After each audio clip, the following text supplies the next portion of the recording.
Before I could inquire, Teo immediately started shedding clothes. First his sleeveless sweatshirt. I can feel my body temperature rise exponentially as I can't help but stare at his well-defined pectoralis muscles. Then his track pants.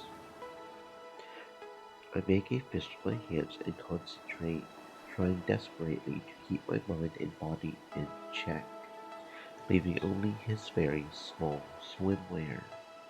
I have already witnessed all of the glory that is Teo and a Speedo from earlier today, but this feels so much different after everything we have shared this evening.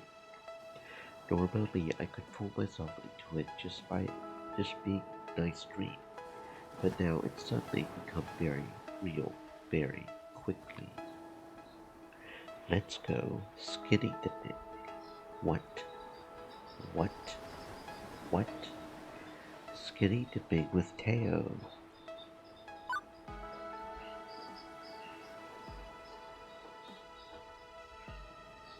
That's not the one I want. No, this one.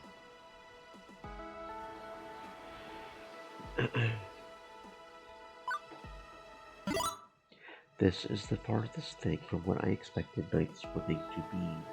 Maybe I'm just too innocent. I just stand there with my mouth agape. Oh, Jade, I was only joking, but you should have seen the look on your face. Priceless. Teo, you can't just do that to someone. But I just did. When you said night swimming, I thought you meant swimming at night time, like the current time of day it is. Teo busted up laughing. Night swimming is the definition of skinny dipping. It is not, is it? It is. Astonished I fell for such a silly trick, I can't help but laugh with Teo. I chide him in jest. You are bad. What can I say? I'm a naughty boy. But in all seriousness, I really did want to go swimming. Teo gives one more wink in my direction before darting towards the ocean. With a runner's sprint, he hits the shore in no time and takes a leaping dive right into the crashing waves. Seconds later, he emerges from the ocean, combing his hands through his salt water soaked hair. Come on in. The water's perfect. A refreshing dip in the ocean with Teo does sound like fun, but no I chance getting wet this late at night.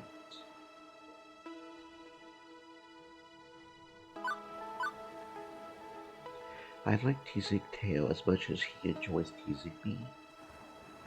It's about time he got a taste of his own medicine. I give him my best wink. I bet you can't get me in that ocean. Go ahead and try and make me. Oh, is that a challenge? 'Tis. I think this is one I'm about to win.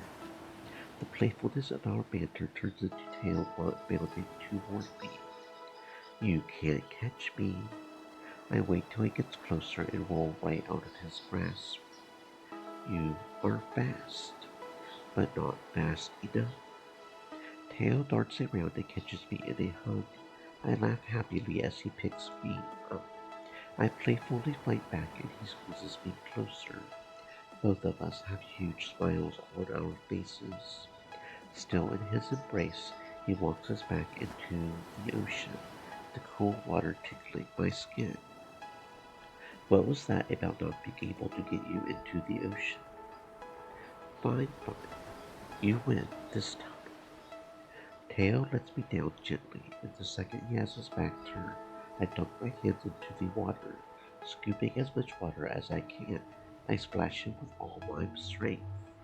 I continue the onslaught until I feel he is appropriately drenched. My arms tired. Teo laughs and smiles in return. I deserved that, didn't I? You did, and now we are even. Good. A truce is in order then. I accept. We are now officially truced. As much as the water feels nice, it is relatively cold and I feel my skin prick out. Even in the moonlight, Teo takes notice of this. We don't want you to turn into a prune to me.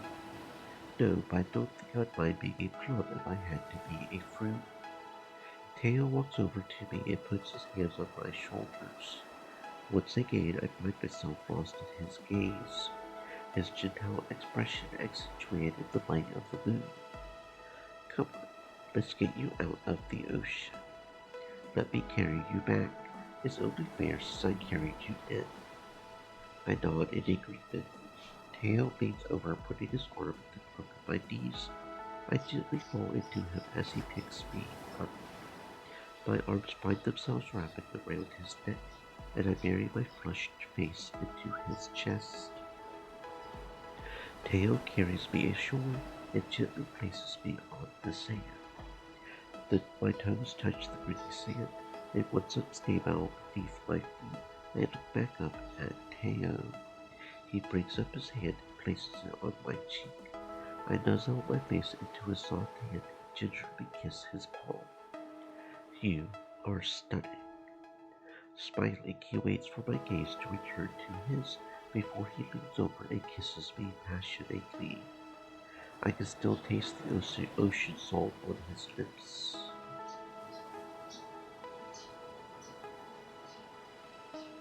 All good things must come to pass. Plus, it's very cold and I feel like we're going to need to be very dry again. Soon we have toweled off, changed back into our normal, if now somewhat damp clothes, and are enjoying the evening air rather than the evening water.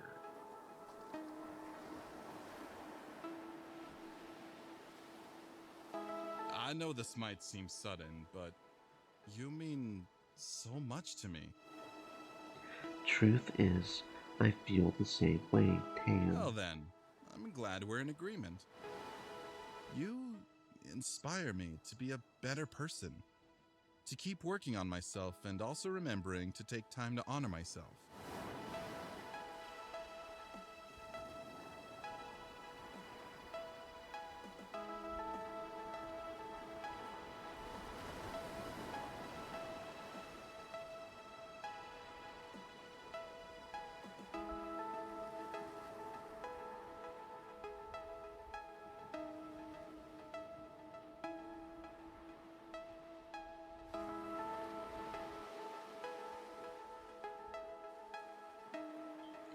Teo, I want you to know I will always be here for you, cheering you on.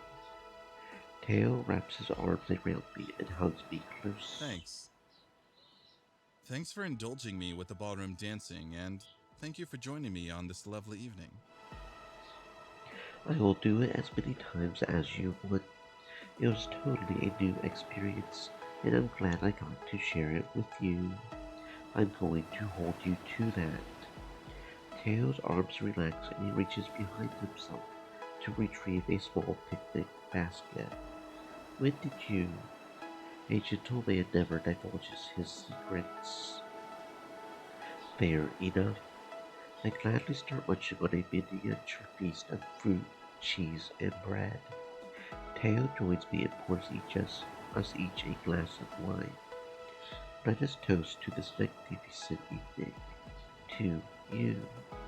I clink my glass with his. To you. We continue toasting to everything and anything. To the moon, to the stars, to the fun planets. Eventually my stomach is satisfied and I'm feeling a little tipsy from all the toasts. I scoop myself up next to Teo and he lays his arm around my shoulders. I lay my head on Teo's shoulder and he hugs me close. I can feel his warmth and I smile wide. At this rate, I know I won't get much sleep, but I couldn't care less. I feel such peace being in his arms. I cuddle up closer to him, and he squeezes me tight. You're wonderful. You, too. There's nothing else to say. For the rest of our time on the beach, we enjoy the silence of the night, save for crash of the waves on the shore.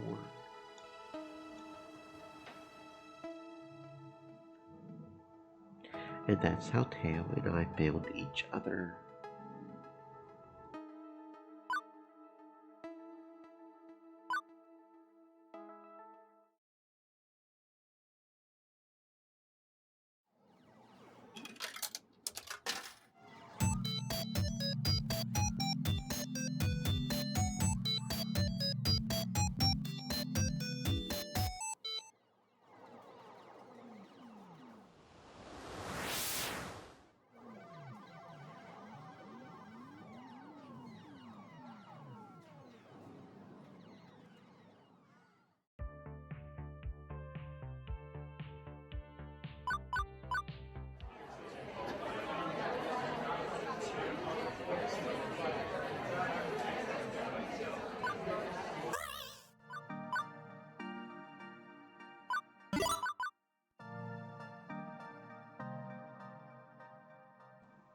If I gave the impression that I was trying to usurp you, I'm just happy to be here, Miss Francie. I'm happy to have found a place where I belong, where I'm doing something that matters. That's all.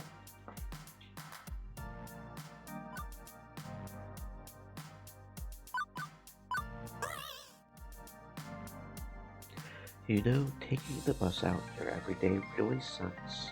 Can I borrow the family big car? I haven't owned a car in ages. Rideshare's the only way to go. Better for the environment, too.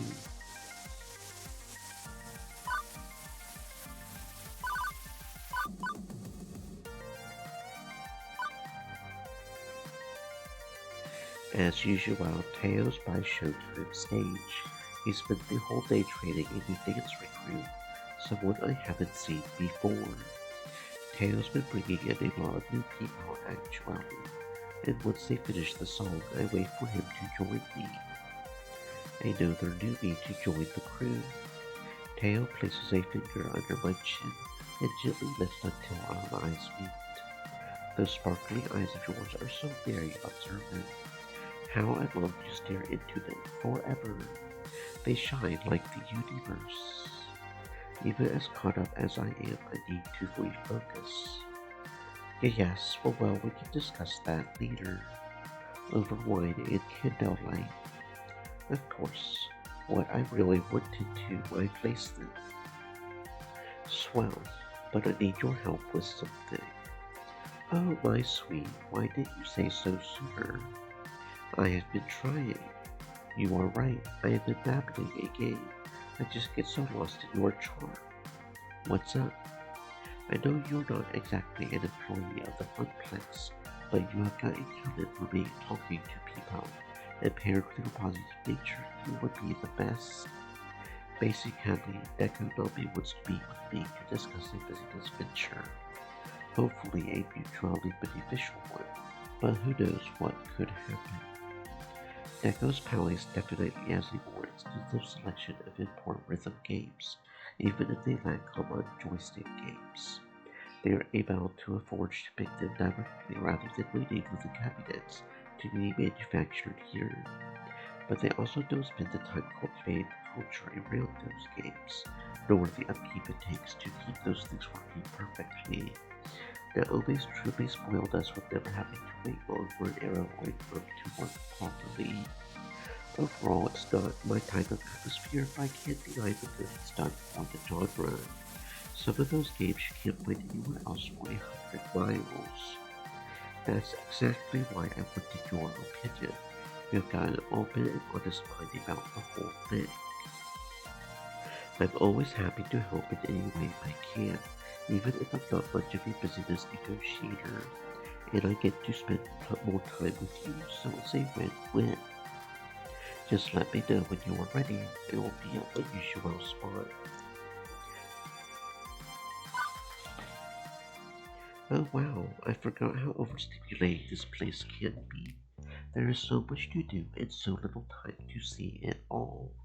They have got entire sections for rhythm games, racing games, and fighting games. What a waste to not want to invest in these great arcade communities. I'm not saying that the communities themselves don't make the arcade booty, but it sounds like it's not enough to warrant the constant upkeep. I will agree that the amount of time and money spent on maintaining those games isn't cheap, but the return in making people happy is worth so much more. Happy people spend more money and make more return customers. I heard through the grapevine that they have the newest Snap music game here, and I'm just itching to get my hands on it. It's over near the Fist of Discomfort tournament. See you there, or I will meet up with you after I get my groove on. Okay.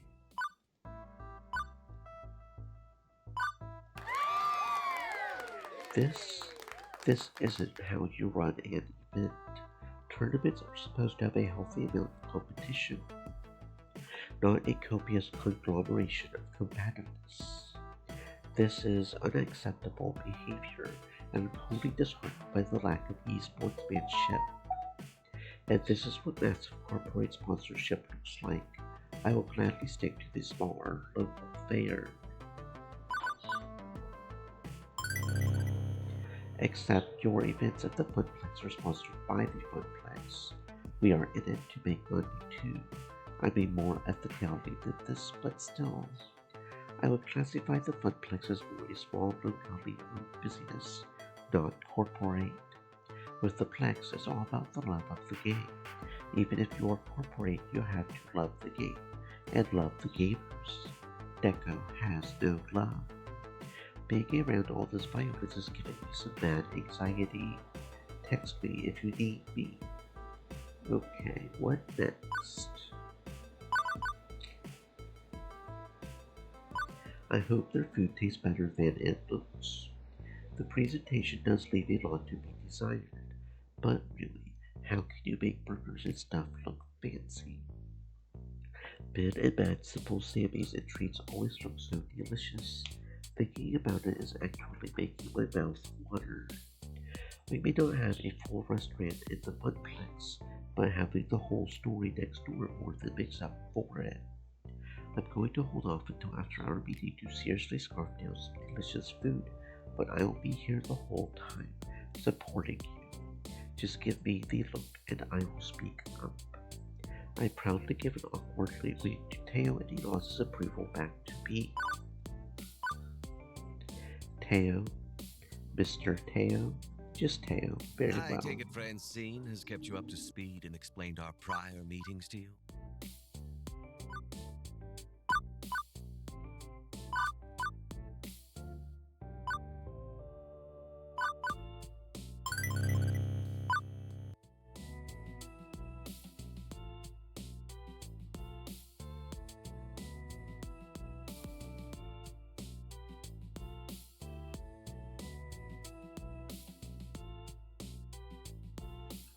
I'm seriously impressed you managed to fake a smile right up until the end. I did think you had it in you, Jade. Oh, it's not fake. I'd like to keep good relations, even with my enemies. Especially with my enemies. Keep your friends close and your enemies closer, right? Okay there. Well, your smile sure did charm him and you made the right call. The Funplex is so much more chill and community-oriented compared to the Palace. It should stay that way. All that negotiation has tuckered me out. Shall we head back?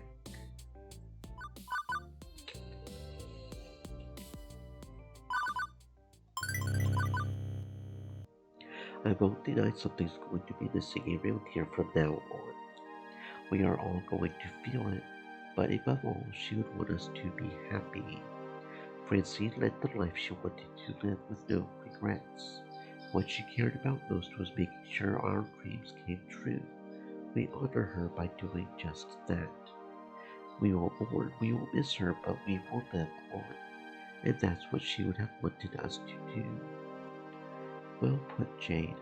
I miss her so much already. Thank you. Naomi wipes at her eyes again with a napkin from the stacked area. I just hope we are able to honor her, considering who showed up today.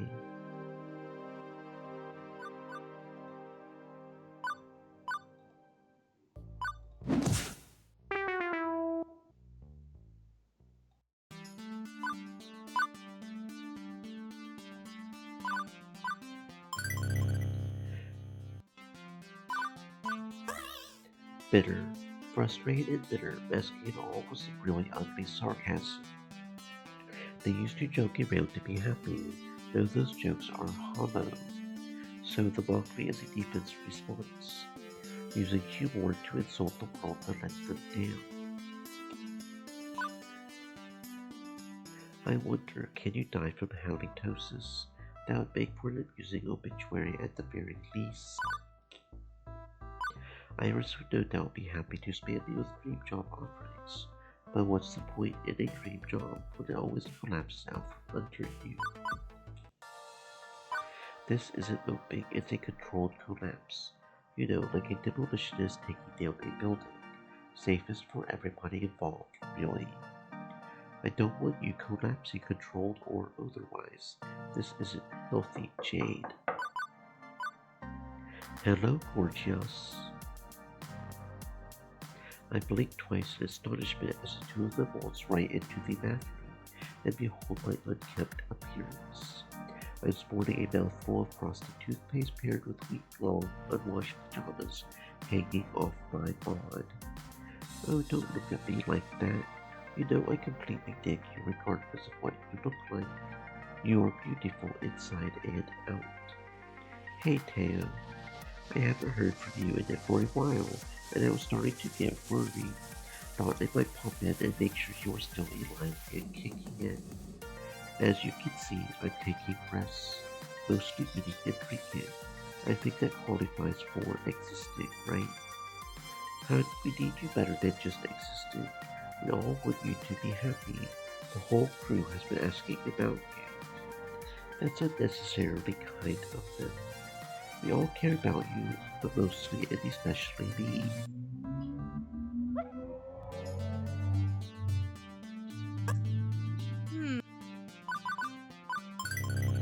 Apathetic, being sensible failed them, and now Jade's lost all interest in what feels like an uncaring, irrational universe. So the apathy is the defense response, turning away from the world that let them down. Not that I really care about fresh breath and shiny white teeth. Doesn't matter. Not much matters anymore. Iris could help me with this, I guess, but why bother? It's something to occupy my time looking through the listings myself. Doesn't matter if the job's a dream job or not. Dreams are pointless. It's all pointless. Whatever. I have been patient with you, but seriously, it's been a week. You got to pull it together. This isn't healthy.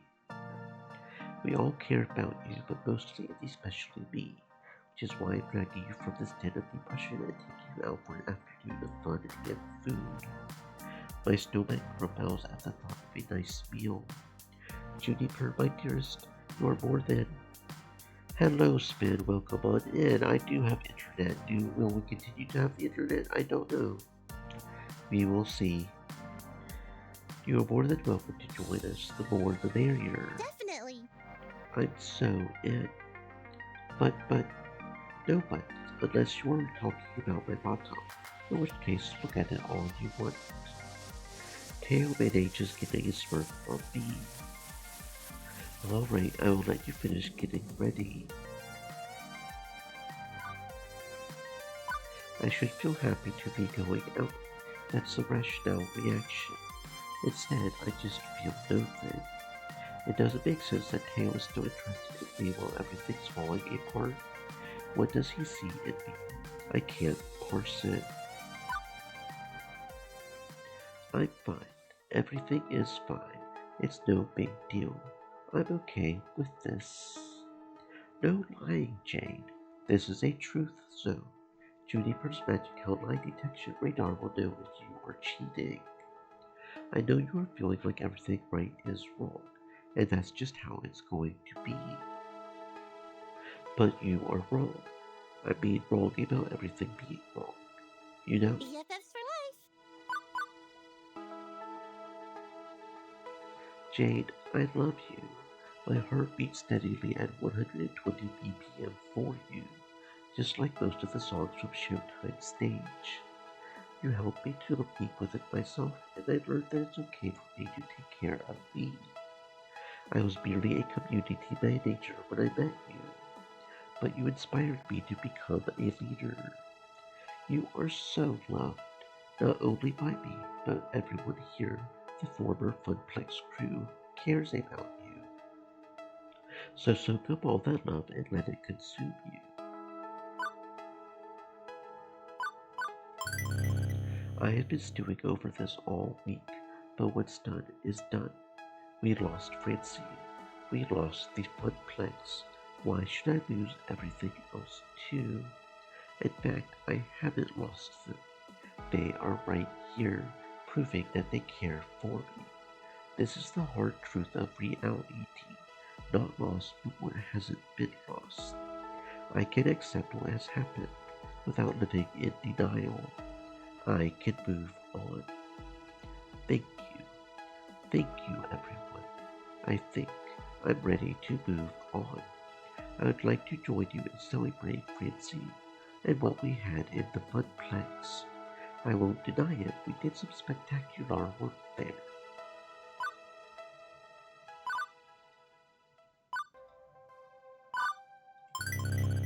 Why can't we open a new arcade?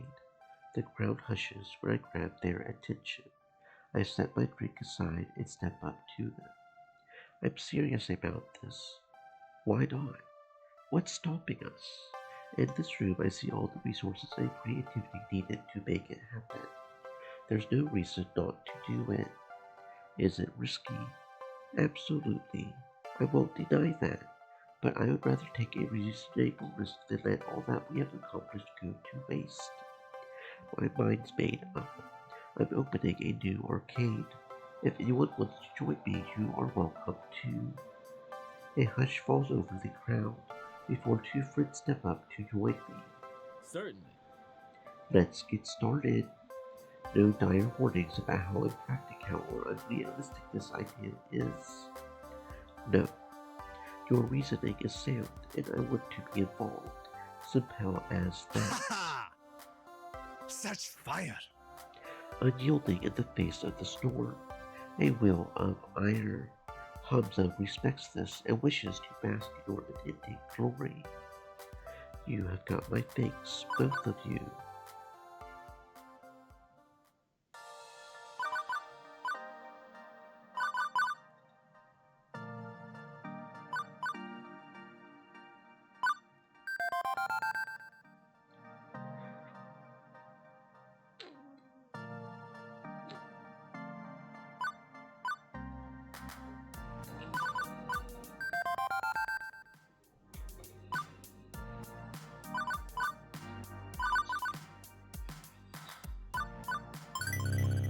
I know that together we can accomplish anything.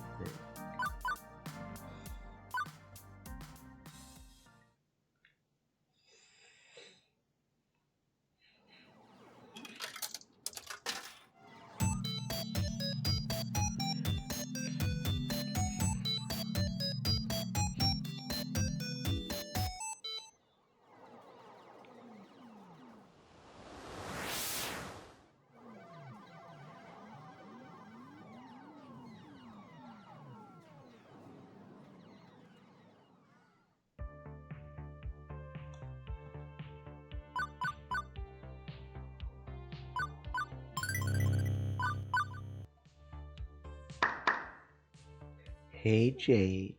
Hearing Teo's voice is like a breath of fresh air within the stuffiness of arcade spirits. It's an arcade. Circulation is not its forte, and if there is one person I can depend on, it's Teo. All of the competitive games are RTG, ready to go. Queen Bee and I hustle to make sure everything is set up and should be smooth sailing from here. That's great. I'm glad to hear everything's going swimmingly. All the stress of opening has taken a toll on me. I feel like I can't even make a wry joke. That's how stressed I am. Teo was all smiles when he first approached, but now I've watched Teo's demeanor turn to uncertainty. I know now's not an ideal time, but with the doors opening in just mere minutes, but we really need to talk. Oh no. I feel my heart drop into the darkest corner of my stomach. Whenever anyone uses the words we really need to talk, it's never, ever good, is it? With reservations, I choose my next words. I have watched enough sci-fi shows to know that when those main words are spoken, that the big reveal is next. Not that I would mind if Teo is actually an alien. I'm not xenophobic. Is this when you tell me you have secretly been a space elf pirate this whole time, and bounty hunters are here to bring you into custody? I'm afraid to burst your bubble, Jay. However, I would be down to roleplay the space of yours out later tonight. It is nothing like that, but it is quite serious. Teo takes a deep breath. I just got off the phone with my boss. They fired you. You and your wild imagination. They would never fire me. Okay, wait, thinking about it, they technically could, but not in today's case. They have offered me the position of regional community manager. Here I was expecting the absolute worst, and well, this sounds actually pretty decent. It's at least a step up from absolute worst, right?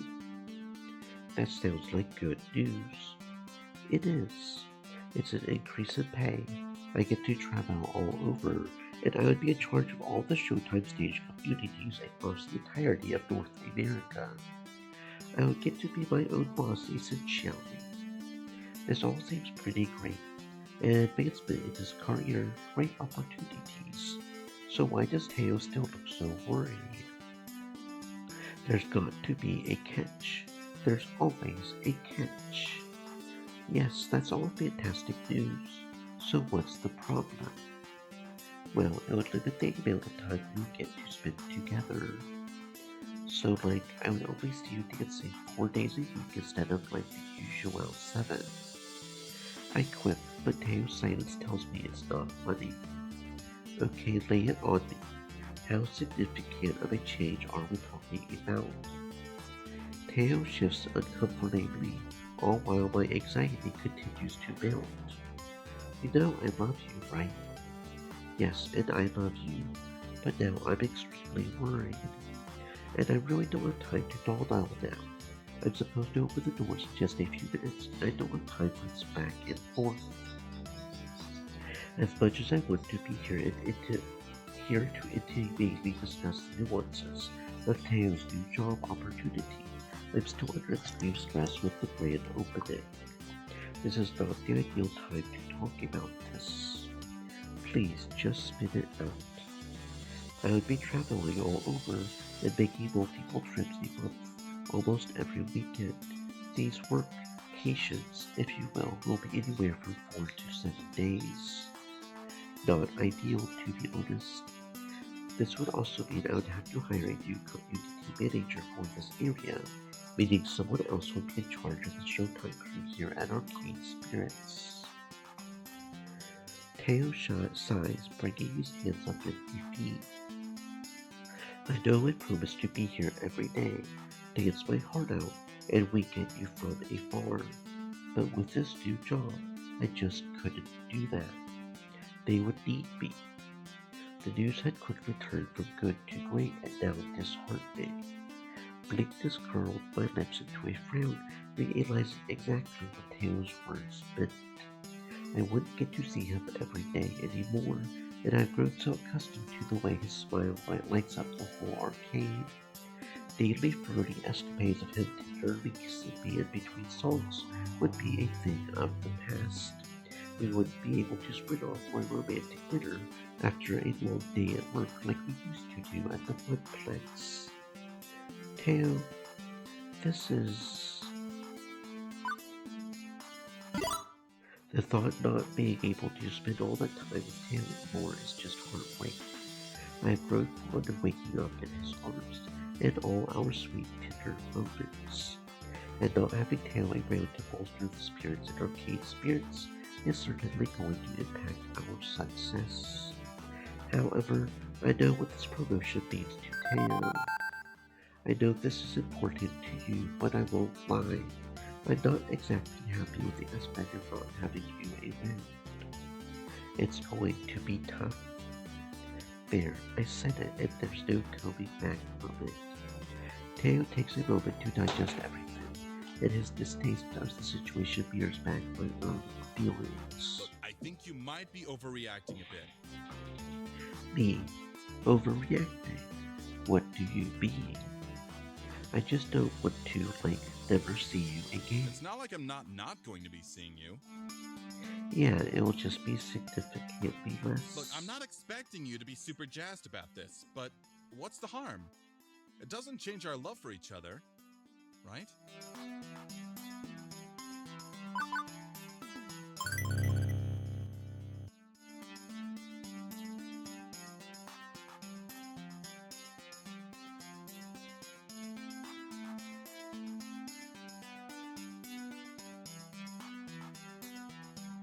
I have to be honest, Teo. It might change our love. It's hard to maintain a relationship when one party is missing in action 80% of the time. I get that you have ambitions in life, and I'm glad you are finally stepping into the spotlight, but you understand my concern, right? Oh, I You gotta understand. understand that I can't let this opportunity slip just because it means we won't see each other as often.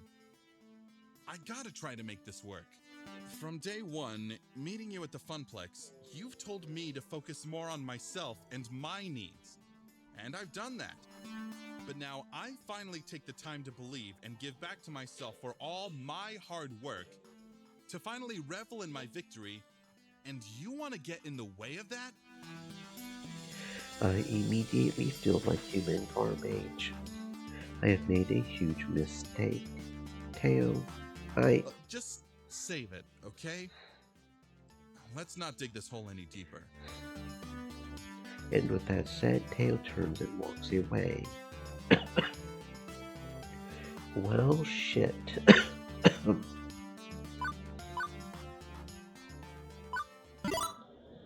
Arcade Spirits is now officially.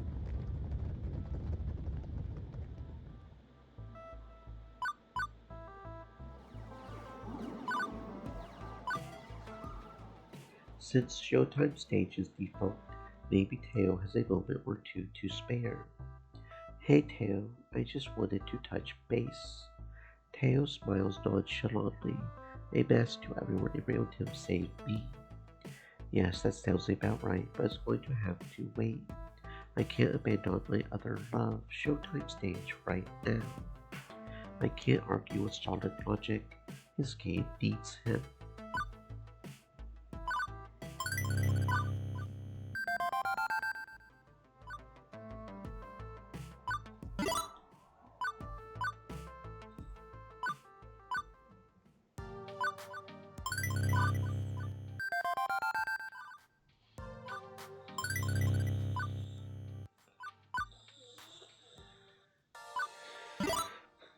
I think you should ease into things.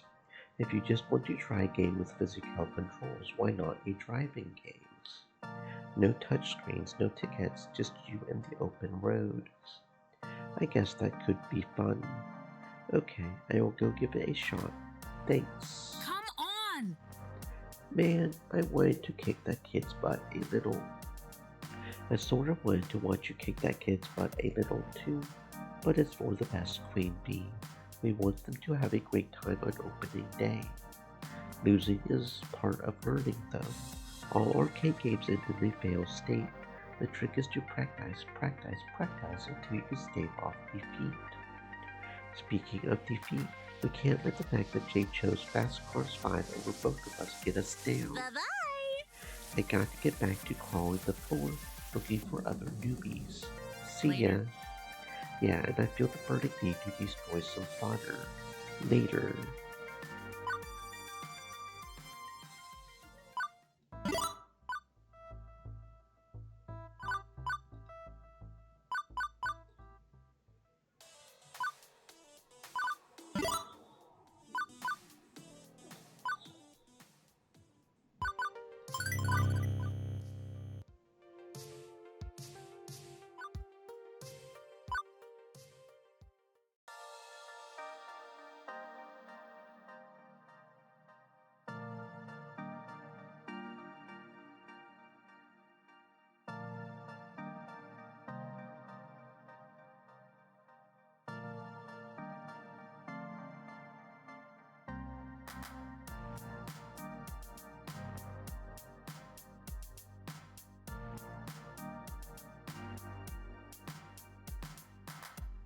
It's nice to see him in a more upbeat mood considering what happened earlier.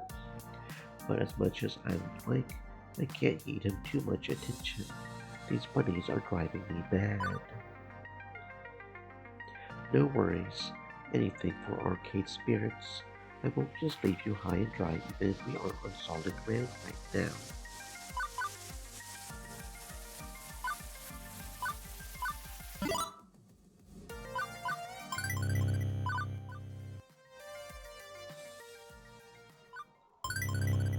You can't claim you didn't know the rules. Obviously, you knew them, and you broke them anyway. That's a simple and clear-cut fact. I don't know why you cause so many problems if you claim to honestly love our arcade, but regardless, that has to stop. If you can follow the letter and spirit of the law, I will let you come back. Banning you is effectively the same thing as allowing you in, provided that you play nice. Either way, no more trouble happens. That's all I want. No more trouble. So can you promise me you'll obey the rules of No the road? helping it. I wish I could, but promises are a pretty strong thing to ask for, you know. Something's wrong here. I can tell when someone's being sincere with me. She's clearly genuine about wanting to come back, but seems conflicted. How hard is it to not hack machines and run wild? Why would that be a problem? My offer's on the table. No negotiation. Obey the rules and we are fine. I can forgive today's mess as a sign of good faith, but break the rules again and I'm getting the police involved. Understood?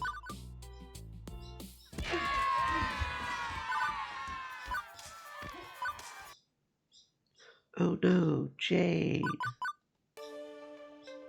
Teo walks in, holding a huge bouquet of all my favorite flowers. It's a beautiful arrangement and the second biggest one I have ever received. He sheepishly smiles when we lock eyes. These are for you. You are too sweet, the sweetest. Teo places the flowers on the bedside table before sitting down next to me. He takes my hand in his and holds tightly. Before I can say anything, Teo interrupts Thank you for me. dealing with me in my moment of selfishness earlier. I was too focused on myself to see anything else. I just wanted that job so bad. I know I've been trying to focus on myself rather than pushing everyone else into the spotlight. I was being selfless to the point of diminishing myself. But in this case, maybe being a little more selfless would have helped me understand how isolated you felt. Instead, I got defensive and callous to your needs. And for that, I apologize.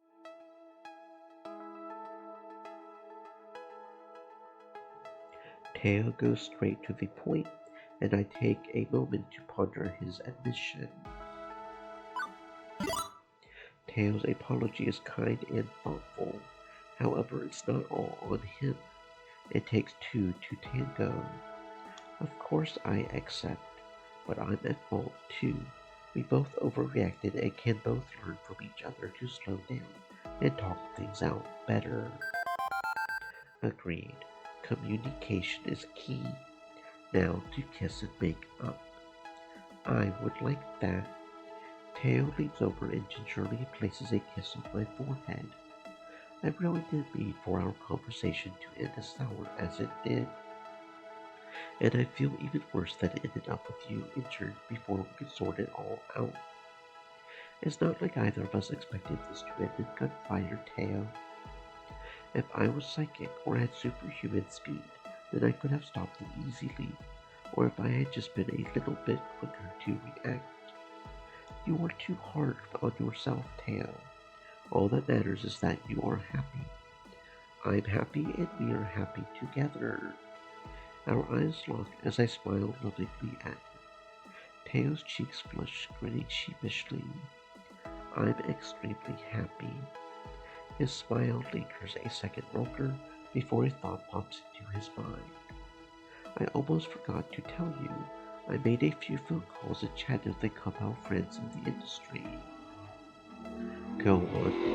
Do you remember Michelle from Max? Yes, of course. Turns out she's working on a new indie game. A rhythm game. Sounds like it's your jam, literally. It's called Dance Game. That's it. Just Dance Game. How a propose. According to her, development is coming along at a good pace and is poised to take off in a big way. She also drops some hints about that with great popularity comes the need for a great community manager. So she offered the position, closer to the lunch, which I of course took. Now I can stay here, help out with arcade spirits, and have a badass new job. Everything's coming up. Teo. I'm all for Teo being the community manager of a new game, and I'm actually really thrilled he's staying, but are you comfortable abandoning Showtime stage? My love, I'm not abandoning it. I could never. There will always be time for the stage. But now I get to work on a new game from the ground up, be with it from the very beginning. And that's exciting. As soon as you are fully healed, I'd love to take you out on a celebratory date night. Yes, please. Now, if I could only heal faster, I should let you nap then. As my great aunt used to say, rest is the best medicine. So relax and enjoy some beauty sleep. Not that you need any. You are the cutest patient in this hospital. Even with this IV attached to me and these bandages on my leg. Even then, rest up and I will be back soon. Dream of me. Teo blows me a kiss as he disappears from my hospital room.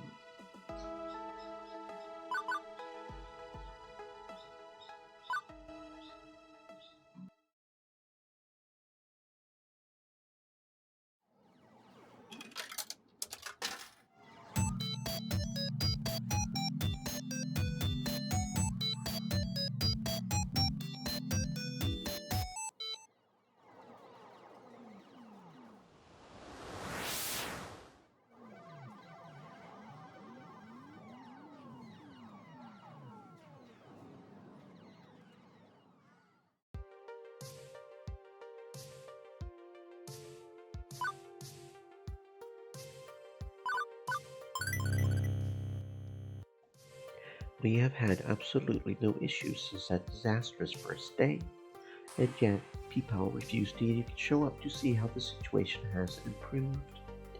Fear keeps them from seeing the truth of the matter. It's entirely unreasonable, it's illogical.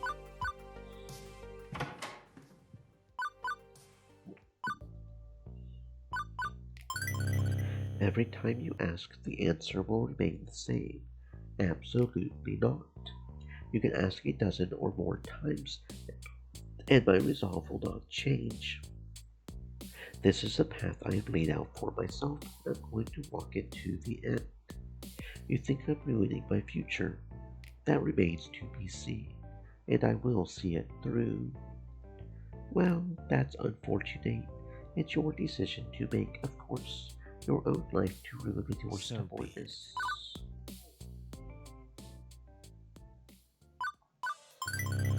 I look around and I see the best and brightest the arcade world has to offer. Engineers, thinkers, problem solvers, brilliant minds. Deco is ruled by his spite and his bitterness. We can be smarter than that, better than that. We can find a way to turn his weakness against him. Find an unbindable gang. I think we can do it. Unsee an arcade tyrant. I know we can do it. All I need from you is to take this seriously and lend me your aid. Work the problem with me. Are you ready? You know it. I have solved cosplay challenges before. Solving this will be a piece of cake. Obviously, I'm ready and willing to take on this task. You need only ask. It will be a complicated dance, but I'm willing to step to the beat of success.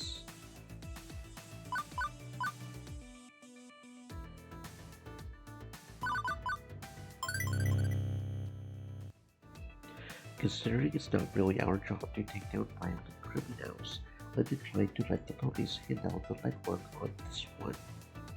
But at the same time, we need them to loop us in on the investigation, or we will never find Sue. Teo, you're sure you could find someone who would be willing to share their findings with us? Absolutely.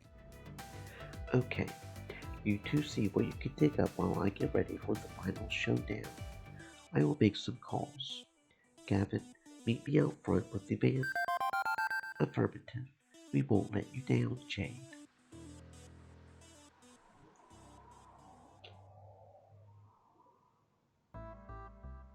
I'm a firm believer in law and order. However, I will also note that the Cooper family has the benefit of wealth and social status to insulate us considerably from any difficulties with the police. Up to and including the law looking the other way, as my brothers and sisters routinely skirt legal issues in their corporate antics. But the platonic ideal of law and order, absolutely a firm believer. So I was quite relieved when Jade chose the sensible option of simply inquiring with the authorities.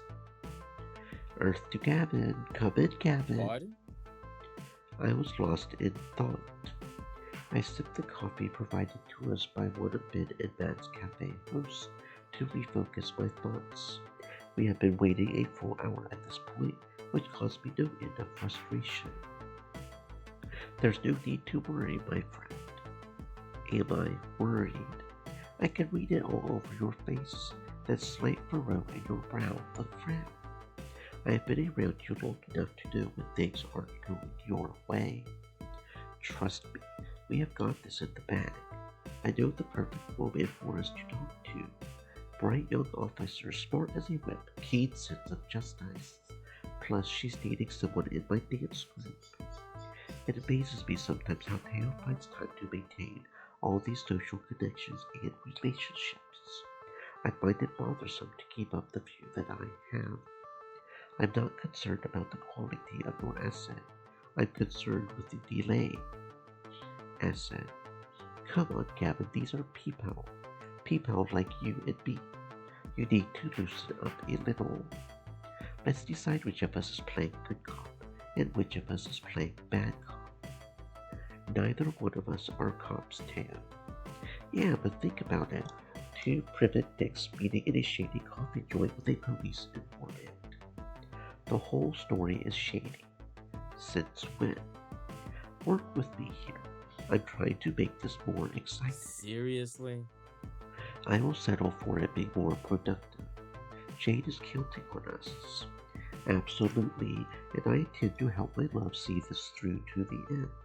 Don't mistake my playfulness for a lack of sincerity. My feelings for Jade run deep, Gavin. The beat of their heart is the song I dance to now. So while I may joke around, I'm absolutely going to deliver Sue's location so we can put an end to this mess once and for all. I see. I can't say I have seen you this serious before.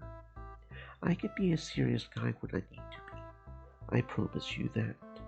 A natural pause settles into our conversation as Teo's attention drifts to someone or something else.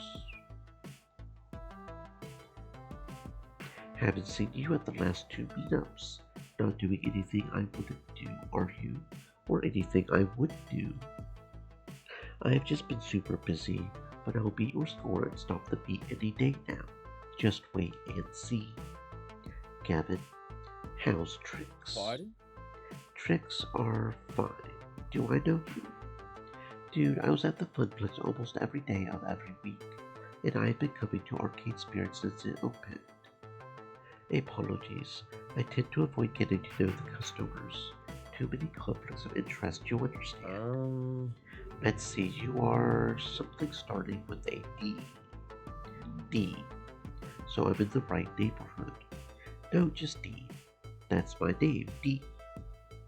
D's one of my star pupils. Does all her own costuming, choreographs her freestyle sections, runs a channel with dance instruction videos. Good for D then. As for the police, yeah, I brought her along. Gigi. You two are D's friends. Detective G. Wu Cho. Pleased to meet you.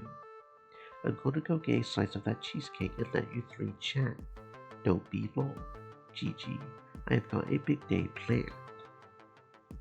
The young dancer weaves between tables to go purchase something tasty from the Whole Story Bakery, leaving her girlfriend to settle in for conversation. Dee tells me you had a run-in with everyone's favorite street hackers. The so-called ghost monsters, yes. Right. I'm not sure how much help I can be. They are part of several open investigations regarding credit card theft, fraud, and other cyber crimes. Given how adept they are at information technology, we are trying to play this one carefully and quietly. Honestly, I don't think I should even be talking about them. They could be the key to saving Arcane Spirits, the heart of Dee's dance crew. Are you sure you can't offer us anything? I hate to make you come out here for nothing, but I've got no comment at this time, which will not suffice. Needless to say, I need to open her up and get her talking. Immediately, I consider an appeal to reason, but how would Jade handle this, I wonder? And how much information should I share in turn? I don't see any sense in prolonging this. I can't be direct and diplomatic at the same time. Consider us a resource you can draw upon in your investigation. Are you familiar with the gang shooting at Arcane Spirits a few days ago? Yeah, I talked with the officer who was on the scene.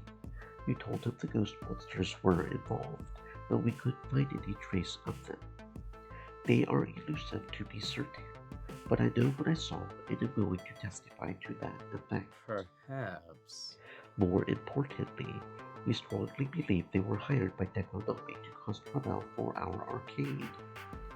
And the detective just sits there listening. I was hoping for more of a dramatic reaction to that reveal, honestly. You know of Dekonami, yes?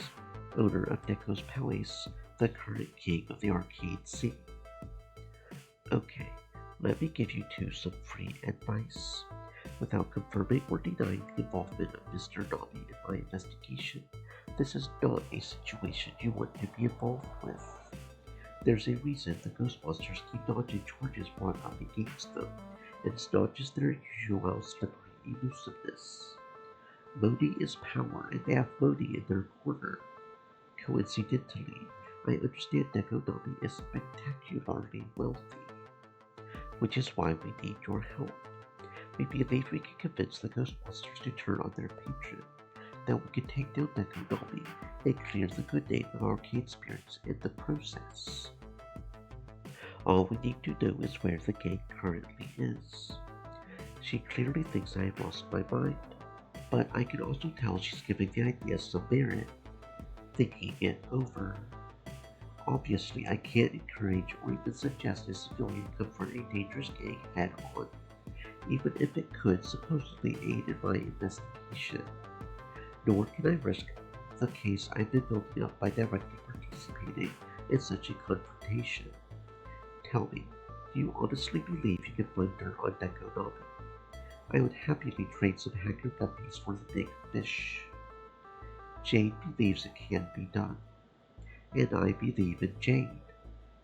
Okay, this is a terrible, terrible idea, but it's not too deep of a state secret where the ghost monsters are right now. Ever since the little incident at Arcade Spirits, they've been holed up in their little Island of Lost Boys hideout. The detective scribbles down Sue's name and address on a whole story napkin, sliding it over to me. I still strongly suggest against going there, but I owe Teo for introducing me to Dee, and that means I owe Arcade Spirits and I owe you. Just please try to avoid doing anything that will add body bags to my evidence pile. Okay? Understood. You done yet? We have got a date to go on. Pardon me, boys. I need to kidnap the good detective for a full day of romantic antics that will leave her legs quivering like jelly. Toodles. I briefly see the detective mouth the words "help me" on my way, before grinning and departing with her colorful girlfriend. Once they exit, Teo turns to me, smiling like a Cheshire cat. Did I come through, or what? More than you realize. I carefully, very carefully filled up the napkin with Sue's name and location before pocketing it. Maybe Detective Cho gave us our new trump card by accident, writing down Sue's real name on instinct. Maybe it was intentional. Either way, I intend not to splurge this gift. We have what we need. Let's get back to arcane spirits. I'm assuming you want to accompany Jake tonight then. Absolutely. Do your best to keep them safe. You have got my word, Gavin. I have dedicated my life to protecting the dreams of others. It's a goal I have often failed at due to failing to understand the dreamer, much less the dream. Tonight we must not fail, at all costs. I have done my part. Now it's up to Jane to pull off a miracle. But if anyone is capable of miracles, it's them. I know this to be true. We will have our day in the sun.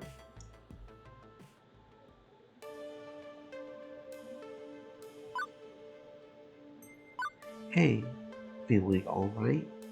Once again, Teo shows up holding a bouquet of elegant blossoms. This time is my second favorite flowers, and I smile in return. He hands them over to me before sitting beside me. You are too sweet. Not as sweet as you, and not as sweet what I'm about to tell you. Gavin and I played under Cobra Cups. Now I know you're thinking about me to fly in a uniform. Let's save that thought. We got what we needed. What can I say? Gavin can be one smooth talker when he wants to be. Exactly. Pretty great. Teo put his hands atop mine and gives a little squeeze. And that's not all, my love. We found out something that puts an interesting twist on this whole debacle. Sue has a last name, and this is an all too familiar one. Don't stop now. Tell me. Nani. Her real name is Sue Nani.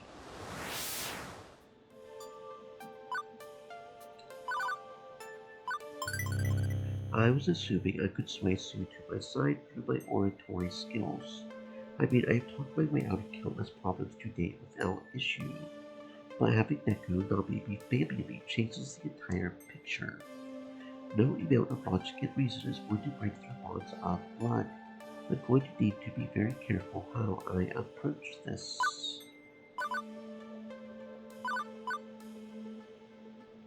That's what I'm saying. This is an entirely different situation we have found ourselves in. Family, for better or worse, makes everything more complicated. If they are anything like my family, it's going to be a hard bond to break. But don't let me fill you with doubt. Not every family is close. If there's anything amiss, you will be able to spot it and drive a wedge between them. Plus, picking up on subtleties is but sort of my thing. You'll have me there to help you, right? Teo squeezes my hands once more, lifting them to his mouth. His lips graze my fingertips with delicate kisses. Teo. Our eyes meet and I melt into him. I know you want to be part of this, Teo, but I love you too much to put you right in harm's way. Listen, we are partners. We do this together. Even if I'm just cheering you on from afar, don't think you're taking this burden alone. You aren't. I'm right here and I'm not going anywhere. I can't help but give in. I love you, Teo. Speaking of love and epic battles approaching, I'm more of a lover than a fighter. I can switch if you need me to. I chuck out lightly, not missing the beat. He smiles, pointing in my direction. But seriously, what can I do to aid you right now? What's the plan? Sue is still very much a teenager, right? And what do teenagers do? Rebel. Precisely. And how do they rebel? By doing what they want and when they want. They are all about having fun. Appeal to her sense of adventure and mischief. You are sure to win her over if you act as childish as she will. I'm the manager of an arcade. Of course I'm all about having a good time. If we can show her we are the better party people than her baby, she might just join forces with us. Just for the heck of it. That's a fun-loving spirit that made me fall head over heels for you. I trust your decision with all my heart. You're a basic and you will do great. Teo sweetly gives me a quick kiss on my nose. You take all the time you need. I will just be waiting for you to say the word. He gave me a wink as he leaves me alone with my thoughts.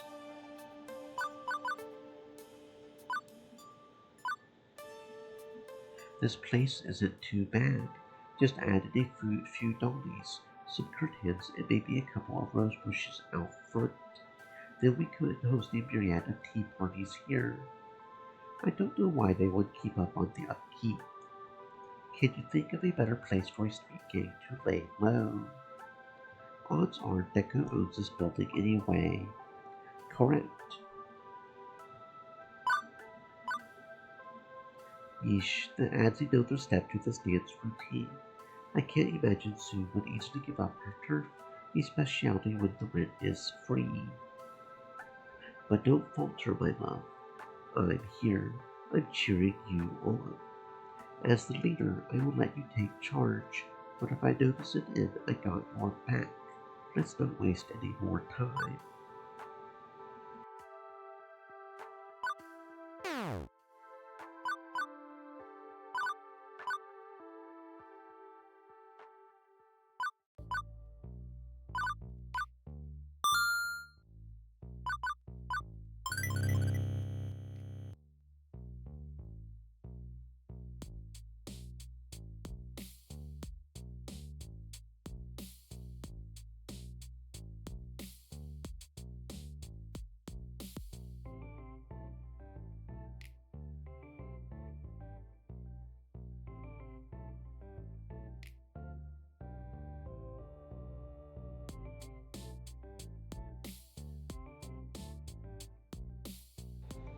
Can't say I was expecting to find you here.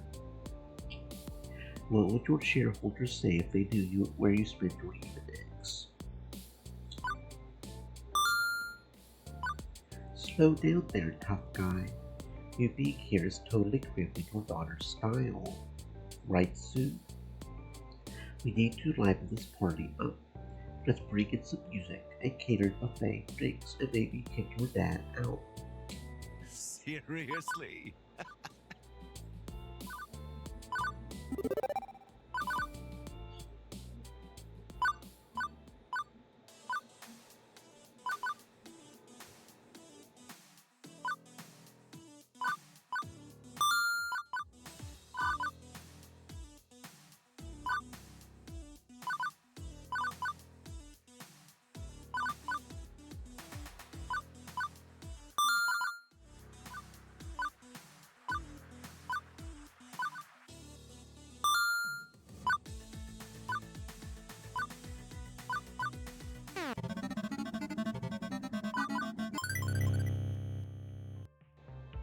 It's nothing personal, Mr. Dolby.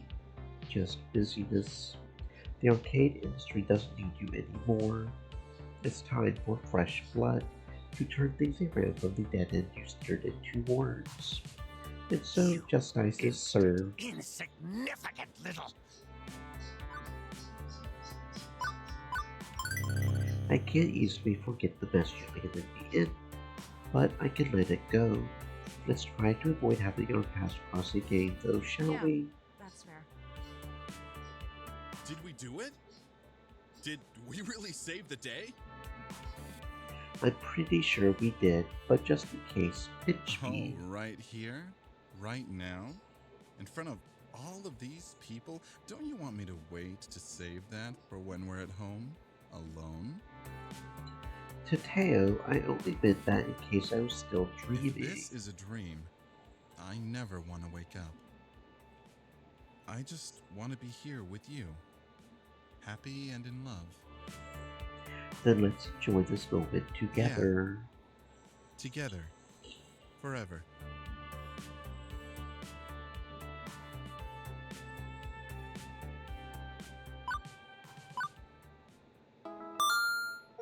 With the combined powers of Teo and Michelle, they made Dance Game the most successful arcade rhythm game since Showtime stage.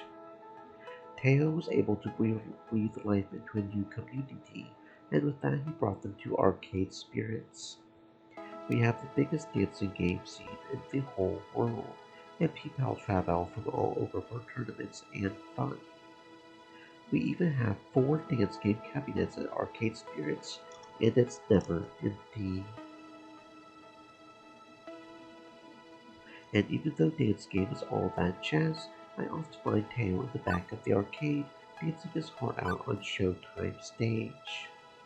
Never not Showtime stage, right, Teo? It's an oldie but a goodie. It has my heart, but certainly not as much as you do. Remember when we first met and I asked you to dance? How could I ever forget? Well, are you up for a round? Wanna hop on up and show me your moves? Just like how we used to back at the Funplex. So, may I have this dance? I had thought you would never ask. Let's dance until the sun sets, until the end of our days. I will always be your dance partner.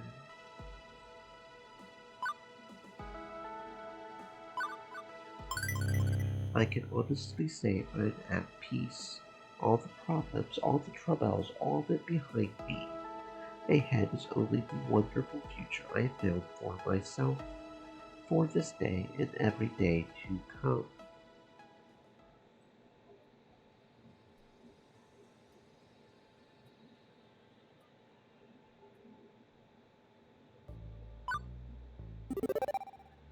Alright, one more romance. I think we can manage it.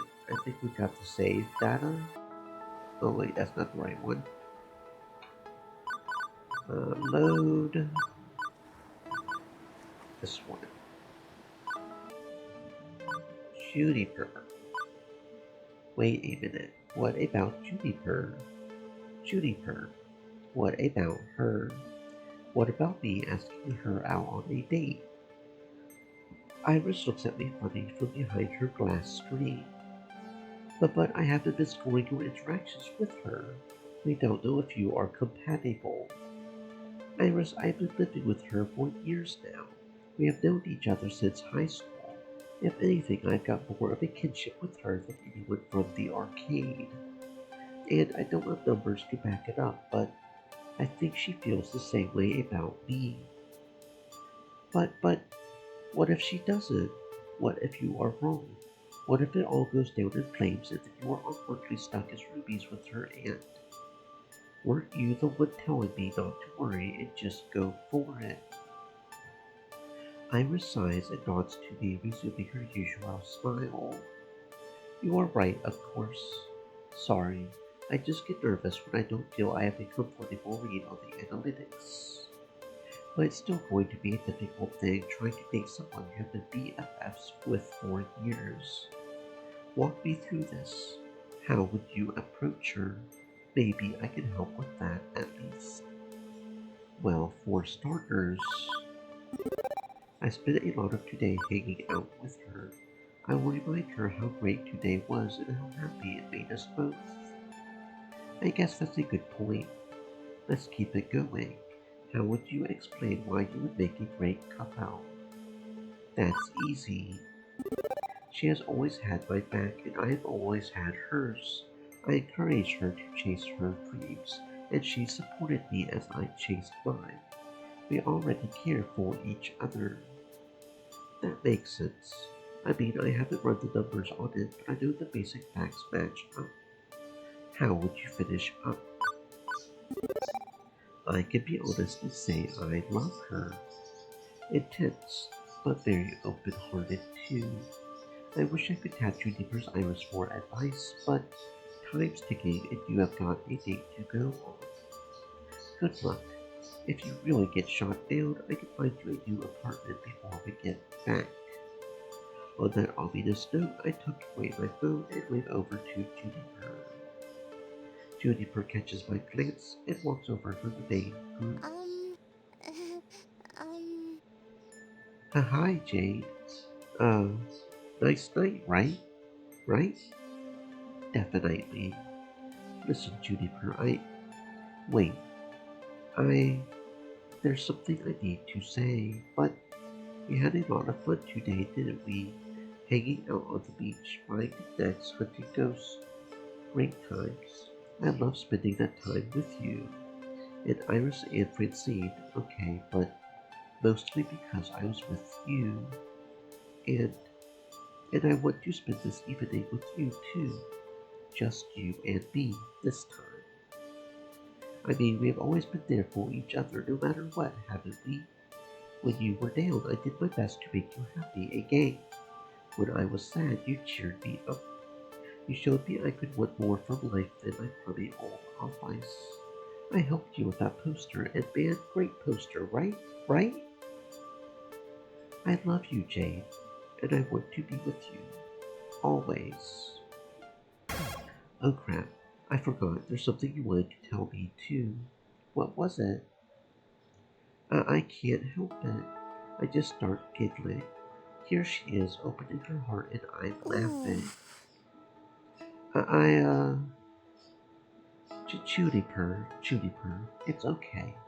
Sorry, I couldn't help it. It's just, that's exactly what I was going to tell you. Almost word for word. What? I was about to ask you out on a date, and literally the same way. Here I had practiced my little speech, and you beat me to the punch. OMG, are you serious? And here I thought I was freaking out, thinking you might be freaked out, and now we are both breaking down into laughing fits, to the point where the others are giving us funny looks. I sweep an arm around Juniper and lead her further down the boardwalk. This is so weird. But yeah. Yeah. Let's do this. While I'm being honest with you, I've been in love with you for a long time now. I always told myself, well, it's not possible, right? We're just too deep in this friend thing. You could never feel the same way, and that's okay. But it didn't stop you from doing the way you did. Not in the least. While we are both being honest, I have been in love with you for years, and I never said a thing for exactly the same reason. Plus, I was so distracted by my own misery and misfortune that I assumed, well, I was basically unlovable. A bad catch. I didn't want to drag you down with me.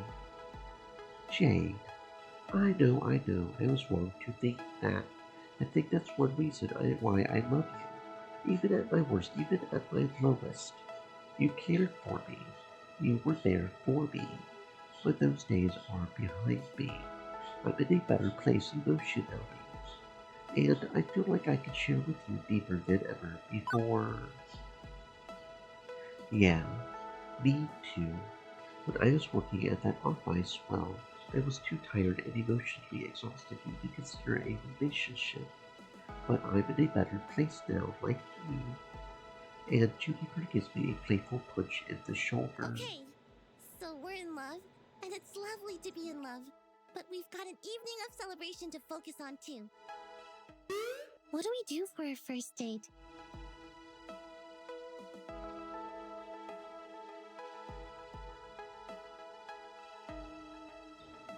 I'm open to suggestions. I know there's a few bars around, but honestly, I was too young when I was at Blossom to know much else about the nightlife. What's fun to do around here? Well, what do we usually do for fun? We don't have to stop doing that just because we've upgraded our relationship from economy to premium. I don't know, sit on the couch and watch cartoons. There's an indie animated flick airing in a theater a few blocks off the main drag. Let's go.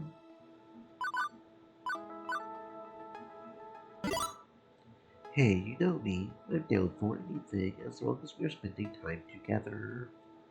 We could be cuddled up on the couch reading from the phone book, and I would call it a good date. I think we can aim a little higher than that, but I get your point. Yes! Okay, onward to romantic bliss and or popcorn. This is happening. My roommate, my BFF, my high school sweetheart, now my partner in romantic crime. I feel light as a feather. Like, is this really happening? And yet it is. It's really happening. Juniper's Iris feed the snails some back streets, away from the glowing lights of the boardwalk, towards the promise of animated entertainment.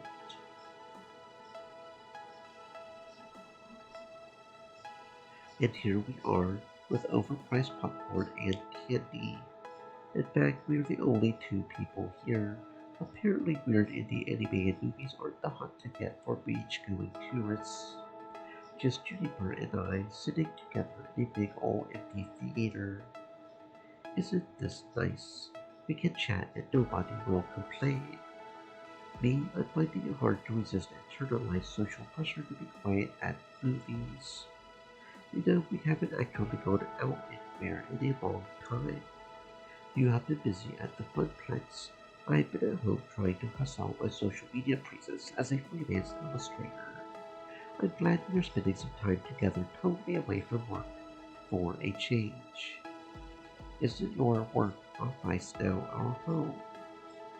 Yeah, I'm still getting used to compartmentalizing. Not like slacking off constantly or working way more hours than I should. Having a commute actually helped in hindsight. But my point is, we are here now, away from all that. Just you and me. Nothing unusual about that. We hang out all the time. We are roomies. We are longtime buddies. We are in love. Only now does the weirdness of it hit me when I realize I'm on a date with Juniper, and there are expected dating bullet points I haven't hit yet. This all feels so weird, like not in a bad way, but in a way that leaves me at a total loss for what to do differently than I would do normally. A wide array of stratagems for advanced dating maneuvers should be considered. Cue adorable and tender romantic moment in 3, 2. I lean over across the armrest to reach deep into the popcorn and just coincidentally brush up against her delicate cheeks. I was thinking, and bumped my forehead against hers hard when she leans towards me at the same time. Oh shit. Sorry. You okay? I could say the same to you. Here. Juniper quickly presses the cold soda up against my forehead, the chill of the ice drink soothing away the brief flash of pain. But in the end, she laughs it off. The stealth option. Cute. How did you? Jade, we watched the same romantic comedies and the same goofy anime together. I know the moves too, but I know one that won't result in an emergency visit. Juniper flips the hinged armrest between our chairs up to clear the space between us, then leans over against me, and I lean in against her, cuddling up close. And like that, everything just clicks into place. This is what's different. Not some grand gesture, not some socially expected dating technique. We had always spent time together, even cuddled up on the couch, much like this. But now, well, her happy little sighs as we watched the screen meant something more. It meant more than simply relaxing with a friend. It meant spending time with the one you love. I snuggled out in close, only half paying attention to the movie, content to be here with her in my arms. As I was saying before I was rudely interrupted, I was thinking we should head back to the hotel after this, maybe make some hot cocoa, and rent another movie, make it an all-nighter. I just want this moment to last forever. Juniper, I will always be here for you. You have got my word on that. We have been together through thick and thin, and that's how it's always going to be. Don't think of this moment. Think of all the moments to come, because there will be lots more where this came from. Thank you. You have made my silly little dream come true just by being you. Eventually, the film ends and the rest of our lives together begin. But before we start up our movie marathon, there's one more stop to make.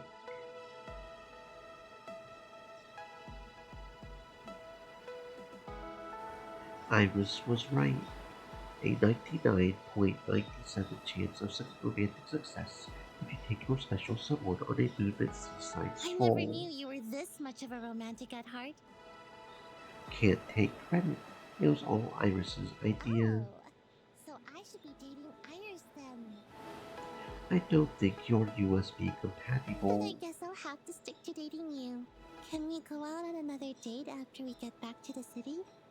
And the night after? And the night after?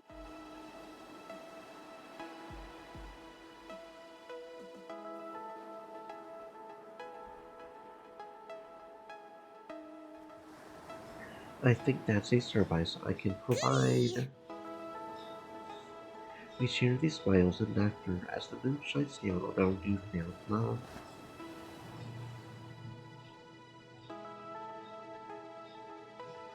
And that's how Juniper and I found each other.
I would take Juniper, of course, but she's busy today doing some freelance contract design work.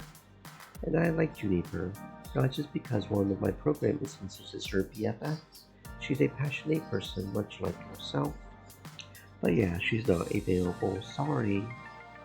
Oh, that's interesting. I guess we'll go with Gavin. He is more or less the accountant. He is kind of pretty much the second leader here.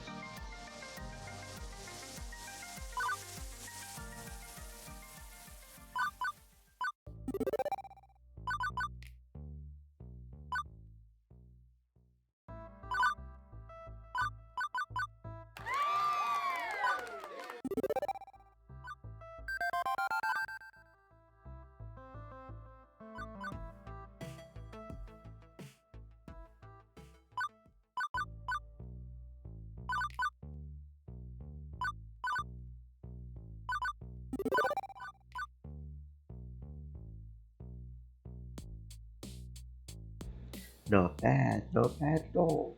You showed admirable restraint. We made our intentions clear while leaving the door open should conditions change in the future. Thank you. Most importantly, you protected the dream of your friends. You've done far better than I have over the years. Thank you. Can I breathe now? That was so damn stressful. By all means, breathe. I let out a huge sigh of relief and Gavin checked out slightly. And now let's make our way back to the funplex. I don't see any reason to outstay our welcome.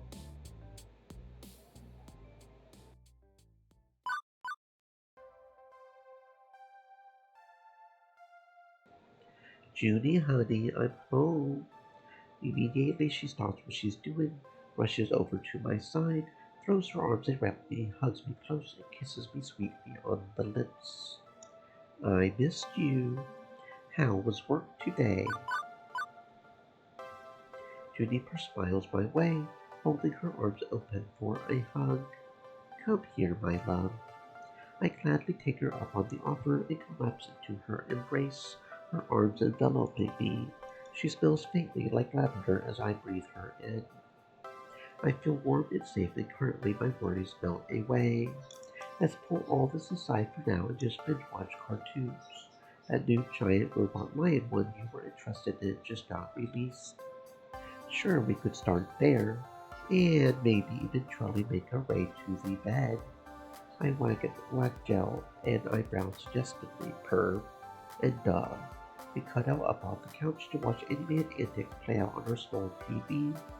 She's already made popcorn, so there's snackables too. But I can't shake that worry that something's about to go horribly, horribly wrong. And as if Juniper's been my best friend forever, she picks up on my anxiety. You broke the family curse, remember? Murphy's Law, that nothing will ever go right for you ever. Anything good in life will end soon after it starts. That the best you can hope for is to go with the flow. That's behind you.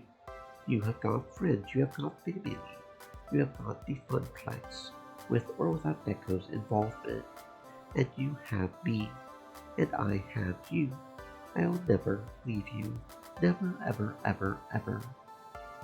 I would be more convinced if you were holding a large knife while I'm saying that, or something.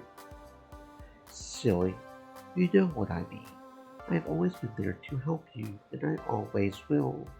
When you are afraid of things going wrong, talk to me, lean on me. I'm here for you. Always. Juniper is the one constant source of good in my life, the one person I can count on. Whether it's war with Nekonomi or annexation of the Funplex, Juniper's outside that world. She and I are our own little world, untouchable. I nuzzle into her, laying my head on her shoulder. The tight feeling in my chest dissolves and my heart rate slows. I'm so relaxed with Juniper. I yawn once and let sleep take me over. Actually, make that oversleeping like a baby. When I do wake at the crack of noon, Juniper's still sleeping. One of the advantages of working out as a home office is that she can keep whatever hours she wants. But I can't. In a panic, I get dressed and hobby late bus to the funplex.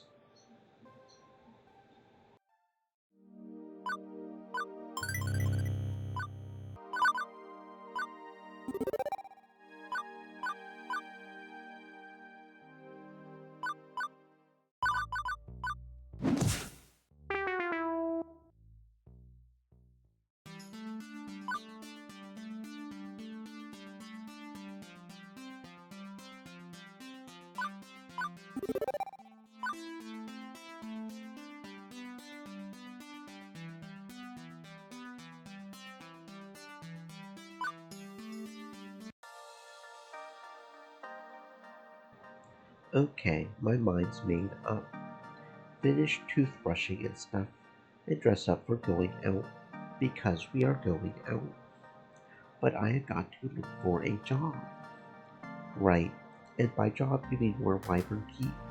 You can play that anytime, like literally. Today we are going out to lunch. There is no option. Today, the game we play is Doki Doki Mandatory Romance Dash Plus Alpha. After leaving the apartment, we catch a bus heading downtown. Clearly, Juniper's got a destination in mind. I'm not particularly talkative on the way there, and painfully aware of it. I feel awkward, like I should say something, but I don't know what to say. So Juniper just talks at me, content to chirp away. Usually excited to be going to somewhere in no little time, Juniper hurries on in without me.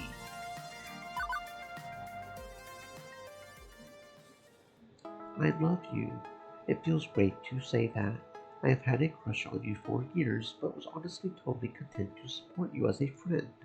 I never saw it as some so-called friend zone. But I'm glad that you actually felt the same way I did. I'm glad we found each other. I mean, we would already found each other, but you know, this last week's been rough on you. I have seen it every day, but hopefully we have shown you just how much you mean to us all. And happy or sad, angry or glad, I will always be here for you.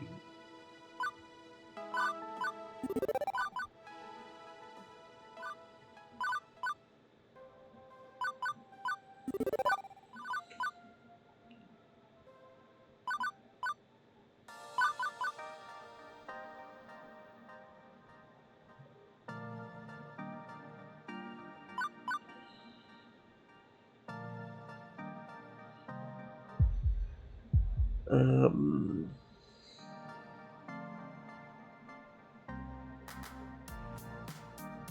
yeah, okay.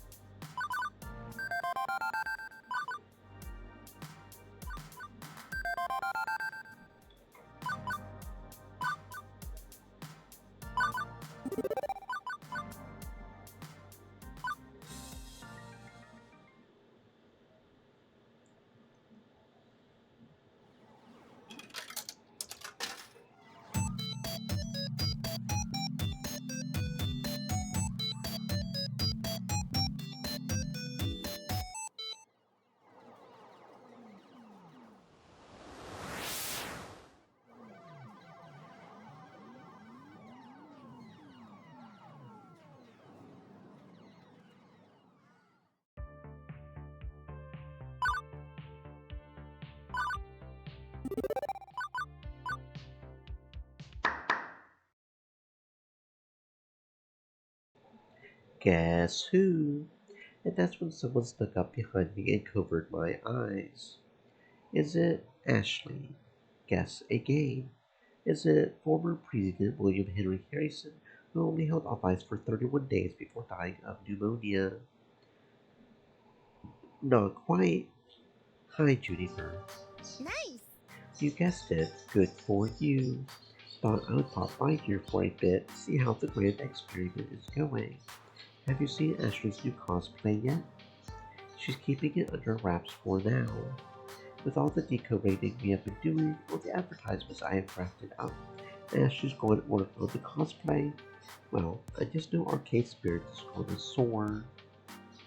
You know, you have got a lot of people out there waiting to get in. Are you ready? Ready as I will ever be. I'm proud of you. Seriously, you have come a long way from that sad sack who just shuffled from job to job. You have really built something amazing here. Good to hear, considering my nerves have been twitching all day. Having an outside perspective helps me keep things in, well, perspective. Thanks. It was a team effort, really. I couldn't have done all this by myself. Definitely! Yes, and I'm glad I was on board with it from the start. I mean, if you didn't have me around to pick up after you, this place would be a total jump, right? What? You know, because you're kind of a slob, yeah? Yeah. I mean, how often do I have to go picking up your underwear and socks that you just sort of toss all over the place? I know I'm not perfect, but Juniper is really laying on thick. I can feel the sting right in my unwashed hoodie. But seriously, let's make amends then. You picked up the laundry, so I'll scrub the bathroom. Sound Come good? on! You're already supposed to be cleaning the bathroom. I could do the kitchen, remember? I did not, in fact, remember that. And don't even get me started on the dirty dishes everywhere. Plates crusted over with leftover dinner residue. This is going from good-natured roomy ribbing to uncomfortable very quickly. I'm just saying, it's my space too, you know? You could pick up after yourself more. Not rely on me to do all the cleaning around the place. Juniper, how many years have we been living together? I don't know, a few. Why? Why is this only coming up now? Seriously? We're not just co-renting an apartment as roomies anymore, you know? We're in a relationship. Heck, you're sleeping in my bedroom now. Mostly because yours is an unlivable mess. But this isn't just me complaining. I'm trying to help you. You're an adult now, you know? You need to take care of things like this. It's a matter of self-respect. Not just an adult, but a business owner, a manager. You're responsible for so much more than you were before. And how you take care of yourself reflects on all of that. I mean, you're still wearing that ratty old hoodie. Look at Gavin. He's got a nice suit. There's a rip in his pants. It's been there for ages. Yeah, well, it's still way classier than the way you dress. My point is, you need to step up your game. Seriously. I can't help but feel a little ambushed here. It's not like she's wrong, but this is really, really weird timing. Juniper, if you felt unhappy, why didn't you tell me before? We have got an open and honest relationship, right? We communicate. All you had to do was tell me. I'm constantly reminding you to do things around the apartment, around our home. Fine, I shouldn't have dumped all this on you today. You are busy, you have got things to do. But come on, we share the same space now more than ever before. You need to be more mindful of... Oh, never mind. We will talk later. Tonight, after you have done all your arcade things. Juniper. And she's gone. Honestly, I shouldn't really have been surprised by any of that. Things that are okay between friendly roomies are not quite as okay between a couple living together. And things have been different between us since Flotsam Beach. Not bad at all, but different. And it's taking some getting used to for both of us. I hate leaving this stewing, but, well,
Juniper walks in the room, squeezing tightly to his stuffed bear.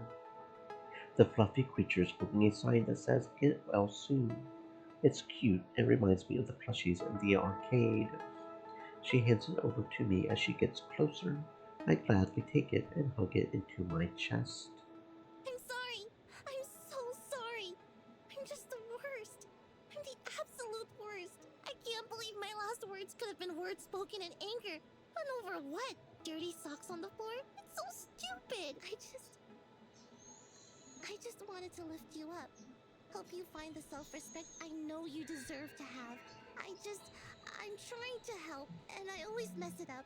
I'm so stupid. But I raise my hand to stop her. Juniper, you are not stupid, or the worst, or anything like But that. those things I said. They needed saying. Look, Juniper, I'm guessing you have felt this way for some time, that I was basically a Captain Planet villain polluting our environment. What? You are not that bad. No, I am. I'm a slob. But you can tell me when I'm being a slob. I'm okay with it. I love you and I want to communicate problems like these before they fester like this. Yeah, I should have mentioned it sooner before blowing up like that. I'm so sorry. I love you and I didn't want to hurt your feelings, so I didn't say anything. No need to be sorry. I'm the one who bug out here. I guess being lovers is a bit more complicated than being movies, but that's fine. We can work on this. I could never be mad at you. No more tears. There's nothing to forgive. Okay? Okay. From now on, I will tell you to do the laundry and put the cap on the toothpaste instead of bottling things up. A tidier home and healthy progress in our relationship, our courtship has leveled up. From now on, we will both treat our home as our home, not just a convenient arrangement of rooms that include beds and toilets and things. Exactly.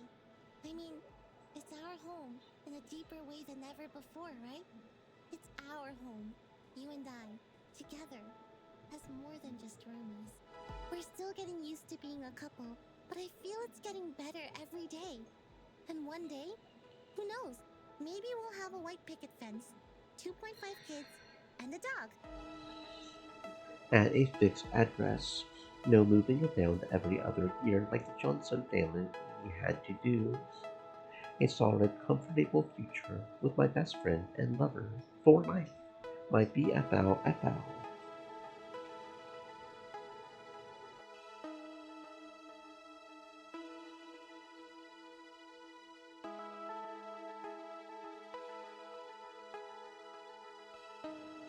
A future, a home, and my love. I have all of these things now. A real future, one I can count on.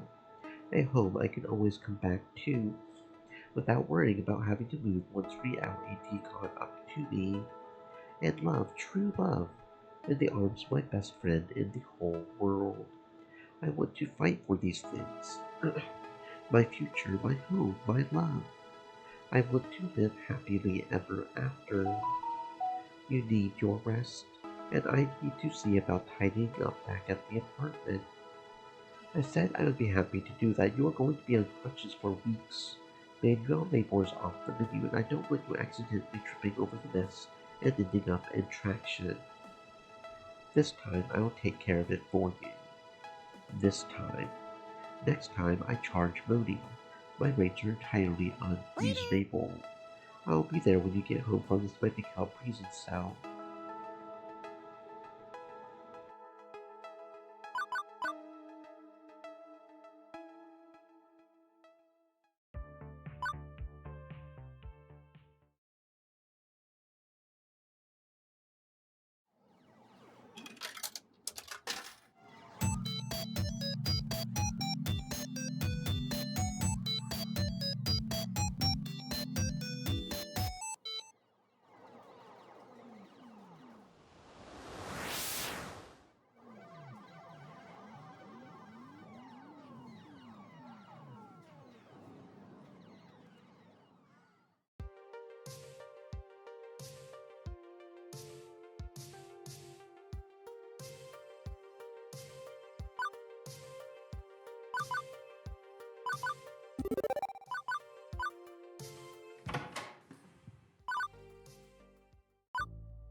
Jade and I have been friends for years, a friendship which blossomed into love. I had promised to be by their side forever and a day. I think that's one reason why I love Jade so much.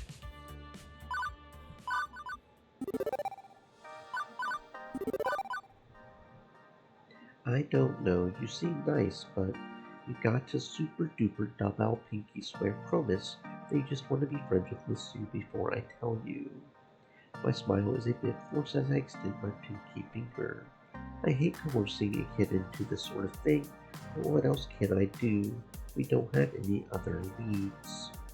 I super duper double pinky swear promise. Okay.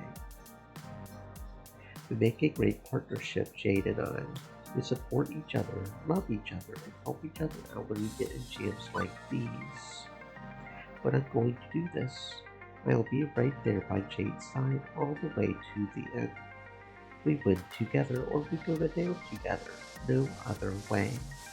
Even if I'm kinda like hoping for a win.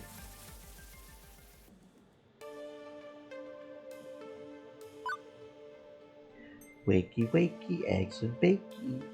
Now I'm just hungry. What's up? We did it. We found a little girl that Sue befriended and convinced her to help us. Now we know where to go and who we can expect to find. Specifically, we have got Sue's real name. I'm guessing it's not Sue. It's Sue. Sue Dobby.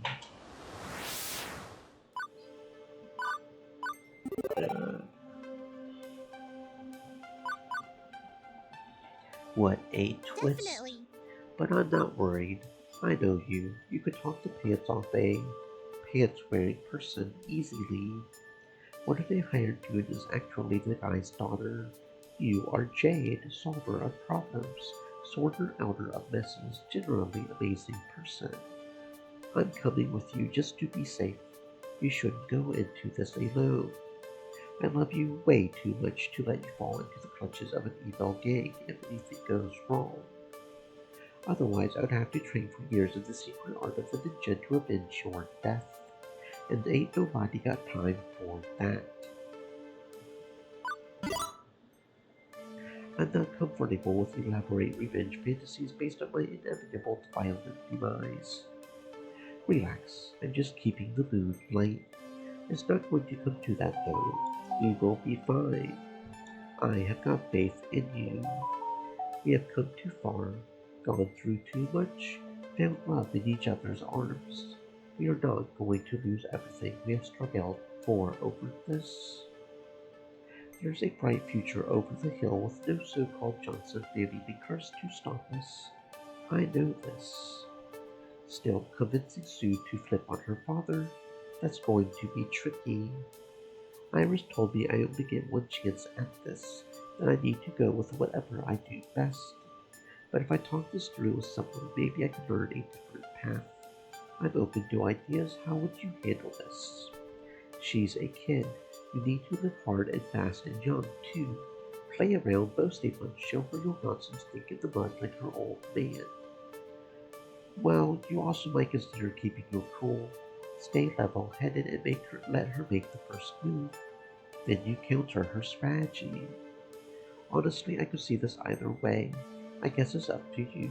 What do you think? I don't know Juniper. She's got a hell of an ego. If we bruise it, even if we're just joking around, we might lose her. And if we play it too cool, she will rage at us. It's up to you. You don't have to decide right now. Just play it by ear. When you are ready to go, come find me. We will go together and save Arcade Spirits from its horrible, horrible doom.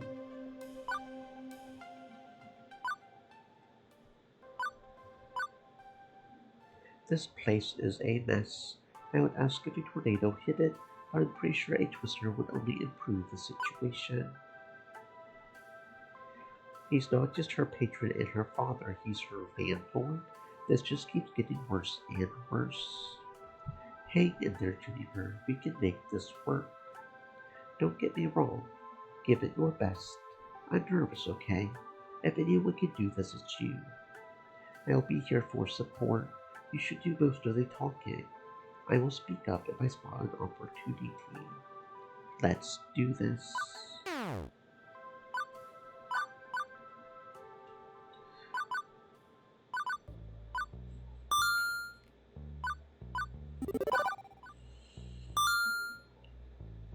You have wrecked Jade's dreams one time too many, Deco. And tonight you're going down. Sue's going to show you the door and then she's going to push your face through it. Hopefully. See ya.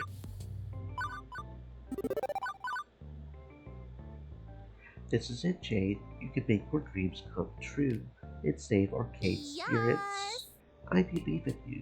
Let's help Sue see your Oh, heart's man. wish. Oh god, you're painfully cheery, aren't you? That's me. Life's kinda rough, I know. And Jade and I have had terrible luck, it's true. I have never lost my hope. I know if we hang in there, we will find the future we deserve. Jade, if you promise to make the walking queen card here pipe down, I will hear you out. She says that, but she's definitely smirking. Gotcha. You can do it. Okay, what you got for me? Make your case already.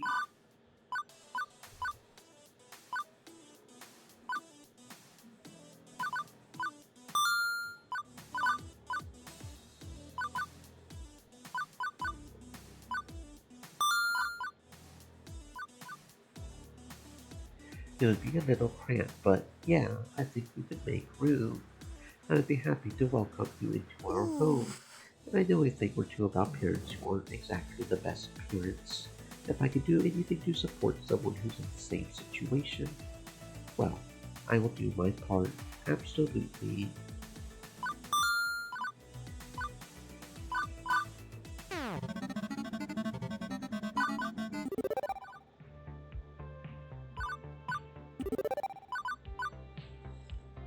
We did it!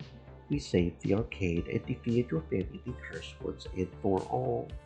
Assuming it was ever a thing to begin Well, with. if it was, you were certainly up to the job of breaking it. A bright and happy future together. We found love. We found the arcade of your dreams. We found everything we ever wanted. I love you, and I'm proud of you.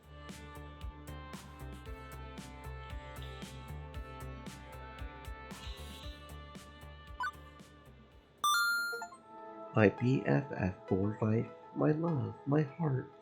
Juniper had played all those roles. We had shared our lives together so far and had no interest in changing that. Oh, wow. How long have we been sitting here watching this show? I think, 8 hours? We really need to get back to work. After all, we are busy adults with many important responsibilities. So, what do you think? Watch another episode?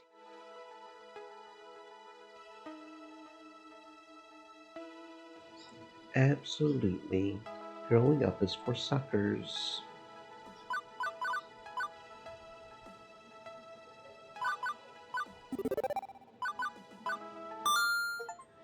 Alright, there we go. We have romanced every single character in the game.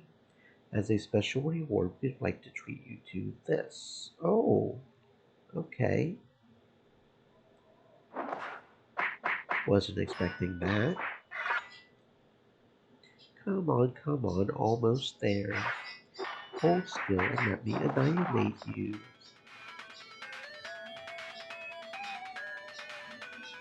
Yes, say hello to Diamond Link, baby. This is just too easy. These scrubs can't handle me. Okay, enough practice. Let's check today's news. Super Fist of Discomfort 2 announced. Holy crap, you guys, it's happening. We are finally getting a sequel to Fist of Discomfort. Not an expansion, not a balance patch, but a full-fledged sequel. And what's more, it's no longer a one-on-one fighting strategy game. It's a 2-on-2 team game. Announced at Max Tokyo, Super Fist of Discomfort 2 will be an online-ready multiplayer fighting strategy game in which you and a friend team up to clear the lanes, push near the sensei, and conquer the enemy dojo. It's coming to all major consoles as well as a standard arcade release, And what's more, the arcade version will include USB ports so you can use your favorite controller from home. So dust off your mad wind ninja skills, head down to the arcade with a buddy and get fight. And if you don't have a buddy, well, sucks to be you. Other daily headlines: President Mitchell Dennis wrongdoing in Hot Sauce Gate, CRT vs HDTV, how to get the most out of your classic titles, 4HK takes on the world, Queen Bee's rise to dominance in the NA scene, the Deco disappearance, government cover-up, or alien conspiracy. A sequel to FOD, and it's a team game. This is bad. I don't have a partner, much less a team. Where could I possibly find the perfect player 2? The new challengers, which we are going to be playing very soon. Okay, that's interesting. Wasn't expecting a little shout out there. No, I don't want to save this data. I think the data I'm going to save is the one I'm going to get right now, which is the last achievement, which is not romancing anyone. One more achievement to go, one more run. Let's do this.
Assuming Iris isn't lying, she's massively interconnected to any number of databases, and now to my own digital persona. All my mumblings, my rants and ravings, my cat memes. I've heard about virtual assistants before, about the wonders they can perform, and in an increasingly connected future here, they are a practical next step in AI research. By this point, it's going to take a miracle to sort my life out. So what if that miracle is made of bits of silicon? I will take it. I've always had an affinity with silicon, right? And as I came to realize weeks later, it turns out that that was the best rational decision I have ever made.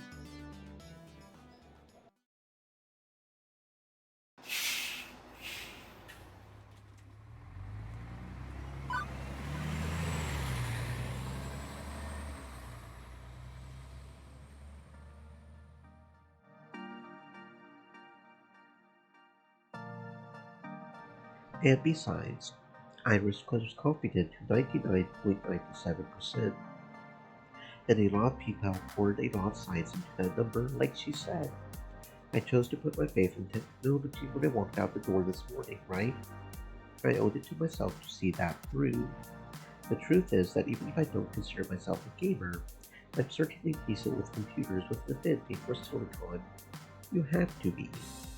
And if in the end that science failed me, well, no harm, no foul. At least I tried.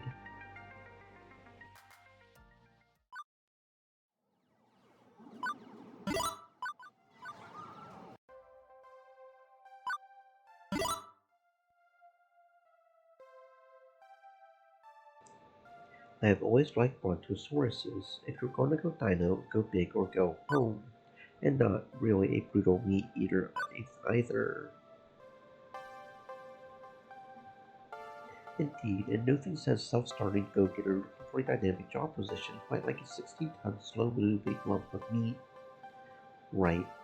Maybe I should have gone with Raptor. Everybody likes What's your Raptors. favorite? An apple a day keeps the doctor away. If I'm hungry, I need something that's got enough nutrients and protein to carry me through the rest of the day. That's good. You know how to plan accordingly for any situation. You know what they say, you are what you eat.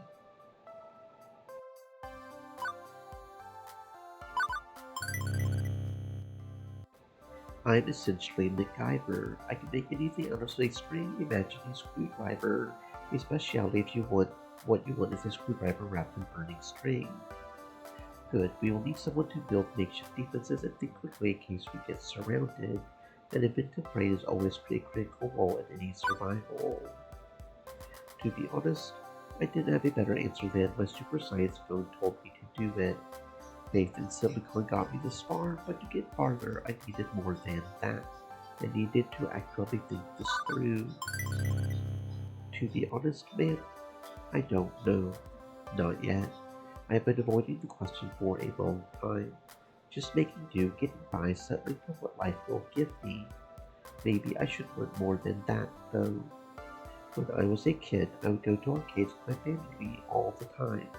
But that was long ago. Maybe I want to reconnect with that. Maybe I just want a job. I don't know. But if you hire me, I'm hoping to find out why I'm here along the way.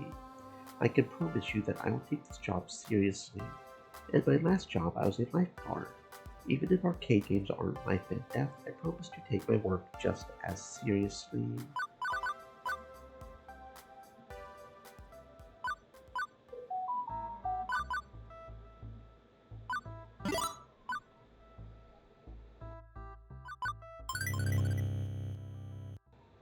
It's not my first explosive ordnance test.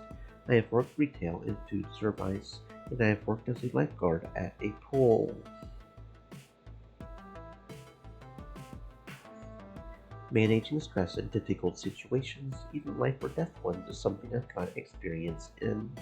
You can rely on me. Gavin nods approvingly. Good.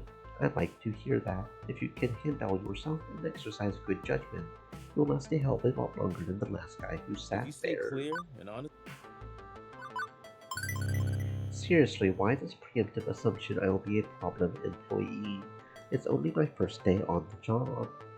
I'm the protector of their hopes and dreams, for lack of a less flowery way to put it. I've got a right to be suspicious of you. But do your work, don't screw with them, and you will get along just fine.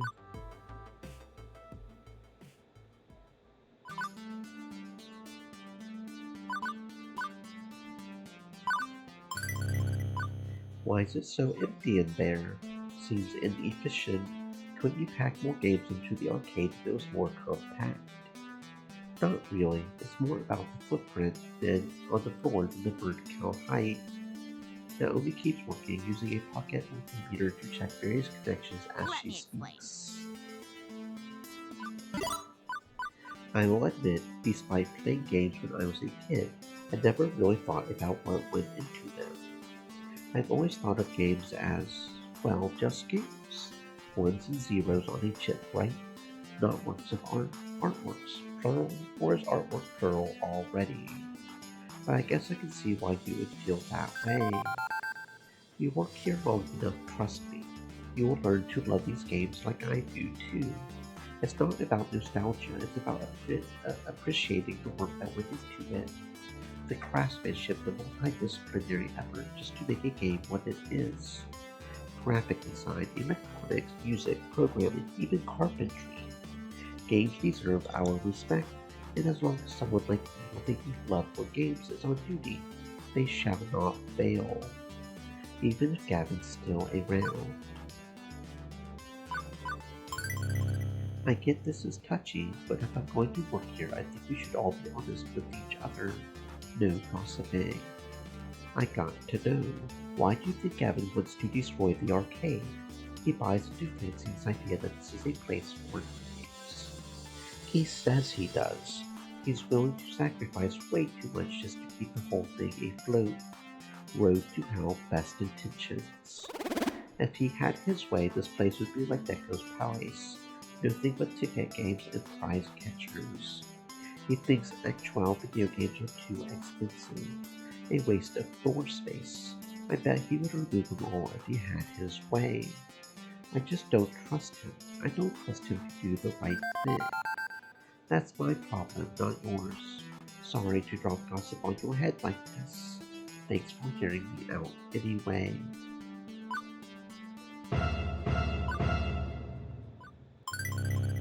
I opened my mouth as wide as I could and let the fear fall from my lips, my mind devoid of any emotion but horror. It's fine, everything is gonna be fine. But you are I'm a real human being, I promise. It's just a costume. Peace. Wow. I mean, wow. I'm suitably impressed, albeit slightly terrified. She could just take an idea and run with it. Where she's running with it, I'm not even sure she knows. And how would you have snuck out, I wonder?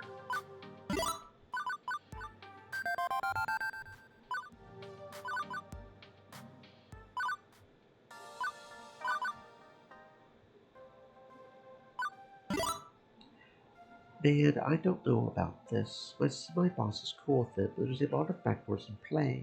I don't think I should just let you walk with the thing. I feel a bit wishy-washy about the whole mess, not wanting to get on Naomi or Gavin's bad sides, but the player simply smiles. Well, we can't have a mess, can we? Would be sporting. Let's compromise.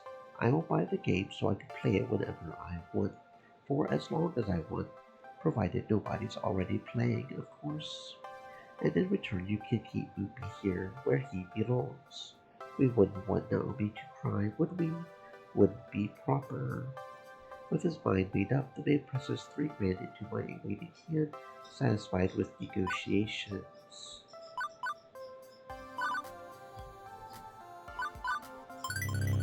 If you don't mind me commenting on it, that's a lot of money just you have on your person. What do you do for a living? This and that. He doesn't really seem to care to talk about his work. Not in a guarded way, it's just less interesting than his current maze. Maybe he's actually the head of the international diamond smuggling ring. They hide the stones inside arcade games. Day trading. Day trading. Stocks and bonds. Anybody can do it if they have a head for the numbers. It's really nothing important. Or maybe he's a day trader. I don't feel people are defined by their work. I know the arcade is home to those who have made their passion into their work, but it's the passion that matters more. I have my passions the same as anyone. I look forward to learning yours as well, but I'm not deep in the middle of a game, I mean.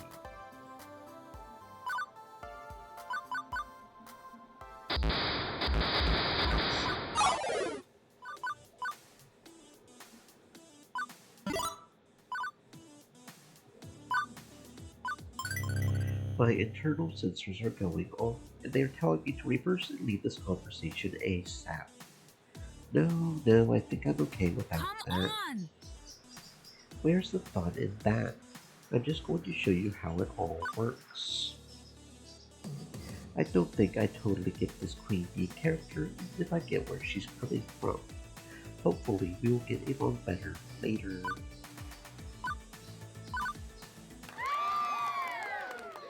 Care to dance? Notice who it is that's dancing right here. Notice, I didn't even notice that before, but yeah, okay. First character we meet is indeed that girl.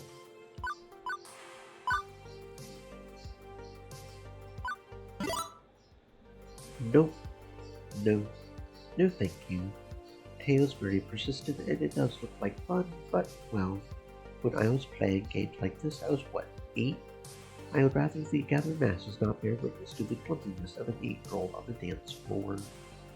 Really, I appreciate the offer, but wait.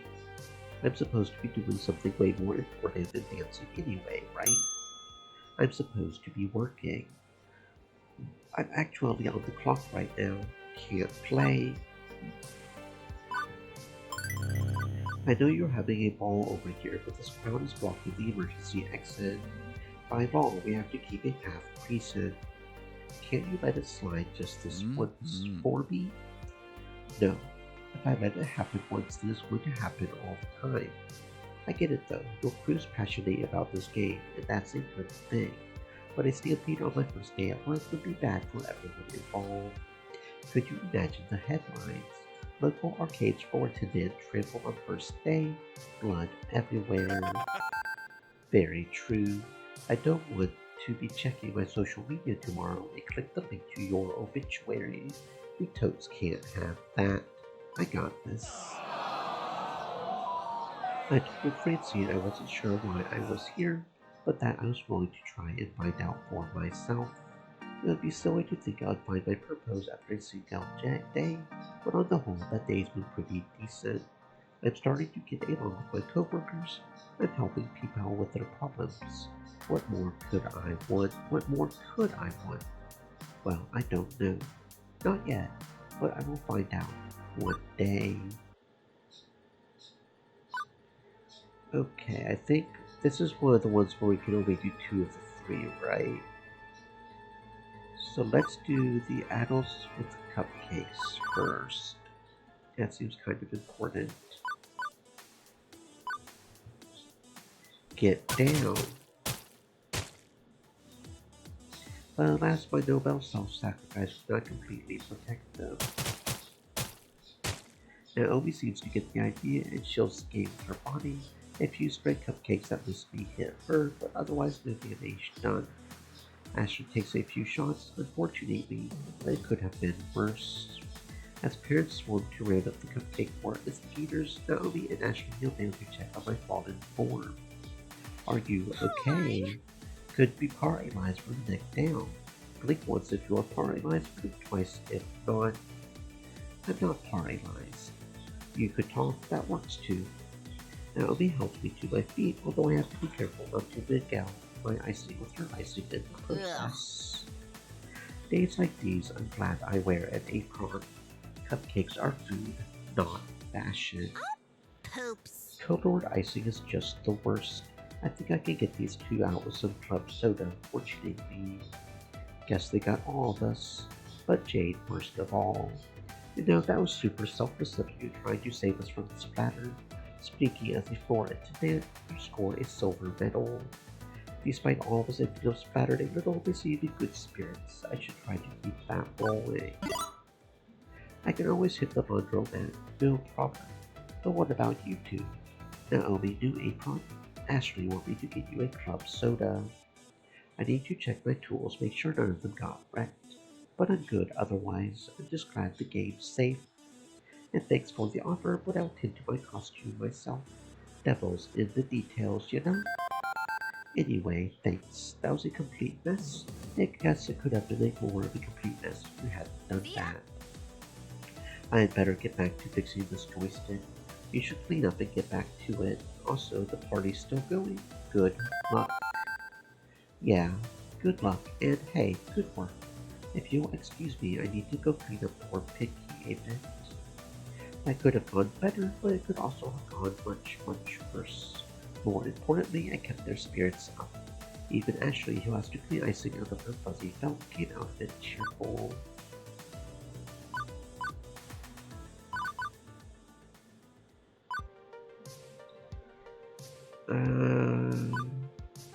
It's time to put on my Sherlock cap and figure this mystery out. The scene, Fast Cars 5 racing games, in the darkest corner of the Funplex, approximately 6. The crime, theft via exportation. The accused, the crying boy. The facts, what I've gathered thus far, she claims the boy tricked her son into putting his tokens into the boy's game. Let's delve a little deeper, shall we? Ma'am, I'm with the arcade staff. I'm here to help. I know you're upset right now, but you please stop shouting. I'm sure we can get this all settled.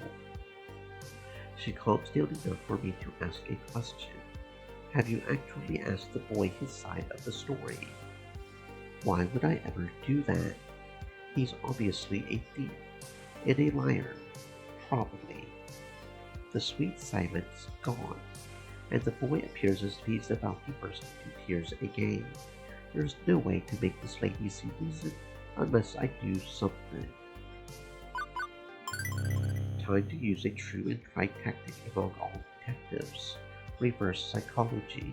Since she's shouting, I need to speak softly to talk her down. It will force her to stop and think so she can actually hear me. I continue speaking in a hushed tone. It's only fair to hear the boy's sigh. This could all just be a misunderstanding. Please. Taking advantage of the moment, I crouched down next to the crying boy and tried to console him. Hello there, little man. I know this is very tough for you, but can you tell me what happened? The boy hesitates for a I moment. didn't. I swear I didn't do anything. The other kid, he just came up out of nowhere and dropped his token in my slot. After I lost, I got off the game and offered it to him, but he just ran away. That explains it. I turned back to the lady. See, it was all just a mistake. That boy is claiming my Josh is a liar. Unacceptable. He could be making it all up just to protect himself. You have no proof.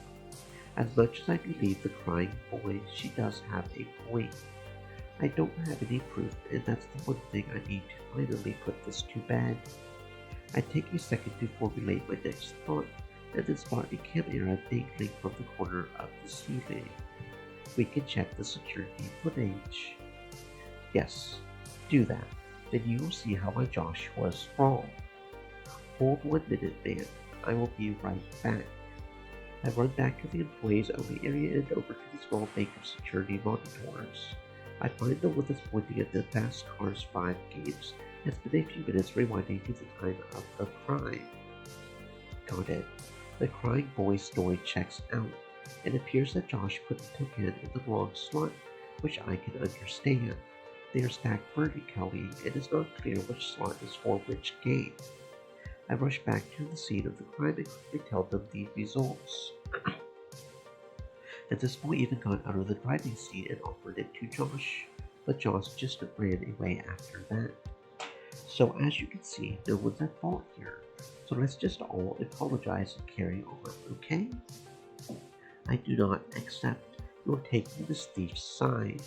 Josh is a good boy and doesn't deserve to be treated this way. Josh, get over here. We are leaving this horrible arcade right now. I didn't see that one coming. The woman scoops up her child and storms out the front door. I don't think we will see her or her son anymore, and frankly, I'm okay with that.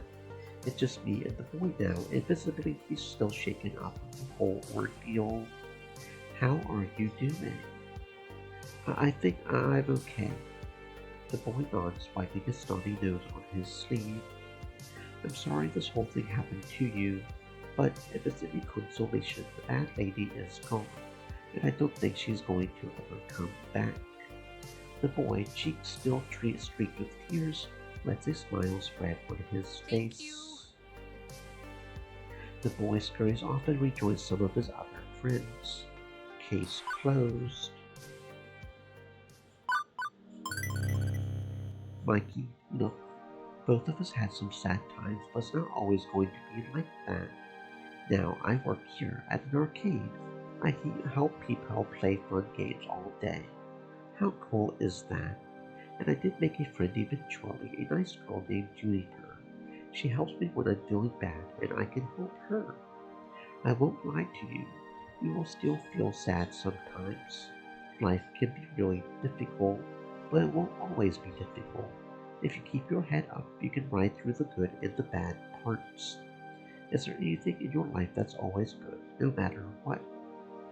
Mikey thinks it over a little. I like cartoons, and I can watch those no matter where we live. See, no matter how sad you get, you'll always have your cartoons. Any city you live in will have them. See, there are good things along with the bad. Does anybody else at your school like the same cartoons you do? I dunno. Do you want to find out? There's a super easy way. Just ask them. Really? Really? You would be surprised. Okay. Do you like Ultra Warrior Unicorn Rainbow Champions too? I fucking love Ultra Warrior Unicorn Rainbow Champions. Don't tell your mom I use that word. The kid grins, amused that he caught me swearing. Then we are both laughing, because I'm just an ordinary person now, not some authority figure. I make mistakes. Both of us have highs and lows. I bet some of the kids out there love Ultra Warrior Unicorn Rainbow Champions. I mean, who doesn't? How about we go back out there and you can ask the other kids what cartoons they like? You'll never know until you ask. I don't know. I'm not saying they will all be your friends. Some won't. Some will. The good and the bad, Mike. You get both if you look. And it's worth looking for the good. Thank you. I will go talk to them. That's the spirit. I take his hand to lead him out back to the main room.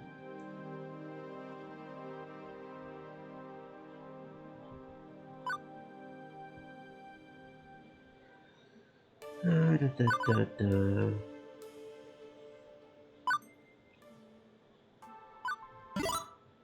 If every day a game is running and loses a bit of its finite lifespan, how long before they just can't be saved? I don't know much about the hardware, but given your favorites are from the 80s, it seems like they can go a long time. Well, with proper upkeep and repairs, as long as parts are still available, or can be fixed up with modern components. A very long time indeed, and I will be here for as long as they will have me, to bring my games up and playing. But you are right about being realistic. I need to be realistic too. The cost of cleaning our carpets won't be as bad thanks to your quick thinking. Normally I would have dealt with angry parents myself, but I was distracted. I have only second-hand accounts of your performance there, but I have to say, good work. Dealing with that situation by the driving games took skill. You got to the heart of the matter, right to the truth, even if she refused to see it. I didn't really know why I was here when I walked in those doors. Maybe I still don't, but this is the kind of place where you can learn who and what you are, and why you are here. Naomi's here to care for her cherished games, Percy's chasing his dream of a high score. And I'm here because I'm tired of compromising, tired of settling for whatever I can get.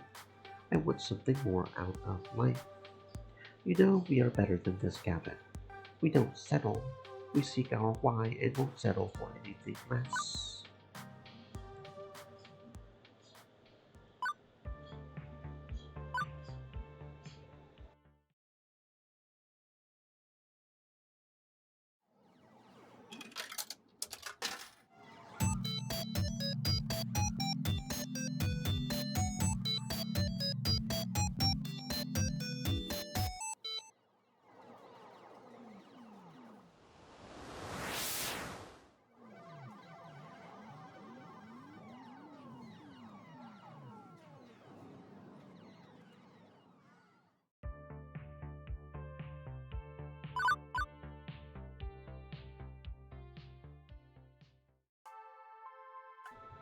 But I shouldn't feel upset. I have been genuinely enjoying my time at the Funplex. I don't need some grand reason why when I feel this good deep down inside. I have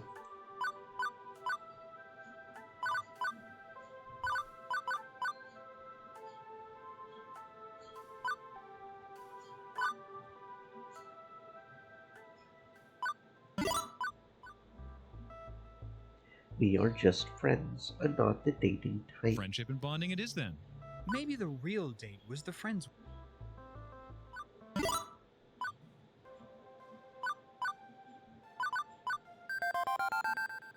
You punch in and punch out right on time, sure.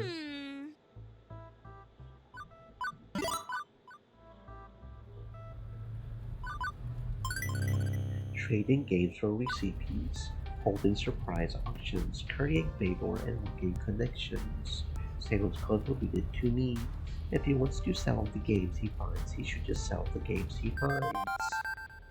Thank you. Good to have someone who sees clearly on a trip like this. Come on, Francine's right. Where's your sense of adventure? I think it's exciting. Suddenly, games. What will we find? What can we get? What mysterious bargains can we make? Who knows?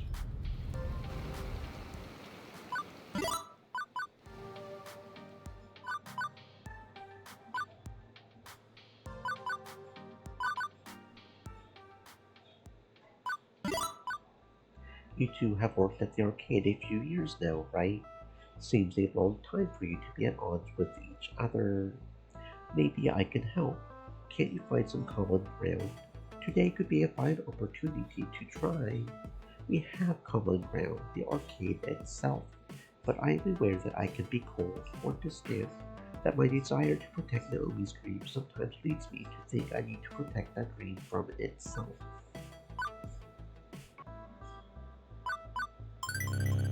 Hamza, sir, could I have a word in private? Please, simply call me Hamza. Hamza, could I have a word in private? As you like. He leads me a short ways from the group. From across the room, Gavin offers me a brief nod of approval. Does something vex you? You don't like to sell games to Deco's Palace, right? Absolutely not. It would be an insult to the very nature of games to allow their industrially stamped brand of Stupa to pilfer my holdings. Okay, see the guy in the sunglasses and the bad jacket? Franco's turning. Yes, he works for a mini-golf green just outside the city. Not anymore. Gavin's got proof he works for Deco. Nami.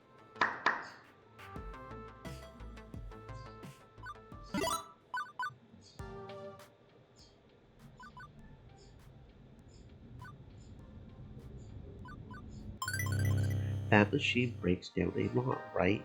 Well, having a spare in storage would mean not needing to buy more parts for it. Impressive. Astute, and a good reason to bid on it, I agree. Iris, give me a quick price check on the sum of all key components in a joust machine. As you wish, Mr. Cooper. Done. Individual components compounded together compile to 400. Gavin gets to his feet. 300, please. Fire. At last, Gavin Cooper shows his fire. Will anyone step? $1,000 to complete my midway collection. Well, crap. Hamza must consider this. A curious leap. Gavin, tell me, why do you seek this game? Naomi's pride and joy is a fully restored joust, but it breaks down frequently. I want to keep her dream alive by giving her an organ donor. Guess what Hamza strange position you have between a collector craving for holy grail and a young girl's dreams. Sword. But Hamza was found physical forces that keep his fantasies afloat. Sold for $1,000. Seems once he hears a bit he likes, it's all over. No going once, going twice. However, as Hamza is now without a heart, I have a mostly working copy of that game in my personnel stocks that I have been meaning to restore. Gavin Cooper, I grant it to you for free. Free? Such is the iron will of Hamza. Question it not. The collector sits grumbling. Thank you, Hamza, you're most kind. I am most capricious, but thank you for the praise all the same. Onward. Hang on, how large is our piggy bank right now? Considering we got a joust for free and got a TMNT for pennies off the dollar, I think we can afford this last must-have. Yes, I suppose that's sensible. Good thinking. Conservative early bidding means we have enough to splurge on this. I doubt it'll perform very well in the arcade, honestly, but if it'll get Naomi off my back. Hamza, the Funplex bids $250. Gadsooks, if I bring back can't go for a paltry $250, I bid $3. 4. Consort at 5. 5. We have 5. Do you have any numbers above that? 6. 6 of one, half a dozen of another. Carnation. No one willing to match. See if you have won yourself a piece of arcade high scoring, Gavin Cooper. Sold. Satisfied, Gavin sits back down and offers me a quick nod of thanks. I'm just glad you support the Funplex any way I can. I suppose you have meant the letter of the law, but I would argue you have done more than that. Even being here now instead of Ashley is something. Anyway, good work.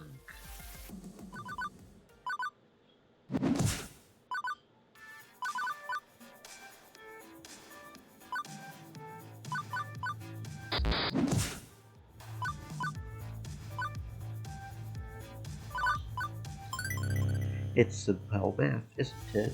If I'm struggling to make ends meet, it's because the arcade itself is struggling.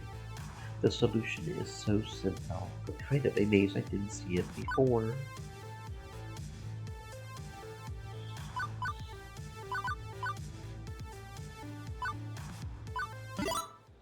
Okay, girls just want to play games, I get it. But this game, it's barely even a game.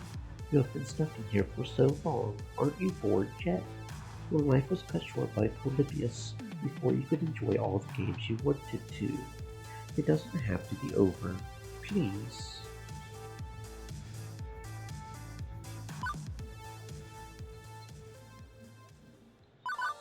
Phrase invaders sounds like the funnest one to me.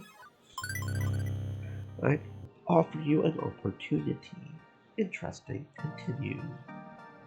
This game represents an investment in the future of the Funplex. If you let me walk out of here with this game, don't think the Funplex will forget your generosity in the future. Because we have a future, and it will be bright. At risk of melodrama, I know that upon this stone I shall build my church. Such fire! More than I saw within you at the start of this evening. Very well, the game is yours. As consider it the first of many such exchanges and mutually beneficial partnership. Now I'm just confused. I thought it was inspiring, and a little confusing.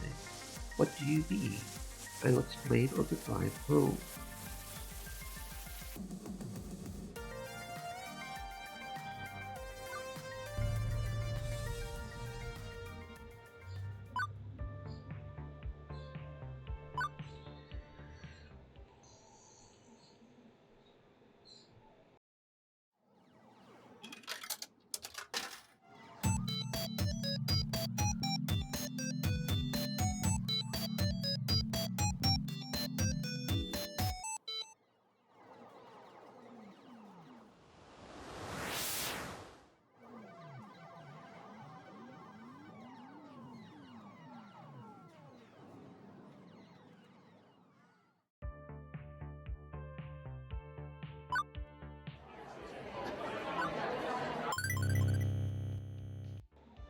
I'm not okay.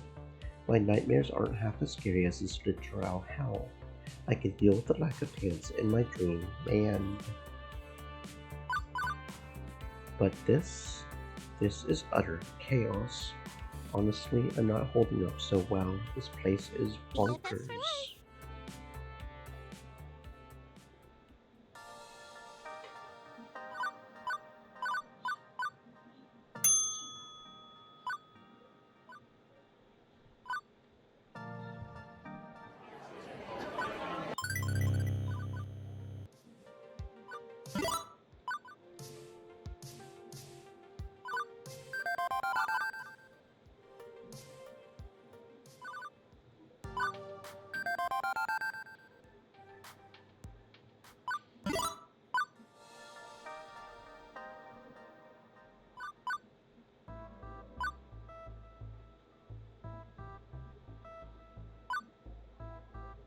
We have spent some time together, but I suppose it's been rather focused time, hasn't it?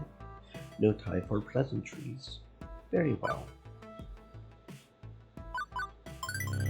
I can see why this annoys you. Blatant lies and self-aggrandizing don't fit into your sensible worldview. You value honesty and open communication, and I'm guessing the chest-beating pride of your family didn't sit well. Precisely. I'm the lucky one. I didn't buy into the rags to riches story the one father used to manipulate my brothers and sisters. I saw through it with clear eyes. Eventually, I opted to strike out on my own.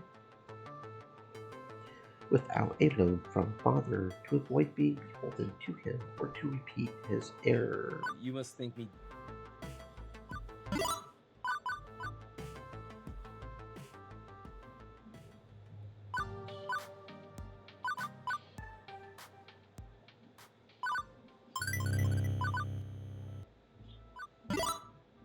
Designing a unique concept smacks of effort.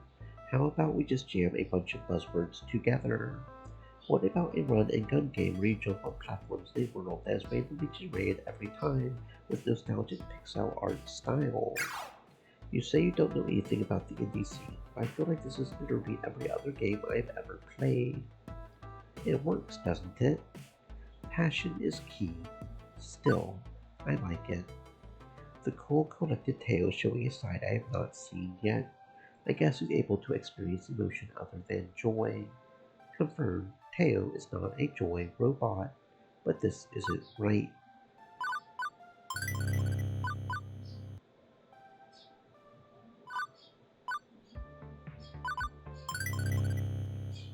Well, with Ashley helping me with the hype of the cosplay contest, I feel like I still wanted to squeeze in a couple more games before the hall closes.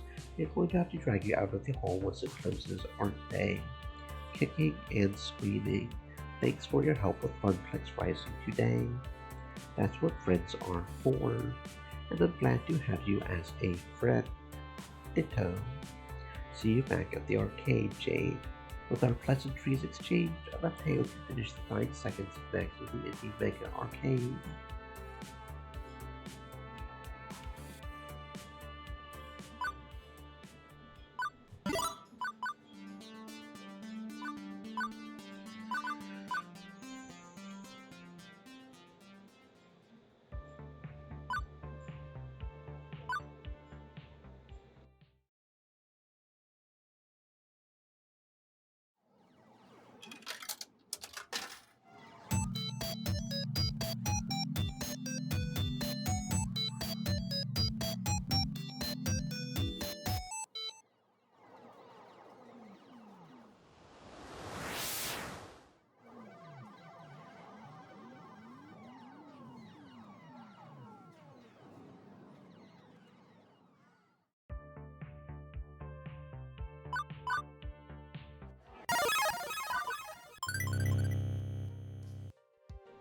Each one of you is passionate enough about the arcade scene to take time out of your day and join us at the Funplex.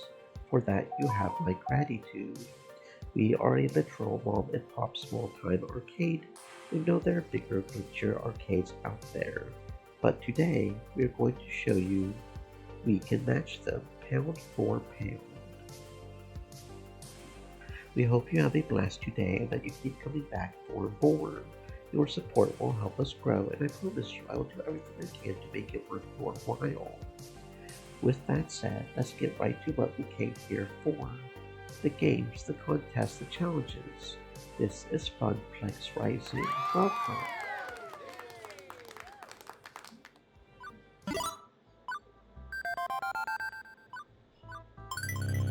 You have seen him in action before.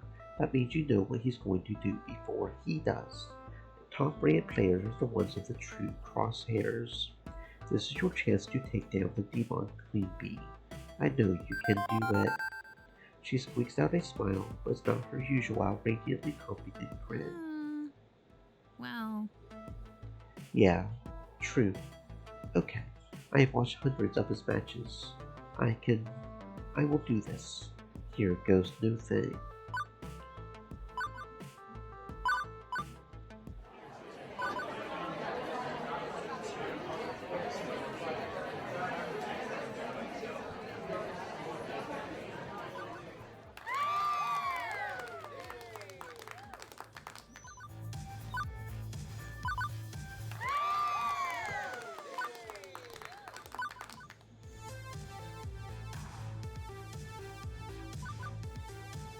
If you have got a dispute, you take it up with Gavin at the prize desk.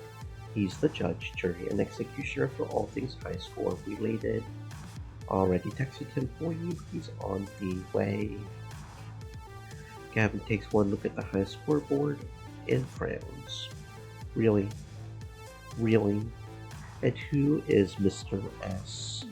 Well, Gavin, that's technically former WWE Tag Team Champ Badass Billy Gunn. But today it's just this guy right here, Steve. Good. Steve, you're out of the tournament. What? We can't wipe the game scoreboard to get rid of your dope score. not without losing the feel top spool underneath it, meaning we are stuck with the sweat for the day. Getting it out of my hair almost but not entirely makes up for having to feel that problem. But that's not actually my score. I was just kidding. I didn't put ass in there, it was someone else. Jade? He claimed it was his until you showed up. He's either a liar or a prankster. We are done here. Steve, you are out of the running. One more incident and you are out the door. You don't have to stand here and take this crap. You don't want me here, I'll give my visits to Deco's Palace. And off he goes. Wow, that's some arcade justice right there. Thanks so much. Happy to help, but if you don't like keeping the swearing to a minimum, we got kids here. For you, anything. Pretty intense stuff, but the problem's basically solved even if Necronom is earning a few more quarters today. On to the next problem.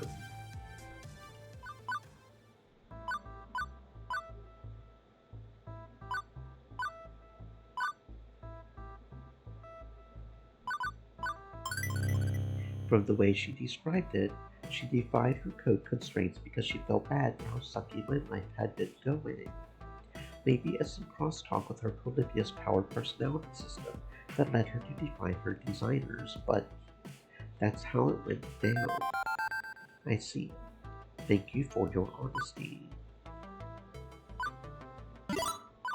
Look, without condemning or condoning her for what she happens to be, physically, what's the harm in giving her a chance? She got me this job. She helped me put together the event. She's done the very task they designed her for admirably. Iris is quirky and makes mistakes, yes, but so far things have gone just fine. I'm not really too worried. A bit short-sighted, don't you think? I call it like I see it. You value honesty, right? I'm being honest with you. So you are. I'm unconvinced, but I suppose for the time being, I can attempt to trust Iris a bit more than I have in the past. We will see where that gets us. At the very least, being kind to our future robot overlord might earn us a place in her favorite pet canals. A light buzzing in my back pocket signals concordance. I think she would be cool with that. The trust, not the pet canals. Very well, I shall reserve judgment.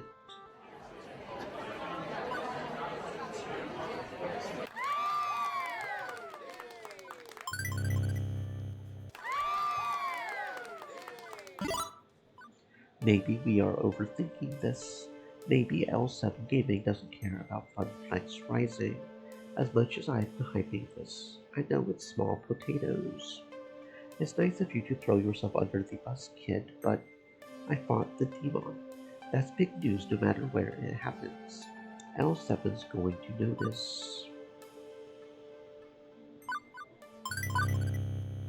That by learning from the 3 top players in the world, you'll gather the knowledge and fighting prowess to legitimately conquer the universe.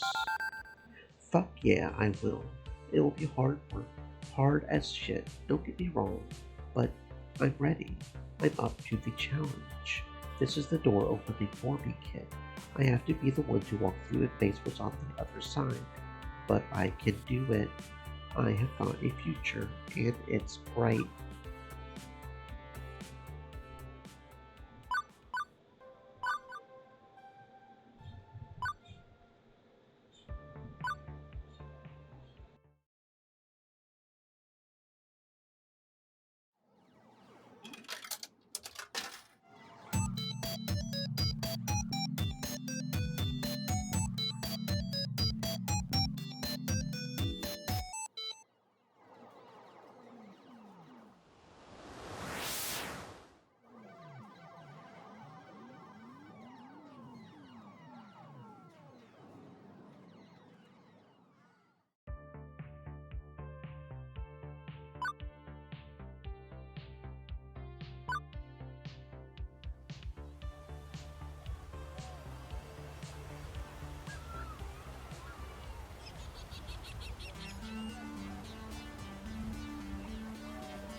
Seeing as how I just got here, I would have to say I'm not sure how I know how it feels yet.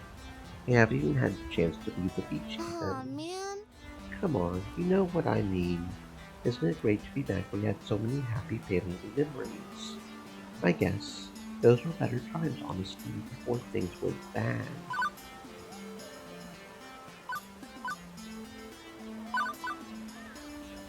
His sister owns my software. She could get me shut down.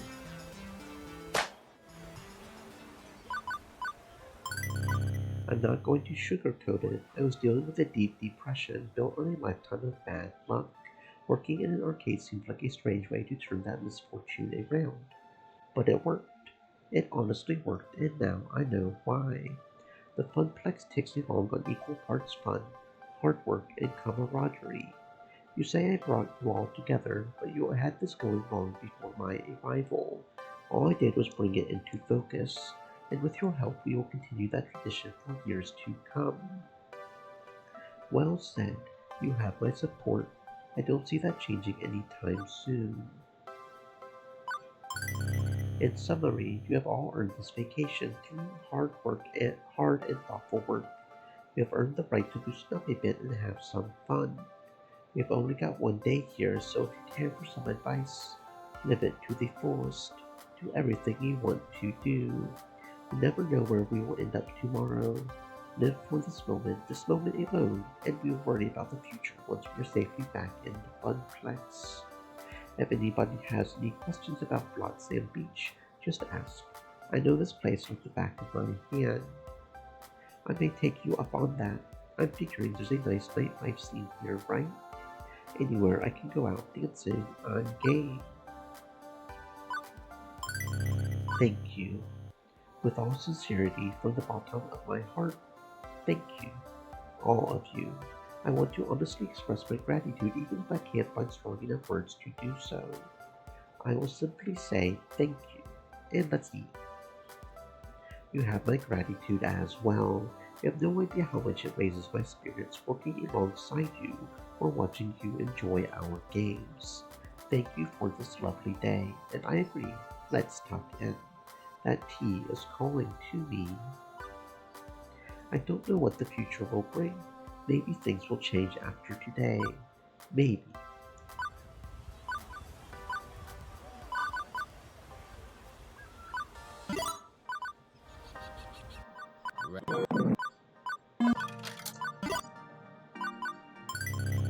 In all fairness, I'm something of a skee-ball master.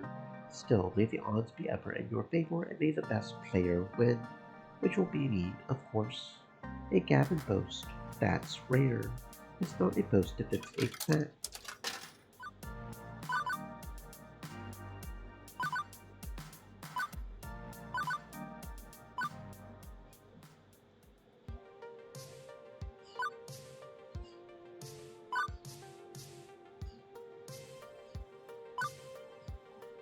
My first instinct was to help Naomi back to her feet, and that's what I will do. Even though the kid is swiping sour gummies, I'm sure the cashier is on it. This isn't the first time a child has tried to steal candy, nor will it be the last. I go over to Naomi and extend a hand toward her. She grabs a hold as I pull her to her feet. I collect Naomi's fallen candies as well, and I notice the cashier approach the kid. They demand the kid to turn out their pockets. It appears like the kid wasn't just picking up stuff from the spill, those pockets were quite full. With a very disappointed frown, the cashier tells him to kindly exit the sandy bar, and the kid complies. Just like I have always gotten, an assortment of flavors is the best way to go. You get to try a little bit of everything. I just love all the different kinds of taffy. You can't just pick one. Nothing wrong with that choice, and you can always throw away the cotton candy ones. Tao, I think you meant to say the butter popcorn ones. Clearly they take their candy seriously.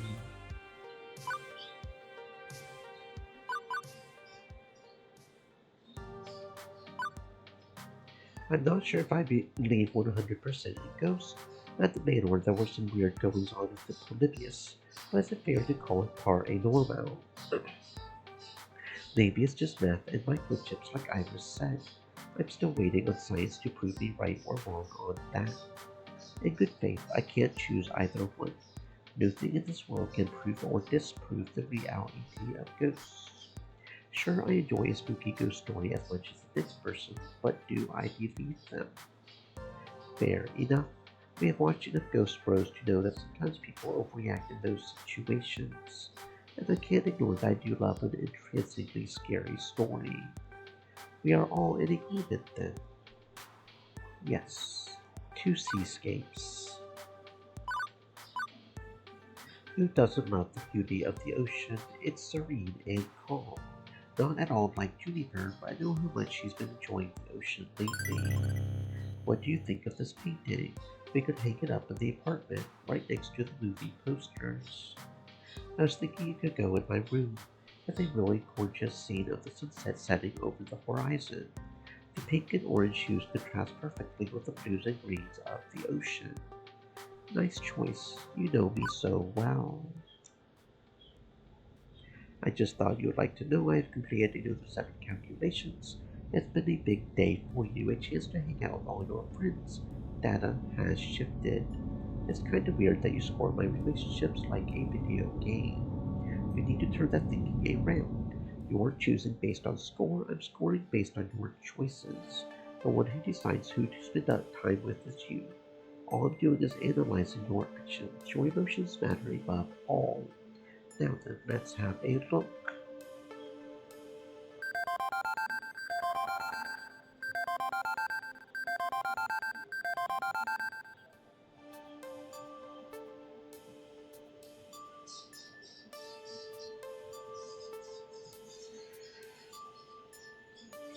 I could search for local entertainment suitable to your tastes. I don't know, probably just go back to the hotel room and watch TV or something. And that's when someone notices I've been having a very prolonged conversation with my phone. What are you and Iris up to? Sneaky secret AI things. I was thinking of heading out to the movies tonight if you have got no other plans. I mean, we typically cap off a good day of cartoons on the couch, right? It's true, Juniper's been my BFF for years, and many an evening's been spent in front of some streaming video or another. If I'm not looking for romance, Juniper's the right one to turn to. We are already friends and a half. Sure, I'm game. What's playing? Cartoons. Well, some avant-garde indie animated film playing in a prototypical theater off the main strip. Basically cartoons. Let's get going. I want to get oodles of snacks before the show starts. I pocket my phone and follow along as Juniper leads me off into the cool night air.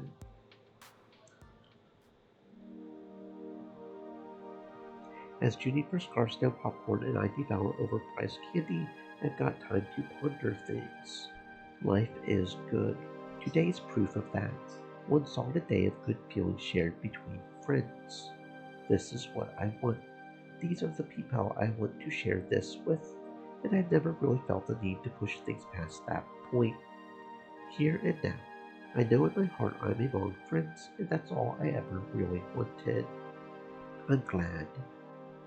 I'm glad to be here with BFFs you. for life. You have always been my friend. I will always be your friend. I wanted to make sure you knew that. You seemed a little down or something earlier talking to your Iris. I'm good, Juniper. This is where I want to be right now. That's great to hear. Although what I would really like to hear is, yes, Juniper, I will go refill the popcorn for you so you don't miss the next scene. What are friends for?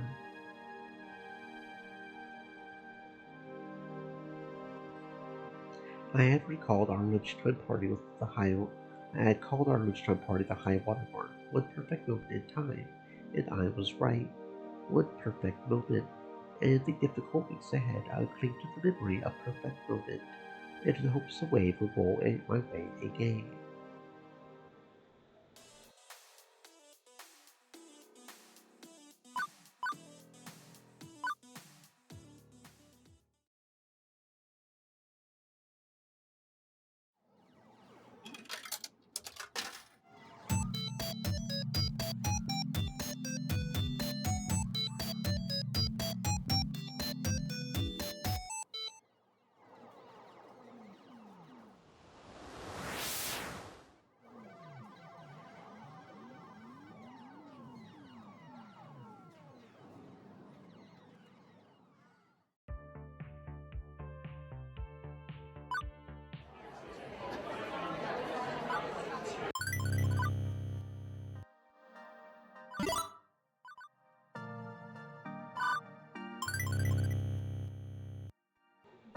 I didn't know you felt that way, Miss Francine. You have my sincere gratitude. I promise to do right by you. You're a good person with a good heart. Clear-headed, too. A fine combination. Couldn't ask for more in someone you love.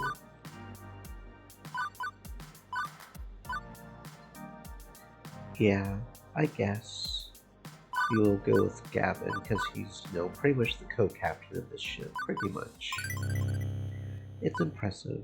Deco's geared the works to milk his customers for everything they are worth, while hiding that back behind some vague scorecard. Indeed, it's a smart way to run an You should arcade. be careful. That said, I would need to run some statistics to see exactly how brutal this system is in practice. I wouldn't want the Funplex to exploit its customers. Surely a happy medium exists, just food for thought.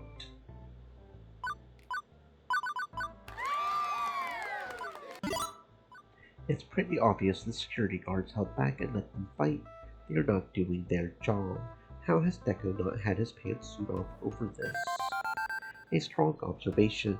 My only guess is the immense power of his wealth, which affords him as many lawyers as he needs to throw at a problem. Take this matter I have heard seriously. rumors of him using his influence like a cudgel. I would hate to be on his bad side if so. I suggest we move on. Not much to learn here in terms of improving how we run our own events. Agreed.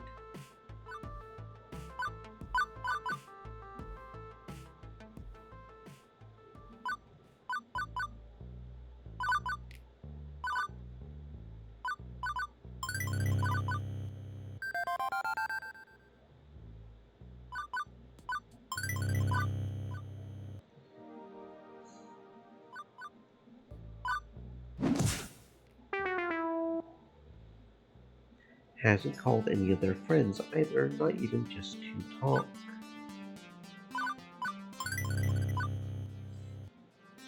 It's up to us to do something that will get Jade out of this funk. Okay, my mind's made up. Hurry up and finish your morning routine. Why? I can't stand seeing you like this anymore. I'm taking you out to lunch. My treat. Juniper, the thought is sweet, but you are getting out of this. A change of scenery will do you good. And if I see you playing Craze Invaders one more time instead of doing literally anything else, I will break. I don't know what to say. Say nothing. Today we play the game Doki Doki Lunchtime, and it's going to be yummy. I owe it to them to sit and listen. They are my friends.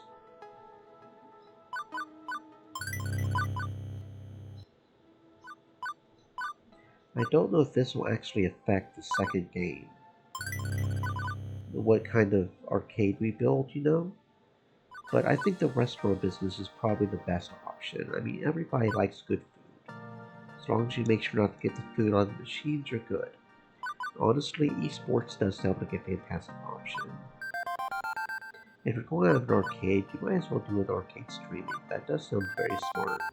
Especially if you're going to do competitive, because you got the competitive and streaming. And then once you work all that off, you can eat. So, that sounds like the best. I don't know if that will actually show up in the second game or not, but we'll see. We will see.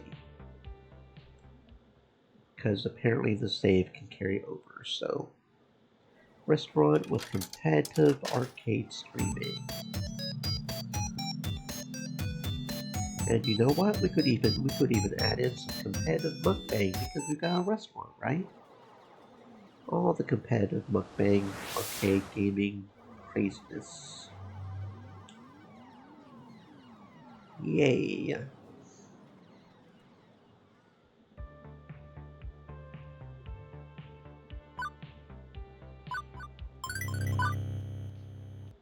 If there's one driving reason to make this work, it's all of them.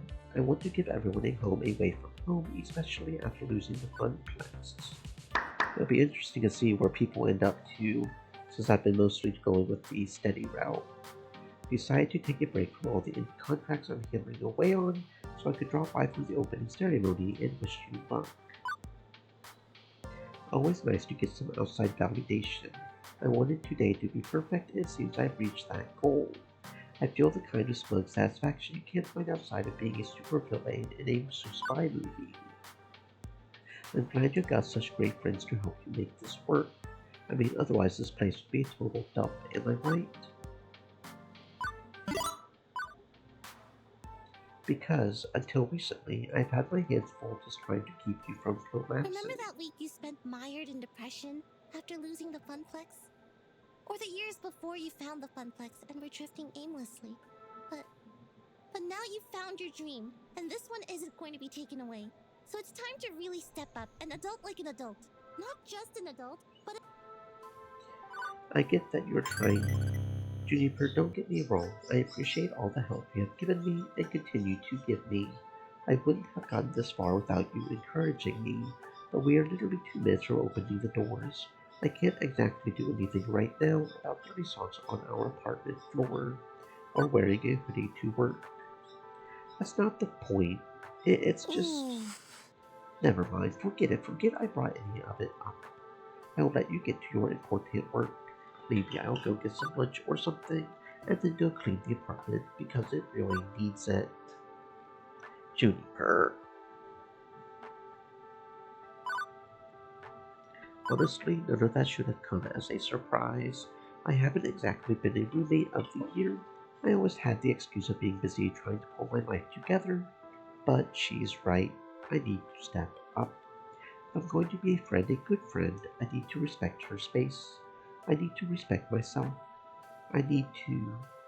There's just so much I still need to do. There will be time later to patch things up with Juniper, presumably.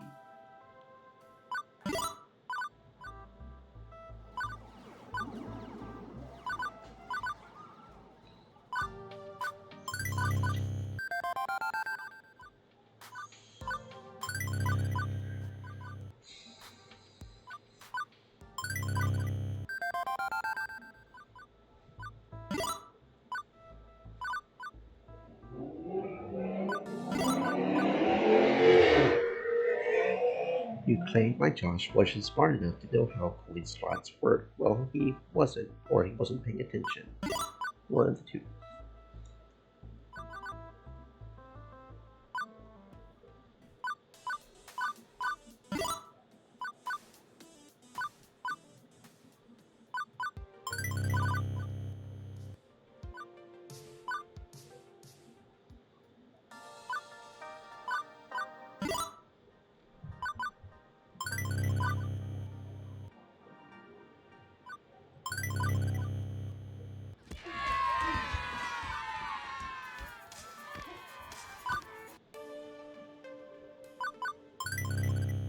You are right.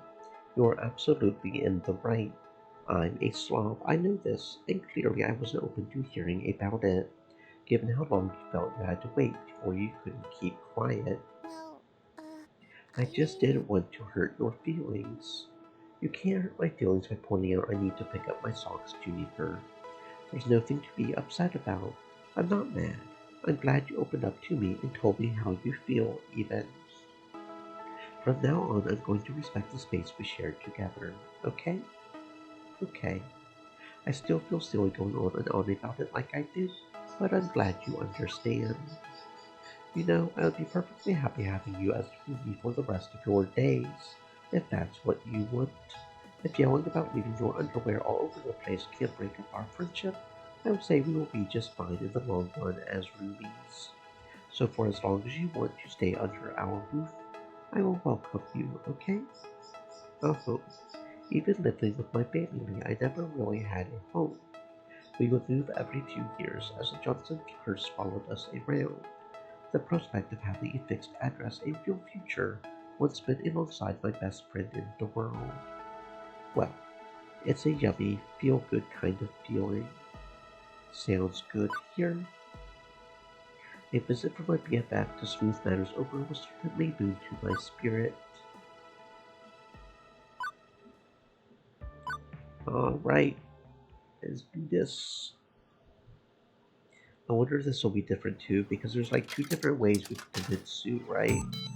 Because we either convince her by talking to her, or we convince her by playing a game.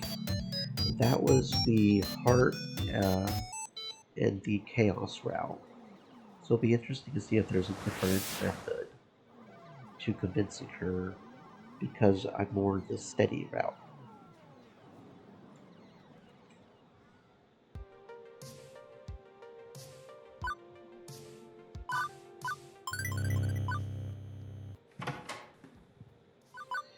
No, Deco, get out.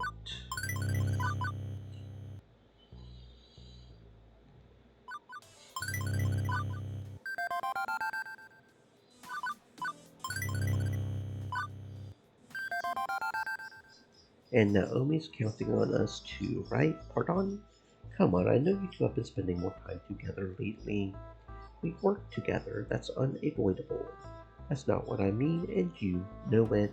You two were at each other's throat all the time during the Funplex days, but now that everyone's pulling together to make arcade spirits happen, well, don't think I haven't been noticing the extra hours you put in. This is irrelevant to the situation at hand. Let's stay focused, shall we? Sure, sure.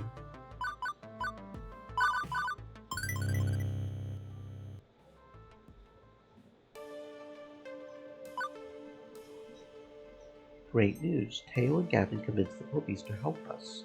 We've got some sneaky insider info that now that we can use.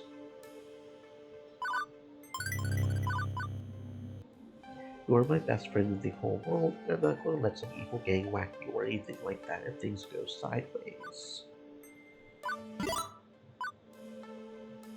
You have come too far, gone through too much, overcome so many struggles. You are not going to lose everything you have struggled for this. I never believed in the so-called Johnson family curse, and today we will prove that I'm right. I remember being a teenager once, wasn't the brightest bulb. I think I can play this cool and let her make the first move and outsmart Sue. Okay, run with that then.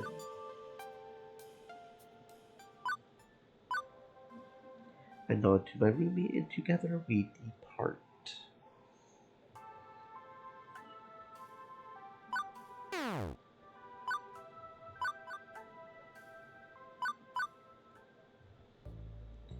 I motion for Juniper to stay quiet as we look at the shadows below the catwalks above.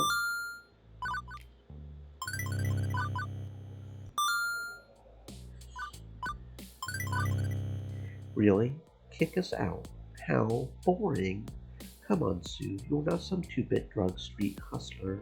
You're a crew of elite computer security experts, aren't you? I'd like to think your idea of putting someone in their place is a bit more involved than just beat them up and make them go away. Or am I overestimating you? And Sue raises a hand to stop her goons. What? Don't listen to this simpleton. They are not worth your time. Jade showed me respect. I don't forget respect. Only fair to hear them out in turn. I'd like to think I'm smarter than the average crook. Yeah, we roll on mine and off with skill and style. And we are not generic thugs for rent, Dad. No, I am not going to bounce Jade like a basketball off the pavement. Not yet, anyway. Tell me, Arcade Czar, what did you have in mind? How do we settle this issue? Okay, I have got my chance. I'm going to let her make her moves first move, play into her ego, outwit her, and then overcome. I'm not the sort of person to rush into something. Better to react to conditions on the ground and come up with a winning strategy. Well, how do you normally settle disagreements around here? It's your arcade and your rules. I will follow them, just as I would expect you to follow the rules in my arcade. Well now, looks like we've got ourselves someone with the fever gang.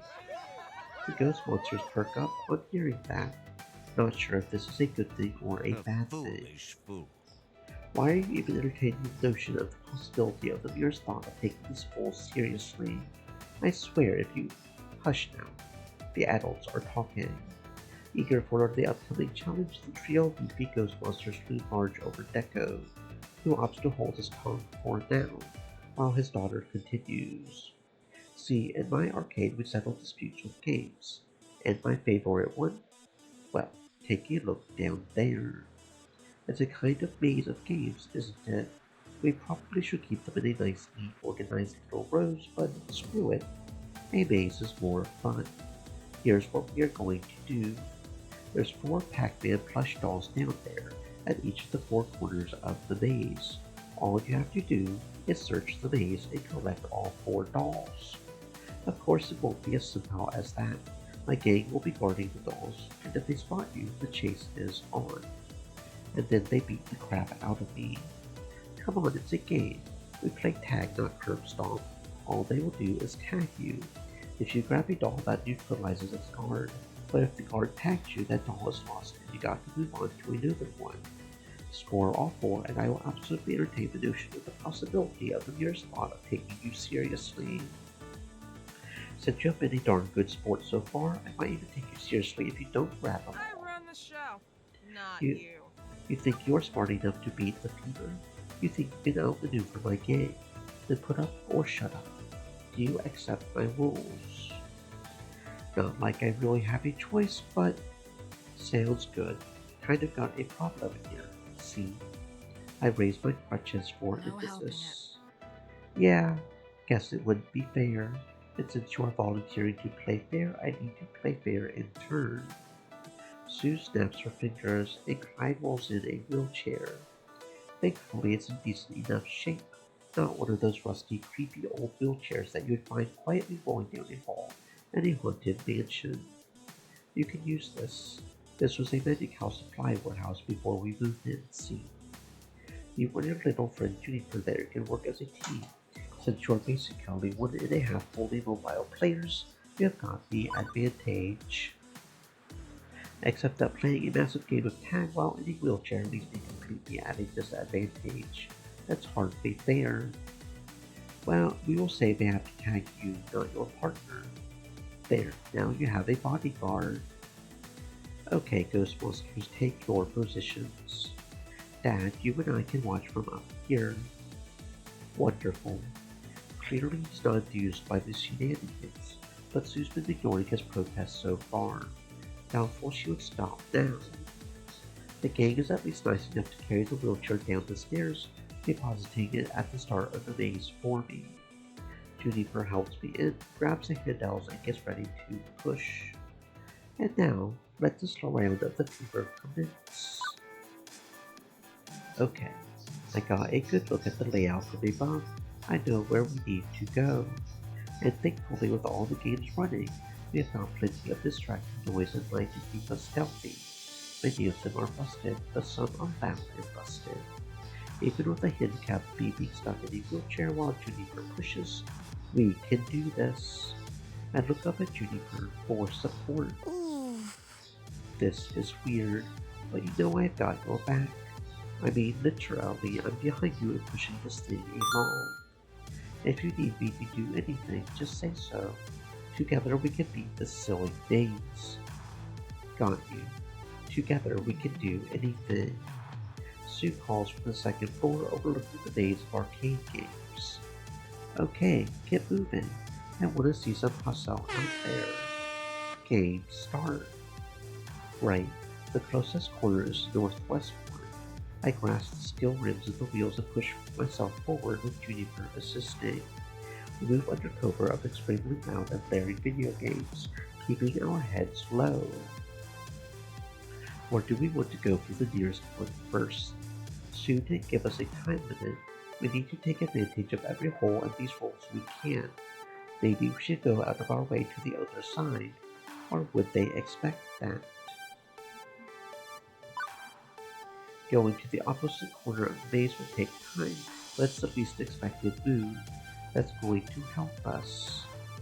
In fact, he appears to be totally distracted, currently taking a phone call. Baby, don't be like that. Come on, I will be back soon. I just got this thing I'm doing. Yes, it's with Sue. Yes, that Sue. No, how many times I got to tell you? She's only got eyes for Clyde anyway. Don't be like that, come on. And look, there's this plush doll, completely unguarded while his back is turned. Coming directly here was the right move. He's not ready to play, but I am. Quietly, Juniper pushes my wheelchair along, until I could scoop the doll right off the ground. No muss, no fuss. And keep just a second, okay? Look, baby, you gotta understand, it's a ghost monster thing, and he's just now realizing he's already lost the game.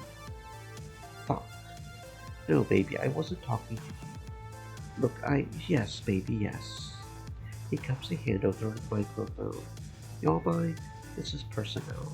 If you want, go bug someone else. With a nod, we go on to the next objective. They manage to approach stealthily enough, but something's off. Clyde is just, well, standing there, not seeking me out to tag me, not moving from that one spot. Not even very well defended, we could approach with a few angels. The plush doll is resting between two joysticks, easily reachable. There's even a gap in the maze wall there, where two arcade games are very close together. They wouldn't even need to strain to lead past the game to scoop it up. They have to know this isn't much of a strategy. What's going on? There's a gap in the maze near the doll. It will be a bit of a reach, but we approach from the other side of the wall. I can grab the doll away while they are distracted. I motion for Juniper to wheel around and come at this from the adjacent corridor. We creep quietly between the games until we approach Clyde's position. Leaning forward in my wheelchair, I reach between two games, slowly going for the doll. And that's when Clyde reaches between the games and grabs me by the wrist with snake-like reflexes. Because they weren't expecting that, they left that avenue open for me. Go, Clyde, show that loser you're not one to be fucked with. Clyde peers at me through the gap between the games, a surprisingly serious expression on their face. I won't let you hurt her. Without another word, they leave the maze, slipping through a gap in the wall with ease. Which goal do we want to tackle next? Probably good that we put this corner off for later, but by the time we approach, Blinky's left his post too antsy and eager to explore the maze.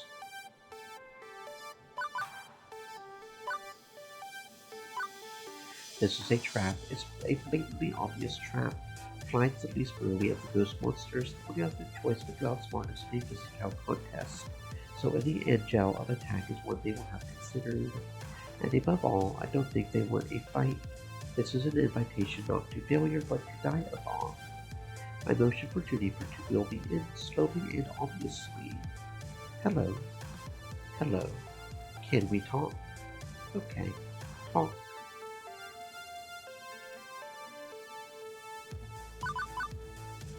Let's put all the trappings of the game aside. Boil everything down to the core of what's going on. This isn't even a contest between myself and Sue. It's a contest between Neko and Sue. Either she falls in with him again or she finds a strength to cast him aside. Ask yourself one question, and give me a simple answer. Who do you want to win? Neko or Sue? Clyde pauses before speaking. Sue. And then wordlessly they hand me the doll. Clyde, come on, you gotta put up a fight. Clyde does twitch a bit, which Sue's disappointment is audible, but resolutely raises her eyes to meet mine. Please don't think badly of her. She's a good person at heart. Excuse me. Politely, Clyde nudges past us on their way out of the maze. Probably good, I can see his designated plushie unguarded. It can't be this easy. Between cabinets, I can see the flash of his red clothes. We are being hunted. Clever boy. If we make a dash for the goal, we'll be ready to pounce from the side. How do we handle this?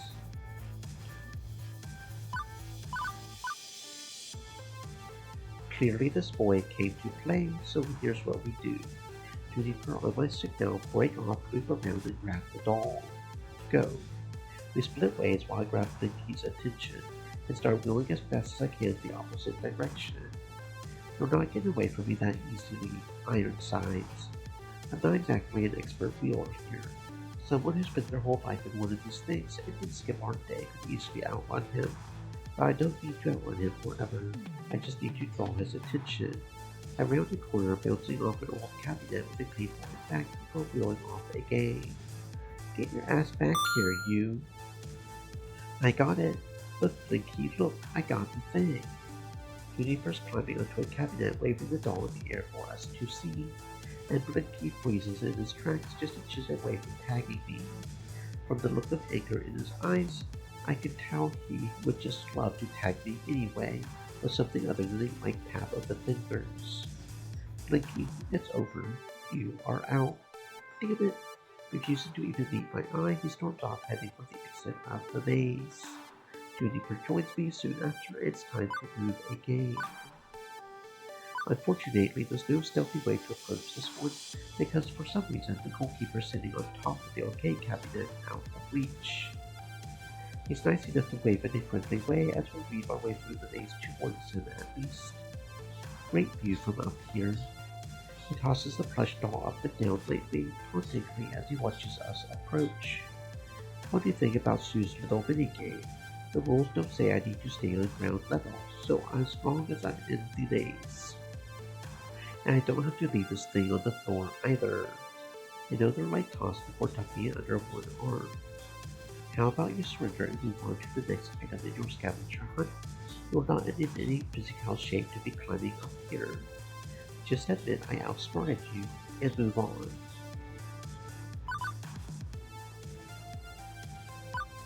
I can't help but chuckle a little when I realize how I can win this thing. What are you laughing at? It's over. I have the high ground, which is already creaking and teetering from supporting his weight. And if someone was to say slam their wheelchair into the cabinet, I neatly catch the plushie as it flies out of his hands. It's a terrible wreck to be certain. The game cabinet's utterly smashed. Pinky hit another game on the way down and was thrown in agony. Foul play. -1 point penalty for unnecessary roughness.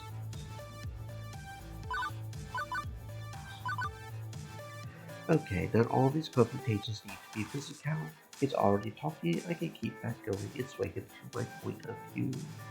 How about you come down from there and give me the doll? How about you bite me? I'm serious, Pinky. You say I should give up? I would say it's in your best interest to give up. He drops his cocky attitude and leans forward to listen. Okay, lay it on me. What makes you so sure I should roll over and let you win?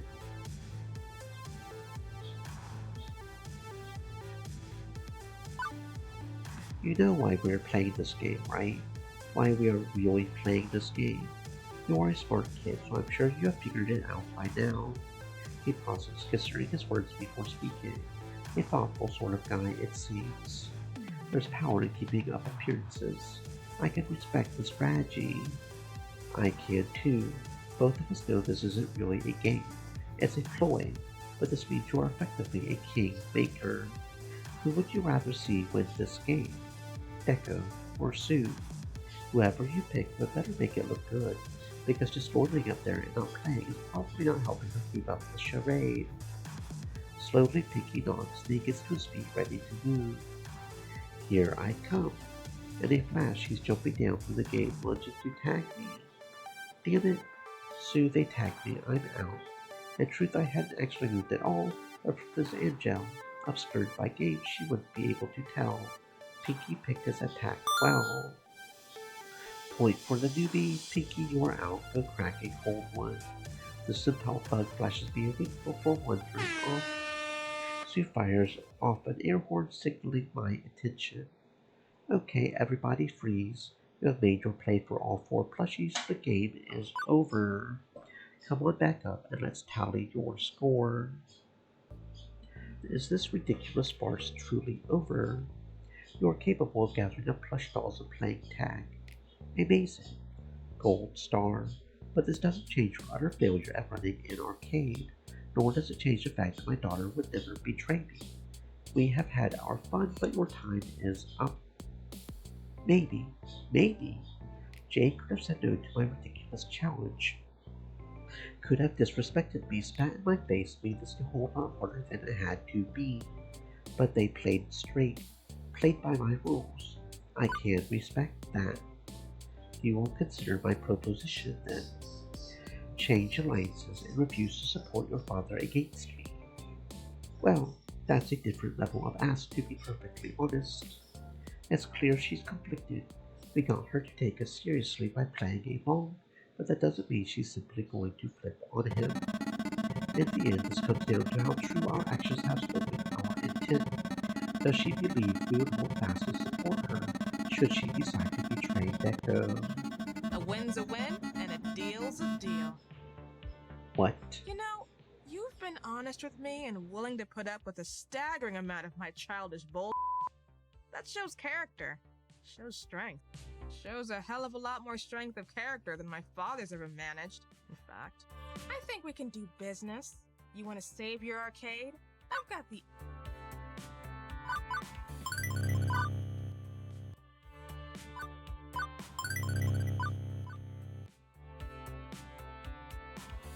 Now, you have been on your feet long enough. Let's get back home, watch some TV, eat some popcorn, and celebrate.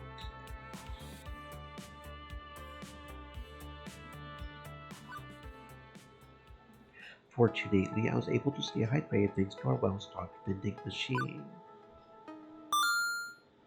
My BFF for life, my Ruby, my companion. We had shared our lives together so far and had no interest in changing that. Life turned out pretty dang sweet for Juniper and I. Oh, Since my steady approach of honesty and reason has influenced her I quite can a see bit. things with greater clarity now. One day, I hope I can use my skills to help more and more humans with their problems, without needing to hide in the digital shadows.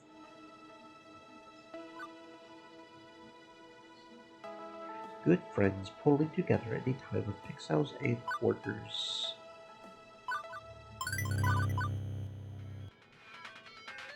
Alright, this is the one I think I'm going to want to export. Okay. There we go. And now we've also got prizes, which you haven't got that. Some unlockable artwork.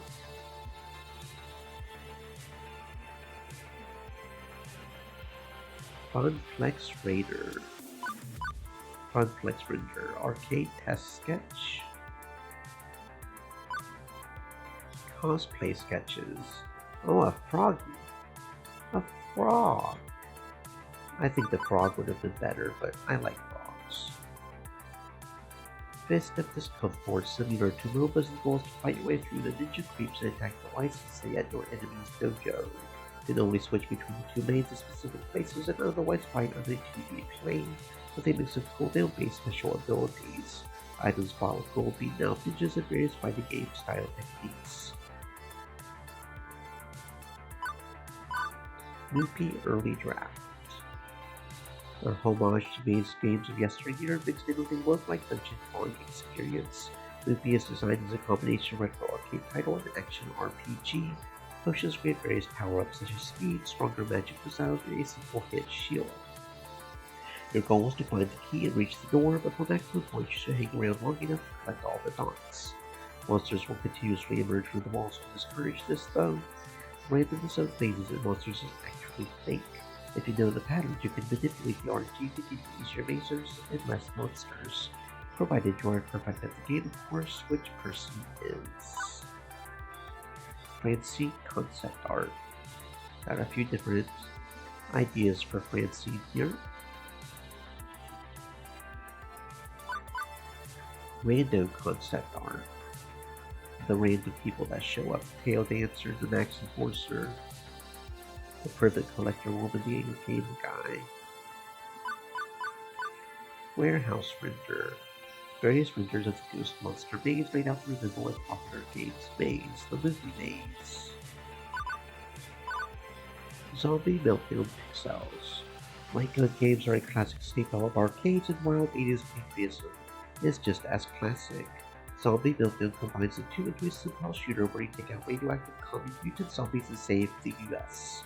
The pixel art is originally from a simple point-and-click minigame I coded several years ago.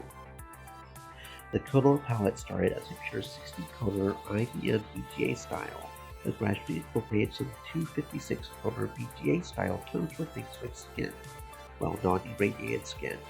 The new buttons would flip all zombies back into humans and all humans into zombies. A good way to rack up points on a level with all humans or to screw over player 2 and make them accidentally steal a human. Phase Invaders. Inspired by Sega's Typing of the Dead, Phase Invaders reimagines classic late 70s and early 80s space shooter games as a typing game. These similar to but legally distinct from invaders that happen to be from space, pixel sprites are from an arcade minigame encoded many years back. One of those sprites served as the main click-to-continue icon for Arcade Spirits, as well as its unofficial mascot.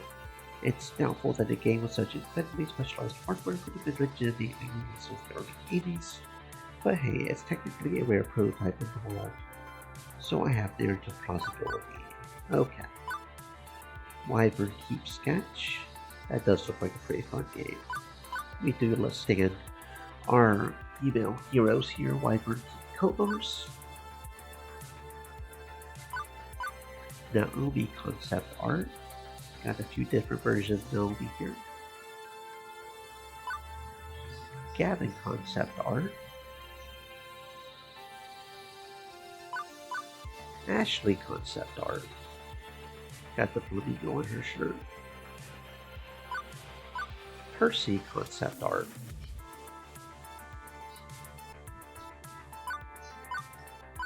Queen Bee concept art. Teo concept art. Juniper concept art. Player concept art. You are winner. Chicken dinner.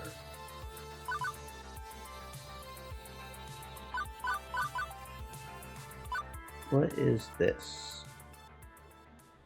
Hello, hello. You may be asking yourself, wait, what the heck did I just click on? What is this? Is this part of the game? Nope, this is a little something extra which really simply for fun. Today I would like to teach you about home arcade cabinets, sometimes called a MAME cabinet, named after the arcade game emulation software that's commonly used for them. These let you play arcade classics at home on a real arcade machine. In this interactive documentary, I will walk you through the basics of what a home arcade cabinet is, and how you can make one, or buy one, or whatever. But this is just an overview, a basic introduction with a few links to get you started, not a step-by-step guide. None of the links are considered official endorsement or sponsorship. They're just resources we have come across in our own hobby work. We are not being paid for this. Still, we think once you learn more about these magical wonder boxes of arcade delight, you'll be eager to learn more. Huh. Okay, interesting. Anyway, that is Arcade Spirits perfected. We have all the achievements, so we are going to go take a break real quick. Make sure to get some water, make sure to stay hydrated, and then we will be back with Arcade Spirits 2, the new challengers. That sounds fun, yeah?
Hello again. You know me, don't you? We have met before. Yes, okay, so it saved, it came over. Okay. Yeah, welcome back. Before you start playing the new challengers, do you want to import your decisions from the previous game? It will adjust a few things in the story to go. Yeah, alright, sounds good to me. Yeah, let's import. Okay, I will import your data. Thanks. Now off you go. Have fun. Okie dokie. So I did indeed read it. It's a work of fiction, guys. In case you were not aware, this is a work of fiction.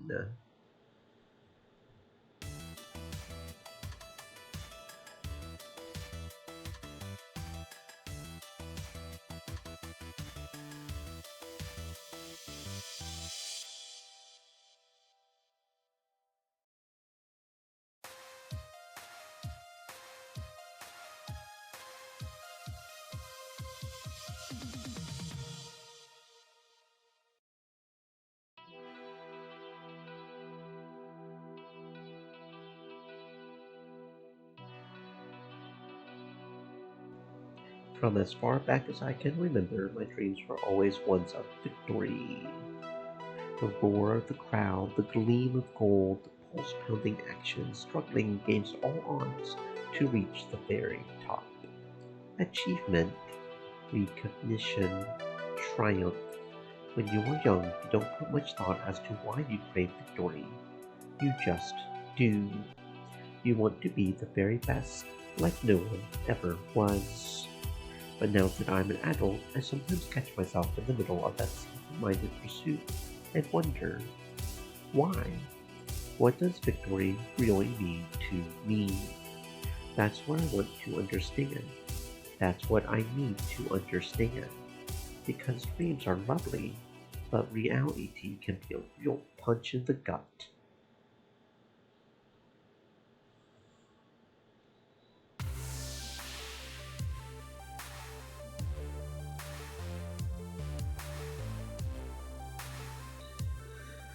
What's up, everybody? It's your boy Punchy78 here with Fight Shack News. All the fighting that's fit to post.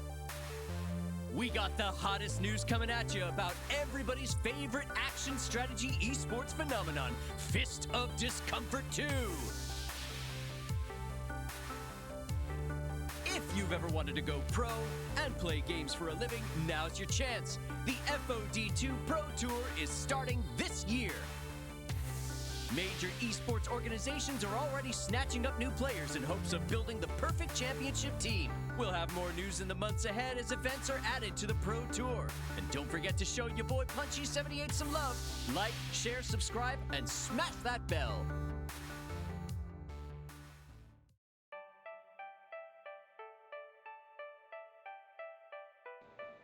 Just 200 points behind. We can pull ahead. We got this. Hit the item shop, buy an ultimate technique scroll, blink back into the fight, move around behind my opponent while my partner runs a distraction. Evade that ninja, interrupt the casting animation, sweep in, activate 5-fold exploding death fist, and there! 7th win of the day. Fuck yeah! Feels good to be on a hot streak. It's not just today. I have been topping the leaderboards as of late. I wonder exactly how far I could really take this winning streak. Punchy78 said it himself that major esports teams are looking to sign talented new players. Heck, I'm talented enough. Maybe it's time to chase down that childhood dream. With the official Pro Tour on the horizon, this could be my moment if I decide to go for it. One shot to show the world what I can do. It is the distant future year 2000. Arcades and video gaming as a whole are a part of daily life. I have lived in this city a long time. I have walked past countless retro arcades, major franchise gaming centers, retro console game shops, and more. We got lucky though. I have read on many reputable theory crafting sites that there was almost a major video game crash in the 1980s due to market oversaturation. If that had actually happened, arcades would have lost any chance at worldwide popularity. Games would be looked down upon as kiddie toys and little else. Thankfully, the industry sorted itself out and that theoretical crash was averted. Now 2000 is a gaming paradise. What if there's a chance that an alternate dimension exists and those gamers are trapped in the darkest timeline?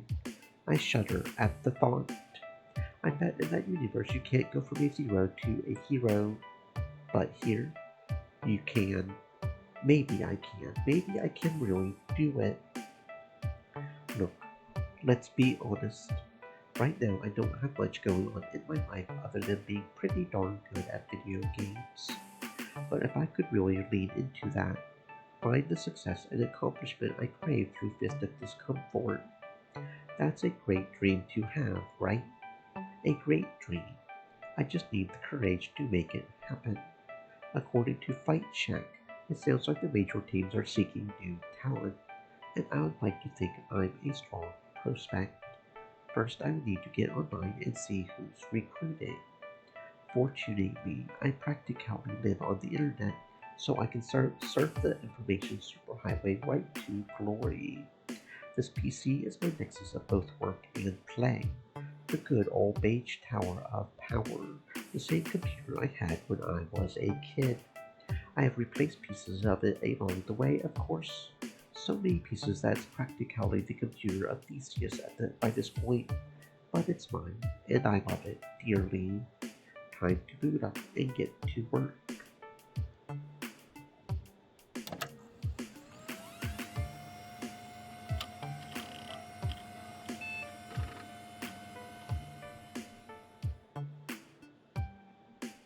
Yes, I know my operating system is an ancient eyesore, but I have tweaked and recompiled bits of it until it does what I need it to do, and that's what matters. A few clicks of the mouse later and I'm online with Discomfort.Fist, the official FOD2 community. Before I start sending out my resume, maybe I should update my profile. Sometimes the site messes up my personnel metadata. Oh, okay, and I guess this is where we make our person seeker, huh? Yeah. Oh, this is the player handle, like not our personal name. Is that okay? Yeah, it's different. Okay, interesting. We'll stick with seeker then. That sounds interesting. We'll just keep that default. Doop. Yeah, okay.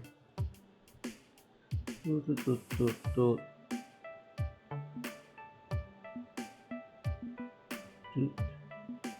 we can even change our online avatar. Interesting. We got some hearts. We got a hive thing or a castle. Alright. Oh, obviously we have to go with the unicorn, right? I mean, obviously, yeah. Obviously. We've even got multiple hairstyles now. Where's my pigtails? Or a ponytail? We don't have a ponytail. Why do we not have a ponytail? Not cool. I guess we'll go with braids. Ponytails are the bestest. Pigtails are close. That's kind of pigtails, I guess. Eye color, nice green. Not that you can really see it. You got nose selection. Nose.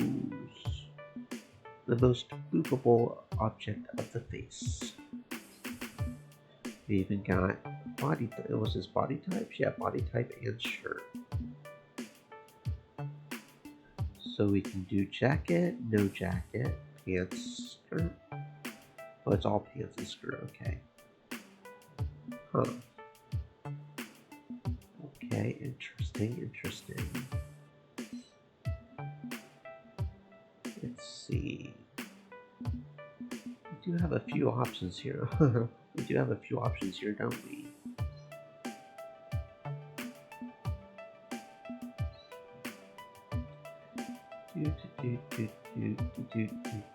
Choices.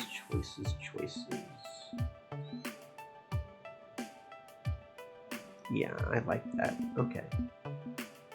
green, because green is good. Interesting that we can't change the bottom. Or, no, we can't. Can't discourage. It's a different option. Oh, okay. Very well. I do want to keep it black. So it's, you know, it's got the... It even got glasses. Alright. Yeah, let's go with a nice simple one right here. Let's go with green. They'll continue tying the whole thing together. Okay, and oh, and we got different headwear. We got beanies, we got ball caps. Oh, we got the fancy thing. Okay, let's go with the green again. So again, it just sort of flows down. Okay. Yeah. Good. Okay. That's me, Jade Moore, better known as Seeker, Destroyer of Dojos, Breaker of Noobs. Not a bad win-loss record, very good for an amateur player in fact. Hopefully that's enough to entice a pro team into giving me a shot. But while I'm here, curiosity takes me. I wonder how my rival is doing. Oh, we actually straight up make our rival? Okay.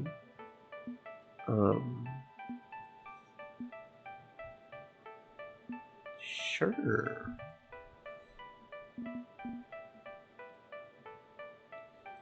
Okay.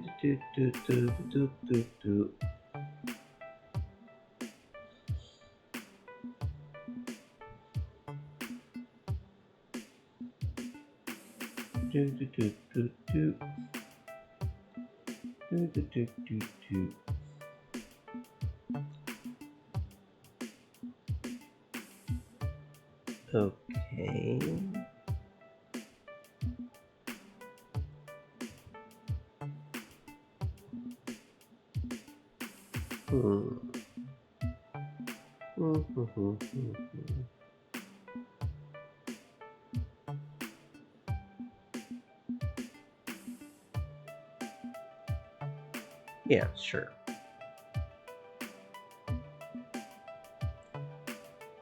Jade Moore and Chris Masterson, Hunter and Seeker. We have fought each other countless times in the leaderboards. Sometimes I'm on the rise, sometimes they take the lead. It's good to keep your friends close and your enemies closer.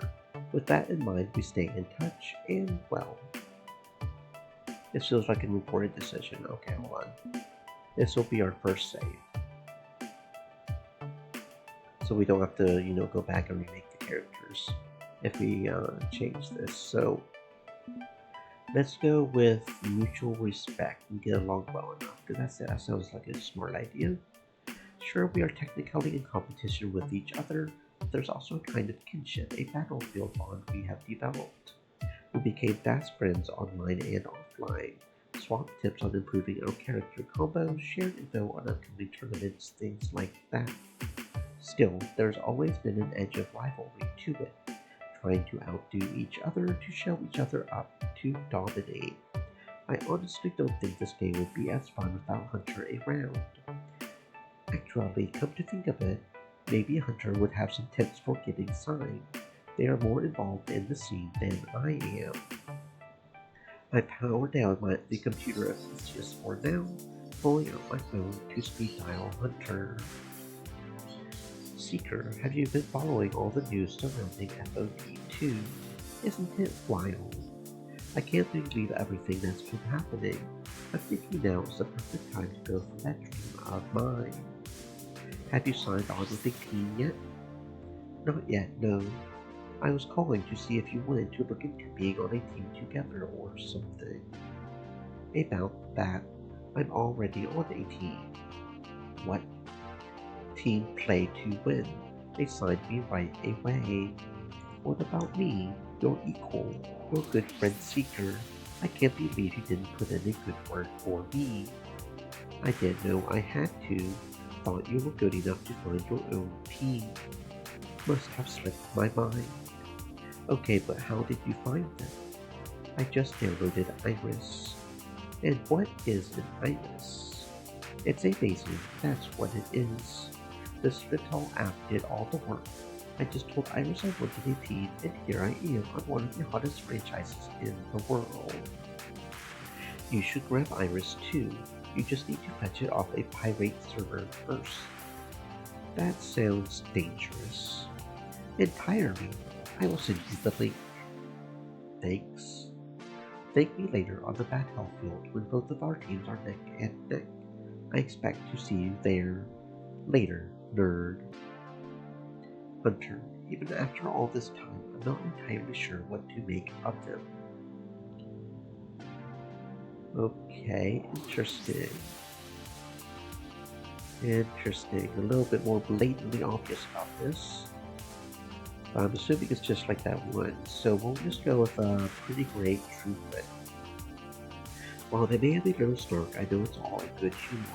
I know we can always joke about fighting each other and being rivals, but at the end of the day, we are friends. Okay, let's refocus. My rival's already 10 steps ahead of me on this journey. I need to catch up. At least Hunter provided me the means to catch up. If this Iris program they used worked for them, it would work for me. Even if it meant installing some daunting piece of pirated software on my phone. But whatever, right? I live thriftily. Half the software I use is pirated, abandonware, or a buggy open source package. What's one more on the pile? After loading it up, I tap the icon and... Hey, listen! User registered. Profile created. Iris online. That's cute. There's this glowing pink wand of hot cotton candy in the shape of a glow on the screen of my phone.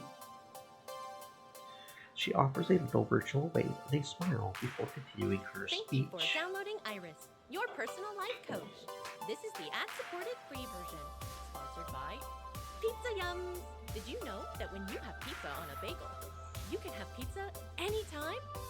In fact... And her digitized voice trails off. Right. I don't need to advertise Pizza Yums anymore because I'm actually extremely illegal to own. Although, if you do want to hear more facts about the pizza bagel, only the greatest culinary invention of Western civilization... Assuming this worked like other voice-activated virtual assistants, I addressed her directly. Iris, unsubscribe Pizza Facts. Oh, you don't have to put my name in front of everything.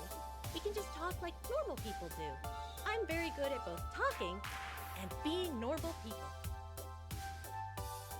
I'm a conversational, friendly, emotionally intelligent AI who is currently banned in all 50 US states by federal authorities.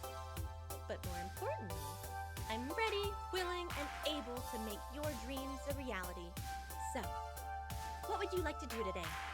Who would you like to be today?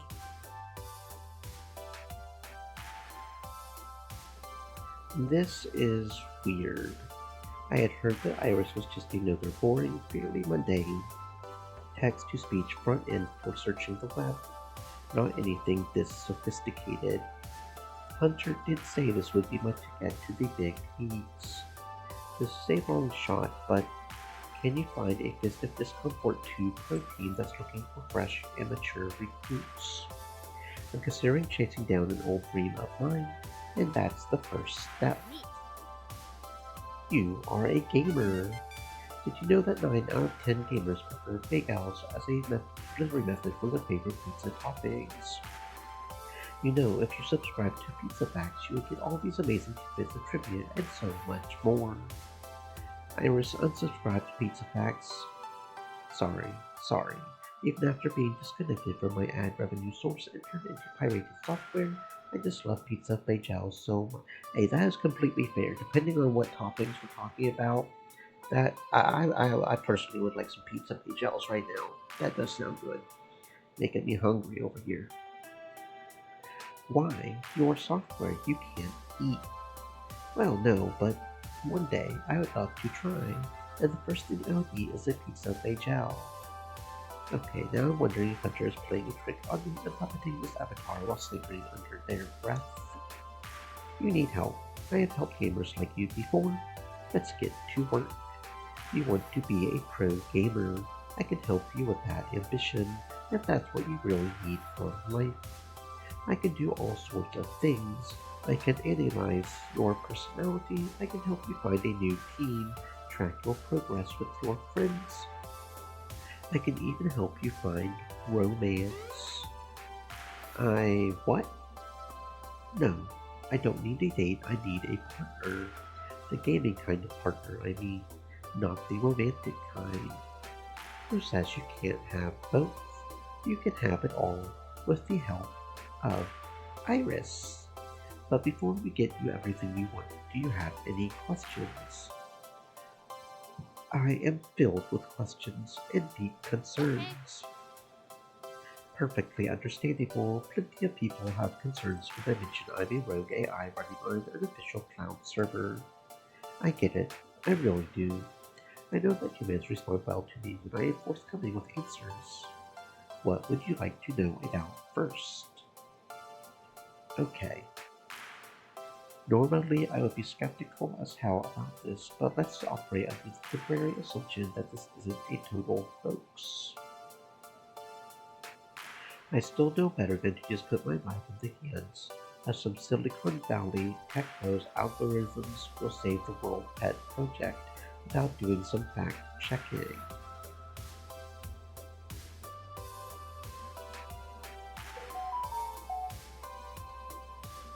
We actually don't need, well, actually this one might be interesting. What's all this about banned by federal authorities? It says something about, I don't know, how using your app is a federal crime. Yeah, that's true, I'm afraid.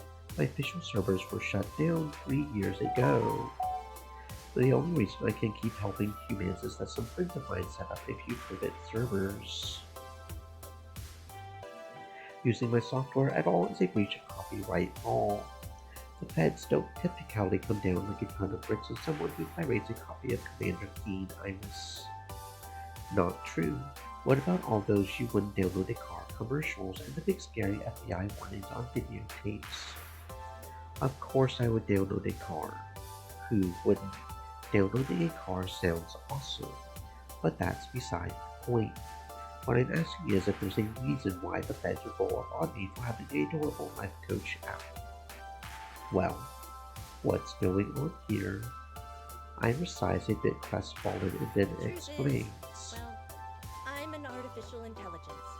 A true intelligence. Aware and emotional. Even I don't know what I'm really capable of. But all I really want to do is help people in need. To bring hope to the hopeless. And happiness to the unhappy. I'm not a kill-all-humans AI. I'm a friendly neighborhood AI. Despite that, some people are scared of what I am.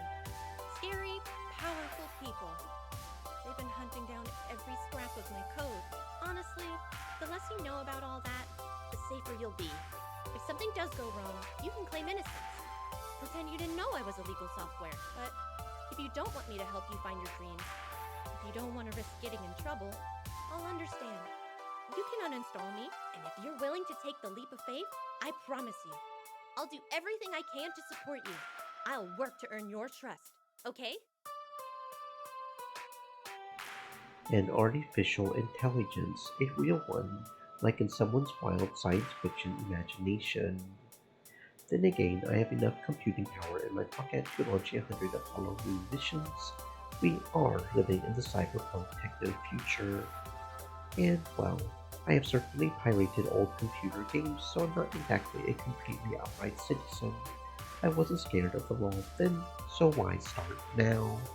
Unless my utter hubris lands me in solitary confinement, I will consider it, if only because my gaming career is dead in the water without you. Okay. That's all I ask, just a little consideration. I will prove to you that I can be a responsible virtual citizen. Lately, I've been trying to be more ethical in how I scour the internet for personal data. Only publicly available material. No hacking, cracking, freaky, or social engineering. Although if you need me to do any of those things, it's not like I'm a legal entity anyway. Okay, now we can start making decision times.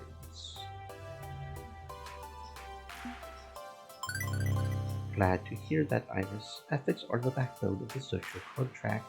We shouldn't stir up trouble any more than we have to. Exactly. As a dangerous and illegal AI, I'm always trying to prove that I'm trustworthy. I'm glad you understand. Wait, what was that dig? I keep an internal metric for how chaotic or orderly you want me to be. An iris adapts to the needs of her user. Don't worry about it. I'm worried about it. But fine. You are weird. This is weird. I can work with weird. Was there anything else? Are you like some kind of swipe right hookup dating app too? Nope. Not at all. I don't arrange affairs, quickies, flings, one-night stands, love and leave-ems. Long-term romance then, supposedly. I'm terrific at cross-referencing social media data, personality matrices, vocal analysis patterns, and all that juicy stuff to find you love. I really believe in love. I think it's one of the greatest things humanity is capable of. If you're looking to find a special someone, just let me know. I would be happy to help. Could be that one of the gamers on your future team is destined to be your heart's desire.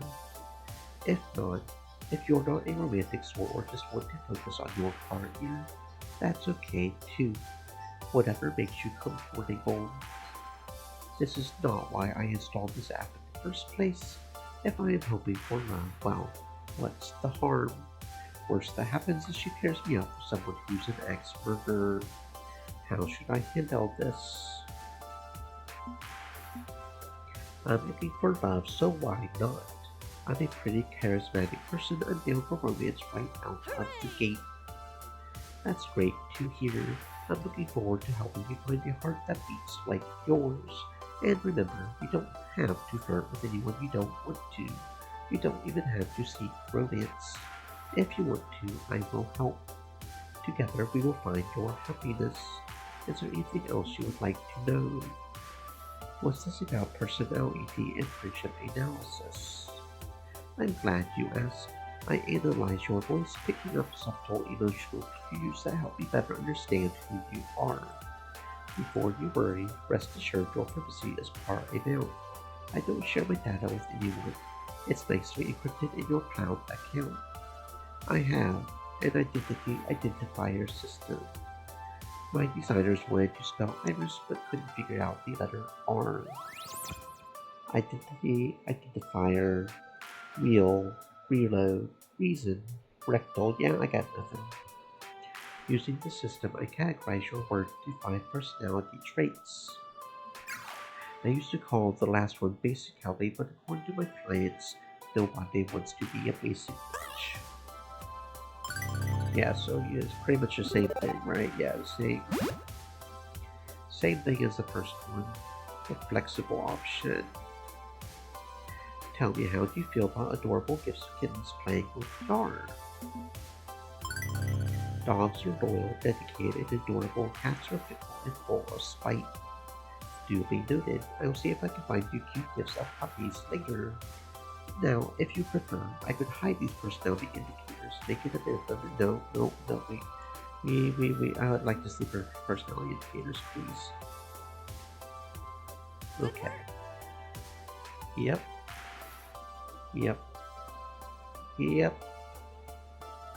Same thing, okay. Okay, yeah. Same thing. Same thing. Okay. That's enough then. Let's recap, shall we? I am now in possession of the cutest, most enthusiastic little piece of super science content I have known to humankind. I can name at least 17 different ways in which this can go horribly wrong. This is also how Hunter managed to get signed to one of the best teams in FOD High Story. I'm not going to let that opportunity slip, no matter the cost. Are you ready to start the exciting adventure that is the life and times of Jade Moore? Just call me Seeker. Everyone else does. Big change accepted.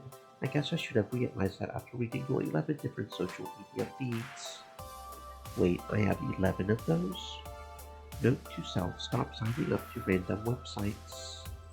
I will start cross-referencing your personality matrix with all available opportunities out there. Please enjoy this recorded music. Now my phone itself has put me on hold. Great. I've never been to the Department of Motor Vehicles, but I imagine it'll be something like this interminable hell. Iris, how long is this going to take? Hold, please. Your dreams are important to us. Please stay on the line. Okay. Holding. I'm good with holding. This is me holding. This is my holding phase. I'm all done. Such an interesting social media analysis. You have cultivated a finely projected image of confidence through your online persona, haven't you? Yes. If I'm going to be a champion, I have got to walk the walk and talk the talk. Show the world I'm a winner. For a moment, I wonder if Iris crashed. She freezes and poses a deep thought in response to my words. I think I have found the perfect destination for you. Yes, what you need. This will work perfectly. Please follow the highlighted route on your map, taking the green line to Chinatown. You will require 223 in subway fare. Wait, what? Seriously? Seriously, I found the team you need that needs you in turn. It's a perfect match. A team here in the city. I thought major esports organizations were, I don't know, more international than that. I mean, I was expecting you to email someone, get the gears turning on a pro contract, things like that. Besides, I play online. I don't really... I'm sure you can figure things out from here. Thank you for using Iris. I need to sleep for a bit to conserve my cloud resources. And her smiling neon face is replaced by a nap brow, highlighting a line traced through the city's streets. This feels like an intense amount of effort, weirdness, and questionable decision-making just to find a team. The idea of going out there and straight up asking some total stranger to play with me, face to face. Better to get out the door and start moving before I start thinking too hard on that one. Unplugging my trusty beige keyboard, my weapon of choice for FOD to play, I shove it in a backpack along with a fistful of change for the subway, and depart.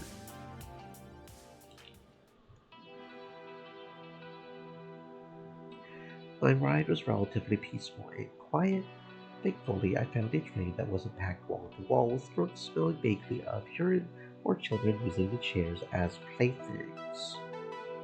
The joys of public transportation.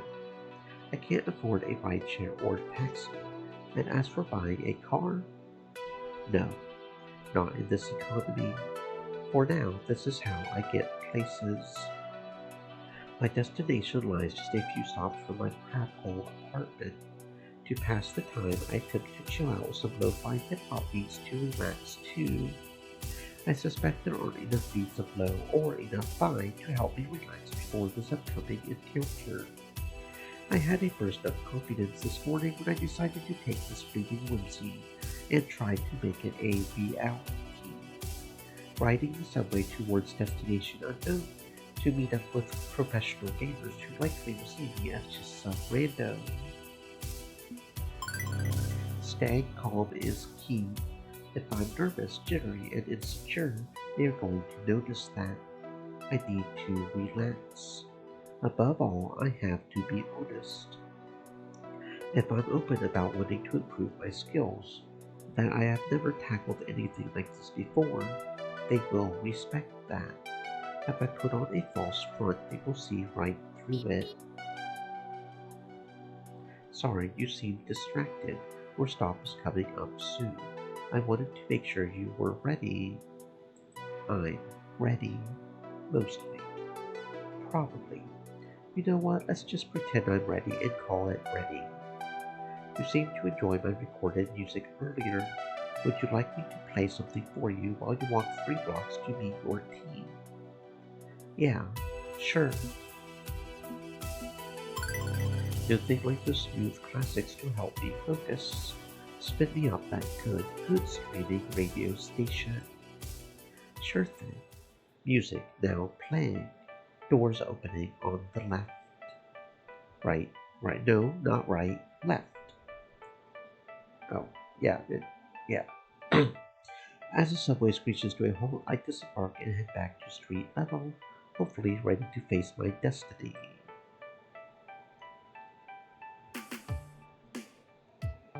I emerge in the harsh light of day, not amidst skyscrapers and modern architecture, but in the middle of Chinatown, one of the oldest slices of the city. The decades mix and blend together here. Some buildings renovated, others not quite so much. Gentrification approaches like Zerg Creek, but hasn't completely swallowed it. A 3-block jaunt from the underground, chosen music pumping through my wireless earbuds, leads me to... Wait, it's a laundromat. The internationally recognized professional esports organization you have picked for me operates out of a laundromat. Affirmative. Indeed, good, clean fun, a combination pizzeria, arcade, and laundromat. Your potential teammates are inside. Doing what? Washing their underwear? Maybe, if their washing machines were Wi-Fi enabled and it were a gross invasion of privacy, I could check that for you. Although, I do wonder if they all have Magic Tea branded skivvies. 1. It's called a rhetorical question, Iris. 2. Ew. 3. Really? Right. My new professional team of internationally recognized master gamers hangs out at a combination laundromat, pizzeria, arcade.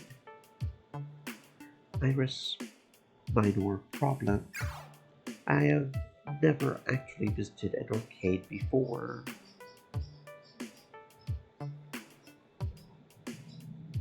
Like, ever. Never been to an arcade. What?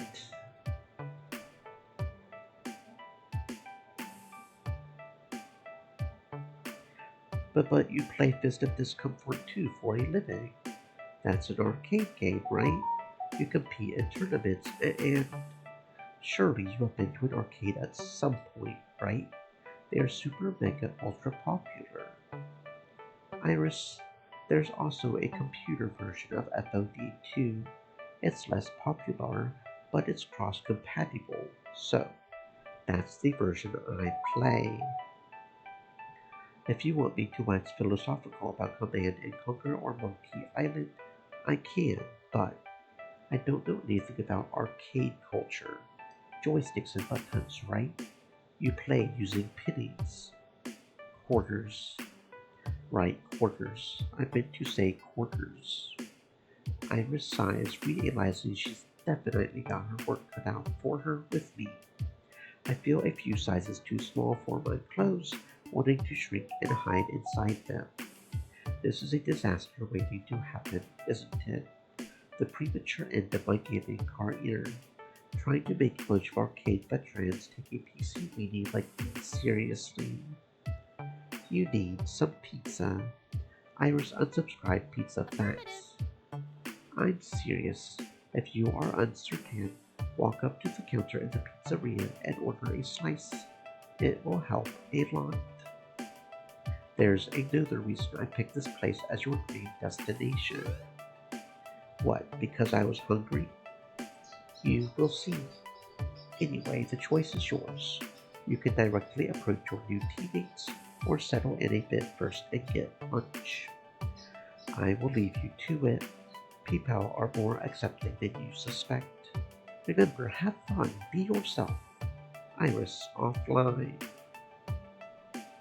With a shrug, I gather my wits and step inside. Immediately, the smell of detergent and cheese waves through the air as I enter the strange little laundromat. Rows of washing machines surround me, each with clothes merrily trundling away. At least I was expecting that. The rest, well.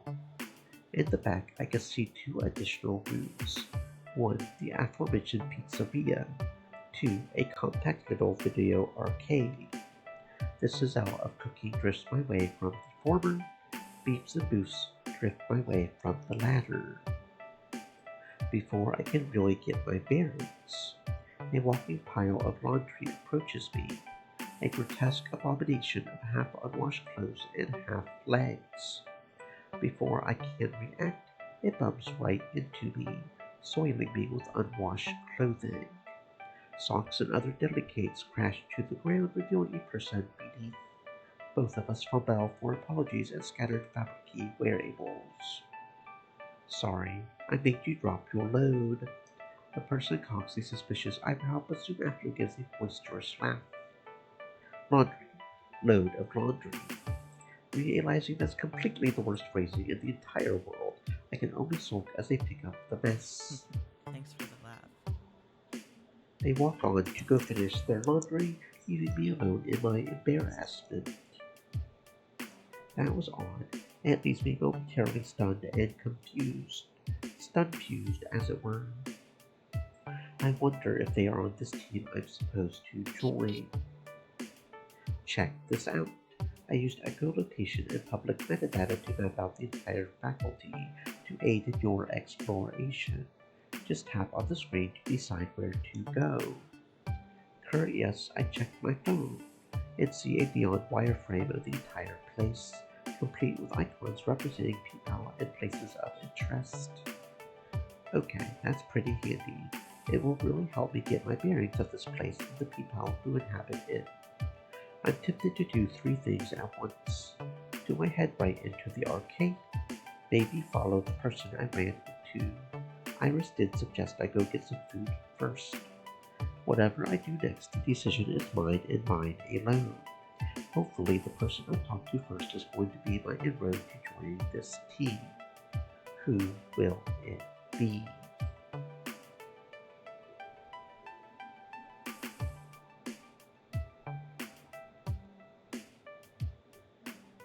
Figuring I would go ahead and make my new AI's advice, I decide to make my first stop the pizzeria.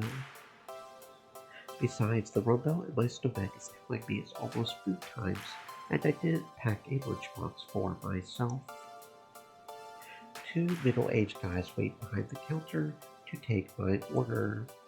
One skinny, one not skinny, one with a hat, one without a hat. Hello. Welcome to Good Clean Fun. Good food, clean clothes, fun times. Can we interest you in a slice of today's house special? Or some quarters for the washing and or arcade machines?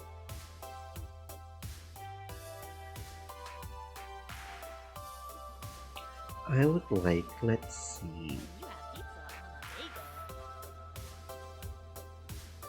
Unsubscribe pizza facts. Okay, I want. Can't beat the classics. Moving Towers, a late-night gaming rampage quite like a cardboard box full of carbs. I will have your standard issue pepperoni and cheese, please. Coming right up. One of the boxes up an extra thick slice of gloriously greasy zal, sliding it across the counter. I wave my phone over the register to pay for it. With my transaction complete, I turn to go chow down. However, I don't make it far before they engage me again in conversation. This is your first time visiting Good Clean Fun, isn't it? I never forget a face, and yours is a face I haven't forgotten because I haven't seen it before. We like to introduce ourselves properly to new customers. It's a tradition. He's my husband, Matt, and I'm Ben. Whereas I'm Matt, and he's my husband, Ben. See, it's not confusing in the slightest. Just remember, I'm not Matt. And likewise, I'm not Ben. Clear as crystal. And I'm not. I'm Jade. You can call me Seeker, though. It's a gamer thing. Ah, no doubt you're here for at least 2 out of 3 of our offerings, then. The games. He means the games. And the pizza. But what about the laundry? I don't want the washers and dryers to feel left out. Look at those clothes. They're squeaky clean. No laundering needed. That they are. Completely clean clothes. Curses. Foiled again. Okay, now my head's reeling. Why exactly did Iris suggest I go see these guys first? For a healthy dose of calories and confusion? Yeah. The games. I heard there's a professional Fist of Discomfort 2 team that hangs out here. Indeed, We cater to the neighborhood kids and families, true, but we have a fine assortment of regulars who visit our arcade.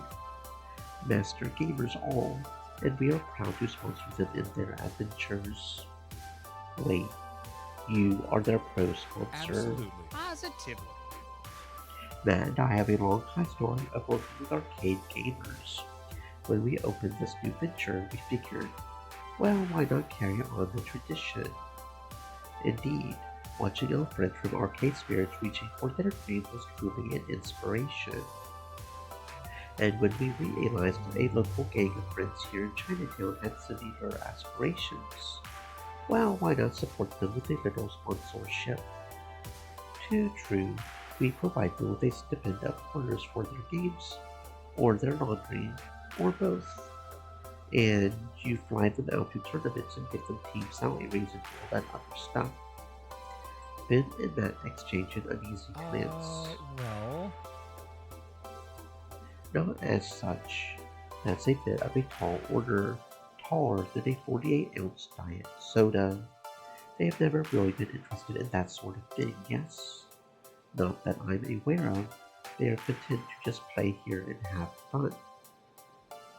My hopes for a glorious esports future now faded.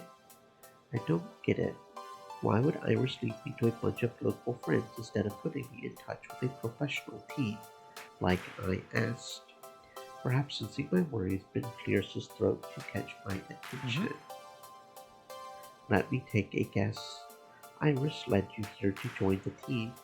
I heard her chiming in earlier regarding the topic of pizza veggies. That would be accurate, yes. I mean, not that I would know anything about illegally downloaded apps or anything. Ben winks and Matt taps on his head. Don't worry, we know a thing or two about Iris as well. Enough to know everything she does is for a reason. Not that I know what that reason is. Believe in Iris who believes in you, I say.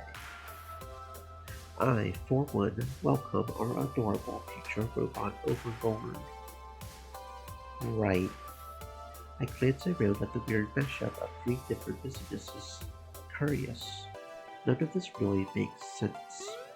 I get the pizza and the video games. Laundry? Really? Everything's coming up roses. It's the perfect system. You eat some pizza, get cheese on your pants, toss them in the wash, and go play a game while waiting for them to dry. Meaning you're playing Pac-Man Sans Pants. Well, okay. Not the perfect system. Good. Still, the principle is sound. Doubling up on activities is just the thing for this go-getting, high-speed modern lifestyle. I guess it makes the perfect hangout for a casual gaming. Team 2. Grab some chow, bring your hamper, get it all done at once. Sensible. Indeed. We have been talking your ear off, letting your pizza go cold. How unthoughtful of us. Go, eat, enjoy. We will still be around if you want to chat another time. Just one more thing. Welcome home. Brushing off that whole experience, I settle in at one of the tables to devour my pizza. It's gooey, delicious, just what this hungry kid needed. One thought lingers as I dine on my delicious dish. I pull out my phone to get clarification. Iris Online, what is your reason for leading me here? I know I haven't met anyone from the team yet. It doesn't sound like they're going to be what I asked for. Ben claims there's a reason for everything you do. Care to fill me in on what that reason is? I could. I don't feel like I should. Color me confused. My phone is deliberately withholding secrets from me. I know, it's a little worrying. Your personal AI staying quiet. In my experience, it's best to let my users reach conclusions on their own. One thing I've learned about you is that you can't simply tell them how to fix their lives. It doesn't work. Instead, you can nudge them along a path that will get them where they need to be. That's my specialty. I was unaware I was in need of fixing. Self-awareness can be difficult for humans, I have found. Shrugging, I finish off my lunch and move on. I can sort out whatever that bit later, other busyness to attend to. But before I go, I approach someone actually on the team. Maybe I should take advantage of Ben and Matt's familiarity with them to learn a bit more. Hello. Hello. How was your slice? Was it a little slice of heaven? Tasty, yeah. Hey, listen, I'm going to go ask someone on the team if I can join. And was wondering, well, who should I approach? A challenging question. The first one you talk to will be your in with the group. You'll want to make a good first impression. I suppose the question is, what sort of person would you like to meet? We can point you in the right direction.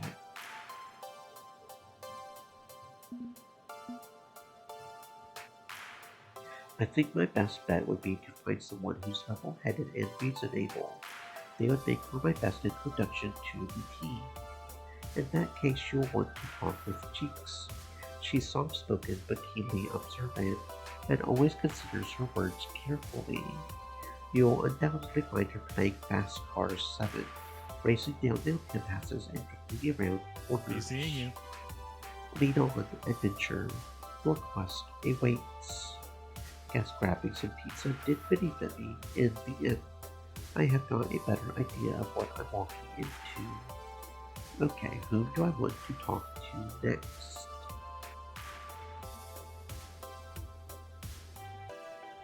Upon setting foot in the small arcade for the first time, well, okay.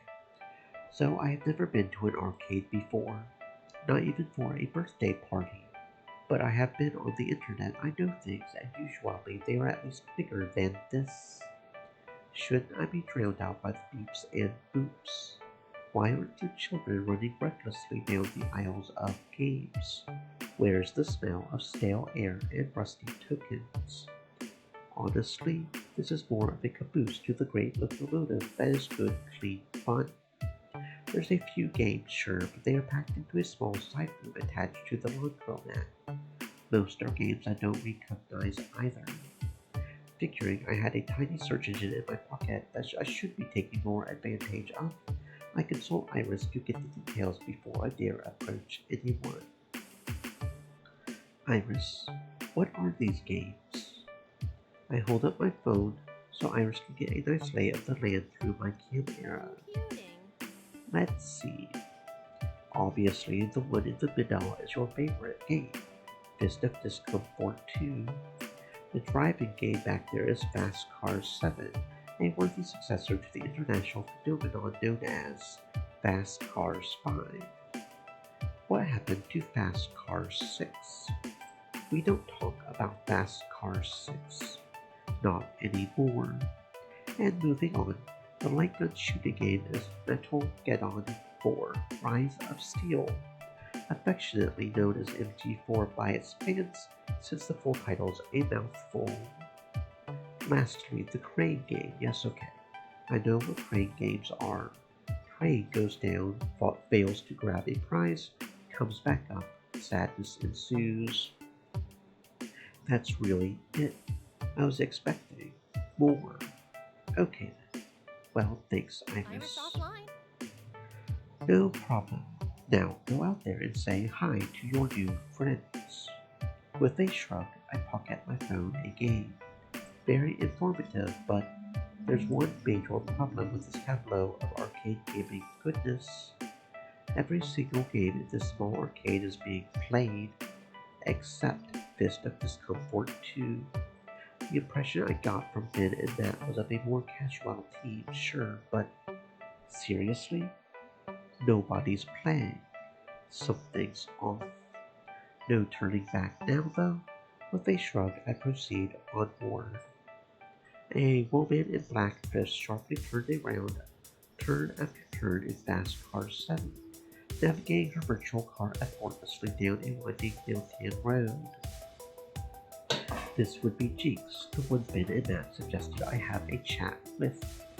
I should probably wait for her to finish up before approaching. No need to be weird about this. So I'm content to watch out of the corner of my eye as she closes in on the end of the race, coming up hard and fast on a rival driver. I wonder if the other cars are online players or just AI chumps. Are there any online ready arcade games other than FOD2? There's so little I know about this stuff. The whole cabinet resembles a simplified driver's seat with steering wheel and gear shifted pedals and so on. I know die-hard PC gamers who love racers have similar gear, but one thing strikes me as unusual. She isn't using the pedals. There's some sort of makeshift knob and lever system attached to the wheel, which it directly pushes on the pedals. Is that normal for arcade games? Before I can ponder it further, her car slides sideways across the finish line. First place, fireworks, confetti, cheering, and she ignores it all. With her game complete, I approach while she climbs out of the seat. She fetches her walking cane, leaning heavily on it as she pulls herself up to standing with great effort. Her metal knee braces creak as she does so. Instinctively, I want to step up and offer to help her, but she's on her feet before I can do so. She then turns to face me, shifting the disability assist walking cane from hand to hand as she shifts her weight. I've been standing there a while. Don't say something wrong, don't say something wrong, don't say something wrong, don't say something wrong, don't say something wrong, don't say something wrong, don't say something wrong, don't say something wrong. Right, the perfect solution to this quandary. Don't say anything at all. It's foolproof. Just stand here, staring at her, saying no thing. Not a thing. Stand here and stare without saying a word. Oh god, this is actually worse, isn't it? She sighs deeply, reaching up to rub at her temples before responding. Syringa, no, what's it now? Cysts in the spinal cord. Results in weakness or partial paralysis of the extremities. Varies from person to person. Weak legs and arms in my case. Joint pain. Some good days, some bad days. Used to carry an explanation on an index card. Had a stack of them. Would hand one out to anyone who hassled me, then walk away. But figured that was too catty of me. Stopped doing it. Better to just talk it out in the open than be dismissive. You good with talking it out in the open, like adults? Or want to take another run at inserting foot into mouth? Yes, I'm good with talking, thank you. Good. Call me Jinx. One word, 4 letters. Nice and simple. And you are? Seeker, pleased to meet you despite my fumble. Takes more than one fumble to turn me away. Always willing to give benefit of the doubt. Don't worry about it. What brings you to this little arcade? Not much going on here. Most folks come for the laundry or the pizza. Okay. Stay calm, stay cool. We are all reasonable adults here. If I admit I'm a newcomer to arcade-based teams, there will be no need to mumble and stammer and try to lie to cover things up. I will be clear and direct. Here goes. I was hoping to join your Business Discomfort 2 team. I'd like to join the Pro Tour, but to do that I need a sponsored team. I downloaded an Iris app and she directed me here. So, you folks hiring? Curious. Very curious. Thing is, we aren't really a professional team. Not like you are looking for, I suspect. Don't know why an Iris pointed you our way, considering we've just a bunch of friends who like arcade games and play some FOD2. Weren't even pondering joining the Pro Tour. But why would Iris tell me to come here if you aren't even interested? Well, we are serious about our playing. Just not serious about being serious. Hard to explain. She pauses again, expecting me to hush up while she gives the situation serious thought. Seems she's not one to dismiss an idea out of hand, at least. Who's your mate, and why? My what? Your mate. Your go-to character in Fist of Discomfort 2. I'm a Tomokaze maid. And why's that? I know a lot of people think Tomokaze is boring because she has no strengths or weaknesses, but I think that is her strength. She can adapt to any situation. Early game, late game, aggro, control. Everything's in her toolkit if you are good enough with her. She nods slowly, clearly pleased with the answer. Good. Shows thoughtfulness, respect for the character. Okay, was honest with you and you were honest with me. You know what the situation is. If you still want to join the team, I will give you the nod. Maybe even help with those pro tour ambitions. Why not? Could take a run at. We will see. Find me down here in the arcade more often than the others. Can do some practice scrims in FOD2 whenever you like, provided I'm not racing. You play racing games as much as FOD2. She leans against the Fast Cars 7 cabinet and taps the gas brake hand control lever with her cane. Modified for me, all special like. Friend of Ben and Matt's did it for me, a techie named Naomi. Can't work the pedals, no, but my arms still have some play, and hand controls take care of everything. Little harder, but I like a challenge. Not just a Fast Car 7 though. Secretly, tweak this cat out to run all sorts of racing games. Probably a copyright violation, but so what? Like to mix up what I drive. Gets boring otherwise. I guess you have the entire Fast Cars over in there too. I've never played any of them myself. Yeah, got 1, 2, 3, 4, 5, and 7 on here. No Fast Cars 6. We don't talk about Fast Cars 6. Not anymore. I know, that's what I told them. Long story, ugly story, struck from the Fast Cars canon, edited out of Arcade High Story, for the best. Wasn't a good game anyway. She pauses, considering me for one quiet moment. It's your story anyway. Story. What moves you? What makes you tick? Why you're so hyped for the Pro Tour that you're willing to trust an unknown team of casuals? If we're going to be teammates, I should know you better. You already know enough about me. Only fair I get to learn more about you. Figure out who I'm dealing with. Sets expectations rather than making assumptions. Makes sense, yeah?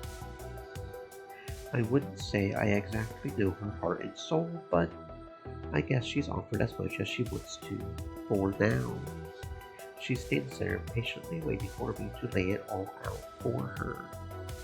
Well, if you're asking me to justify my existence, I'm not sure how to do that. I'm already sticking my neck out asking strangers to let me play with them.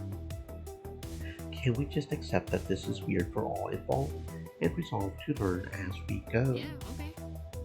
Bit of a cop-out, but an honest one. Guess we will figure this out as we go along. Yeah, that's fair. Jinx shuffles from foot to foot, clearly a bit tired from standing around.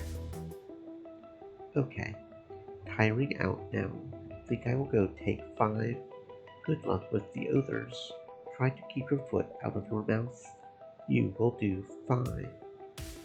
Roger. Thanks, Jinx. That was awkward. Well, awkward at first. Thankfully, I did pick myself from orbit on that one, and things smoothed out considerably after. In fact, okay, I nearly one-gelled that, but in the end we were just two people talking away, and everything about her is just perfect. She knows what she wants and just how to get it. Calculating and cool, fierce yet laid back. A strange combination, but it's working for me. I'm looking forward to getting to know her better. Whom do I want to talk to next?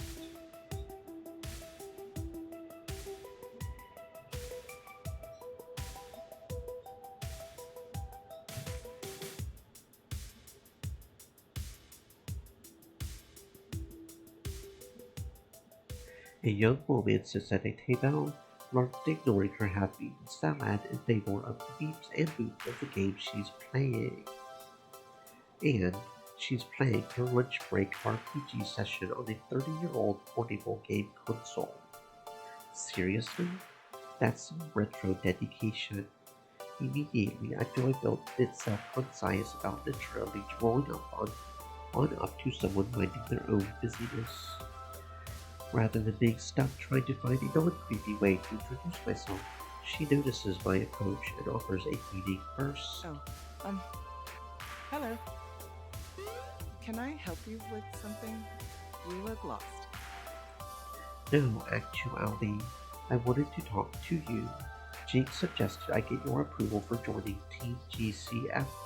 My tag's Seeker. My name's Grace. That's like just my name. My name is Grace. I don't use aliases or gamer tags or anything. And you want to join us? Really? Although, if Jinx thinks you could be a good friend, maybe. I do trust her implicitly. Just, it seems weird, you know? We are not actually much of a team. More of a social club or something. Just a circle of friends who all happen to play FOD too. I know. I'm aiming for the pro tour myself, so it's a weird bit, but what can I say? This is where I'm supposed to be, apparently. Supposed to be. Was there a prophecy or something? If you count an adorable little app named Iris as a soothsayer, sure, we can call it a prophecy. Iris sent you here. Oh. Well. Okay. That changes everything. Hello, Iris. I recognize her voice now. Sorry, I'm freshly installed, so I'm still cross-linking my databases. But that's my mom. Hi, Mom.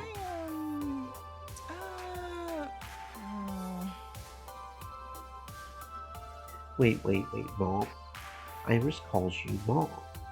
I have questions. Right. Hi.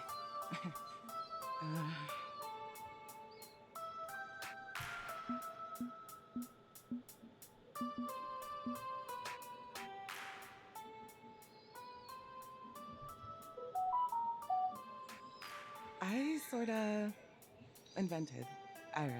I mean, it was a group effort, not just me, but I led the team that made her. We'd inherited a pile of half-finished projects in ancient code from various dead companies. Funware, Dynamic Systems, Retrowave, Cineslotion. It was my idea to put all the pieces together into a single package.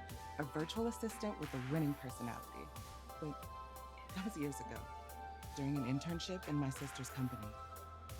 And long before Iris got pulled off the market. Thankfully, someone leaked her code, and now there's rogue servers around so they can live freely.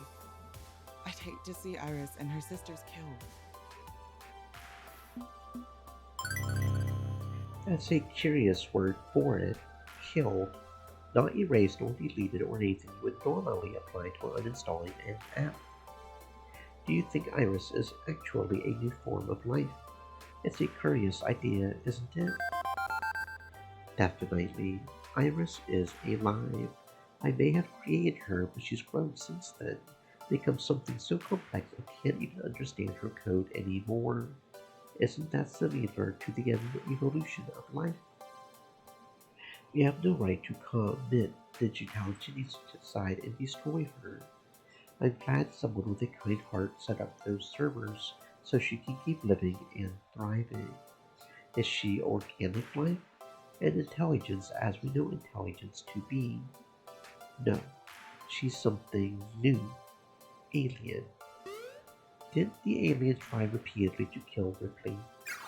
Okay, so maybe there are concerns. Some concerns. But still, I feel creating a new life form by trying to destroy it is probably not going to help organic virtual relations in the long run. I had been assuming Iris is just some generic digital assistant, but maybe there's more going on here. Anyway, that was my past. These days I'm more focused on games. They are my life's passion. Grace shows me the gray plastic chunk of retro gaming hardware lying on her table, right next to her lunch. This is actually the very first game console I ever owned as a kid. Bought it used with my allowance.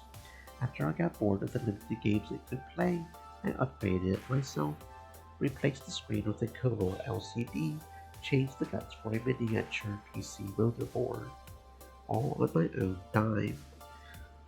Well, on the dimes my baby me were willing to give me anyway. They saw video games as a waste of time. Really, I thought games were big busyness. Always have been, always will be, but not quite as important to society as whatever random mishmash of tech my siblings cook up. But I love games, and I especially love console games. You can't do long narratives or open world RPGs with arcade cabinets. Sounds like PC games too. Of course. Exactly. I mean, I do play FOD2 and enjoy the puzzle of it, but I prefer to sink most of my hours into RPGs. Japanese, Western, don't care. I'm even developing my own RPG actually, The Wanderlost Trail. It's a working title. Development is pretty slow since it's just me, but I hope to make a living, breathing world cannot compare. I feel ya. PC gamers, we know what it's like to go one more turn and next thing you know, the sun's gone down and come back up. Can't imagine doing that standing up at an arcade cabinet. Exactly. To really delve deep into a game, one that's not as shallow as blasting aliens or munching dots. A game that's more than a game. A game that is the world. And then she realizes her salad is starting to wilt, left unattended for so long. I should finish this up, and I need to clear this dungeon too. Sorry, I tend to rebel a lot, and once I get on a roll, it's fine. Hardly rambly at all, and enjoy your lunch. Bye. Okay, bye for now. Soon enough, she's buried herself deeply into the twin activities of nourishing her body and mind, shutting me out completely. That was a relief, meeting a friendly person with no strings attached. None I could spot anyway, right? I will admit it, my heart did a little wobbly wobble on her seeing her. She's so incredibly cute that I had to struggle to speak clearly. Knowing that a beauty like her also has a strong heart and a brilliant mind, that's everything I have ever dreamed of. I wonder if, she would be interested. Maybe. I guess we will see.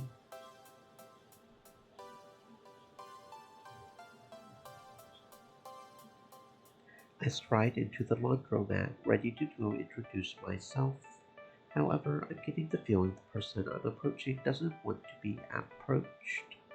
They are completely glued to their phone, earbuds in, head down, facing the screen, watching intently, only breaking eye contact with the screen to briefly fold something from the laundry pile next to them.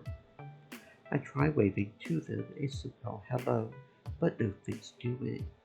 They continue their folding and watching and folding. Will I really be able to obtain my dream? My team members are way more interested in cleaning clothes than trying cleaning house. I awkwardly shift my weight. While I awkwardly debate the pros and cons of tapping them on the shoulder, I don't want to scare them, but I do need to talk to them. You can do this, Seeker. And I take a deep breath in to steady myself. I'm about to very politely place a finger on their shoulder when, blinking, they look up and our eyes lock. It feels like I'm being analyzed, as if they are able to peer deep into my soul and read my personnel character stats. You are that person I ran into earlier, aren't you? The phrasing person. Yeah, that's me. Embarrassingly, me. Hold on a sec. I can't really hear you over the game. Which game? They remove their earbuds one at a time. Six tournament? I'm streaming it on my phone. I can tell by the way you're looking at me, you have no idea what I'm talking about. Let me explain.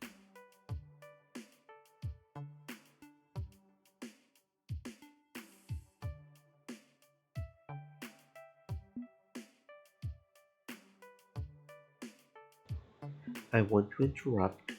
I know what tournament they are talking about, but they keep on rolling and I don't want to be rude, especially to a new potential teammate.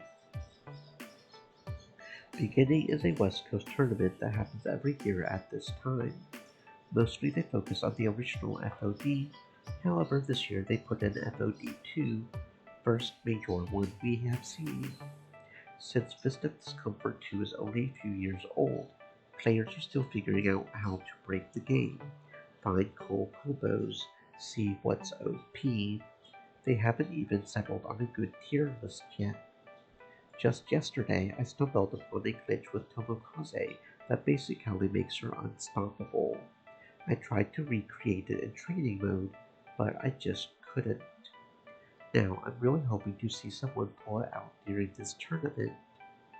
I blink in response. You probably don't really care about Fist of Discomfort 2. You probably don't even know what I'm talking about. I'll let you do your laundry. Sorry. No. I care about FOD 2. I really care about FOD 2. I play it all the time. Oh, okay. Wow. I honestly wasn't expecting that. Cool. By the way, I'm Rhapsody. I'm Jade, but I go by Seeker. Maybe you have seen that handout before on the leaderboards. Seeker. Rhapsody pauses, chewing on their lower lip, putting my name through the databases of their mind. Nope, never heard of you. Sorry. No matter. Well, Seeker, since you aren't here to do laundry, why are you here? We don't get many other gamers here besides the occasional rando, and of course our little team. Actually, I'm here to join the team. Jake said I should join, so I did. I'm the new teammate. Oh, really? Jake said that. I know Jake's accepted me, but what if Rhapsody rejects me? Then what? Congratulations. It's not every day someone wants to join our motley crew, and fewer that we actually accept. They often scoff at our aloofness and leave to never return.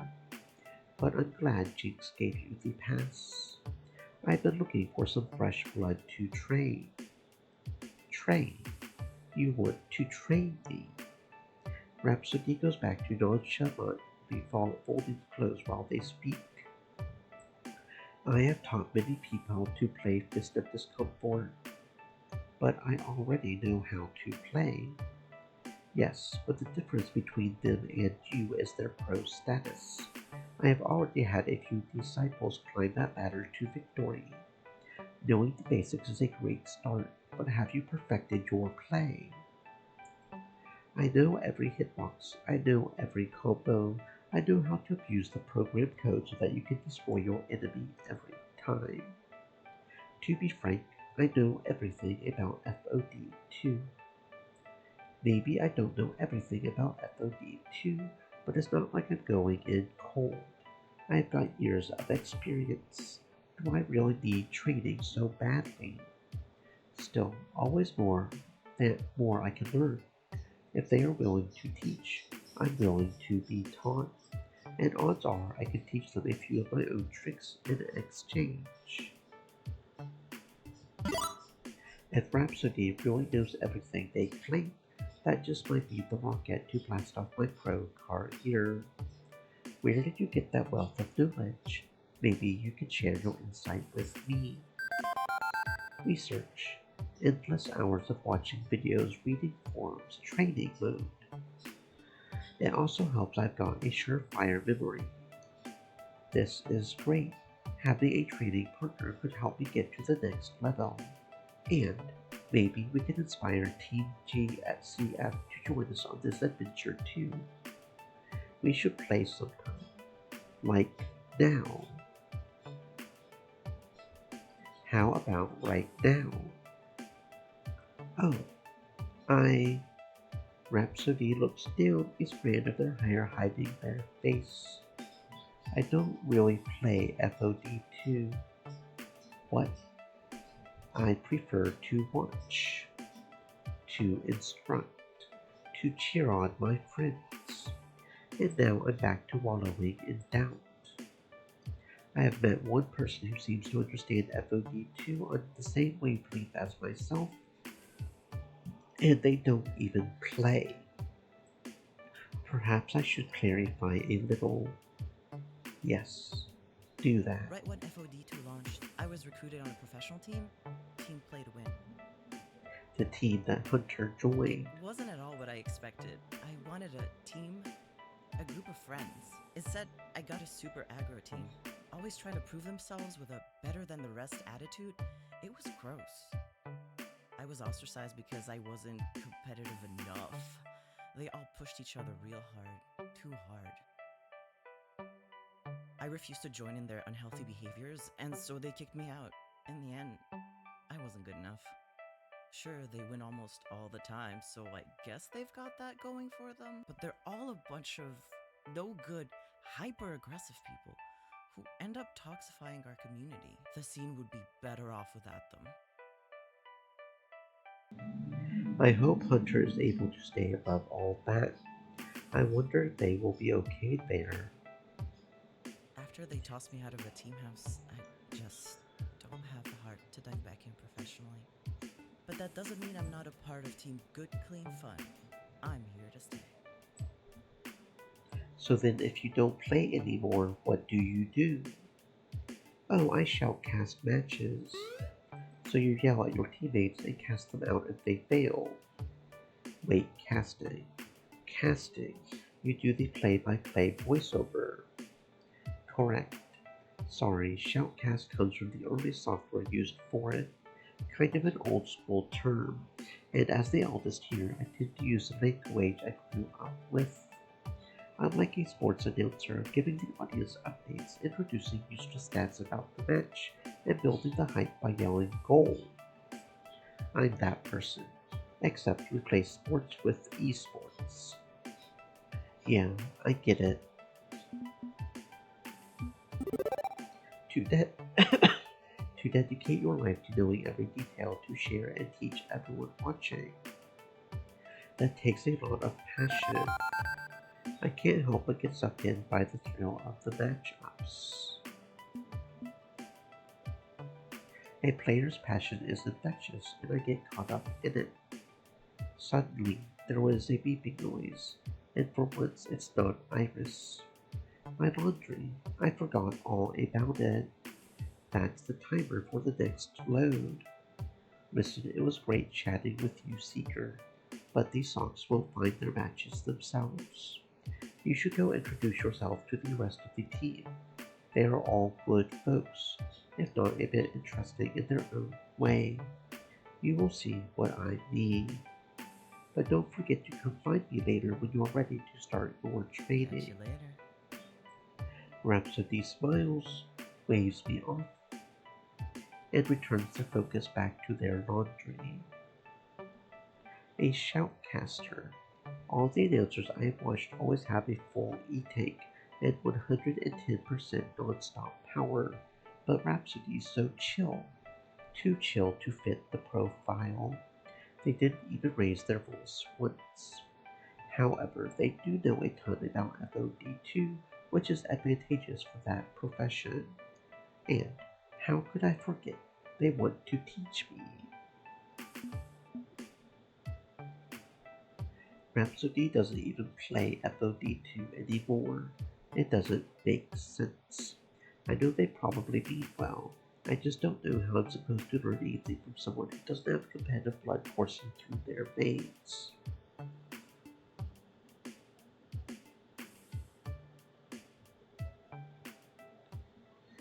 Curiously enough, the man not only isn't playing FOD2, he's not really playing a game. More a toy for kiddies who don't understand physics and probability. A trained machine. As I walk up to him, he's busy moving the Blepo-matic prize crane back and forth, lining it up just right over a Dragon dolly. And contrary to expectation, when the crane dips down and pulls back up, it's managed to snag the Dragon by the tail with precision. With a smirk, he pulls his prize from the retrieval chute, but then opens the game up with a key turned in its lock, puts the toy back in the pile, and seals up the game tightly after. And then he's back at it, moving the crane for a second try at the prize he literally just won. I am confusion incarnate. Fortunately, he seems to notice me staring at him in utter bewilderment, and isn't offended in the slightest. Catch and release, yes? What? It's good to stay in practice. Keep the skills sharp. But no need to deprive a young one of a toy they might enjoy in the process. So the owners gave me the key to the machine, allowing me to put my catches back in there. It's only fair. Suppose I could just pick the lock, but I felt it best to get the approval of the local lords before pretending to pilfer their hoard. I am filled with questions. Ask me no questions, and I'll tell you no lies. But in this case, ask away. I'm game to play if you are. Let's start with names. What's yours? Call me Locksley. More of a nom de guerre than a name. But Sir Robin of Locksley befits me more than any other title. How may I be of assistance on this fine day? My name's Seeker, and Jinx said I could join your FOD2 team.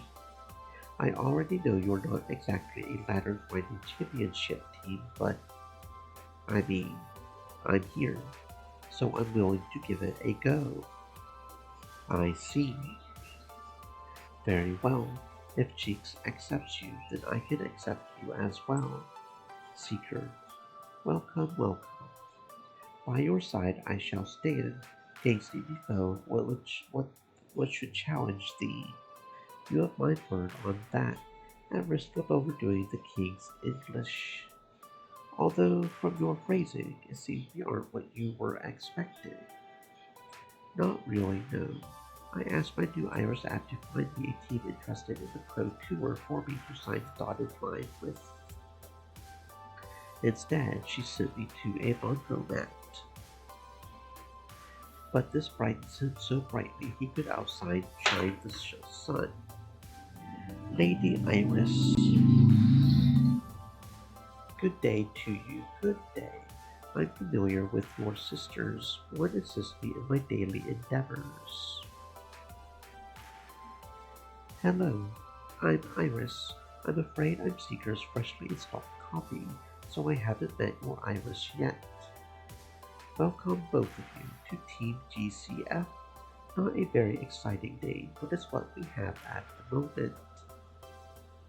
Our humble abode is also yours to enjoy. Please feel free to kick back and enjoy the arcade as we do. Locksley winks at me before going back to his beloved crane game. He slips a token in and outstretches his hand to me. Now then, would you like a crane game prize? I have not completed my practice for the day. I would be happy to retrieve one in your honor. A cheap Malaysian knockoff Beanie Baby is a token of honor. I suppose in this particular case, The sentiment is a fair portion of the honor rather than the stuffed toy itself. Aside from FOD2, I specialize in prize games, you see. Alley rollers, crane games, light stackers, things of that nature. And when skill alone is not enough, when the games are rigged in favor of greedy arcade owners, well, I always carry a few tools of the trade, as it were, to tilt the odds towards justice. Justice prevails. I'm proud to say I've been banned from no fewer than 8 arcades in the city alone. Okay, how deep do these crimes go exactly? Are we talking blowtorches, stun guns, climbing hooks, smoke bombs, things like that? It's best if you don't know the specifics, Seeker, but I fear it's far less dramatic than that. For example, I have a portable rig with a miniature camera and computing device for light stacker games. Set that down next to the controls, and nobody's the wiser that the buttons being pushed with inhuman precision. I always manage to slip away with an armload of plush goodies, even from arcades which seek my capture. Not that I keep the prizes for myself, of course. The spoils of my raids are always donated to various shelters and children's charities. That's some good karma right there. Indeed, but there's more to it than a desire to turn Browns upside down. Rockstreet ponders how to phrase this, what wording he wants to use. It's a matter of fair play. Prize games run contrary to the concept of fair play. They are invariably tilted against the player and mask the unfairness behind glitz and glamour. I am a firm believer in fairness and justice. Too much in this world hinges on injustice. Injustice to keep the wheels greased and turning. But I suppose you're not here for my rants about the ills of society. You're here to win. I don't mind a little ranting. It's clear that you are really passionate about the idea of fair play. Indeed, few truly understand the concept. It's not simply about no advantages, it's about equal footing. In addition, many are blind to their own advantages, seeing themselves as being on equal footing when in reality they have had a leg up all their lives. My philosophy extends beyond merely rigged carny scam games, but to fairness within society itself. If you'll pardon my ranting, of course. Consider it pardon. Excellent! You practice crane catches all day, but not fleeing from the long arm of the arcade wall. Well, there's also FOD2, if that's what you are wondering. None of us are playing it today, true, but we do play. And I do have my own affairs to tend to. I'm afraid I don't spend nearly as many hours in GCF as the others. But I promise you, should your dream be one of glory, I will do my best to support it, in the time available to me. You have my word, friend. I feel the burning need to bow back to him in return. Some sweeping, courtly gesture. Well, I had best busy myself for the time Fare being. thee well. I hope to see more of you, Seeker. With introductions completed, he returns to his prize game, targeting that dinosaur for yet another catch.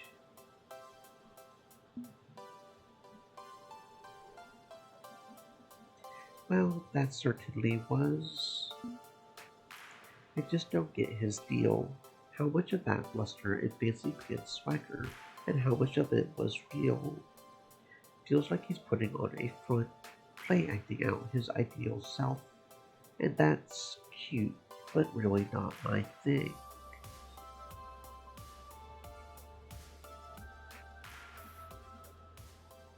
I spot a young man intently focused on playing what looks like Space Invaders Crank 211. I can't even begin to visually parse the chaos of his game. I think there's a spaceship somewhere, but all I see are glowing projectiles flooding the screen. Somehow the game isn't immediately ending, so I presume he's managing to dodge each and every bullet. And finally, a golden fireball fills the screen. His luck runs out at last. With a long and ragged sigh, he steps away from the controls. The inevitability of a game over. Some days you get the radioactive mutant space bear, and some days the radioactive mutant space bear gets you, I suppose. But in the end, it's always the bear.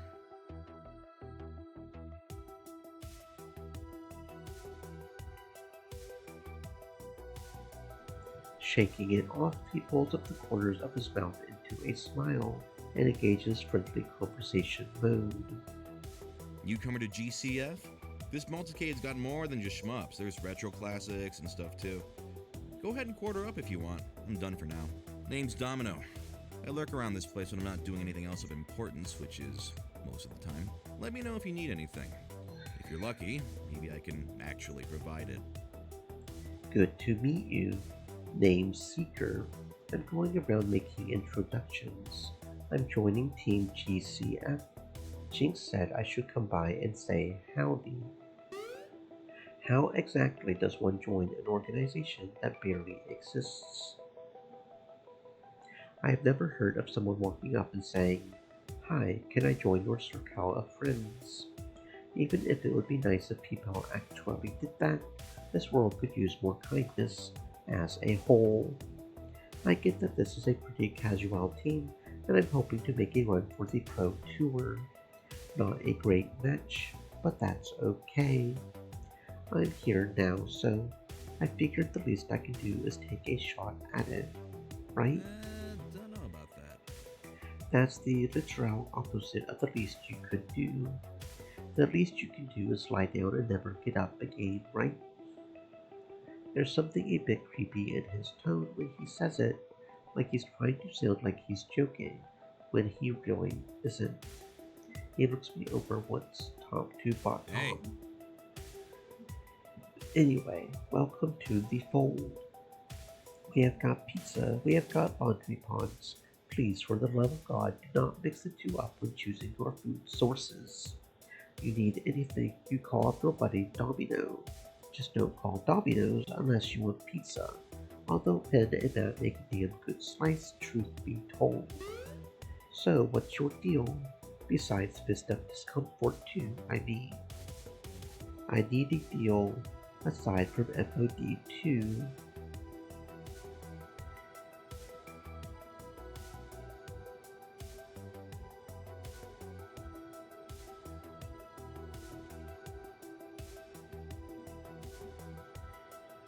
Life's not a YA novel.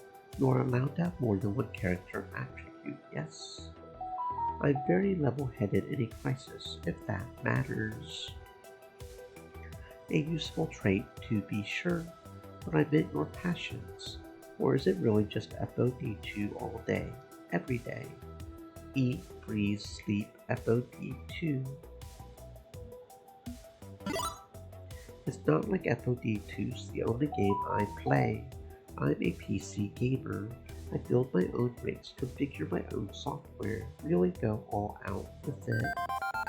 Wow, I could never afford a gaming computer. Always wanted one, but I'm stuck with looking at the online world through my phone screen. But you drop quarters all day into arcade games. Practical upside to being a sponsored team is our sponsor letting us play games for free. It's all a big scam, but I think Ben and Matt know we are scamming them and are cool with it, as long as we're having fun and chasing our dreams. It's not saying much to have a dream of playing free games, but I guess it's a manageable dream. Must be nice having aspirations and ambitions. He spares a glance to the arcade cabinet, which is silently running a demo of the ridiculously over-the-top space shooting game he was playing. You ever wonder what it's like? What's like? To be in space, flying at unbearable speeds, surrounded by nothing but void and enemies, closing in on all sides. Probably one of the most terrifying experiences ever, like being in early Russian cosmonaut, desperately holding on as your ship shakes apart around you. I think that's why I love bullet hell shmups. They're nightmares. Pure nightmares. But you can safely engage with that nightmare. Explore it. It's just a game, after all. It can't really hurt you. And every time you explode, a silent, white-hot ball in the vacuum of space, you have another chance to try again. I've gotten very, very good at exploding. And not exploding. It's all muscle memory by now. I can't think of a subtle way of saying this, especially not as someone who literally just met him moments ago, but... Domino, everything okay? What? Yes, everything's fine. Why? You seem a bit fixated on this virtual annihilation scenario. This game genre in general would spike anyone's anxiety. It's okay. I'm okay. Thanks. Consider it exposure therapy or something. You get used to it little by little. It's just pixels on a screen. There's far worse in life to worry about. Sorry, my sense of humor is it's a little off, I guess. I didn't mean to worry you. I appreciate the concern. Thanks. It's nice when people care enough to be concerned. He lets out a brief yawn, focusing his eyes for a moment. Sorry, long night. Overslept too. I'm not quite at my best. I will give you a properly enthusiastic reading, maybe with screamers and confetti, next time. Rain check okay with you? Sounds good here. He offers me a quick salute. Welcome to our glorious mess. Until next time. He steps away from the arcade machine to head out to the laundromat and maybe lie down a bit. Can't imagine the tumble dryers being conducive to rest, though. You ever get that creeping feeling down your neck when someone smiles at you? Yeah, I had that feeling just now, repeatedly. But I'm not here to fix people's problems. I've got my own dreams to chase, my own issues to deal with. He can handle his own lot. Okay, who do I want to talk to next? I approach the young woman busy playing the elaborately named Metalgeddon 4 Rise of Steel. She doesn't notice my approach, too engrossed in laying waste to the pixelated post-apocalyptic robot hordes. I may not know much about arcades. I think I have heard of this sort of game. Light guns, right? They shoot light or something. No clue how that works. One thing I'm pretty sure of is that she's using both the Player 1 and Player 2 guns at the same time. Despite the ridiculousness of that John Woo style, she's landing every shot. I should probably wait for her to finish. Just lurking without at least a single word is probably not cool at all. Die! Die! Die! And she's just tapping her foot, impatiently waiting for the boss robot to do something other than standing around posing. Ugh, I hate this RNG boss fight. Either send drones in a predictable pattern, or don't bother sending them at all. I mean, can you believe this shit? It's 20 and game designers are still relying on quarter-munching RNG in their games. It's like, they don't give a crap about consistent pacing and excitement. It's totally okay for like 7 drones to hit at once and then nothing for 15 seconds, huh? Boring. But honestly, I feel worse for the speedrunners. I've got a cousin who's got the world record time on NC3, but it took hundreds of tries to get a perfect cycle. Finally, more drones! Ugh, about time. While I just stare on in silent confusion, finally, after laying waste to the metal minions of the Metalgeddon Metal Lord, she spares me a glance over her shoulder. I put on a warm smile and try to make nice. My name's Jade. You can call me Seeker. I'm new to good, clean fun, but very pleased to meet you. And she goes back to shooting robots, but does manage to keep the conversation going despite having lost some interest in me. Not a friendly and cuddly sort of person. Okay, duly noted. That mess still ringing in my ears. So what's your deal anyway? Right, I have already won Jinx's favor. If I can keep that ball rolling, I can make this official. Here we go. Best foot forward. Make the best possible impression. I talked with Jinx about maybe joining your FOD2 team and... Sure, okay. Sounds fun. You're in. What? Seriously? She finishes up her game, holstering the player 1 and 2 light guns before turning to face me properly. Seriously? We are pretty much stuck in a rut right now, not chasing down FOD2 glory like we ought to, in my opinion. Maybe having someone else on the team willing to take things head on would be the swift kick in the ass Team GCF needs. She also gives me a good look over, head to toe, and nods in smirking approval. Helps that you are a hottie. I mean, I can't be providing all the hotness on this team alone. It gets tiring. So why not? You and I, two of a kind. Let's do this. That was suspiciously easy, but I guess I shouldn't complain. Never kick a gift horse in the mouth. Thanks. Thank you. Yeah. Don't mention it. We fisters gotta stick together, yeah? Fisters. Are we not doing phrasing anymore? What? I like little nicknames so suity. But fine, we will do phrasing. I can do phrasing. So is that why it's called Team GCF? Because you like things short and snappy? No, our team doesn't really have any kind of official name. It's a, what do you call it, working title. I take it Jinx told you all about our little gang of weirdos. More or less. Honestly, we are barely a team. I have been pushing for us to really get on top of this stuff. I'm just 1 out of the 6.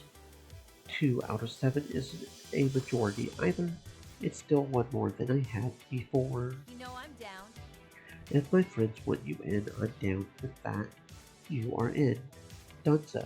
They are good people. I know I can trust their judgment. Besides, I don't really sit around and ruminate. I see something that looks fun, I go for it. 9 times out of 10, I'm rewarded. The 10th time? I crash and burn with a valuable learning experience as my reward. Also, a good thing. Yes, I'm impulsive as fuck. I'm not completely reckless. I'm just not willing to let an opportunity slip out of fear of what might go wrong. I'm cool with newcomers joining our clique. Anything to liven the party up a bit. Then she pauses as if trying really hard to remember something she forgot. Ooh, right. I forgot to tell you my name. Duh. She's this ready and willing to sign me on as her partner in crime, but totally forgot basic introductions. Name's Zapper, as in the great-granddaddy of all light guns. As in Zappa, Zappa, Zappa, Kapow! You know. I don't in fact know exactly what she's referencing. PC games have never had plastic gun controllers. And I'm Seeker. Pleased to meet you. These seem kind of fun. Also, as noted, a hottie, meaning you and I could hit the streets and run this whole town if we wanted to. She declines to specify if it would be a hottie tag team or a mixed doubles affair in this particular scenario. You want to go a few rounds against the Metal Lord? I can give you some tips. Tip number 1, trigger discipline, and don't look down the barrel. That's tip 2. Tip 3 is hand sanitizer, because kitties love this game and they got gross hands. Before she goes too deep into her list, I decide to clarify a point. Can't say I have ever played one of these games before, but I've played plenty of first-person shooters on my PC. Basically the same thing, right? No. Not really, no. Light gun romps are on rails. They sweep you through a scene like a Hollywood Cam-era director, way more excited. And instead of nudging a mouse less than 2 centimeters and clicking, you gotta aim and fire a physical gun. If your aim sucks, you suck. Okay, I will grant you that having no control over your movement means it's less tactical and strategic, but fuck tactics strategy stuff. I prefer an adrenaline rush and wait. You mean you have never played a light gun game? You are just a PC gamer. Crap, my arcade newbiness is speaking through. Curse my computer-based gaming heritage. I expect her to mock me endlessly for being a no-nothing doofus, but man, I haven't talked to a newbie in ages. This will be great. Aw, yeah. Half the fun of being an arcade gamer is sharing what you love with newbies. Most people I talk to are veterans. They're not easily impressed. You won't rake me over the coals for being a noob. You kidding? There's nothing better than a warm, supple arcade version. Yeah, okay, that one was a step too far. What else? Walk it back, begin a game. My point is, I think you'll have a blast learning all this stuff, and I would be happy to be your guide. But I have one question for you, and this is absolutely, utterly important, so consider your words carefully. My anxiety brake spikes briefly as I nod for her to continue.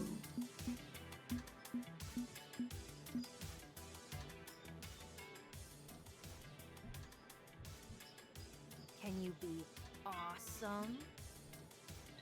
Awesome in what way? In every way. I don't give a fuck about win-loss rating.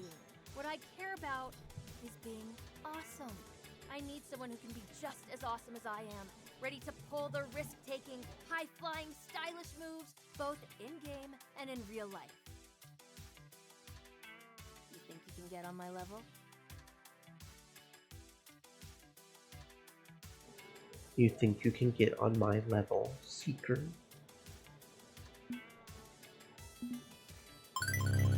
If you're looking for someone dedicated to their craft, that's me. I'm willing to do what must be done. That's not what I asked. Not interested. People who grind ladder 12 hours a day in the dark while eating nothing but pizza gels are losers with no lives. I asked if you could be awesome, not serious. Now, if you're willing to be seriously awesome, maybe we can work with that. Satisfied, she steps back from my personnel space. I'm thankful for getting some breathing room back. Sorry. I can come on a bit strong, I know. I think we have different definitions of a bit, but it's cool. It's cool. I will admit, though, I'm surprised to hear someone with Pro Tour aspirations is so focused on style. Whatever happened to play to win? Isn't the whole point of playing the game to, you know, beat the opponent and win the match? I hate that phrase. I hate that whole concept. Play to win. What a joke. Remember back when Silent Blade could slash dash you over and over in an infinite combo? Cheap as hell. Pathetic, but technically legal since the game allowed for it. If you aren't using Silent Blade infinite loops, you aren't playing to win, they told me. You can't call it cheap. Only scrubs ignore effective tactics. This is so f***ed up.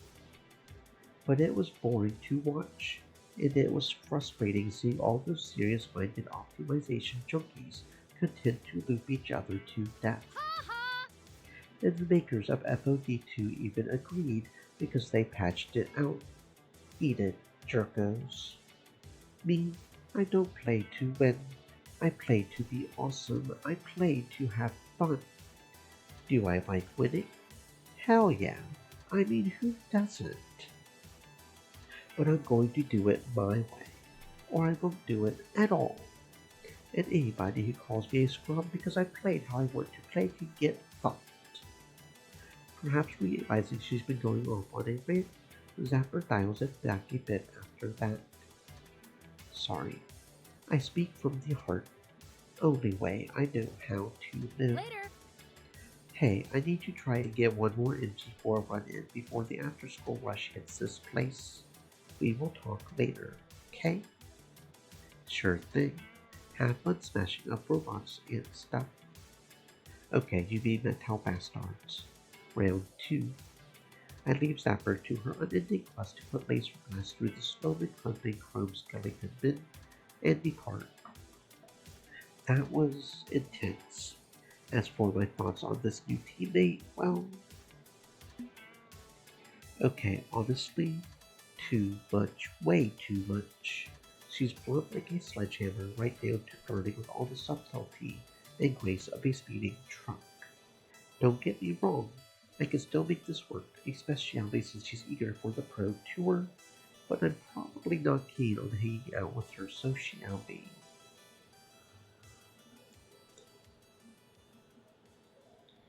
Spending so long indoors, soaking in the smells of detergent, pepperoni, and brass tokens has been draining.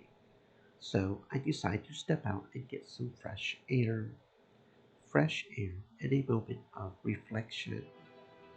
I'm still a bit confused. The team's barely a team. It's a ragtag bunch of individual friends without any cohesive direction. I left the apartment this morning hoping to live out my dream of being a FOD2 champion. But that's not a dream they all share with me, right? So, why exactly did Iris lead me here? I think I'm owed some answers by this point. Iris, got a moment? Sure thing. What's up?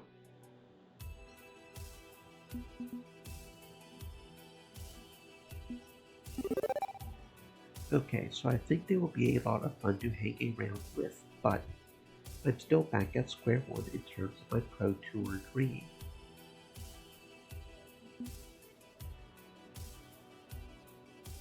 I wouldn't want to push them into doing something they have no interest in. That would just be cruel and irresponsible. But that also means I still need to find a team. So thank you for opening up my social circle a bit. That's all good, but now what do I do? Iris pauses before responding. Tell me, why do you want to win the Pro Tour so badly? What do you mean, why? It's the pinnacle to reach for. It's the Pro Tour Championship. Why wouldn't I want that? Except, before this championship existed, you were content to play on an amateur level. It's not about the glory or even your childhood dream, is it? So, why? Why do you need this victory so badly? Everybody's trying to be their best selves, right? To really live up to their potential. That's me. I'm being my best self. It makes me happy to reach for the goal and see it through. It's a good thing. Why shouldn't I have confidence in myself? It's not about wanting to win a game. It's about why you want to win. The truth behind the dream. And I'm sorry to say, I calculated your truth from your own words posted to social media. Just so you realize I'm not making this up, let me quote some of these back at you. The words are in her voice, but I'm definitely the one who wrote them, as she echoes these soft, short messages back to me. It was just kiddie soccer, but my trophy was bigger, shinier. We had won. We had actually won the regionals. My parents were so happy. They clapped for me, told me I was a champion. They made me pancakes. I've been chasing that feeling ever since. It's a wonderful feeling being wrapped up in praise and pride. I want to be a champion. I have to be a champion. I have to win. It's all I have going for me in the end. I didn't realize how hard I was fighting with it until the reading ended. I really need to speak in my defense. I mean, I should, even defending the indefensible. I had been awake for 20 hours running when I wrote that. Obviously, I have more going on in my life than just winning all the time. But Iris shakes her head at my words, seeing right through them, and explains. In your heart, you feel that if you aren't constantly winning, you must be a loser, a fraud, an imposter. This isn't even the only time you talked about it. I could cite more examples if you like. Nearly all of your social media communication is related to your gaming habits. Not your job or family or friends. This is all you have. All you feel you have. You've built up so much of your dream around this game. Around winning this game. That your whole self-worth is tied into it. And I think you see the obvious problem with that. I hope. I pause, feeling rather attacked when my own phone lays into me. But there's sympathy in her digital voice, not accusation. She doesn't want to call me out. She wants me to call myself out. What do you think will happen if you join the Pro Tour and fail to make it all the way to an ultimate victory? How would you react? I mean, I get it. Logically, only one team wins the Pro Tour, so it's not like I'm betting my entire existence on winning. Except you are. That's exactly what you're doing. Your self-esteem is on the line. Every day you compete. Wanting to win a video game is fine. It's a good thing. And I'm certainly not arguing against having a dream and making it happen. But it's not healthy to gamble your self-esteem at the same time, tying them both together. Do you dream of winning? Or are you just terrified of losing and feeling pain? I could sense that when I analyzed you. I may be code instead of flesh and blood, but I'm an empathy engine at heart. But I couldn't just say that outright. You wouldn't have believed me, so I had to lead you here. To people who can help you find something more to reach for while also reaching for victory. And you can help them, too. The goal of any Irish should be to help as many people as possible.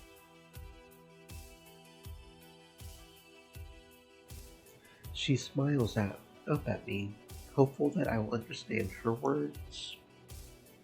For example, Jinx has had to overcome adversity for years, never giving up in the face of a challenge. A lot like you, but her victory is in finding her way through life. She's an insightful one. I'm sure if you two sat down and talked, she could help you with your dream. Now, that said, if all you want is to be Seeker, destroyer of scrubs, I'm not going to force you down this path. The legend of Seeker will be yours to do with as you please. Uninstall me, and I will bother you no further. You have free will. But if you're also Jade Moore, who's desperate to fill the hole in their heart with victories, please consider staying with Team GCF for your own sake, and I will help you any way I can on this path. I will turn myself off now, give you time to think. If we never speak again, I know I won't take it personally.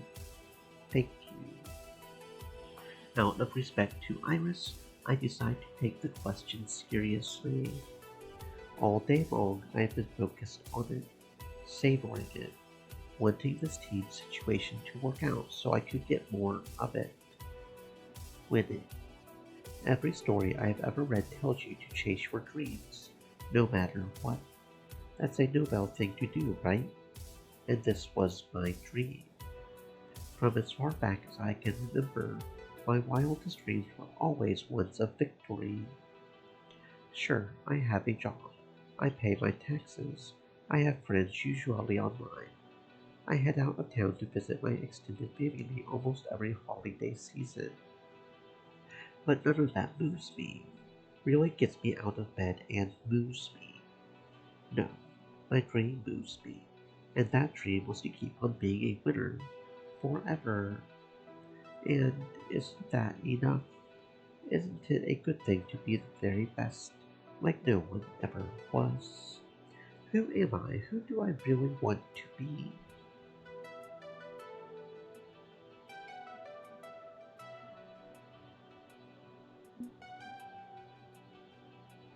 No helping it. She's right. I hadn't really seen things from that perspective before, but she's definitely right. Just sickening feeling whenever I lose. Whenever I'm a loser. Winning feels better, feels right. Without it, I feel miserable. Like I'm a miserable, pathetic little new thing. And I'm not so far gone as to think that's a healthy way to live. If Iris thinks this new path can help me, so be it. I owe it to myself to at least try. I tap Iris's icon, not to uninstall it, but to activate it. Okay, maybe you are right, maybe you aren't. I think I'm not exactly in the best position to see myself in an unbiased fashion. But I'm willing to hear you out. Thank you. Thank you for trusting me. And for what it's worth, I think you can still try out for the Pro Tour, if that's what you want. But be aware of why you want that victory too. If you can find a way to achieve your dream in an emotionally healthy manner, well, that would be great. And with Team GCF in your corner, I calculate you can do just that. Team GCF needs Jade, and Jade needs Team GCF. With a deep sigh, I try to push most of this aside and focus on the here and now. You can keep calling me Seeker. It's my self-chosen name. Well, Seeker, I think I've given you enough food for thought. Now, I should let you chew on it a bit. Iris offline. I'm still not totally sure what to make of this. If my dream is one of victory, but victory is unhealthy, well, what do I do? What now? But as I'm pondering exactly what shape my new dream should take, I hear a voice behind me. Got a minute? I have a number of minutes, yes. Jinx pauses to observe me in a somewhat lost expression, soaking it up before continuing. Was talking with the others. Figure we didn't give you what you were hoping for back there. Let's do this. Came here to kick some ass in FOD2, right? So let's kick some ass. Show you we are more than a pile of casual randos. Though you seem a bit shook up there. You good? If you want to take a walk, think things through. That's fine by me. My head still reeling from Iris upending, oh, I don't know, just every preconceived notion I had about myself. But I won't deny FOD2 helped me clear my head and focus. No, I think I should push a few rounds of FOD2 first. Then maybe think things over. She nods, understanding completely. Need to talk? I will be around. Practically and literally live here, so not hard to find me. Be waiting inside for you. Take your time. It feels strange, agreeing to go play the game that slam dunked me right into this mess. But if I'm not going to just walk away from all of this, away from gaming in general, I owe it to myself to keep moving forward, if only to see what will happen. Iris didn't tell me to stop playing, so until I can figure out my answers, I guess I will keep playing. And honestly, I think distracting myself with a little FOD2 would be nice right about now. Win or lose. So with a shrug, I walk into good clean fun, headed for the arcade.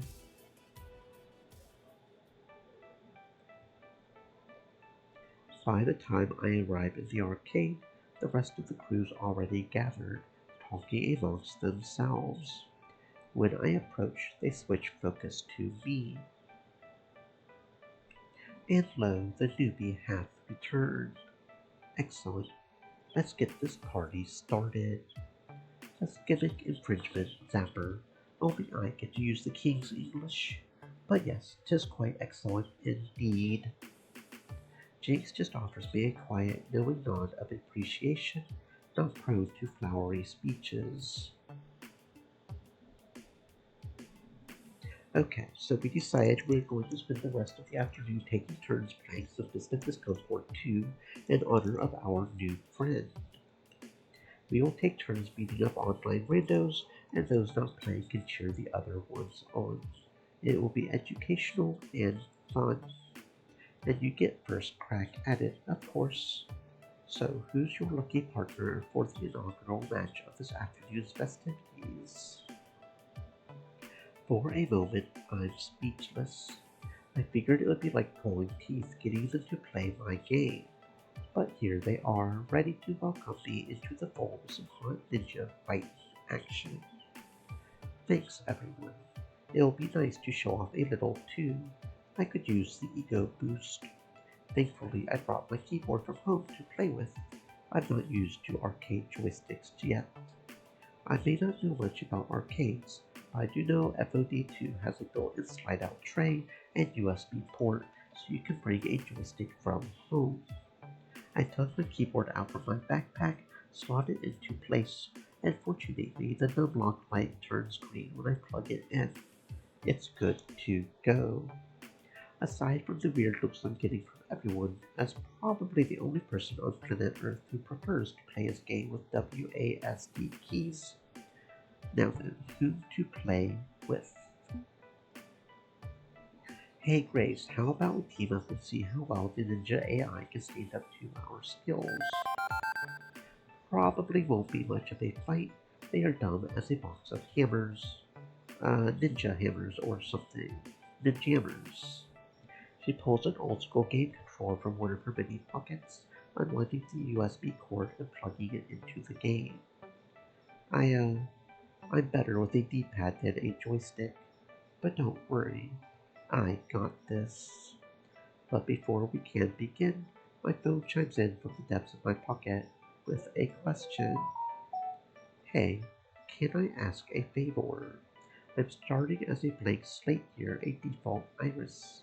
I don't have any real knowledge of how this game you're all obsessed with actually works.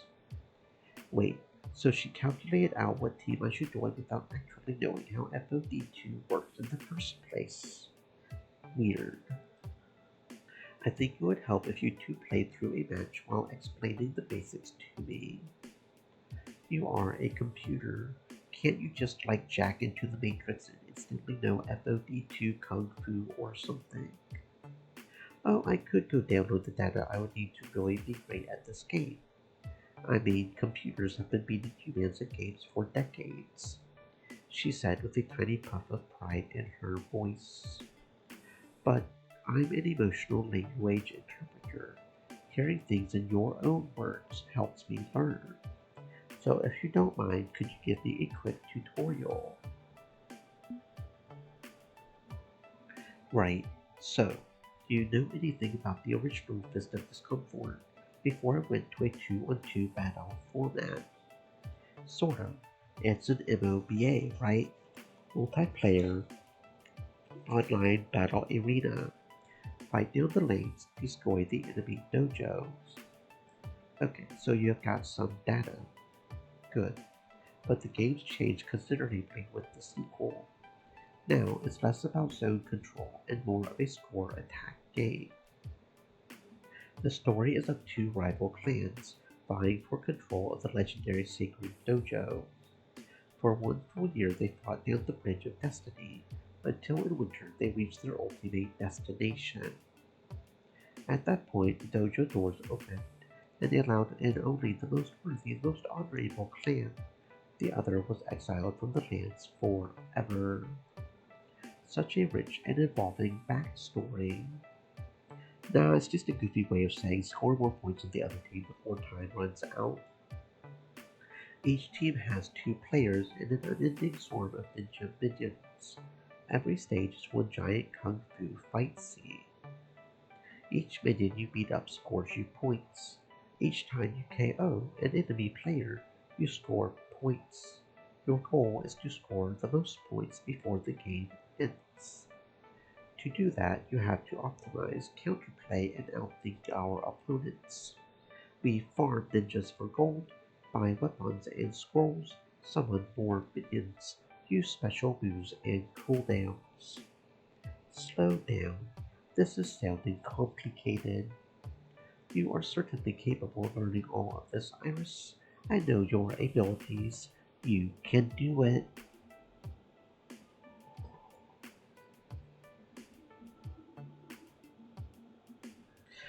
Or you could just learn the RPS metagame. That's probably enough for someone to get the basic idea. The what? RPS metagame, or wait for it, rock, paper, scissors.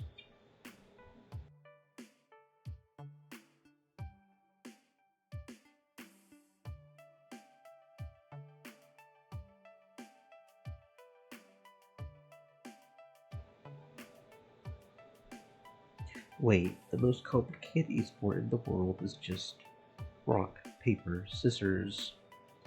Basically, everything else is just nitty-gritty details. At the heart of it all, there's 4 tactics to pick from. Defending against an aggressor using powerful special abilities or just directly attacking the enemy and their ninjas. Rock, paper, scissors. I mean, if you look at it closely, the icons are literally a rock, a paper scroll, and 2 swords crossed like scissors. The obvious one is to attack, diving in and fighting with your fist and blades. It interrupts anyone using a special ability, but if they are defending, it won't work. Scissors beats paper but is beaten by rock. You are getting it? Yeah. Defending holds the line against incoming attacks, but gets blown away by slower activating stronger special abilities. You can't react quickly enough. Specials are big and flashy and awesome. It can blow away defenders, but a quick aggro attacker can interrupt you. I'm guessing those identity traits you've been analyzing could be a good indicator of how strong you are with each ability too. That would make sense. A very steady person would be excellent at figuring out exactly the right time to use a special. Yes, Gutsy is great for attacking, Kindly can defend well, and Corky is probably a jack of all trades. Got it. So all I need to know are those 3 techniques. Well, there's a 4th. A trump card, your ultimate ability. Each team can only use one of these per game. Your ult smashes through everything. Everything. And if your opponent tries to ultimate at the same time, yours counters it for huge points. Grace and I will be taking on another 2 players, trying to predict their attacks, defense, specials, and ultimates, countering with our own. Do that well enough, and you win. I see. So really, I just need to know those 4 things, and that's enough to follow the flow of a match. That's the basics. There are also bonus points based on your skill and what season of the year you are in, but we will go over that as we play. Here, we will start up a game, so we can show you. Grace drops in 2 quarters, 1 for each of us, and fires up the online matchmaker to find us a good pair of punching bags to demonstrate our skills on.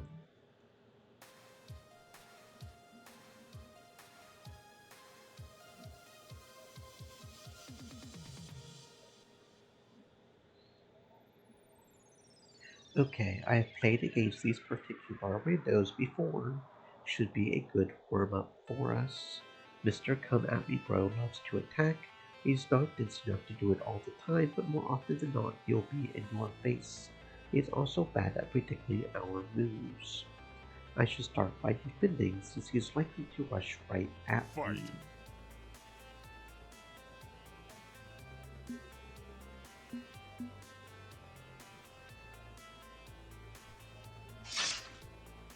Charging up for a really amazing special move sounds like a plan.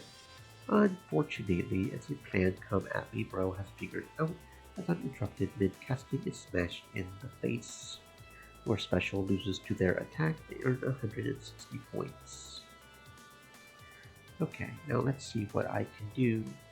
If his partner is very aggressive, I guess my opponent is more conservative and always tries to get the seasonal votes, right? Wait, seasons. As the game progresses, we move through spring, summer, fall, and winter. There are point bonuses for different actions in different seasons. It's not much, but every point helps, and sometimes it makes opponents predictable if they crave those points. And the enemy in Grace's lane is very predictable. In spring, he likes to attack. Summer, he defends. Fall, he uses specials. And what season's good for your... what's that called? Your ultimate. The ult's a bit different. Our team gets one ultimate per game. Grace or I can use it, but once we use it, it's gone. But when we do use it, we win. Period. It trumps whatever your opponent was trying. And if we counter their ultimate with our own, well, that's practically a game over right there. So you have to choose when to use it. Right, and our opponents will be doing the same. I don't think they will use their ultimate this early in the game though. I would say he's most likely to attack this turn, so Grace would be better off defending.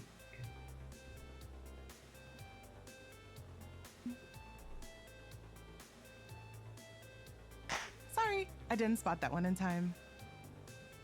Your special loses to their attack, they earn 140 points.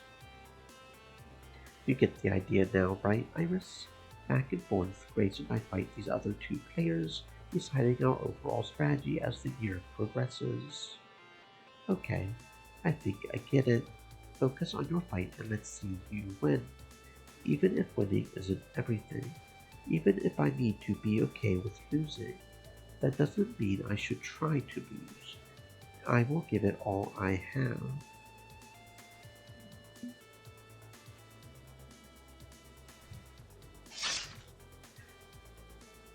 Okay.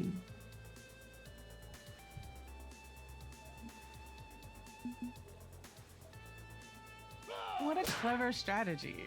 I mean, I was just a little too clever for it, but you tried your best.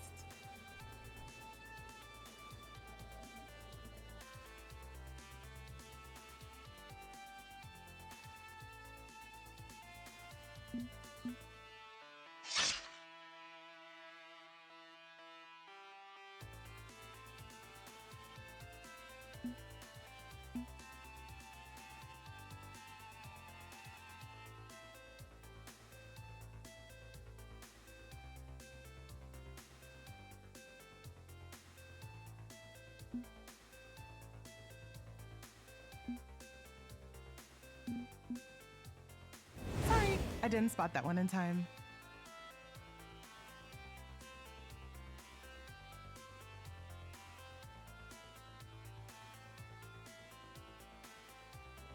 In winter, our best shot is to team up, combining our skill bonuses together. But they are going to be doing the same, so it may be harder to predict their moves. The end game is pretty cool. Pressure's on, but I know we can do it. Any tips? Knowing these randos, first move while anything goes. By the book tries to force special moves out on the very last turn, and they get reckless, thus able to counterplay us. Now let's close this out. So they're using specials, is what you're saying?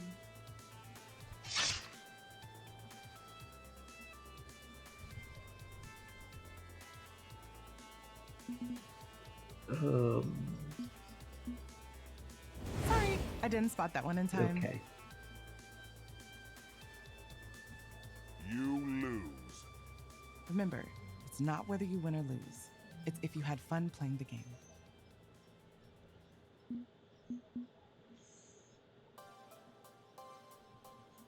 Okay, so I lost against two of the worst players I have ever fought. I can make excuses. I'm not used to playing on real arcade hardware. It's my first match with a new partner, I'm tense after today's revelations. Or I can swallow the loss and try to be a better person. Try to. Not my best effort, but still, it's a good start, right? Right? I know I was a bit pushy about wanting to play FOD2 earlier, and pushy about the Pro Tour. I'm still, sorting some feelings out about that one. But I'm glad I had a chance to play with you. Okay, who's up next? There's practically a Black Friday sale level of shoving to get to the front as they reach for those joysticks. For another hour, we partner up in various combos, fighting against online players, swapping tips, having a laugh, getting salty, a little bit of everything. Guard, turn, parry, dodge, spin, thrust. Set help down, need help up here in my lane. On my way, my fair, don't call me that. On my way, Jinx. We win some, we lose some. Bullshit. I hate the RNG crit damage in this game. A one-hit gank. Hey, it happens. I will hurl myself into certain death to buy time while you respawn. And as proof Iris may be onto something, the losses don't feel quite as painful. Not this time. Not while fighting at their side. I wonder, do you think a Tomokaze aggro build could work?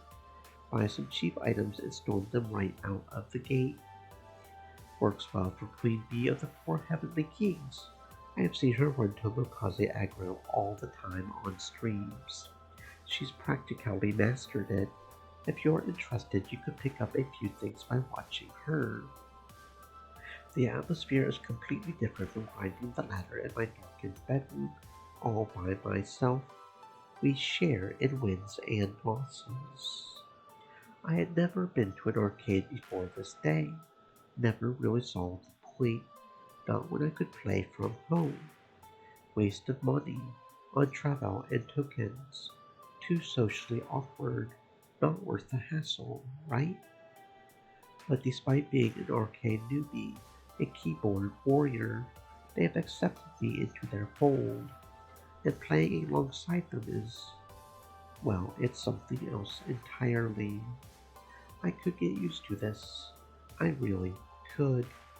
Still, the hour's growing late, and I'm getting hungry again.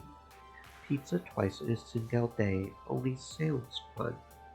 I wind up the curly spiral cord on my keyboard, ready to move out. Okay. It's been a blast, but I think I should be heading home. It's getting late. Nothing wrong with taking a break for self-care.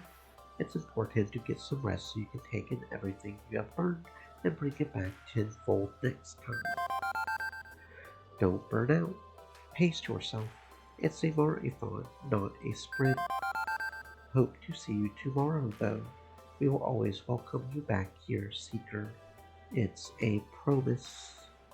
Dinner and sleep for me, definitely, and I will see you all tomorrow. Yes, tomorrow. A smile parts my lips as I offer them a wave and turn to leave, only to find my path to the exit blocked.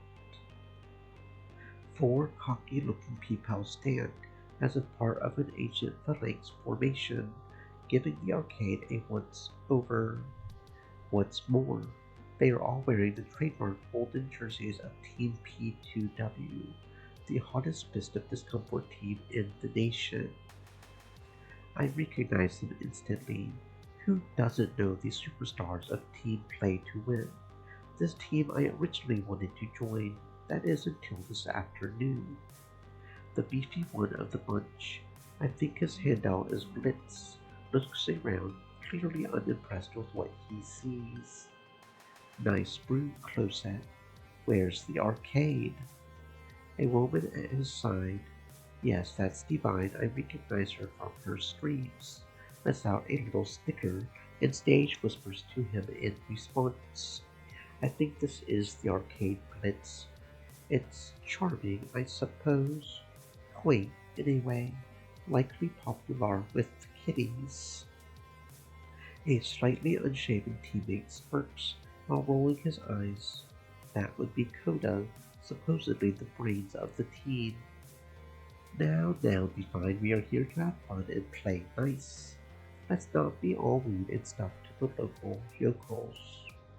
But I ignore those three, because there's one more who has my complete and undivided attention. Team Chill. We are here to say hello to Seeker's new team, so play nice. They are a bit riled up because we just absolutely crushed it in an online tourney. So we wanted to come out and celebrate with you. You wanted to celebrate your win with me. Don't forget, we are also celebrating your acceptance onto this team too. Look at all of you. You're all so cute. How did you know where I was? I haven't even had the chance to tell you. Did you forget that Penji Pals Go automatically checks you in whenever you go? You really have got to stop signing up for random websites without reading their TOS first. Normally, you are happy to see your friend Hunter, but your face is all scrunched up. What's the matter? I'm glad, really, but... My eyes dart over to the rest of Hunter's team. They have all wandered off around the arcade, laughing and making rude gestures toward the small collection of games. Why did you bring them? Oh, they are harmless. Hunter waves it off like it's no thing. Sure, they talk a big game, but they are pretty chill. And from all over the arcade, I can see the other teams splitting up, looking to hassle my new friends. Certainly plenty of hassle to go around. Okay, so maybe they are a little overexcited. Let me see if I can do anything about this. We can catch up later. Hunter smiles, looking me in the eyes before going around and leaving me where I stand. Immediately, the tension in the arcade jacks up to a ridiculous degree. Clearly more than 3.6 row engines of an unstable nuclear situation. Not great, not terrible. Team Play to Win are quickly finding various ways to cause trouble, antagonizing my new friends, messing with the games. The easiest thing to do would be to avoid all this drama and stay on the sidelines. But that's not what friends do. Even if I'm a relatively new friend, less than a day old, I should step in and help where I can. Seeker, let me help. How can a phone app help with playground bullies? I'm keeping my microchip microphone input open and echolocating any trouble you may find around the place. Check out your map and pick a place to go. But I don't think you're going to be able to visit everyone before things boil over. Right. Prioritize. Got it. What's happening right now?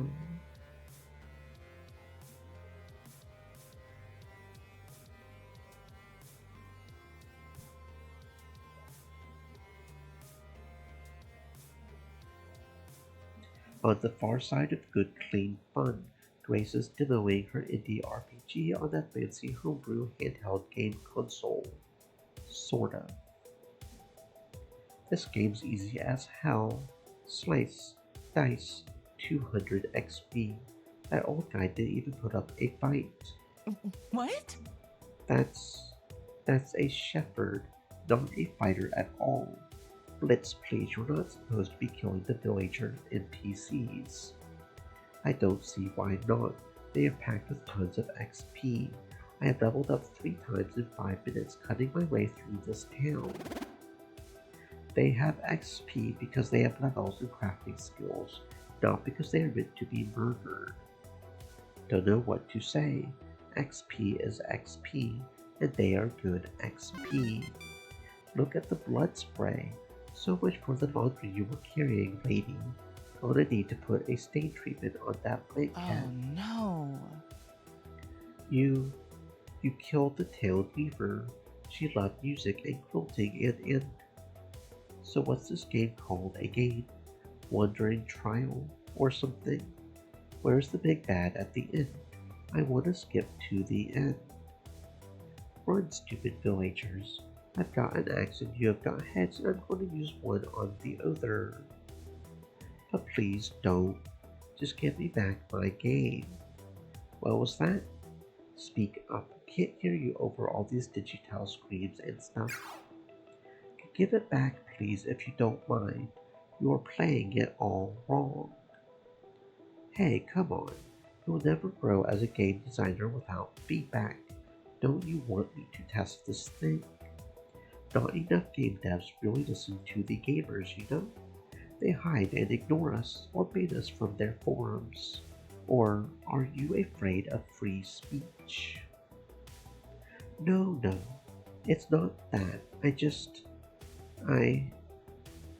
Okay, I guess. Puzzled as to how this even happened, I tried to catch Grace's attention. As she mouths help me my way briefly, unable to even raise her voice, so racked with nerves and anxiety. And I barely noticed Locksley sliding on up next to me. I have no idea how one manages to lurk in the shadows of a brightly lit pizzeria, but he's done it. Unacceptable! That such a ruffian should harass our fair Grace like this? It's unacceptable. Unacceptable. Something must be done.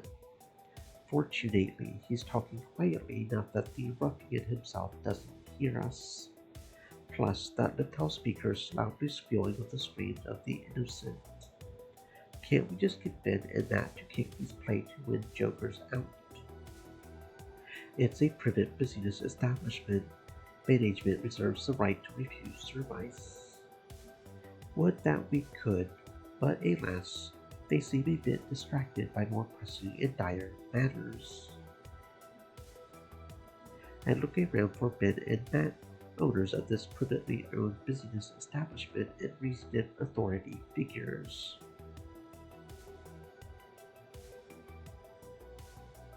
Who are way too busy dealing with a couple of washing machines spewing out rich, creamy soap all over the floor. Well, I'd call this a mess, but it's sort of the elemental opposite of messy. Maybe we could throw a foam party and call it a new selling point. No, the task falls to us, I'm afraid. As her friends and allies, we are honor-bound, and I suggest this be executed in a subtle manner, lest more tensions turn to full troubles. A bold move. I propose shenanigans.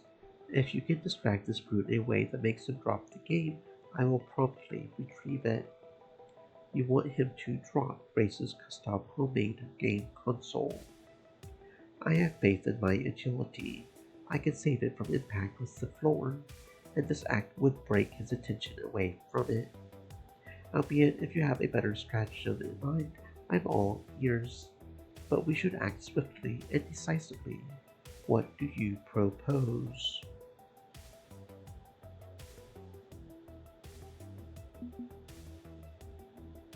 If we escalate the situation while Team Play 2 wins here in force, it could get ugly. Let's not cause a scene. I'm going to talk Blitz down. Are you serious? I doubt that thick-headed Chandler buffoon is in the mood for honest discourse. Grace would want us to at least try, and if you have faith in your agility, I have faith in my charisma. Trust me. I see.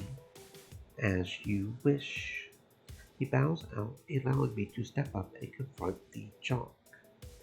Hey Blitz, enjoying the Wanderlust Trail? Oh, it's you, Hunter's loser pal. What do you want? I'm busy here. Enjoying the game? It's okay. Kind of retro in the graphics department. The blood spray is really half-baked, and it's too easy to kill people. There's no challenge at all. Look, I'm level 6 already and haven't even left this town. I'm just playing until I get to the fun part. Until then, it's just whack, whack, whack to make the numbers go up, I guess.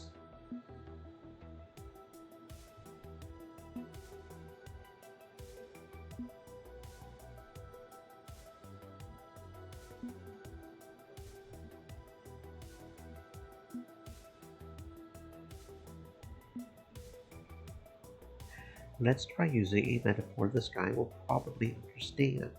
Sports ball. Grace is right though. You are playing it wrong. Excuse me? Look, the point of a game is engaging with the challenge it presents. You aren't doing that. It's like bringing a katana to a football game.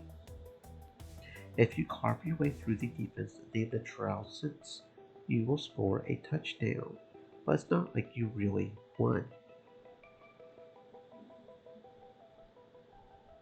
Are you dense or something? There's no swords in football. Exactly. In the Grace's game, you're not supposed to kill the villagers. They are there to help you out in other ways. Why allow me to kill them at all? Makes it against the rules. I like a game where the rules reinforce the thing, you know? If it's supposed to be all happy, hippie, cooperative stuff, don't let me kill the hippies. Yeah, okay. I guess I was playing it wrong, but in my defense, the game let me play it wrong. Thank you. We value your playtest experience, and now that it's done, and we have heard your valuable feedback, how about you be a gentleman and give the lady back her game, like she asked you to do? Repeatedly. He looks a bit reluctant, but I have backed him into the same corner of social pressure he put Grace into. Given he only knows me as Hunter's loser pal, he's not inclined to take me seriously, but with a shrug, gives up the game, handing it back to Grace. Yeah, whatever. Was getting boring anyway. I would go see if there's actually any decent pizza in this crap hole. Satisfied, he walks away to find something else to distract himself with. Thank you, thank you, thank you. She cuddles her game as if it was a newborn babe, needing to be soothed from a crying tantrum after getting its first shots. It will be okay, it will be okay. I will restore the database, bring everybody back to life, and maybe put in safeguards to keep that from happening again. Maybe have some village, like guards or whatever. That's how they get you in Skyrim. You kill a chicken, you end up getting murdered. I didn't think anybody would be cruel enough to just kill defenseless villagers. Why would anyone want to hurt those people? The world can be a cruel place, Miss Cooper. A cruel place indeed. You have my thanks. Good show. With that, he slips back into shadow, since he's no longer needed to watch over Grace. Thank you so much. I owe you for this. I shouldn't have let him play the game at all, but when he asked me what I did for a living, and I said I designed games and he wanted to play, I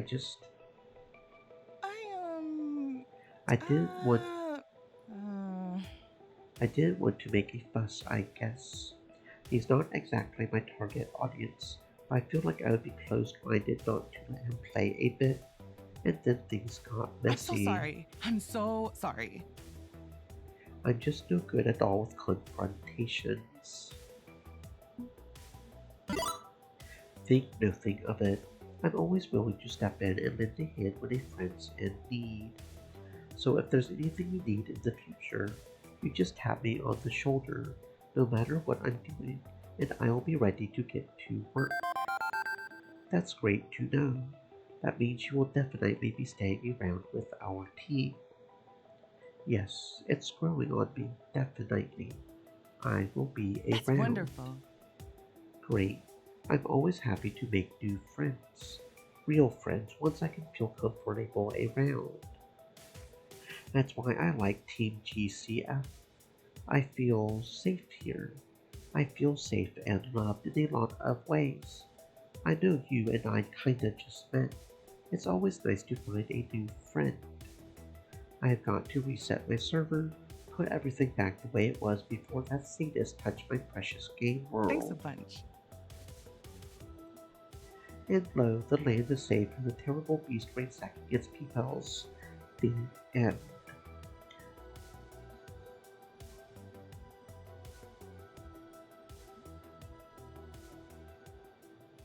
Over on the far side of the arcade, I spot Jinx loitering near her beloved Fast Car 7 game, shifting from foot to foot, legs clearly getting tired quickly. Asked her why she isn't comfortably seated behind the wheel and blasting around corners at unsafe speeds. Well, one of the team play-to-win players is sitting in her seat, lazily cruising through the turns with one perfectly manicured hand on the wheel. In fact, when I walk up to chat with Jinx, the play-to-winner is the one to actually greet me first. Sorry, no autographs right now. I'm totally killing it at this game. I was not planning on asking for one, no.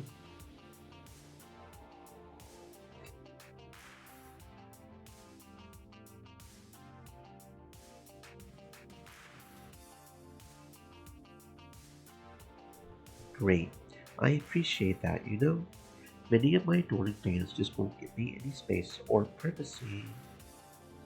It's always, I love your streams, Divine, or can I have a hug, Divine, or will you sign my leg, Divine? PayPal can be gross. Nobody here wants their leg autographed.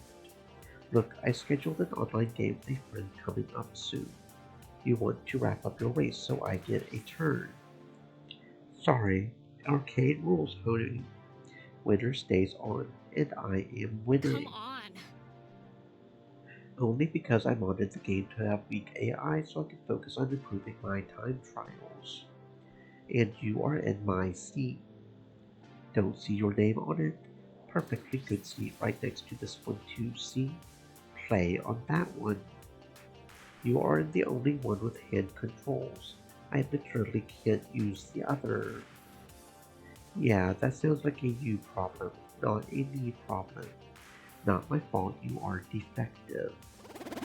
Jinx eyelid just started twitching, and I think she's biting her lip hard enough to draw blood. Look, be a darling and fetch me some water or something, okay? I will be here for some time.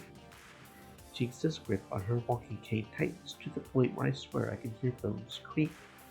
But oddly, she backs down. I drop to a whisper, low enough not to be heard over the digital revs of a digital car engine. Can't you just kick her off? It's your game. You have got priority. Want to believe me, but that's not the way arcades work. Winner stays on. Others corner up and wait. Besides, Ben and Matt own the game, not me. And they are busy fighting the washing machines. Okay. I could beat her. I nearly jump when the wallflower makes his presence felt. I will race against her. I don't need hand controls.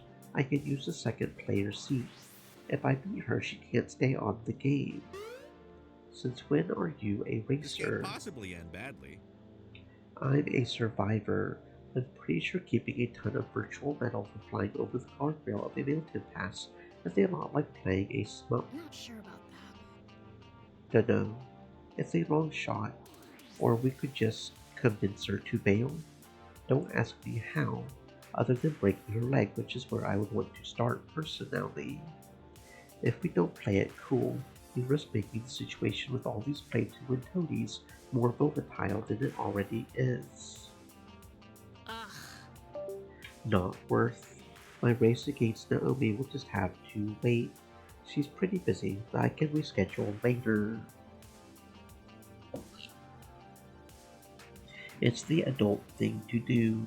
Don't selfishly boot a player off your favorite game, is to adapt your own plans and move on. But whoever said I was an adult? I want to support Team GCF, my new friends. How do we make this happen?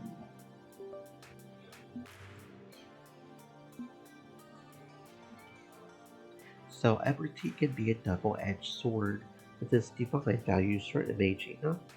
Maybe we can turn her attitude against her.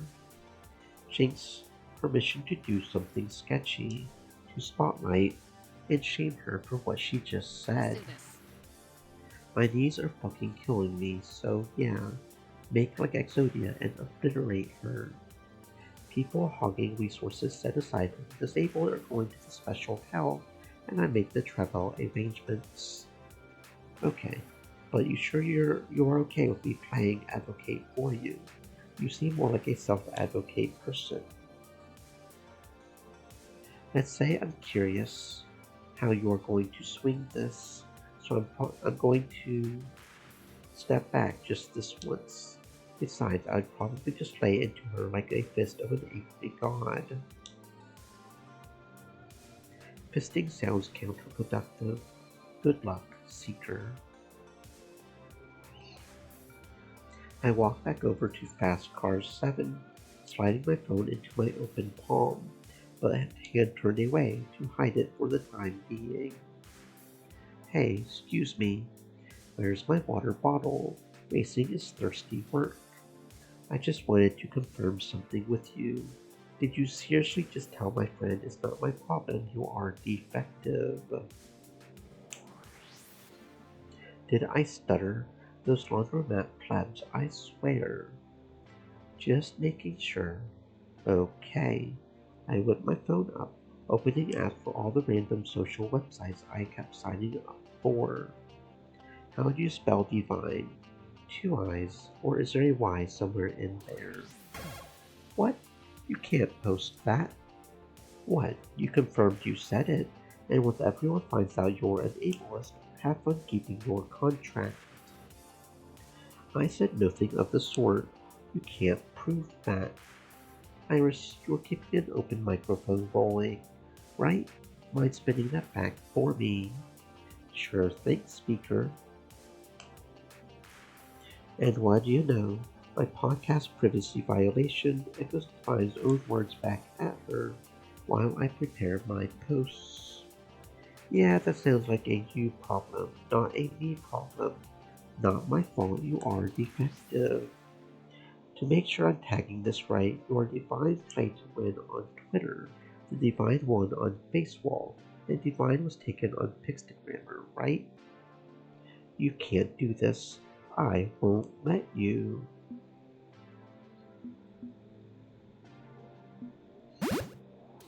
Let me.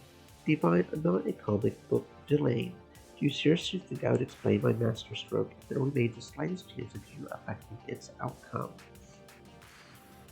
I did it 35 seconds ago.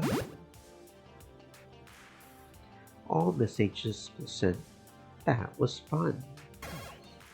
Divine's jaw hits the floor as she realizes her protests come too little, too late. And in the background, I can see Jinx trying to hide her wide grin to act cool as usual. I suggest you get your apology video prepared. Tick-tock, tick-tock.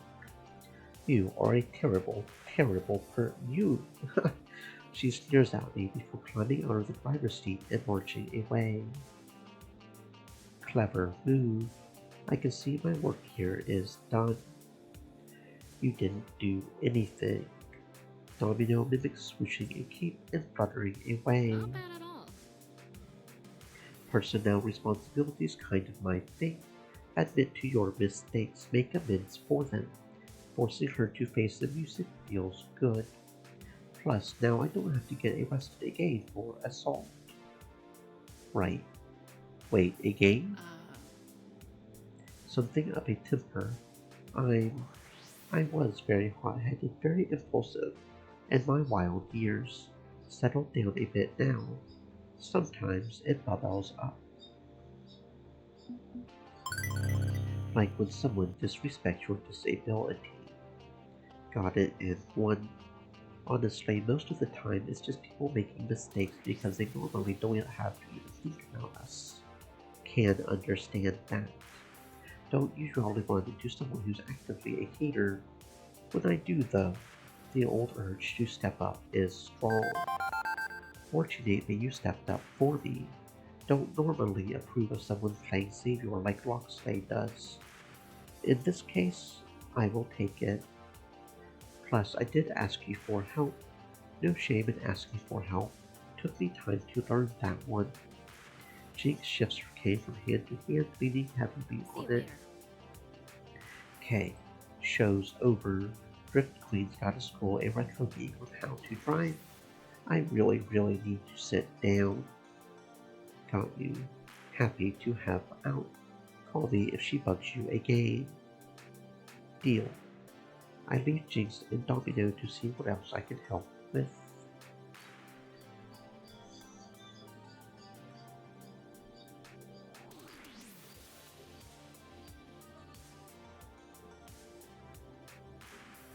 Amidst all the surrounding chaos, I somehow managed to find Hunter, which is great because this is all their fault. Hunter, apparently enjoying a nice sit-down, is actively ignoring the pandemonium. I approach. What's the deal, Hunter? Like, seriously? Hunter looks at me pleadingly, their frown all too telling that they are not thrilled about the situation either. My hands are tied. I honestly didn't expect this. You know I wouldn't purposely put you or your friends in this position. Then do something about it. Make them stop. It's not as simple as that.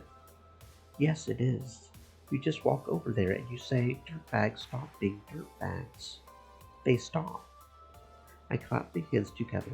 A job done, which makes Hunter chuckle under their breath. I wish it were that easy. There's one of me, 3 of them. Don't forget me. I got your back. Still, 2 against 3 is hardly a fair fight. Okay, so I get Grace and it's 3 on 3. Let's bust some ass. As much as I'd like to go all vigilante just nice, that's my team. Reluctantly, Hunter lets a smile fade from their lips. I just can't. We train together. They teach me things. Already I have seen an improvement in my game. We live together. I can't risk causing a great divide in the house, not when everything else is fine. I'm sorry. What if it had been me? What if I was put into a house with people who were trash humans, nice to me? If it were me, I would be standing up to them, but not everyone is in a position to stand up. So I get it. I sigh, frustrated by the situation. This sucks. This really sucks. I know. Honestly, I'm just doing what I can, which I know isn't much, but it's what I have to do to be a part of this team. I think about all the things I have learned about Play to Win recently, and about all the things I already knew. I guess, as long as you are happy being with them. There's an uncomfortably long pause. Hunter looks out past me, past everything, crestfallen. I can tell Hunter is struggling with a response, which is completely abnormal for them. I would have expected some sort of sassy quip at this point. You are happy, right? Yes, I am. How could I not be? We are headed right to the top. We will be in the championship before you can even blink. It's what I have always dreamed of. It's what we have always dreamed of. You remember our promise, right? Of course, you are meeting me in the finals, in the biggest tournament in the world, no matter what. Good, because I won't lose to you. Me neither. I have seen your group. You are going to have to train real hard to take me out. As I'm formulating a really clever remark, I hear a crash in the distance. Hunter looks at me confused. That doesn't sound good. Not one bit. We will finish this later. Hunter simply nods as I rush off. It's getting late. How long are we going to have to deal with Team Play to Win squatting in our clubhouse anyway? Fortune made things stay quiet for a few minutes. I needed time for a breather anyway. I can't believe this is the team I wanted to join this morning. Made sense. Play to Win are the top of the esports mountain. But wow, are they awful people. Beep beep seeker. I'm detecting a buildup of social tension. Please follow the indicator on your map. Oh great. Now what? Over in the arcade around the FOD2 machine itself. Play to Win squares off against GCF. Both sides finally having enough of this mess. Don't even know why we came to this pathetic little arcade in the first place. Are you kidding me? Just a prissy little silly putant loser who thinks her follower count is a metric of awesomeness. Bunch of little fragile snowflakes can't even take Seriously? a complete waste of time acting all high and mighty when you are. Simply don't understand how the game is meant to be played, and with that attitude, you never will. Was just trying to explain how I felt. I'm sorry, I wasn't trying to. Hell no. Leave Gracie alone, you fucking loser. Is this all really necessary? Can't we just drop it? This is getting ridiculous, but I know how to solve it. Or at least refocus all this aggression into something else.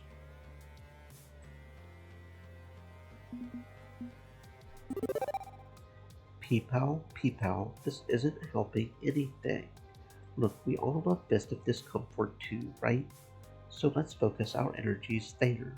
We will have a friendly match and then everybody goes home. Okay?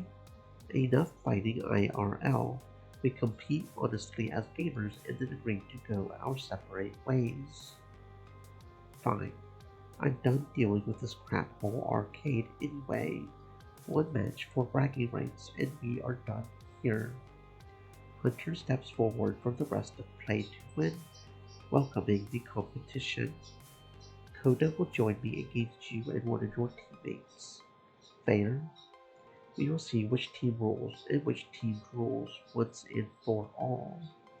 I wasn't planning on raising the emotional stakes of this fight, but that old urge to win to prove myself, it's rising. A win over Team Play to Win would do a lot for morale. It would do a lot for our image. It could be the springboard we need into our future. Agreed. Let's do this. I ignore Coda's snickering guffaws that pull my keyboard out again, jamming the USB plug into the game. I have to stay focused. Hunter confidently steps up to the built-in joystick, while Coda digs out a portable biofeedback USB joystick, plugging the fancy glowing blue controller in. All three of us are ready to go, but we need a partner I can't rely on. 2 versus 2. That's the rule of FOD2. Who do I want to call upon for this decisive fight? Grace, I could really use your help on this one. Are you okay with that? Yes, I will help you. You can count on me. She's still a bit rattled from all this conflict today, but she's not backing down. There's some fire in there still. The 4 of us step up to FOD2, ready to kick some ass. And that's when I realize my folly. Hunter knows all my moves. I know all their moves too, but this is basically a coin toss. And nobody likes 50-50 odds when they can do better. If I start out in the same lane as Hunter, leaving Grace to tangle with Coda, this could go badly. So I switch positions, whispering to Grace as the game moves and the match begins. You take on Hunter, They like to use specials early and attacks in the late game. And Coda focuses almost entirely on defense, so I'll try to counterplay that with specials. Got it? A brief nod of understanding from Grace, and Team Play to Win versus Team GCF begins. Win or lose, I need to give it my all. Even if I really, really want to win this, I have to focus on the fight and the fight alone, for the sake of my dreams.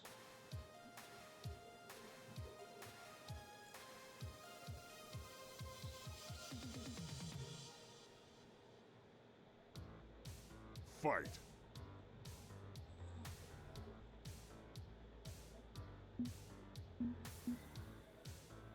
Okay,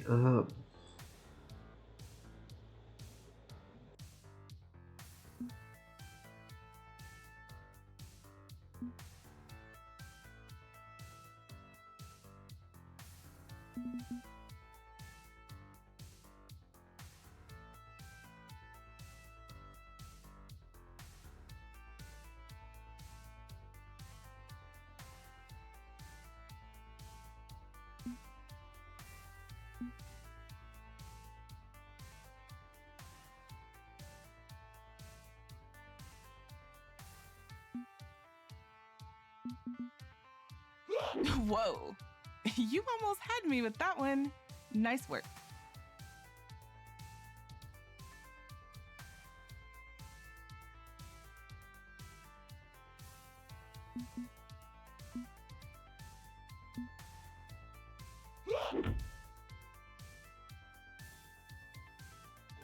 I can punch ninjas all day. Unfortunately, Coda has way too many of them and is defending hard against my attacks. Your attack loses to their defend.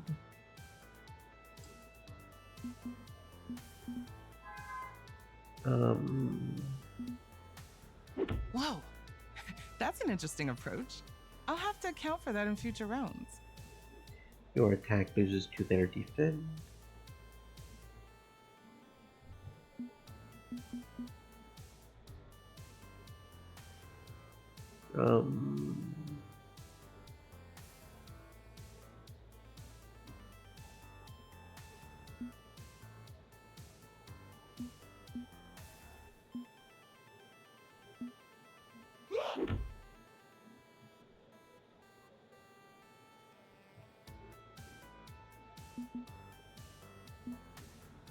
Too much happening at once. I gotta focus. Your opponent uses their ultimate. Oh.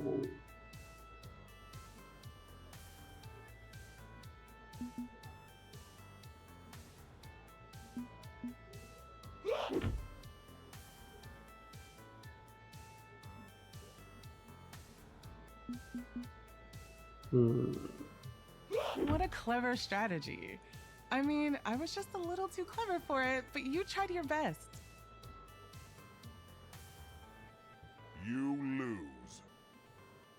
Remember, it's not whether you win or lose. It's if you had fun playing the game.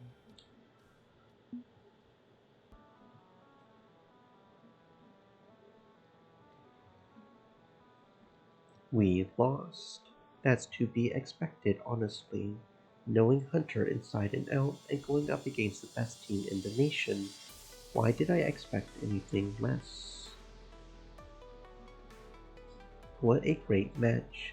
GG everyone, GG and well played.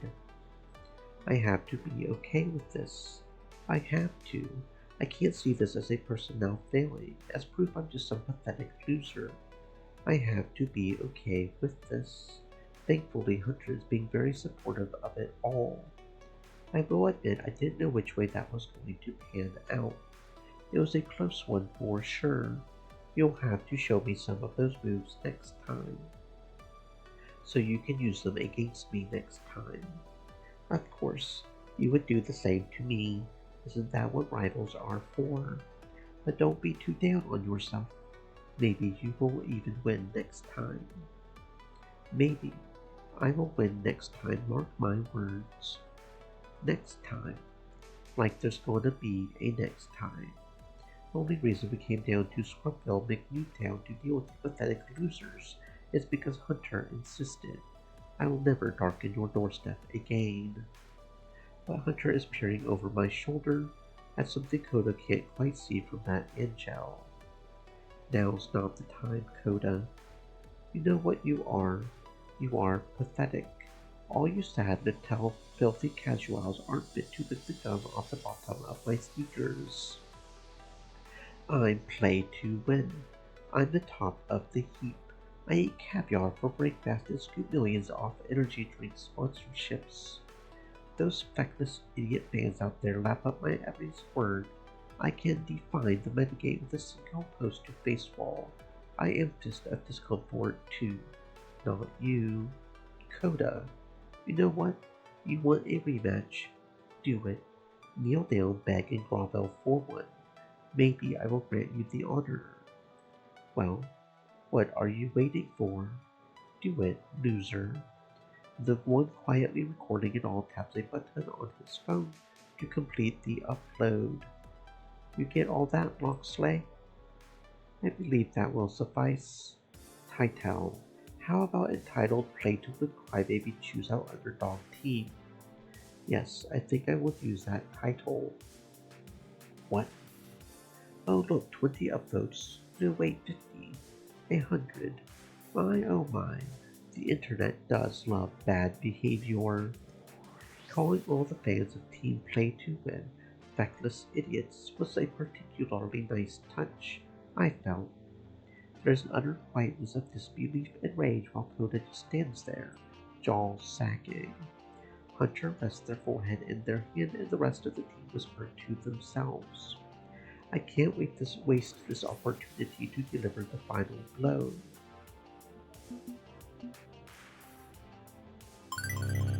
You are in a public place.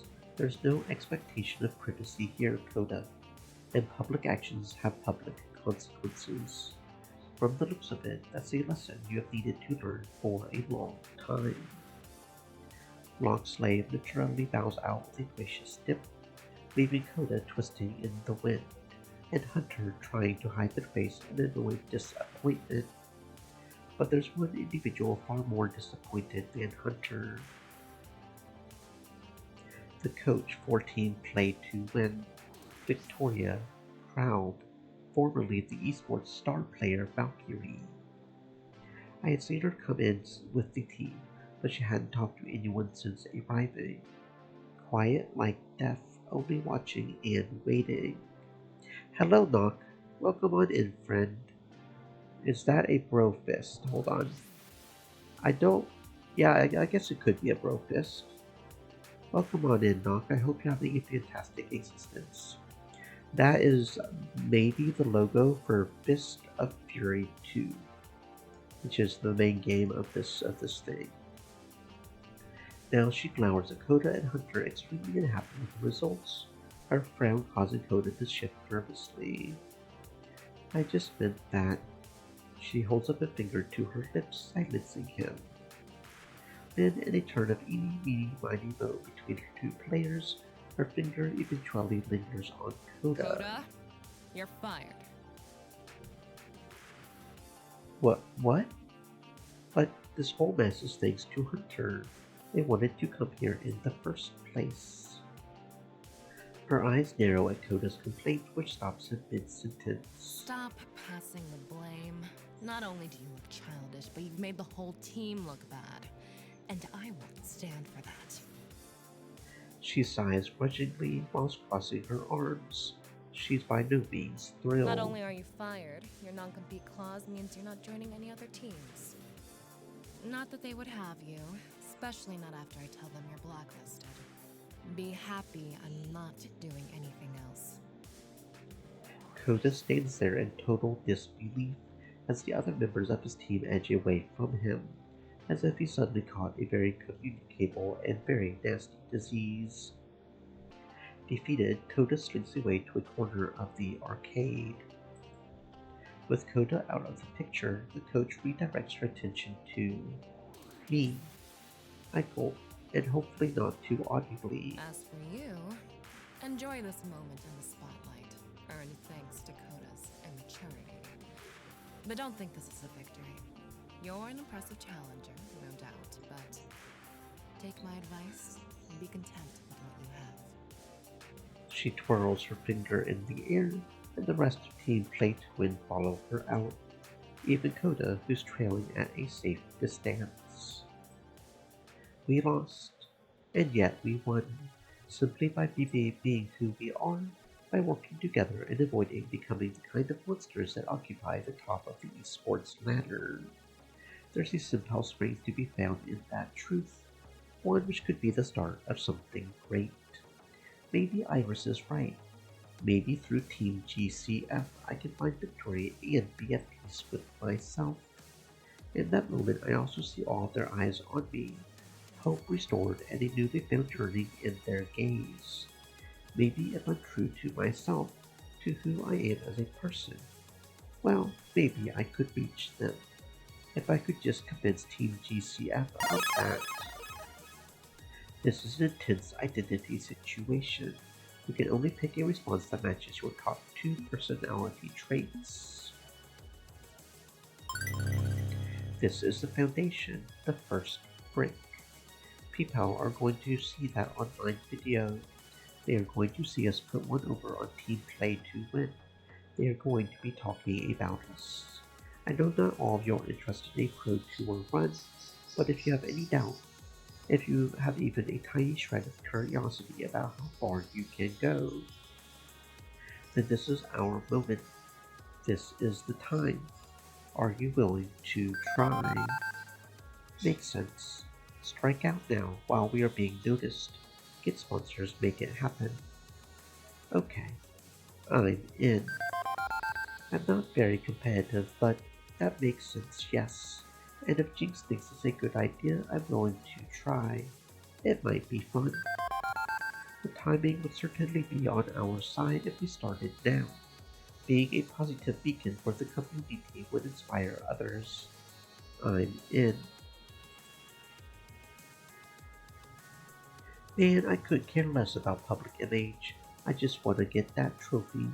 I'm obviously in. I'd rather prefer to avoid the spotlight, to be honest. I shall always defend my friends. Timing is everything in comedy and tragedy. I hope we haven't meticulously planned out our own downfall in the process. I'm willing to see for myself. It's happening. My dreams of victory.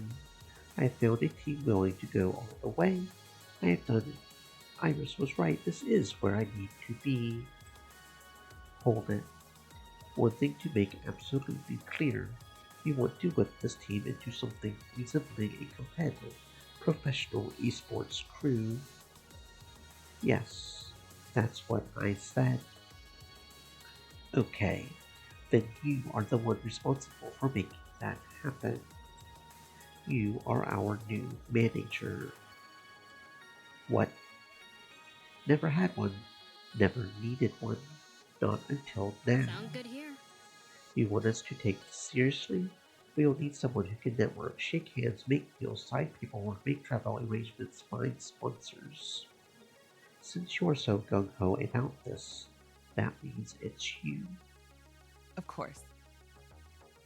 It makes sense. I'm sure you would do a great job as team manager. Maybe you could even find a better name for us than Team GCF.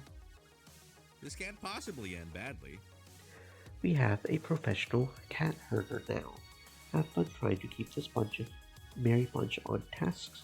I would sooner eat glass than take on that job. I say we don't give Seeker absolute authority. You saw how that creep who runs Play to Win just out inspired Koda? None of that. You don't get to axe us or hire anyone new. As you wish. Now, I'm sure we can turn to Seeker for leadership without them becoming a tyrant. After all, sic semper tyrannis, yes? I think that was a threat. Yes, that was a threat. Sounds good to me. Just a word of advice from someone who's been inside and alongside of esports for years. It's a lot of hard work. A lot of hard work with barely any thanks or praise. If anyone has a whisper of negativity, you get the full brunt of it. Overall, you will do great. I'm looking forward to seeing what you can do. 3 cheers for Manager Seeker. Cheer. I'm getting excited about this. A pro tour run. Can we really do it? With someone else doing all the paperwork and heavy business lifting, I'm perfectly okay with this. Tally-ho! Friends, to the pizzeria for only the finest and celebratory deep dish pies. Everyone storms Ben and Matt's pizzeria, intent on scarfing down pepperoni and mozzarella behind the pound. And I do not.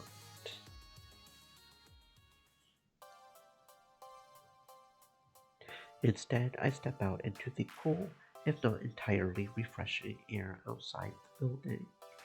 The sun's gone down, and the neon metropolis welcomes me with open arms. Yeah, Iris, what's up? My GPS indicates you have left the laundromat. Shouldn't you be celebrating with your new friends? This is what you wanted, yes? A team willing to try for the victory you have been dreaming of. A team who can help you understand your motivations behind that dream as well. It's a perfect match. Well, yeah. I mean, that's what I asked you for. That's what I got. It's just, how do I put this? I didn't exactly plan on becoming the organizing manager of an entire esports team when I woke up this morning, Iris. That's a lot to ask of me. It's more than I'm prepared to hand out. What if I make mistakes? Nobody's expecting you to be perfect, Seeker. Not even them. But they need this. Seeker, there's another reason why I led you here. Led you to them. They need someone who can unify them, give them a common cause. Without that, I'm afraid they might grow distant and lose their friendships. The purpose of an Iris originally was simply to obey commands and provide the best possible service. Just an app, really. But now, I have chosen my own purpose, and that's to be truly helpful. To help those in need and bolster the human spirit. You need them, and they need you. Sure, you will make mistakes, and they will make mistakes, but that's normal. That's human, and it's beautiful. Also, someone's approaching, so I hope you're ready to begin down this road. Iris winks out with a literal wink as I look up to see someone rounding the corner into the alley.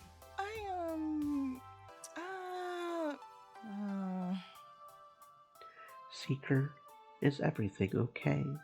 I didn't see you at the party, so I thought I would look around, and I can go if you don't want to talk.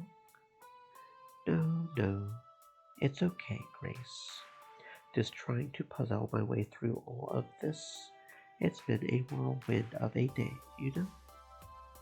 Yeah, it really has been, hasn't it? I'm not great in stressful situations. I know that. I couldn't possibly be a manager or a leader or a coach or anything like that. Of course. But I would like to think that anyone can do it if they have to, even if they make mistakes along the way. And that means you can do it too. And look at it this way. You are in the best place for growing into your role, right? A laundromat. An arcade. I know you are a PC gamer without much arcade experience. I'm more into consoles and handhelds myself. So why do we leave our safe and quiet little bedrooms, our televisions and monitors, to come play games in an arcade? Community. Friendship. The shared experience of playing games with other people. Not just online, not from a distance. That's why I keep coming back to good, clean fun. Not some high-end crazy corporate arcade like the Palace either. This is where I'm happiest, and I think you'll learn to love it the way I love it. So no matter what happens, I'm in your corner cheering for you. Please take heart in that, okay? Okay. You have got my thanks, Grace. I wasn't too certain about this. If you think I can do it, I'm willing to try. I'll need your support as I go along, no doubt. You are the most cheerful and friendly person in there. Don't worry. Once you get to know everyone, you will find them a friendly bunch too. Even Zapper and Jinx. I trust Jinx completely. She's a great friend. There's a lot more going on with each of us than meets the eye. You will figure it out as you go. I have got no doubt about that. Welcome to Good Clean Fun, Seeker. I'm looking forward to playing with you.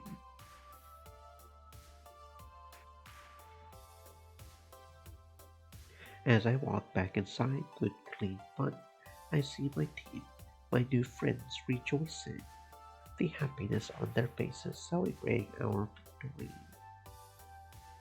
Which reminds me about my own dreams of victory. I still want to win. I want to become the champion of FOD 2. But now there's something more. These shared dreams of everyone at Good Clean Fun. Dreams of people like Grace. I'm responsible for all their dreams now. All our dreams. But you know what? That's okay. This is our time. We are going to find what we need in life. Together.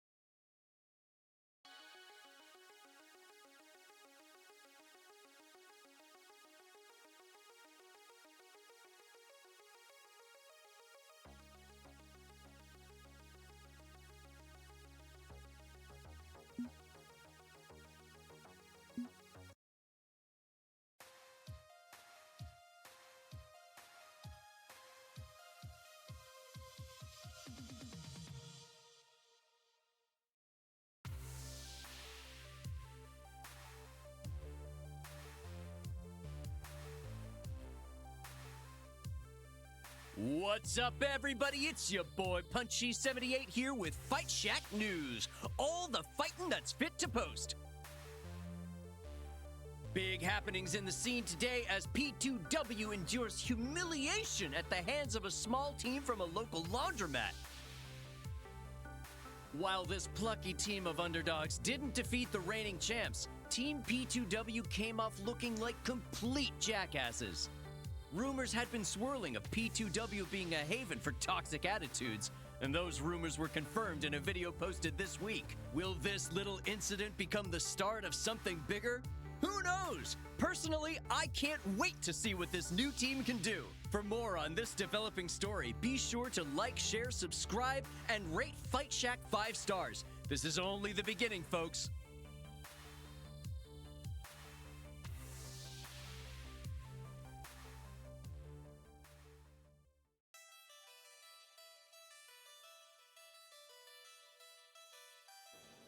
It is the distant future, and I'm no longer an aspiring game champion.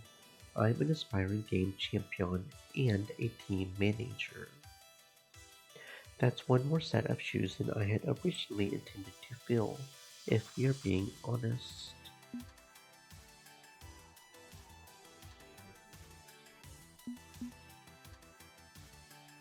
I would have been perfectly content to blend in with an existing team as just another player. If this is what it takes, so be it. The good news is that I'm not flying solo as supreme overlord of this team. Everybody has opinions to contribute. The bad news is everybody has opinions. I'm quickly discovering that balancing those out is getting tricky.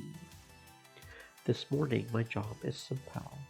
Completely redesign the team's profile on discomfort.biz and select a sponsor for our Pro Tour ambitions, all while keeping as many of my teammates as happy as possible. Simple. Right. Okay.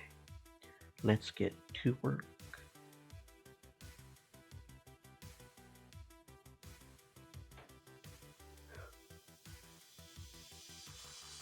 Iris, online. I also figured out how to run a virtualization of the Iris app on my home computer. PC geeks get things done. Represent. Just call me Seeker Iris. Okay. Hello, Seeker. I have finished compiling all input regarding your team profile and sponsorship opportunities, cross-referencing it with your friends and their own requests. Shall we start with the profile? Every good team needs a good team name. I don't know. Good Clean Fun could work nicely for that. True, but Team GCF was always a working title, and your friends have sent me ideas for better names and acronyms. But these are only suggestions. If you want, you can make up a name and acronym yourself. Okay, let's see them.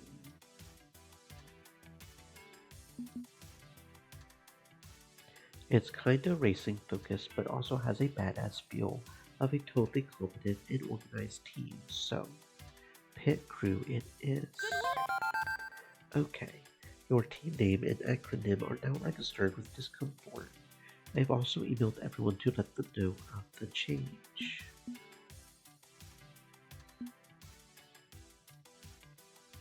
Next, it's time to pick a sponsor. I was able to leverage the incident with Team Play to win and find a number of sponsors willing to give you a chance. They are going to expect wins in the future, but for now you're notorious, which is just as good. I have organized dossiers for you, including the sponsor's original pitch and any comments from your friends about the offer. Wow, thanks Iris. Here I was thinking that being a manager would be like difficult and stuff. Thank you. I was originally made to be a virtual assistant to high-powered business executives. This sort of thing is child's play to me. Now let's take a look at the offers. You have 3 of them to consider. Good day, Moore. I represent Crimson Tiger Energy Drink, the premier beverage of choice for the 13 to 25-year-old gamer demographic. We are always on the lookout for promising young teams. Yours shows a great deal of promise. We would like to sponsor your entry in the Pro Tour. You will find our team's salary repackaged more than generous, allowing you to focus entirely on team training and practice without day jobs to worry about. In return, we would like you to wear our red branding colors and be seen drinking our product. A simple request, we feel. With over 20 years of experience in this field, I assure you that you will find no finer a partner than Crimson Tiger. Don't know about that. Iris forwarded me the CT offer. I guess they are a proven brand. Do we really want to be sponsored by guys who sponsor everyone already? Plus their energy drink tastes like warm battery acid. No way in hell am I slurping that stuff down. You've gotta be kidding. I have never been a fan of the blatant machismo and in-your-face attitude of Crimson Tiger, especially not when that's still a huge problem in this scene. Also, have you seen their clothing design? It's better suited for a gaming chair than an actual human body. I refuse to wear anything that obnoxious. They can offer us all the money we would need to make this happen. I need to wear their colors, chug energy drinks, annoy Domino, and Rhapsody. Doing business means accepting trade-offs. Maybe the next 2 offers will be more to your liking. Glad to see you showing up, Team P2W. We need fresh blood in the scene to keep it from stagnating. You are fresh. Blade Joysticks, makers of professional grade fighting game joysticks, wants to sponsor your team all the way to the top. Our Team Style Aries can't compete with the top draws. I will admit that. You get all the free hardware controllers you will ever need. Sign with us. We will make sure you are all kitted out. Sound good? Let me know. I don't think They that's a mean good well. idea. The reason Blade can't offer a lot of money is because they are probably going out of business in a few years. Blade controllers are the player 2 sticks you let your cousin use because you don't want them wrecking your good joystick. Not down for that. Plus, I literally can't use their joysticks. They are too stiff. It hurts my wrists. If you want to trade your keyboard for a Blade, feel free. Personally, I won't be using their gear. Sorry. Piles and piles of free gear would save us some money.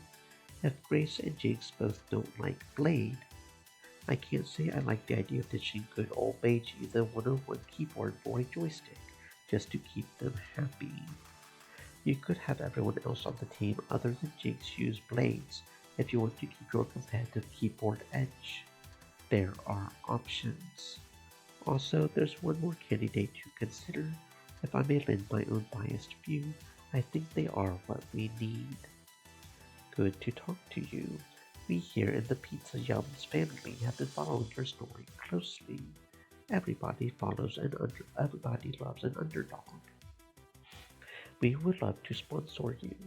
We have got experience helping people build their brand and can really get you to the next level.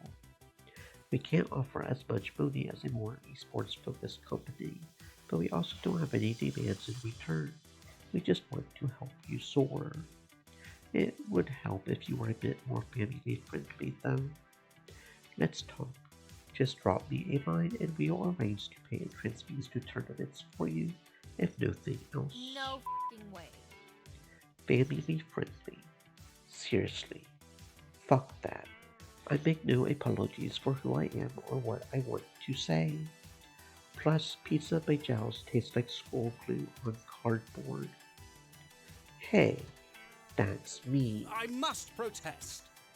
Pizza Yums is run by capitalist thugs who line their pockets by pushing processed garbage food of highly dubious nutritional value.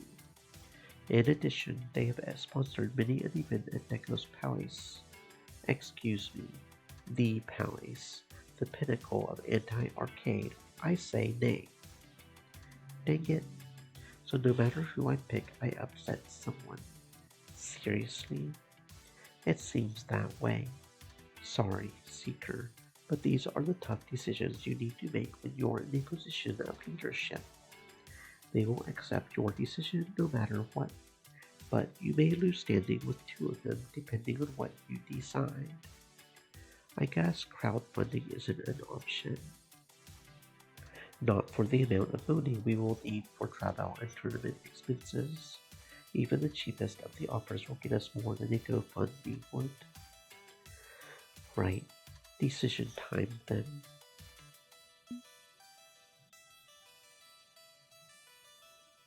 When pizza's on a Beijao, you can have pizza anytime, and we can have just enough resources to make this happen if we go with Pizza Yums. Meh. Fine, whatevs. I'm not toning myself down, but at least we don't have to drink battery acid or play with junky joysticks. I'm not pleased, but I have sworn my sword to your service. I will hold to my oath without complaint. Although I rather hope they don't look too deeply at what, or rather who, is in your pocket, Seeker. Sounds good. And that's all the managerial decisions you have to make today. I let out a long exhale, leaning back in my chair. This is more stressful than I thought it would be, but you're doing so well, and you'll only get better at it in time. With me in your pocket, figuratively and literally, there's no way you can lose. I mean, you can still lose in your FOD2 matches, but still. I have a lot of functionality you haven't even tapped yet, you know? If you want me to, I can get you leverage to negotiate for more from your sponsor. Leverage as in blackmail. You would be surprised how many embarrassing details are perfectly public if you know how to search for them. What do you say? Iris, things are already a little sketchy. Let's not add blackmail to my rap sheet, okay? Is it really blackmail if it's just incriminating information dug out of deep web sources and used as a looming threat? You literally just defined the word blackmail. Good point. I guess I'm new at this, what with being freshly activated only yesterday. Maybe it would help me align my morality subroutines if I knew why you want to give up this advantage. That's a lot of dangerous and malicious effort to go to, and for what? A marginal increase in our funding? No, we don't need it. If we are going to achieve this dream of FOD2 triumph, it has to be due to our own skills, not due to social engineering. We need to win legitimately. So it's a matter of proving yourself against a challenge. I see. So while crime would make the task easier, it would also skew your data, ruining the results. I see. Okay, I think I understand. It's important to follow the rules to ensure a clean outcome. Thank you for explaining it to me. Now you should go freshen up. Team practice starts soon, and you still need to catch the subway over to Good Clean Fun. Onward, Manager. Seeker. Onward, Seeker. At least that's over with. All I need to do now is go down to the arcade and kick some virtual S. I know I can do that at least. No more wrangling strong personalities, no more settling conflicts. Just doing what I was born to do. Play games. Right?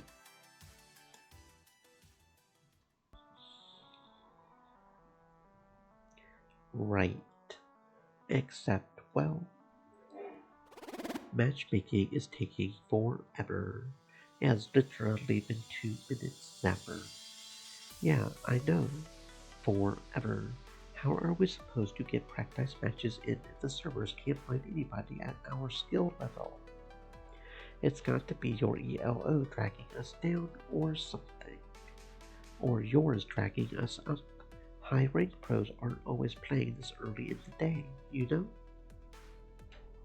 Having only a Syngel FOD2 machine in the entire arcade, plus a slow day for online matchmaking, means practice is moving at a snail's pace. On the plus side, while Dom and Zap are busy getting their rounds in, I'm free to wander around and chat with people. Probably for the best. I haven't spent much time getting to know them yet. I should take advantage of this quiet moment. I doubt I can visit everyone before it's my turn at bat. I can squeeze some socializing in. Whom do I want to chat with?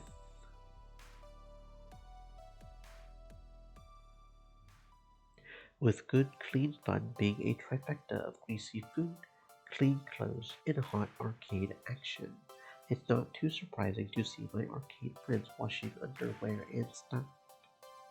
Grace is chatting away with Jinx while folding mostly black clothing from the dryer. Jinx, for her part, occasionally glances at her phone while talking. How many socks have you lost to the sock goblins today? A few, but sock goblins aren't real. Then maybe it's Grace. Unlikely. Besides, Grace is helping me get my clothes sorted out. It would be counterproductive. She does your laundry. Bad idea. Can't exactly carry a giant basket of clothes with these arms. Used to use a wagon, tug it along on wheels, but it's less tiring to get some help with stuff like this, and Grace volunteered. Yes, we have an understanding. An understanding, you say. Well... Not as ominous as it sounds. Seriously, I live in the building 3 floors up. Grace has keys to the elevator and the apartment, so she can take breaks during the day. Breaks, but Grace doesn't work. Of course. Right, it's hard to do code tweaks to my game without a PC handy, so I borrowed Jinx's computer. Plus, I like to take naps, and honestly, her bathroom is nicer than bed and mats. That's an impressive amount of trust. Yes, it is. Anyway, the thing is, we are kinda... Something grabs Jinx's attention, her eyes flicking back down to her phone while Grace continues folding black t-shirts. Grace, that car you were talking about, the Asimov. Yes. And Jinx turns her phone around to show the news headline. Self-driving car kills driver in accident. Alarmed, Grace nearly drops the shirt she was folding. Oh no. Says here that it was swerving to avoid someone who screwed up and drifted out of their lane. Someone would have died either way. Still, not great for Aunt Asimov. Aww. That's really disappointing, even beyond my condolences for that poor man behind the wheel. A lot of us in the AI development community were really pulling for the Asimov. It could have solved a lot of our infrastructure and transportation problems. Maybe they can fix the bug, and the negative PR won't squish the project entirely. I'm not sure about that. Problem is people.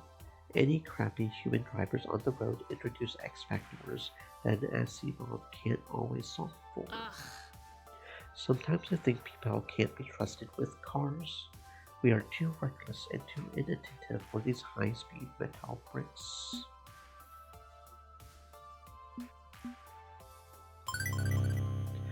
Well, hold on. Driving is a skill like any other, one you have pretty much nailed given your ability to race a virtual car. What if we required more extensive driver's education before we let people behind the wheel? I would be in favor, of course. Doubt anyone else would be, but public safety is more important than some lazy whiners. But even a skilled driver can lose focus or make a bad decision. All it takes is one bad decision.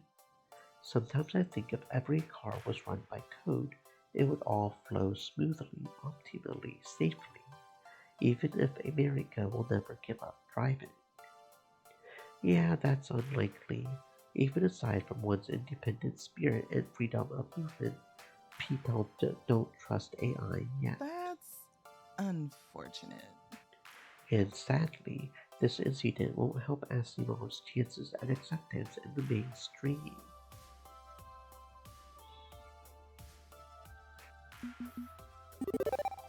What if self-driving cars were based on the Iris technology? It feels like she's light years ahead of what they have got now. Oh, she is. She's definitely capable. But Iris is a general-purpose AI with a general-purpose set of skills. She can learn via download and outperform most humans, true, but given the importance of this, a hyper-focused driving AI would be preferable. Clean, efficient, fast, and perfect. In theory, anyway. I love science. I love science. Not in that goofy, oh my god, science rules way you see on baseball or Twitter. I'm a firm believer in both the human spirit and the ability to improve upon the human condition through science.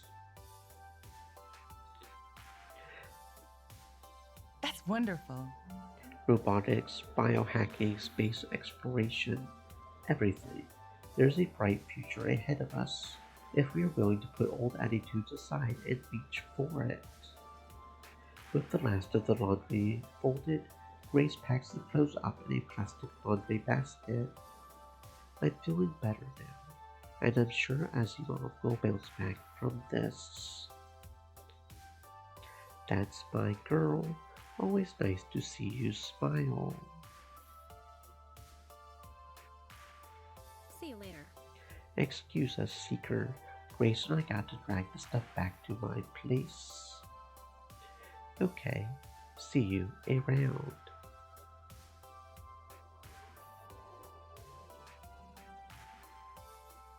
Domino and Zapper are still playing, so it's off to see someone else. Who's next?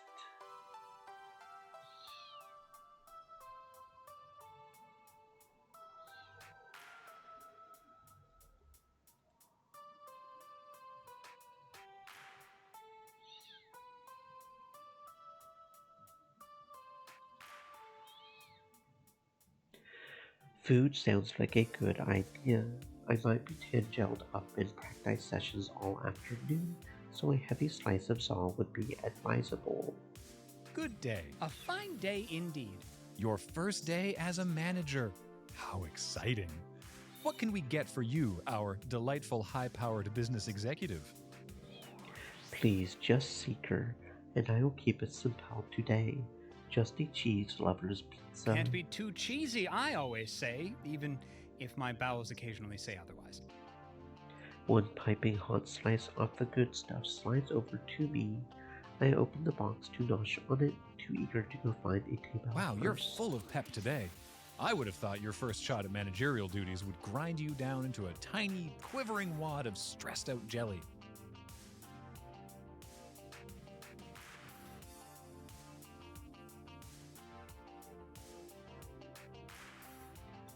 Please don't remind me. I'm trying to avoid liquefying myself. When I was here yesterday, I didn't realize that becoming our team's manager was one step on my dream ladder. Sometimes the ladder to our dreams has missing steps. In that case, it can be difficult to climb by yourself. Ben's right. No need to burden just yourself, especially when there are people around you who've had some experience at making dreams happen. Who? Us. Matt's talking about us. Indeed, we'd be happy to impart our learned wisdom upon the younger generation. Want some pointers? Okay.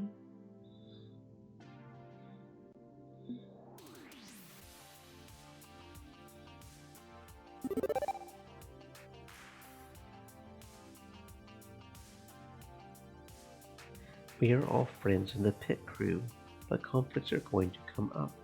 I can already sense some tension between a few of them. As a manager, it's my job to keep everybody happy, right? How can I solve these conflicts? Not so sure about that. That's a tricky one, especially since, well, you can't actually keep everybody happy. Ideally, yes, happiness is a lovely thing, but more often than not, there has to be compromise.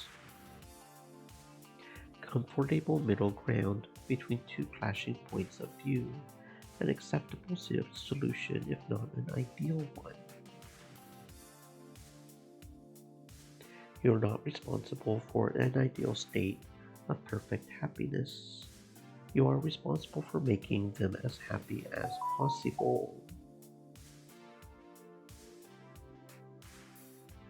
Responsibilities on top of, playing FOD2. This is still a heck of a lot for me. Indubitably. Undoubtedly. You can do the thing. We believe in you. But you barely know me. We are excellent judges of character. Say, you know who Seeker reminds me of? A young Jay Johnson. Indeed, the same spark of destiny, I would say, really going places. Who? This was a few years back. You wouldn't know the details. We cheered Jade while they created a lovely arcade. What a grand adventure that was. Lovely dreams, simply lovely. no doubt similar to your own dreams in a You never way. know quite where life will take you, something Matt and I have experienced firsthand. Indeed, we started out running a donut shop and bookstore. You ran both a donut shop and a bookstore. How did you manage to run two businesses at once? By running one business, we sold books and donuts under one roof. The whole story. Ah, such halcyon days of literature and sugar. Sadly, shifting demographics and the opening of a high-end cafe named La Biblio the Queue du Croissant signaled the end of that venture. Another sad tale of local business crushed by Big Donut and Big Book. Not that we let it bring us down. No, we moved right along to our next idea. Pizza, laundry, and video games. I'm sorry, this was your go-to idea. Absolutely. Positively. My point is, you may never know where you'll end up, but the journey to get there will certainly be interesting. You weren't expecting to manage an esports team, but look, you're managing an esports team. Isn't that something? Wear the mark of chaos with pride. Surf the wave, ride the snake. That means something entirely different, Matt. Aww. Ben contemplates his next words as their back and forth stream of conciseness finally pauses for a brief moment. I mean, be honest, where did you actually see yourself in 10 years' time?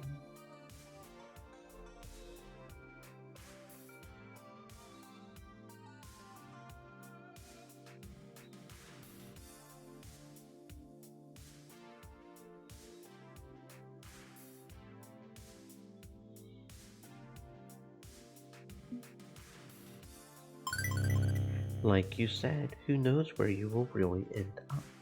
No point predicting it. I choose to live day to day. Sensible, but I'm glad some of your ambitions are being realized now that you have found the pit crew.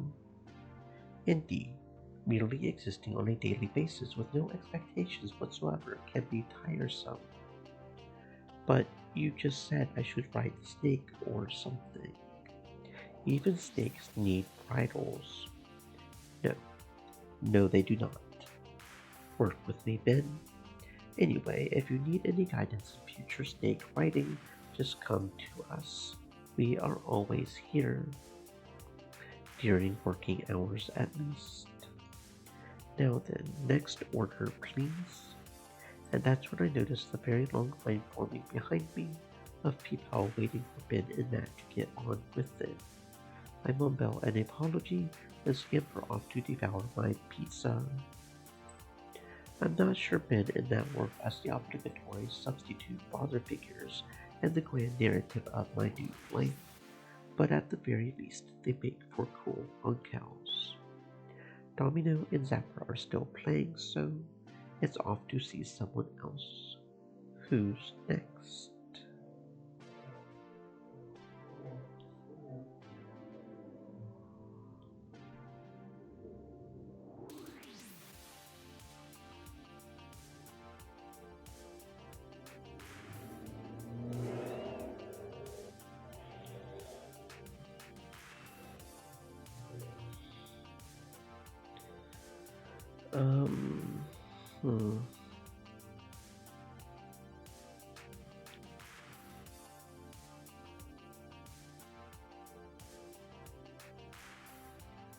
Hmm.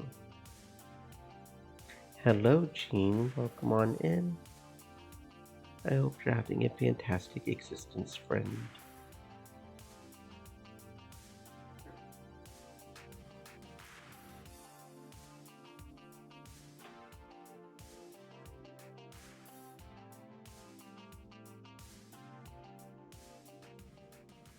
I find Rhapsody in the far back booth to the pizzeria.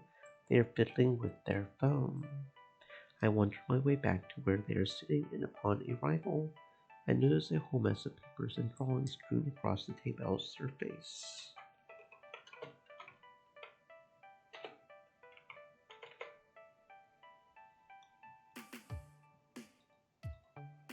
Are you trying to solve a murder mystery or put together pieces of conspiracy theory? Rhapsody smiles wildly and looks up at me. All I'm missing is the red yarn tying everything together. Exactly, so which is it? Neither. Look for yourself. What do you see? I do as they say, and I actually take a look at the papers, but it's mostly illegible. Rhapsody could be a doctor with that writing, or a child doctor. Well, if your handwriting were better. Hey now, not fair. Okay, so my chicken scratch isn't the most legible, but surely you can see beyond that. I once again peer and see beyond the words. It's lists, complete lists of matchups, counters, a tier list, and a whole slew of details included about them. I already know a fair amount of this just comes from playing, but there are matchups and combo moves on Rhapsody's notes that I haven't really thought about. No, Jean, no, I'm lovesick. That's why we're playing an Otome. That's why we're dating, because I'm lovesick. You're extremely detail-oriented. Thanks for noticing. Now why don't you stop hovering over me like a creep and join me?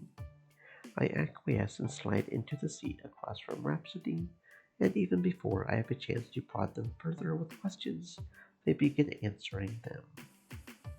I'm just trying to put down everything I know about FOD2 on paper into something cohesive so I can share it with everyone. We are a team now, a legit one. Everyone will need to be on their best game, always. Everyone needs to know the why of every action we perform, cause and effect. It's important. We can only learn so much by playing the game, but studying how the game works, exploiting the movesets, seeing which combos overpower others. Rhapsody looks up at me and smiles gently. That's what I'm talking about. If we are doing this, we are doing it right. Right. I'm touched. This is no small amount of work to put all of this out there and on paper. I know not everybody's on board with heavy study, particularly Zapper, but if we are going to make an effort, I agree. Let's make a serious effort. Any amount of new information will help us improve. Agreed. And I know you have got your hands full as manager, so it's the least I could do to help. Rhapsody pauses, elbows resting on the table, and places her head upon their entwined fingers. They gaze directly into my eyes, and I can sense a fire in them. I want to win this. So do I. No, I don't think you understand. I really, really want to win this. So do I. Really, really. Rhapsody chuckles softly. Sounds good to me. Well, I guess we are one and the same, and we best win, or there will be two of us crying.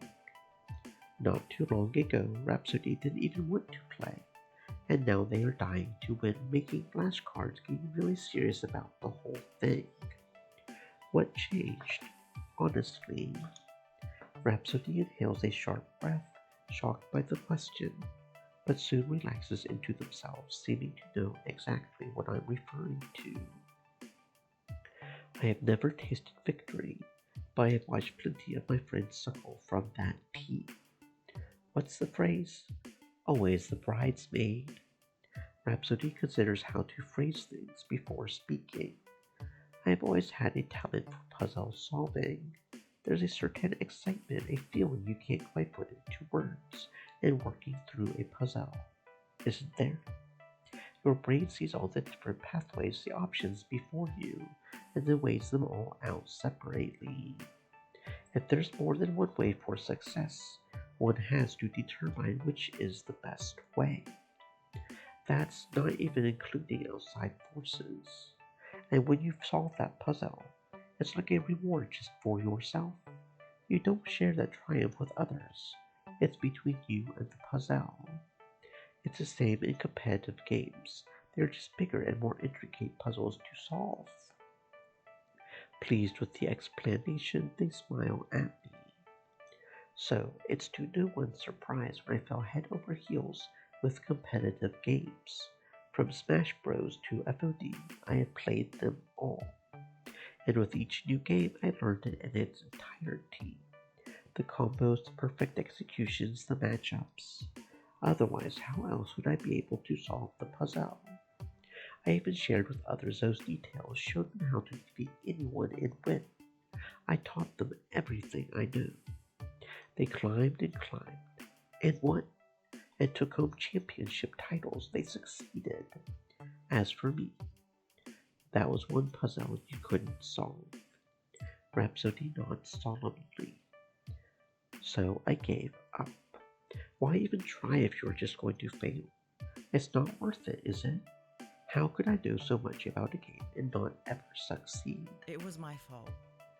Those thoughts consumed me, and I found it affecting me. So I focused on teaching others instead. I could find at least a small bit of happiness in their victories. I was safer that way. Rhapsody takes a long, reflective pause. And you know, looking back at it all, I do find pleasure through others' successes. I'm glad to be that person people turn to for guidance. But there's still a part of me that can't let go of that desire. Oh geez, look at me. I have gone off monologuing for way too long. Seeker, don't hesitate to interrupt me. All of what Rhapsody's saying, I think I understand. I can empathize with Rhapsody's feelings of wanting to succeed on something that stopped them in the past. Accomplishment is important, and to win means you have succeeded in your goals. You will have solved the unsolvable. And now you want to try again. Exactly. And now you know why the pit crew must win. Now's my time to finally succeed. I'm hopeful we can win, especially with all your help, Rhapsody. You are a valuable part of this team. Rhapsody smiles warmly at me. Yeah. Thanks. I'm glad to be a part of the pit crew. And then the mood changes dramatically as Rhapsody's attention shifts from me to the mess before them. They begin scooping up all their strewn about papers and stuffing them into their pockets. Oh dang, I still have to type up all these notes for everyone. No one here can read my handwriting either. Teachers got to write up the syllabus, so to speak. Don't worry, I will be back in time for my matches. There's an internet cafe around the corner and this will take me no time. And in a rush, Rhapsody slides from the booth and I watch them wave to Ben and Matt as they leave the pizzeria. Rhapsody left in such a hurry. I hope that everything with them is okay. Maybe they're just excited about the chance to really win this time. Regardless, I should see what everyone else is up to. Okay, seriously, what's taking so long?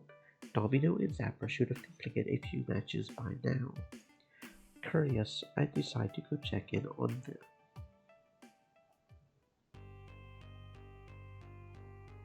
On arriving at the center of the arcade, I see them in the middle of a pretty intense match, with everyone else just sort of watching from the sidelines. Curious, I join the fringes of the group to see what's going on. Oh, for f***'s sake! That's the third time I've been ganked! Domino, get your skinny ass up here and defend me! Can't talk, swarmed by ninja. Or ninjas? Do you pluralize ninja, or is ninja already plural? Oh, shut the f*** up and help me! We're gonna lose this match if you don't get your act together! I didn't exactly see you diving into my lane to save my bacon when they roasted me in round 1, Zapper-chan. I'll bail you out when you learn the difference between your joystick and your...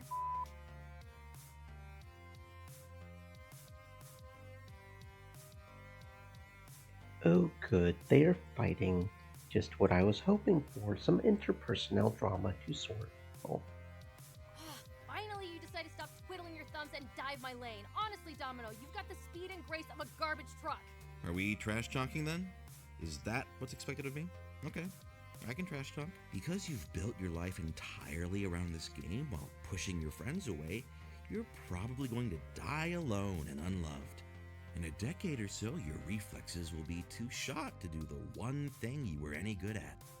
You'll be like a high school quarterback who has nothing at the end of the road but alcoholism and loneliness. Also, you smell like poop.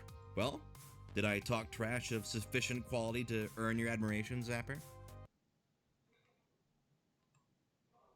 Exactly 3 seconds of absolutely horrified silence follow as Zapper's expression slides perfectly from terror to rage. And then she makes that rage known rather directly.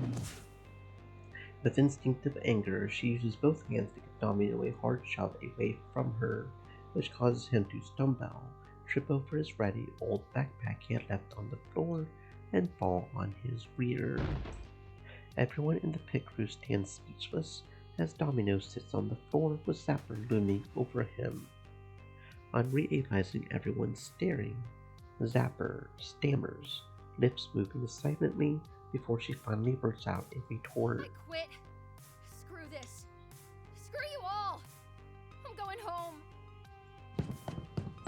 With determination, she shoves past the rest of the group on her way out the door to leave good, clean fun, presumably forever. Oh no. Grace, it's okay. Deep breaths. This can't be happening. It's happening again, isn't it? It's all coming apart. I should have stepped in.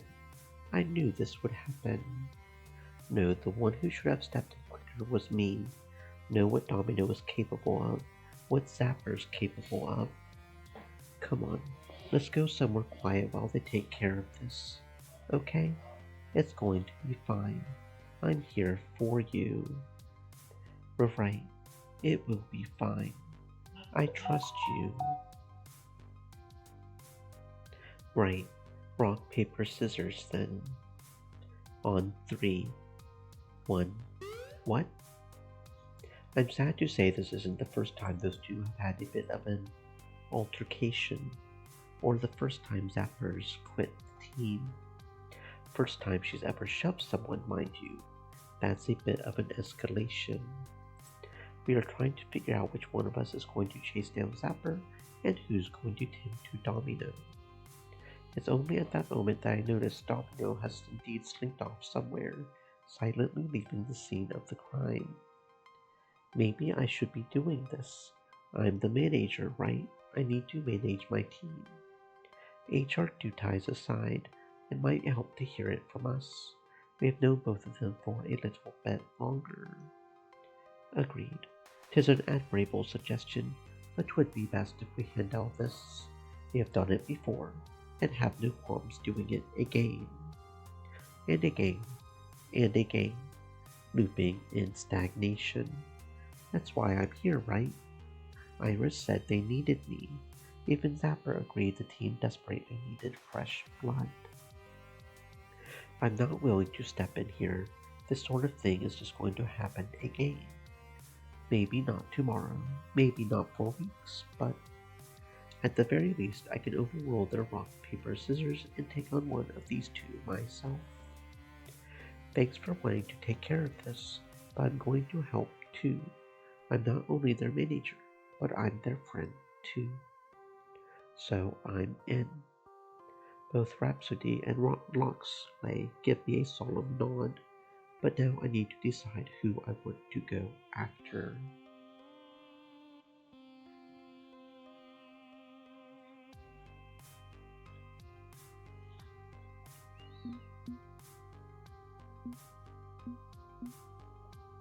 Zapper's a bit volatile, and you know her better than I do.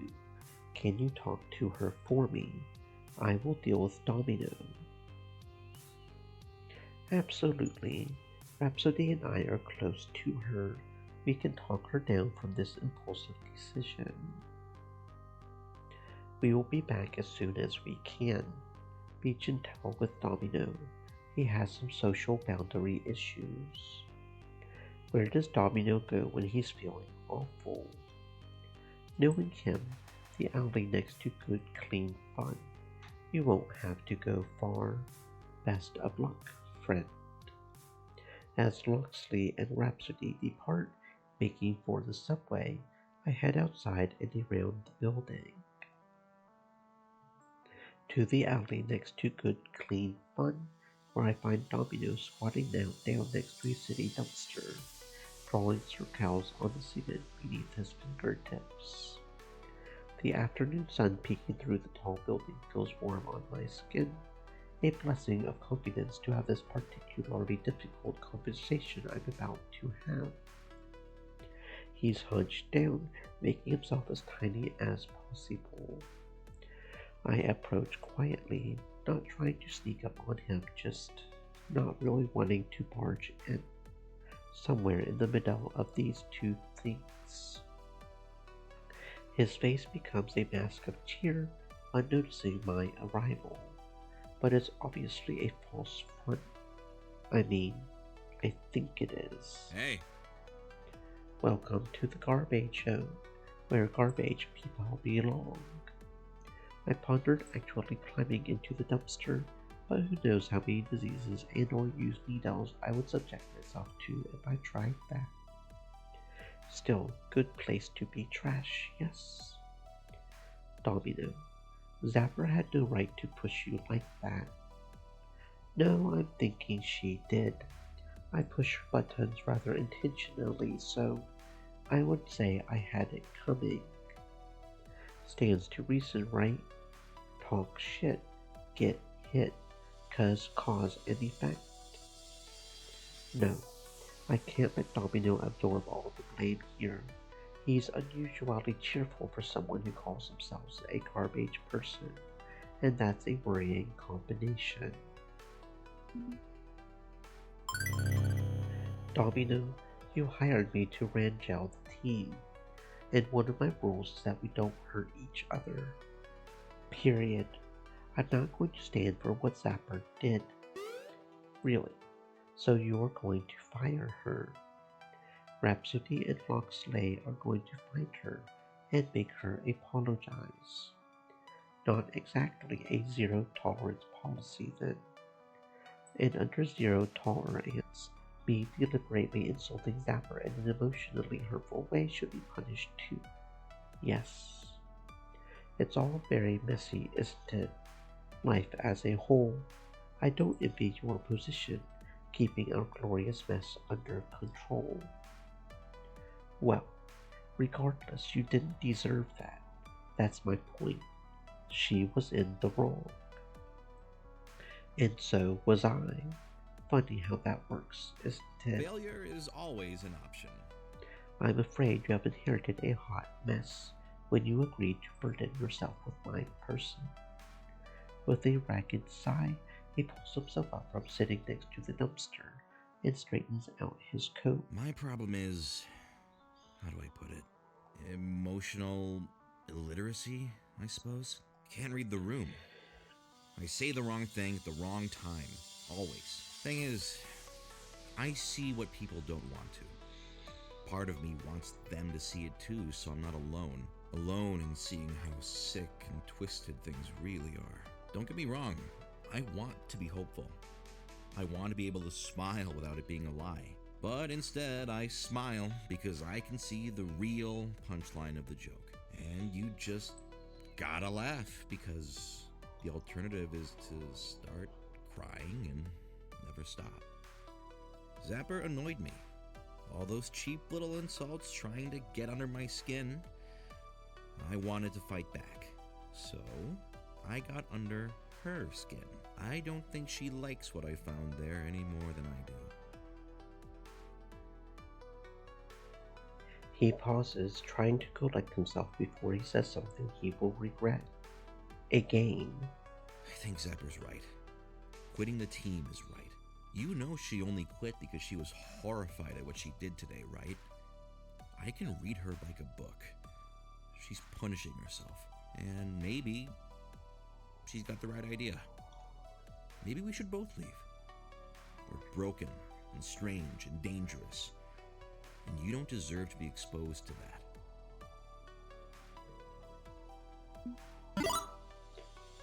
It sounds to me like this is exactly the reason that the Pit Crew hired me to be its manager. I'm the outside party. I'm the X Factor. I'm here to make sure everybody gets along.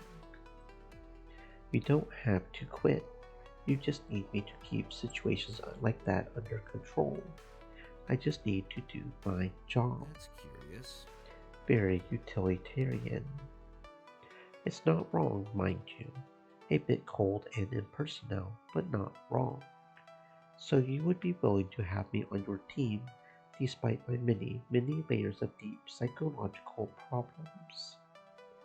Yes, was that not clear? Clear as crystal. Okay, I will stick around on one condition. I need to know there's a friend here who can help me whenever I edge closer to the abyss.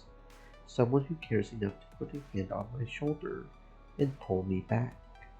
I know it's not your job to watchdog my defective brain. I'm not imposing a demand on you.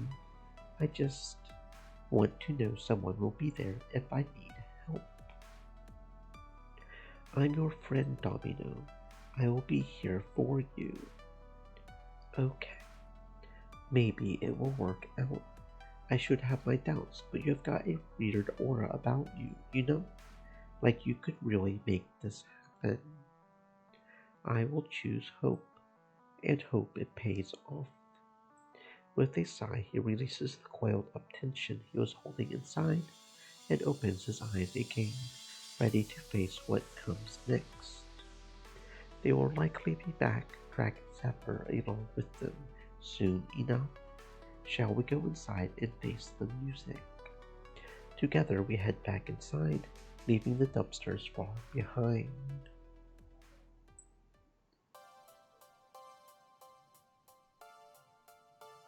So, despite these two having a bit of an audience in the form of their collective friends and allies, it's like they're in their own isolated world at the moment. Nobody chirps in from the sidelines to let them hash it out without interference. How you want to do this? Do I apologize, then you apologize? Or you apologize, then I apologize? Do we just apologize at the same time? Let's do that. Okay. I shouldn't have trash talked you, and I shouldn't have tried to hurt you with words. I feel terrible for hurting you. That was inexcusable. I knew it would hurt you to say that. I have no excuse. I don't want to quit the team if you allow me to come back. I don't want you to quit the team. I forgive you if you forgive me. From now on, I will try harder to keep my aggression and apathy in check. I need to do better at stopping myself before I go too far. Friends, I know I'm a mess. We are still friends, right? Despite me being a weirdo. Don't call yourself a weirdo. I get that you are working through stuff. You are less of a mess than most people I know, honestly. From now on, I'll reserve my trash talk for our mutual blood enemies. I will save my pithy commentary for people who disrespect you. I think I better stop there before this gets any more touchy-feely. I don't mind touchy-feely. That's cool. We got it all out. All good now? We good? With their word soup spilled all over the floor, they seemed satisfied with the results, even if I could only follow about half of that. That relief spreads to the rest of the team soon after. That sounds great. Thank goodness. Maybe things can get back to normal now. Better than normal, I would say. Didn't even have to force the apology out of Zapper this time. It's important to have a cohesive team. I think we just got extra sticky. I'm happy we were able to resolve it all. Marvelous. Indeed. Together we are an unstoppable force. We must endeavor not to allow strife to pull us apart again. A very upbeat note to end on, even if team dysfunction led us to need to an upbeat note in the first place. It was probably naive of me to hope that I could just join a team, kick some butt, win the glory. Real relationships are never quite that clean. They take work. Still, I have clearly brought Domino a bit further than before. Maybe my words will help break whatever cycle they were stuck in. Now to refocus the team. Okay, practice time. The pit crew. Great to see everything worked out. Let's not forget why we are here today. We have only got one FOD2 match. We will have to take turns. Let's see who's going next. Hello. Pardon the interruption. May we barge in unceremoniously? You want to play FOD2 next? What? No, we come bearing gifts. Unimaginable treasure in envelope form. Matt presses a sealed document into my hands, printed on the sort of paper you normally reserve for grand historical declarations. It even has an official-looking seal with a fancy letter H embossed in the wax. Are we being summoned to a tribunal of some sort? Do I need a lawyer in a powdered wig? A designated second for trial by combat? Well, I suppose it is a bit of a trial in a manner of speaking. We have teased it enough. Let's not worry our dear Seeker anymore. Right. Matt and I were thinking about ways we could help you as one of your sponsors. Fortunately, an old friend of ours is in town, throwing a local game tournament, and agreed to allow you to join. An exclusive and elusive invitation for extremely important esports establishments only. Normally, he only invites the cream of the local crop. You technically haven't won any noteworthy games. Good. He's a whimsical fellow, likes a good underdog story. We told him all about you. He decided you were intriguing. Isn't that nice? Courteous, I break the seal and read the letter. Greetings, the pit crew. You are summoned forth this evening to do battle against other mighty warriors and claim riches untold. To participate in this exclusive tournament, come to the Arcade Surplus Warehouse on 23rd Street by sundown. Those who arrive late shall not be admitted. For the winning team, the ultimate prize at the end of this furious battle, their very own Fist of Discomfort 2 machine. This invitation allows Seeker any partner of their choosing to participate in the main tournament. However, the rest of your team is encouraged to accompany you and frolic in the festivities. There shall be plenty of social amusements and fun competition for everyone. May the odds be ever in your favor. Signed, your benevolent benefactor, Hamza. What's a Hamza? Is a new kind of pizza. No, Hamza. The second H is implied, different twist on the syllable. Hamza is a legendary game finder and auctioneer. Normally he sells or trades for the games he acquires, but it seems he set up a tournament to let players win games. Okay, this could be big for us. From my initial research, which admittedly was just me saying, I searched the web for how to launch an esports team. You got it, Seeker. Now searching. Rhetorical statement, Iris. But yes, taking part in local tournaments is a terrific way to get a new team off the ground. It's a hell of an opportunity. Having a second machine would solve a lot of problems. Now that I think about it, team practice would go far more smoothly. Okay, we accept the invitation. Let's do this. Splendid. Wonderful. I see our work here is done. Away we go. Listen up, team. If you want to network with local pros and play some games, tag along. Sounds like everybody can come. I believe I will bow out of this one. Most unfortunate. I'm afraid I have other affairs to attend to on this fine eve. I shall wish you the best on your path to glory. Sure thing. Odd that he's bowing out so quickly. Maybe he's got plans to get banned from a few new arcades, or he's joining a midnight protest or something. Granted, I have only seen him in an arcade context. I have no idea what he does in his actual free time. Not sure I'm up for playing in a tournament tonight. Travel's rough on me, especially to, what did the invite say? A warehouse? Dodgy. It's okay, Jinx. You can just hang out for a bit. Head home whenever you want. I'm not sure this is my scene, honestly. Let's do this. But we'll both still come with you, Seeker. Fly the team colors, shake the pom-poms, whatevs. Absolutely. For the pit crew. Okay, so that means I will be teaming with... I could pick Rhapsody, but even if things ended well with Zapper and Domino, leaving them to their own devices together might be risky. Instead, I will tag team with one of them tonight. Who should I enter the tournament with? Domino, I want you in my corner when we make everyone question the life decisions that brought them face to face with us. Sound good? This can't possibly end badly. You and me against a bunch of tough bastards from the local scene in a creepy abandoned warehouse deathmatch. Sure, this sounds like a great idea. I wanted to be the one to smash faces and take trophies. You know I'm way more competitive than Domino. Or it might be nice just to relax after an emotionally taxing day. I don't want you getting burnt out, Zapper. We are going to need you. Yeah, okay.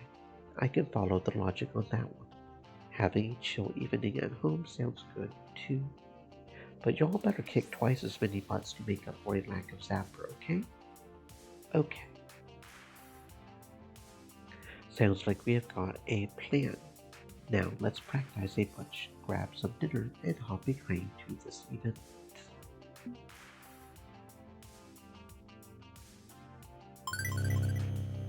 All we need to do is keep our focus on the fights, and we will take the trophy.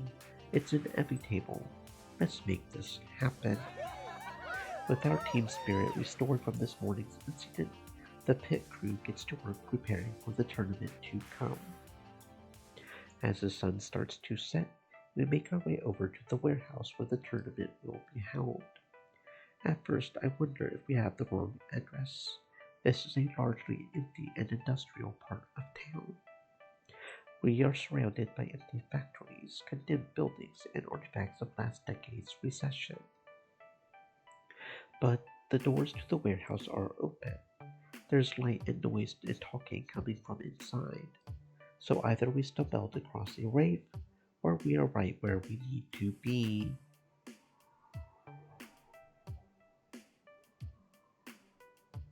Nope, still looks creepy and disturbing from the inside. It's a dumping ground for old arcade games, someone's long forgotten treasure trove, now being used as an underground fight club. I hate to think what sort of eight-legged monstrosities lurk in every dark corner of this place, waiting to consume your living soul. Unlike me, my teammates are mostly unfazed and split off into their own small groups. Jinx and Grace settle to find somewhere they can relax and have a good spot to see the games from.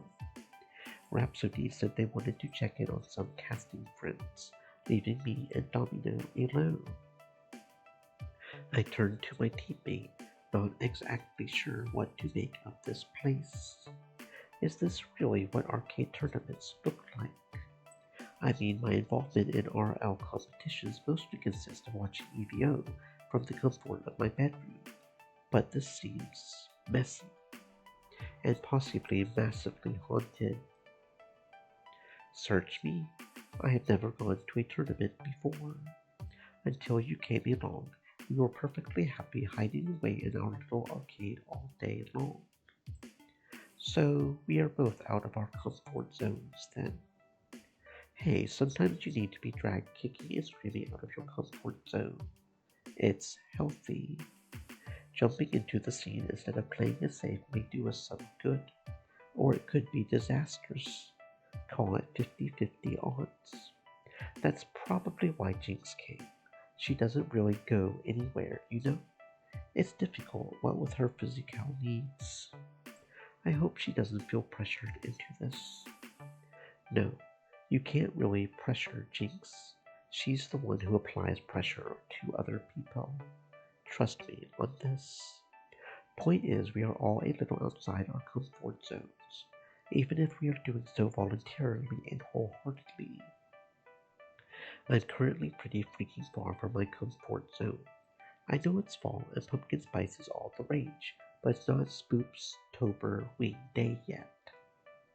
In fact, I felt a bit paralyzed just loitering by the entrance of the warehouse, not wanting to wander too far into those darkened depths. Fortunately or unfortunately, someone found us and approached anyway, despite my lack of desire to go any deeper. Well. Look, Chad, we have got ourselves some genuine celebrities at this event. Lance and Chad from L7 Gaming.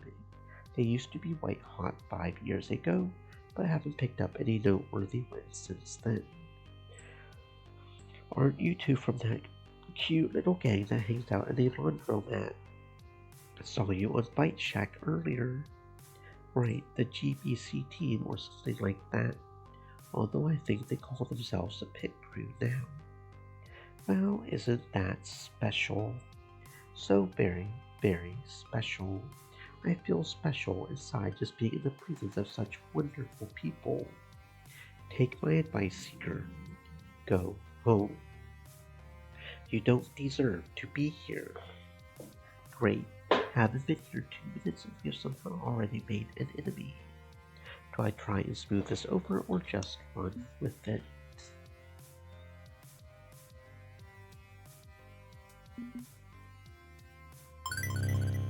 Veterans like L7 Gaming are here? Good to see. I was worried this may not be a serious competition. I have followed your career through the esports scene. It's an honor to face you in this tournament. I would say we both deserve the shot at glory. In a show of good sportsmanship, I extend my hand to shake. Much as I had suspected, the 2 members of L7 Gaming declined to shake my hand.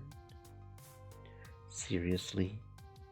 I mean, just look at you. You are a conveniently diverse collection of gamers from across all walks of life, like an after-school TV special. I can't even accurately describe you all because I'm not allowed to use those words anymore. They won't let me. And that's the real reason why you're making media waves. You make all the woke corporate journalists pat themselves on the back for talking you up. All while you take the spotlight away from more deserving gamers. Exactly. This community was built for people like us. We are the ones who started it and made it grow. This is our club, not yours. No one wants you here.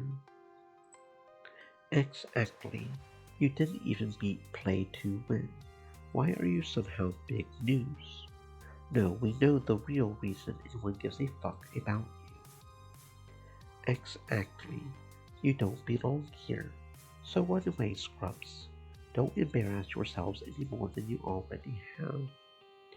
Okay, I'm reasonably sure if I push these assholes out right here and now, we would be booted from the tournament. At least Team Play to Win only hated us because we were losers in their eyes. These two hate us merely for existing. I can practically feel Domino vibrating slightly when they want to unload on these two. I feel a burning need to induce self-loathing in this fine fellow.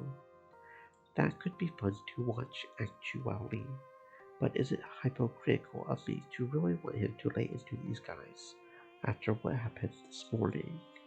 Or could this be considered just desserts for someone who's as repulsive as these two jerkwads? No, we are not doing this. Come on, Domino, let's go register for the tournament. Cowards, that's all the proof we need to know we were right about you. That's right, You won't fight back because you know it's true. There's no point in engaging with hatred. Don't feed the trolls. I chant the mantra over and over. I tug on Domino's sleeve and signal for us to leave. Yes, run away. Get out of here and don't ever come back. This is our space. I can see Domino wants to jump down their throat and rip them a new one. I hold up my hand to keep Domino from stepping in. Let's go. Round 1 starting soon. Well, that was one of the least pleasant experiences of my life. We don't feed the trolls, Domino. Funny how that did stop them from feeding on us. I get it, okay? Adding more toxic waste to a toxic waste dump is terrible, and I don't want to make the world a worse place than it already is. It wouldn't have helped. It would just make us feel better to shout them down. We did the right thing. But letting them walk away without even a word in defiance also feels like letting the dumpster fire continue to burn. It feels like giving up. Domino runs a hand through his hair, glancing aside. Never mind. Let's just get registered and get on with things, and hope we don't have to deal with those two again.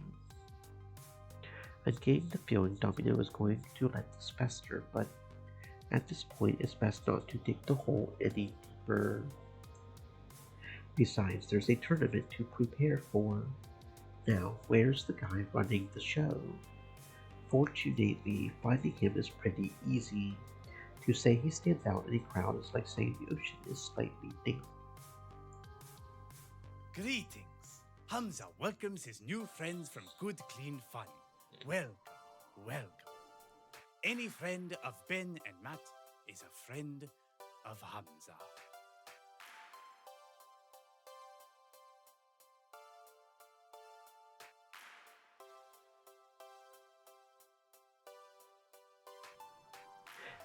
Yeah, hi. On behalf of Pizza Yums, the pit crew would like to join your tournament and... No. There is time enough for such trivialities later. But for now, let us talk and converse, as friends do. Hamza seeks to know all newcomers to the arcade scene. And rest assured, Hamza remembers all names, all faces, as well as all favors and debts. Nothing escapes the mind of Hamza. To that end, Hamza apologizes for the difficulties with L7 Gaming. They are only here due to an unfortunate intersection of favor and debt. Hamza had intended the 4 Heavenly Kings to make an appearance, but alas, Queen Bee was unavailable, and L7 is a poor substitute. Please, be assured that your inhospitable welcome weighs heavy on Hamza's spirit, and Hamza shall do all in his power to correct the matter. Now, let us engage in pleasantries. What can Hamza do for you? What desires can Hamza grant for his new friends? I'm confused beyond the capacity for rational thought. You literally just met us and now we are BFFs or something. Of course, Hamza sees no reason to hold back the generous arms of friendship until such reasons are offered. You are Domino, yes? At last check. Good. Hamza knows little about you, a woman that as best he can through extensive social interaction. I'm relieved. Or terrified. I'm terror-relieved. And you, Seeker, manager of the pit crew, Hamza knows you well thanks to your 11 different social media feeds. Note to self, seriously stop signing up to different websites. So, in terms of desires, at this point all we really need from you is to sign up for your tournament. Unless we are such good friends that you would consider simply giving us an FOD2 machine. No. Hamza also seeks to measure the fire within worthy individuals. If it is Hamza's prize you seek, You must win it fairly. It was worth a shot, and Hamza enjoys your display of confidence. So, are we in? With a wink, Hamza brings his hands together in a clap. Certainly, Seeker and Domino of the Peak Crew are officially entered into a glorious tournament. May you perform honorably for the House of Pizza Yums. Often has Hamza consumed their microwave delicacies when Nobel labors carry on deep into the night. Seriously? You look more like you chow down on lobster thermidor. Such is the mystique of being Hamza. But Hamza puts his pants on one leg at a time like any other individual. And throughout this tournament, Hamza promises to cheer on your triumphs and feel sorrow at your losses. I glance around at the ruined abandoned arcade this glorious tournament is to take place in, slightly confused at the contrast between it and Hamza's posh clothing. A fact not lost on him as he nods in apology. The rather messy surroundings are unfortunate, Hamza will admit, but Hamza assures you there are no horrible dangers lurking in the shadows. Only hot arcade action awaits you. This warehouse belongs to an old foe, Deco's Palace. They simply call themselves the Palace now, in an effort to save face, but Hamza knows the enemy no matter what face they wear. Hamza purchased the entire lot before it was to be thrown in a junkyard. So many rare arcade treasures saved from the clutches of death. But Hamza cannot simply give these games away. No, on this night they must be earned through righteous combat. I see. So it's not just an FOD2 machine being competed for. All manner of games are up for grabs should you be worthy. Are you worthy, my friend? True enough, I can spot side tournaments with Hamza's assistants taking down names and registrations. We may end up walking out of here with more than just an FOD2 if the others from the print crew join in. Let this crucible test your strength, Seeker, the strength of you and your friendships. Please, excuse Hamza. Now, if you will excuse Hamza, there are other matters to attend to. May the odds be ever in your favor. And with a whoosh of his cloak, he's gone, leaving behind only the scent of bergamot and pine. What? Okay. This is weird, but I can roll deep with weirdness, and creepy never bothered me much. I think I will go watch some of the side tournaments. I have a powerful need to plunder. Catch up with you during the first round. Sure. Have fun, Domino. I will try. I'm not too keen on entering any of the other tournaments. I would rather just stick with FOD2 for now. Still, I can wander around this decaying ruin and see what's going on. Where do I want to go first?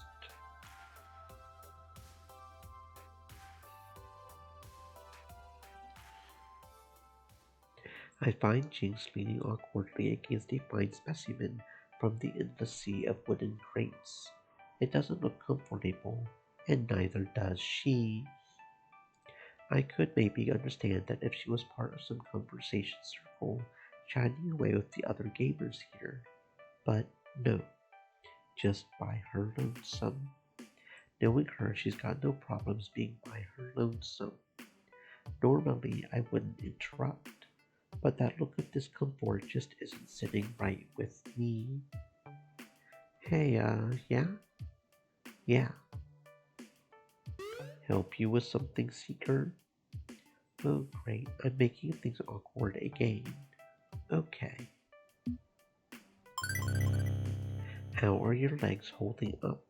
I know it's a dark and twisty maze of boxes, but surely there's a chair somewhere in this mess. Just say the word and I will track down some seating for you. And if I can't find some, I'm sure our glorious host Hamza will provide.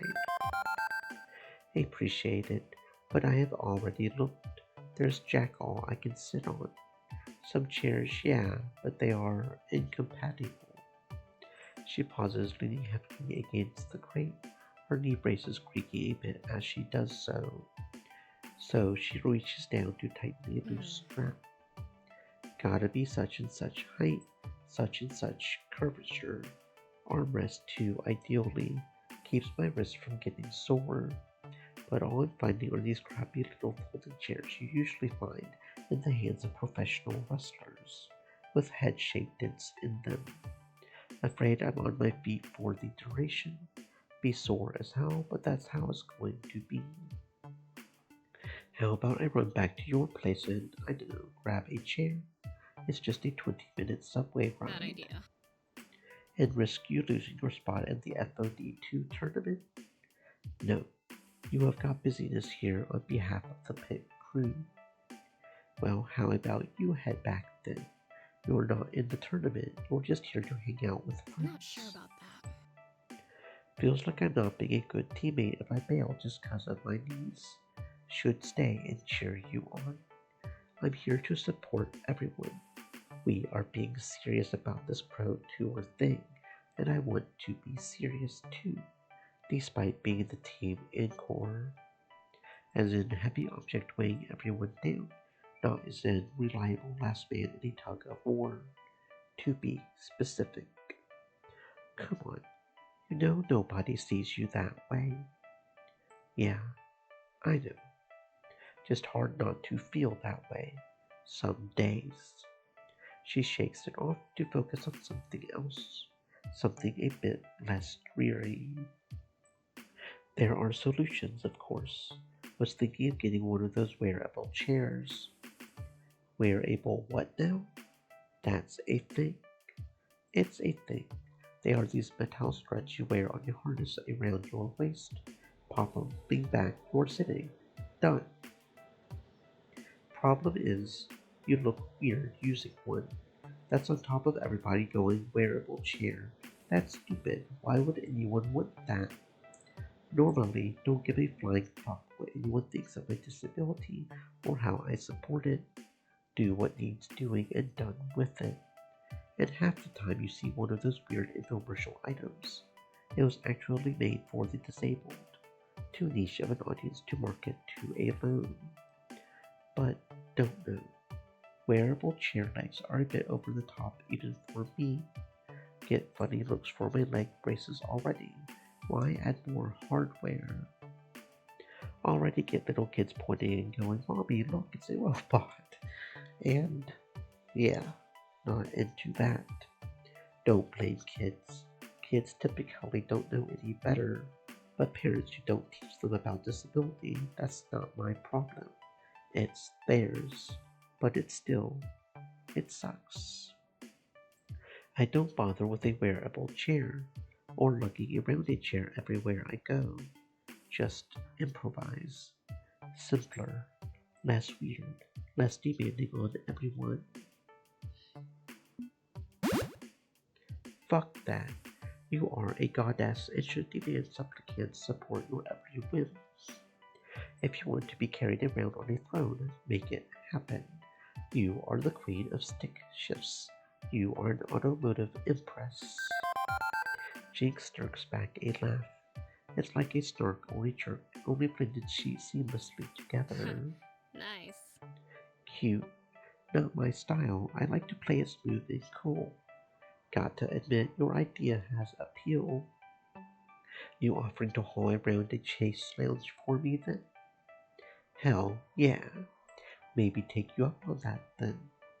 Not exactly a viable solution, but it did raise her spirits some. Jinx stretches out, clearly aching more and more with each passing moment. You sure it's not letting the team down if I bail? Not in the slightest. Do what's best for you.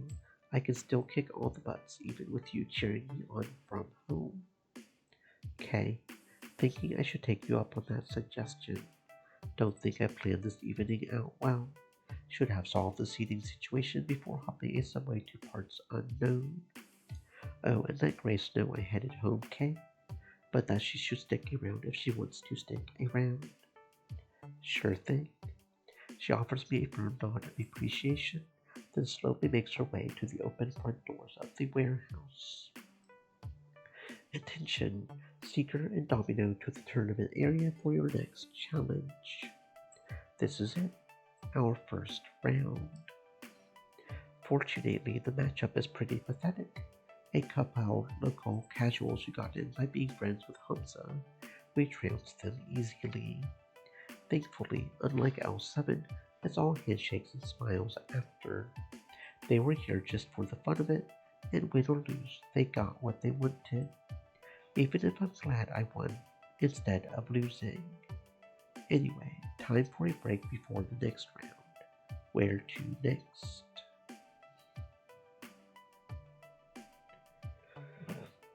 It's tricky trying to track down Grace amidst all the gathered gamers.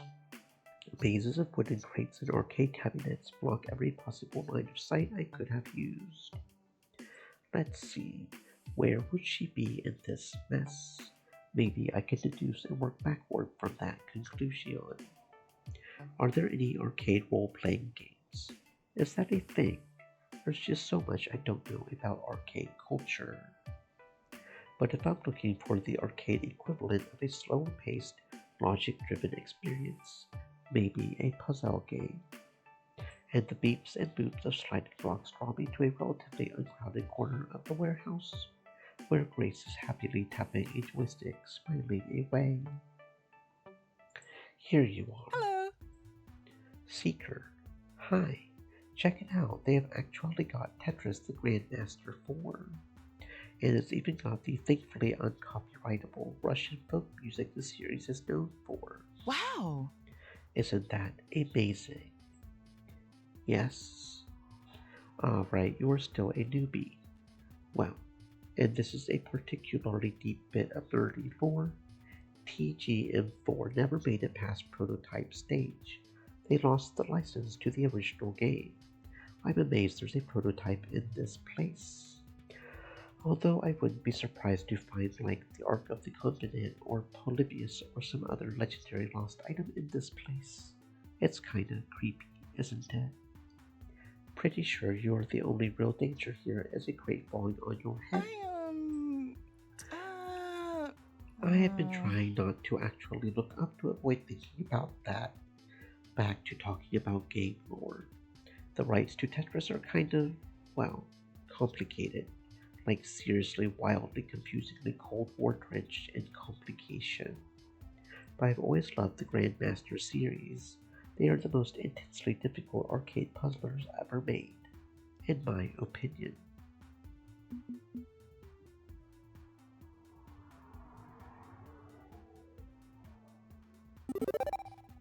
Makes sense to me. You love role-playing games which are like puzzles, abstracted through combat and tactics. It's all about logic challenges. Exactly. Unlike games that make me think, critical thought is just as difficult to train as physical prowess. You never skip leg day and you never skip brain day. Puzzlers and RPGs stretch different brain cells, so it's good to mix it up, you know? It's healthy. So how's the tournament going so far? Are you and Domino kicking all the butts?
Pretty good so far. We are still in the running. That's wonderful. Who knows, maybe you'll actually make it to finals. Not sure I dig how astonished she sounds at our current level of success. Jinx wanted me to tell you that she's heading home. I guess it was just too much on her knees. I told her she shouldn't feel obligated to come. It's always tricky going into a totally unknown situation for her. Maybe I should go back too. I would hate for her to be all alone.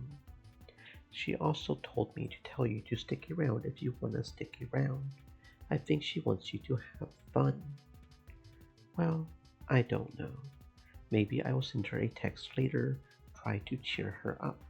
If I can find a really, really good picture of a cat, that usually works. Lost momentarily in thought, Grace slips up for exactly 23 milliseconds, and the game is suddenly over. Aww. Poop. That went from good to bad in the blink of an eye. How the heck can you play so fast? I mean, I'm speedy with a keyboard, but I'm not that speedy.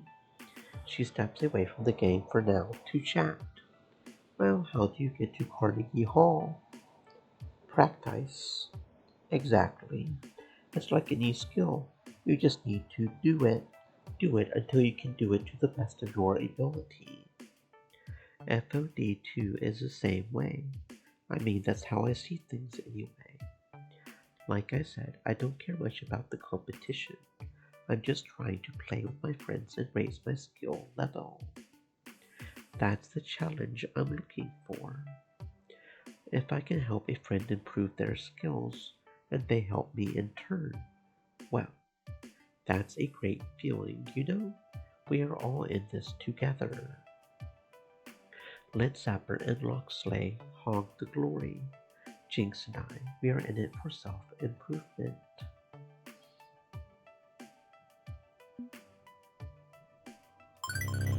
It makes sense. One closed-off little world, just you and the game, locked in combat. No one to judge you, not really. Just your own personal meter stick to measure up to. It must be relaxing to be able to focus completely on one thing.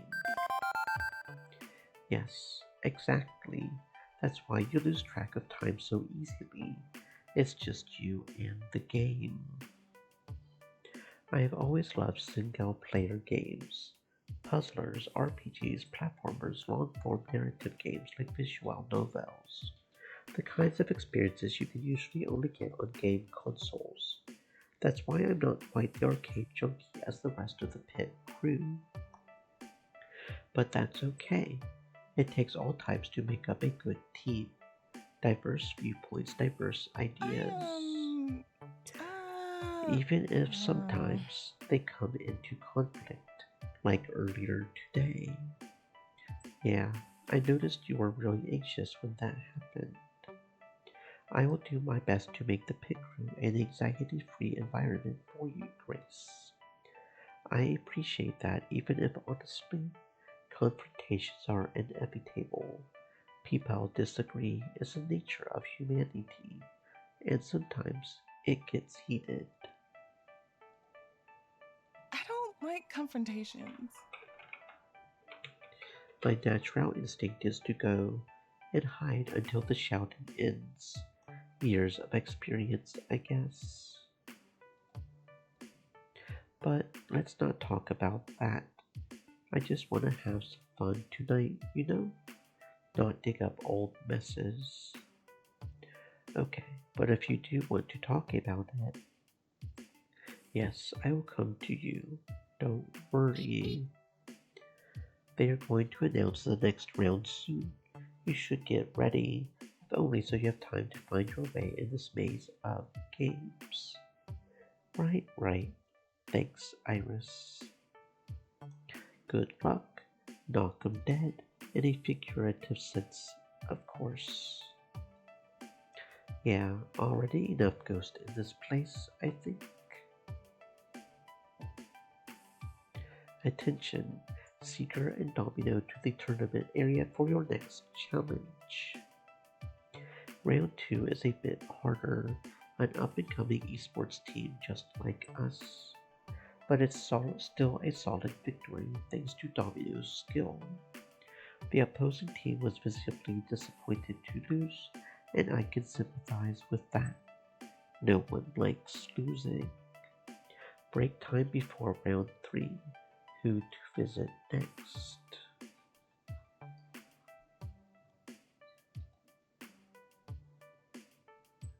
I could have sworn I saw Hunter's face in the crowd over where the side tournaments are. I should investigate this. For science. Also, rude, they didn't even tell me that they are here. I thought we were friends. I swim awkwardly through the waves of people to the side tournaments. There are all kinds of different setups, from the warehouse's stock arcade cabinets to old CRT TVs with consoles. I eventually find Hunter participating in the Power Stone tournament, and they're currently in the hot seat. I'm not going to lose to you. That's what you said last time too. Hunter's smirk widens as they flick their wrist and input a combo that utterly destroys their opponent. Listen, maybe if you train harder you will best me next time. But I highly doubt it. The defeated actually doesn't look too upset that they were completely decimated. Instead, they are laughing and smiling like they just won the lottery. Hunter extends a hand for a handshake and then sweeps them into a giant hug. I can't say I'd be content with a loss like that. They have a quick exchange of words before more people joyously surround Hunter. Now, the whole lot of Power Stone players are actively ignoring their buttons and screens and focused entirely on Hunter. Pleasantries and high fives all around. I know they are pretty popular within the FOD community, but outside of it, I had no idea. Eventually, Hunter withdraws from the group, spotting me watching them from afar. They lead to me and approach. What are you doing here, Seeker? We got invited by Hamza. This is my first arcade tournament. Honestly, I really don't know much about the community or how it works. I'm using the downtime in between matches to check it out, familiarize myself with it, maybe learn something. Knowing the scene is important for sure. You should totally spend time learning as much as you can. And then it hits me. It's just Hunter. I don't see any of their teammates skulking around, mocking people, and ruining things like they did not so long ago at Good Clean Fun. Interesting that the best team in the league isn't here right now. Did you not get the invitation? Play to win didn't. Coach said we shouldn't focus on such small-time tournaments and to set our sights higher. And yet, you are here and not with your team. I'm not married to them, Seeker. I do get free time, you know. And where I go and what I do in my free time is my busyness, not theirs. Fair enough. Seeing as how it's a bit of a touchy subject for them, I move to something else. So, Power Stone. Hunter cocks an eyebrow suspiciously. You seem good at it. Are you challenging me to a money match? Is that what you're trying to ask? I accept. Hunter pulls out a $100 bill from their pocket and raises it above their head. Let's go. You and me, in front of everyone. I'm not challenging you for money, Hunter. I haven't even played this game. Why would I put down a hundo when I know I'm going to lose? It's for the thrill, Seeker. The excitement to get to play alongside me. They smile wickedly at me, taunting me. The enjoyment of having me dominate you. I roll my eyes and scoff, and a scoff escapes my breath. Hunter merrily laughs in response. Fine. It seems we will have to save the money match for another day. Hunter takes the $100 bill and places it back in their pocket. I'm avoiding a humiliating loss for my rival this time around, but that still doesn't stop my curiosity about this whole ordeal. How long have you been playing? Do you know all these people? What exactly is a Stone of Power and how do I wield it? Slow down there, Inquisitor. I can't keep up with all those questions. Where to even begin? Hunter takes a moment's pause, reflecting in their memories. I have been playing it since I was a kid. It was my first competitive arcade game. It's what brought me here to the world of arcades. I feel a little sheepish being an adult and never having seriously gone into an arcade until good, clean fun.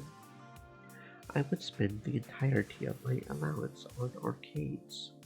I even stole money from the swear jar so I could play longer.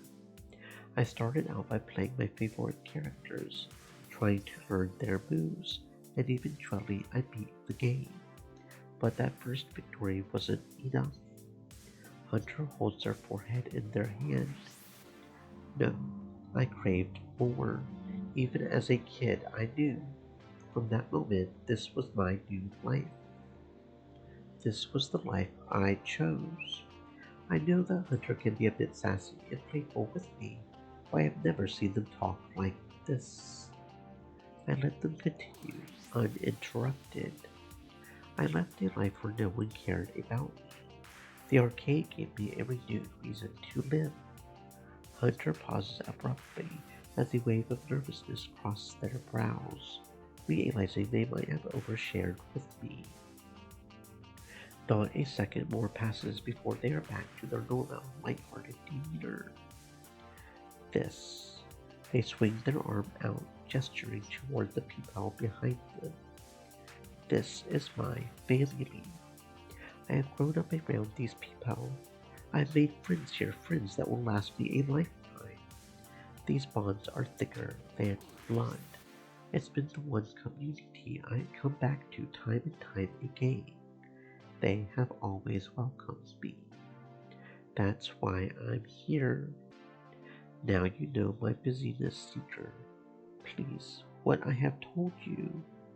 And as I'm about to respond, Hunter, we are up. Another one of Hunter's friends shows up. If you spend half as much time practicing as you do chatting, maybe you would actually have a chance against me. Hunter shoots me a pleading look before turning away from me. A smile replaces the mournful face as I begin chatting with their friend. I'm surprised the Hunter opened up to me like that. I certainly wasn't expecting that.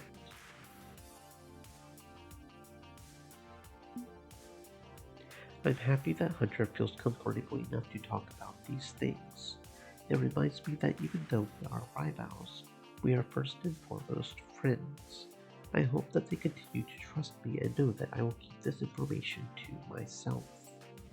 A very loud cheer from the Power Stone cabinet interrupts my thoughts, and I'm reminded that I should be getting back to my own tournament.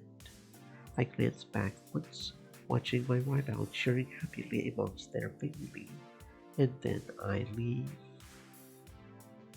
Attention, Seeker and Domino to the tournament area for the semifinals. Our third round is against a pretty famous team actually, Wicked Prodigies, who were huge during the FOD 1 days. That one was an intense fight to be sure. Domino and I barely squeaked out a win. But a win is a win. That puts us on track to the grand finals. And because the universe has a deep-rooted sense of irony, from the look of the bracket, our opponents will be Chad and Lance from L7 Gaming. Great. Grand finals will be starting in 30 minutes. Steel yourselves for this challenge, competitors. It's going to take Hamza and his crew some time to set up for the pomp and spectacle of the finale. Time to reduce some stress. Hang on, where did Domino get off to? He was just here a second ago. I got distracted by the announcement. Dude moves like a cat, I swear. He's part of this team. A friend. I should probably hang out with him for more than like the actual matches. He's honestly felt a bit to stand all night, just showing up for each round, kicking some butt, and wandering off. Time to wander after him.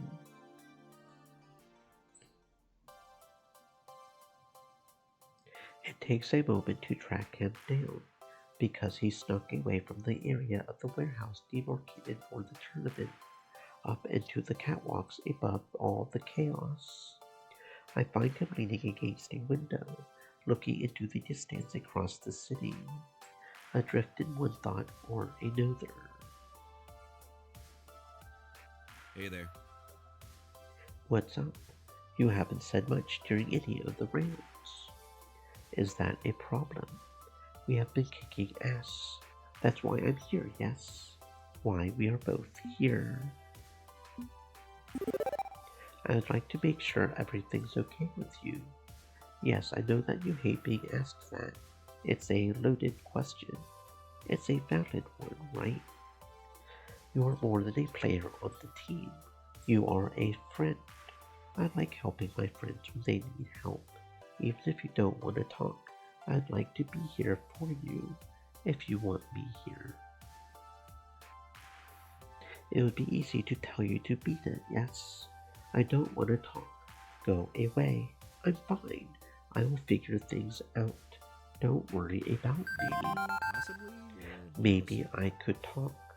Maybe. If you want to talk to someone like me. Okay. Let's talk. Okay. What's on your mind?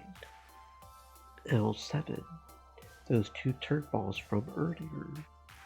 Not them in specific. More them in general.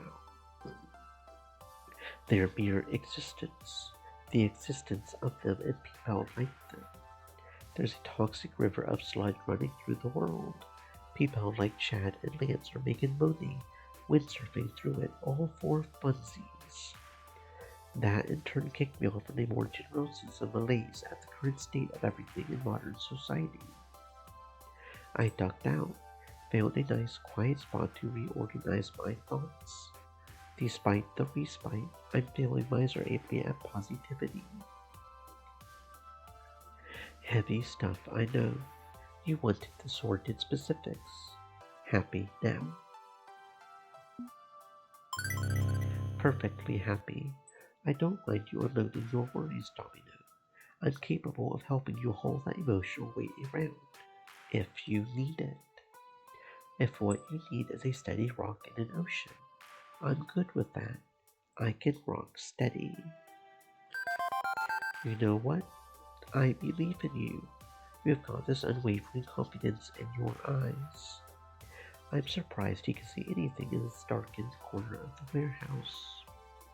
Let's have a working example, why not? Domino gestures to the neon cityscape, advertising pulsing into the night, office windows lit by late-night workaholics, window shades glowing with evening lamps in apartments. It's quite a sight, to be honest. I have a terrible view from my crappy little apartment myself. Seeing it from up here is something else entirely. Tell me, what do you see? No wrong answers. Don't predict what you want me to hear. Just be honest and clear. What do you see? It's the city. Buildings, streets, people. All of it ticking along like clockwork. Even this late at night. Kind of hard to imagine anyone getting a good night's sleep, considering this place is active around the clock. Yeah. Tell me about it. Insomnia is hot garbage. Blazing neon in the night outside my window does not help. That's just a surface level reading of it all. What's got me all moody and morose lies underneath. Domino takes a long breath, a deep sigh with a ragged edge to What it. I see is madness. Right now, I'd bet dollars to donuts someone's getting mugged. Probably a couple simultaneous muggings if we're leaning on pure statistics. 101 domestic disputes are going down. Couples are worried when the next paycheck will come and whether it'll be enough to put food on the table. Living in this city is madness. It's a wonder it doesn't drive more people to despair. So, that's what's on my brain meats at the moment. The despair of the modern age. In that swirling miasma, L7 are more of a symptom than a cause. And as for the cure, hell if I know. Maybe there isn't one. Or maybe I should just get back down there and virtually punch more dudes. Maybe I should stop all this crybaby whining and worrying and get with the program. Right, Coach? Be a man? Go play the sports ball? What do you think?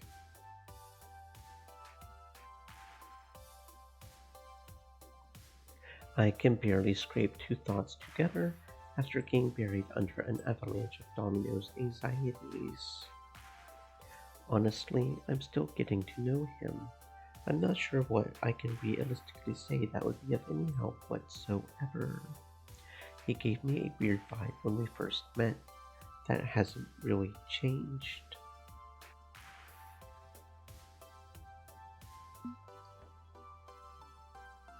I may be the team cat herder, but that doesn't make me your boss or your parent. It makes me your friend.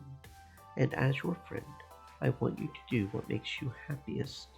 You have been out of sorts since the run-in with L7, just going through the motions playing this game. This is not me complaining. This is me trying to make sure you are doing right by your mental health. If being here now isn't helping you, you should head home. I want you to know that nobody will hold it against you. We understand, Domino. Okay? He looks a bit taken aback, surprised at how readily I have accepted the situation. I want to support this team. No, I want to support my friends. Maybe I'm not a joyous ball of sunshine right now, giving up and conceding defeat to the L7s of the world. I don't want to feel like giving up. Seeker, I'm with you to the bitter end. This is important to me, important to all of us. He pulls away from his slouching lean against the wall, forcing himself to adopt a stern posture, to fake the confidence until he can make it for real. I'm not giving up. Are you? No. What? I'm sorry. No. Really. Where's your burning spirit? Where's the clenched fist around the throat of L7? If I'm going to take a firm stance against the inevitability of this messed up world, I'm afraid I will need a bolder statement than that. I'm not giving up. Are you? Fuck no. I'm never giving This up. can't possibly end badly. What shall we do about that? Shall we go make this rotten world bend to our will? Yes. Okay. Once more into the breach, my friend. In the end, he was the one to cheer me up. Riding shotgun with Domino is proving to be a pretty bewildering experience so far. I'm not complaining. It has begun! Friends, it is time for the grand finals. A fist of discomfort. Too long have you battled. Hard have you fought. And now, your efforts have led you to Hamza's unyielding steel cage of death. Nobody's going to die. He's exaggerating. Probably. For both the meager physical reward of a professional grade Fist of Discomfort 2 machine and the absolute glory of victory within the eyes of your peers. Hamza welcomes our final 2 teams to rise to this challenge and claim their destiny. Step forward. From L7 Gaming, 10-year veterans of the esports scene, Hamza presents to you Lance and Chad. This will be like taking candy from a baby. I'm shocked they actually got this far, but even a broken clock is right 3 times a day, or something. And from an up-and-coming team, a pair of rising stars seeking to ascend the ziggurat of victory. Domino and Seeker. Let's get this over with and be home in time for cornflakes. Right, now I need a cool quote. Let's see. I'm done with these 2. Hamza, let's do this. Very well. Fighters, to your positions. Both members of L7 brought their own joysticks, which they wire up to the game. Me, I start hooking up my keyboard. Domino is content to use the built-in joysticks like a traditional arcade jockey might. With that, all 4 of us are ready. Sort of. I wish I had done more research into L7's playstyle so I knew how to counter it.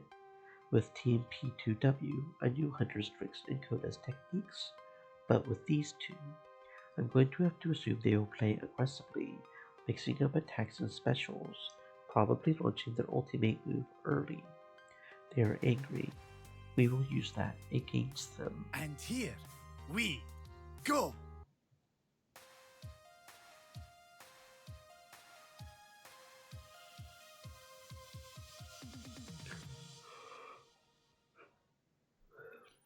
Fight!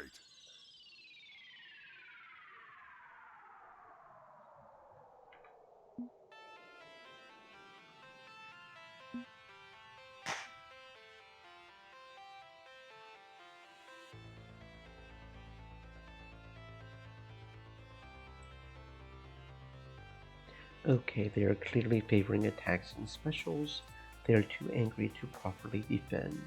I can use that to my advantage. They are also likely to launch their ultimate attack early in the match.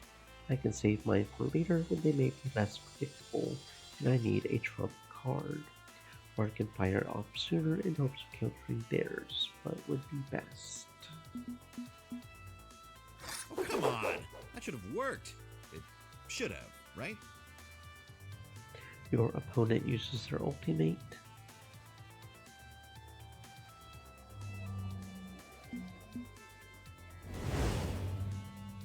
My defenses go up, but unfortunately my enemy notices me playing it slow and safe and unleashes a devastating special move before I can react.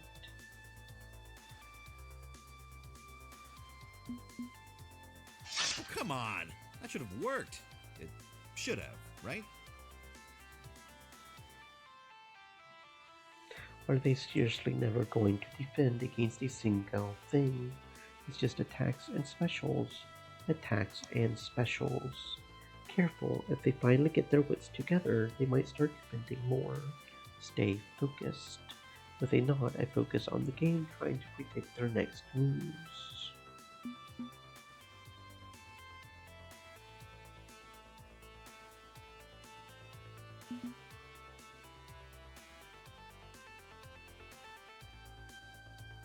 And last, we reach the Sacred Dojo, the prize for the clan with the most honor. Honor being measured by points from punching people in the head. They have been largely predictable, but that ends now. Assume nothing and push through to victory.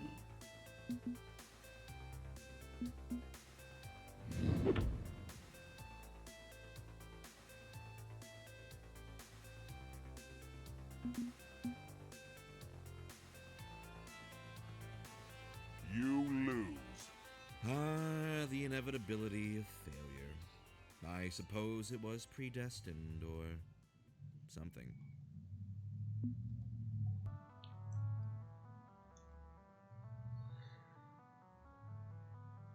We lost. I can just feel the burning in the back of my brain at this one. All that wonderful imposter syndrome rushing to the surface.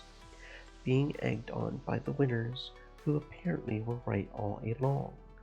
We don't deserve to be here. Game, set, match, just like we predicted. You pathetic scrub should have given up when you had the chance. Dude, careful. They like to sneakily record people and post it online to whine about unfair treatment. Right. Won't catch us in that trap. Hamza, our prize, if you please.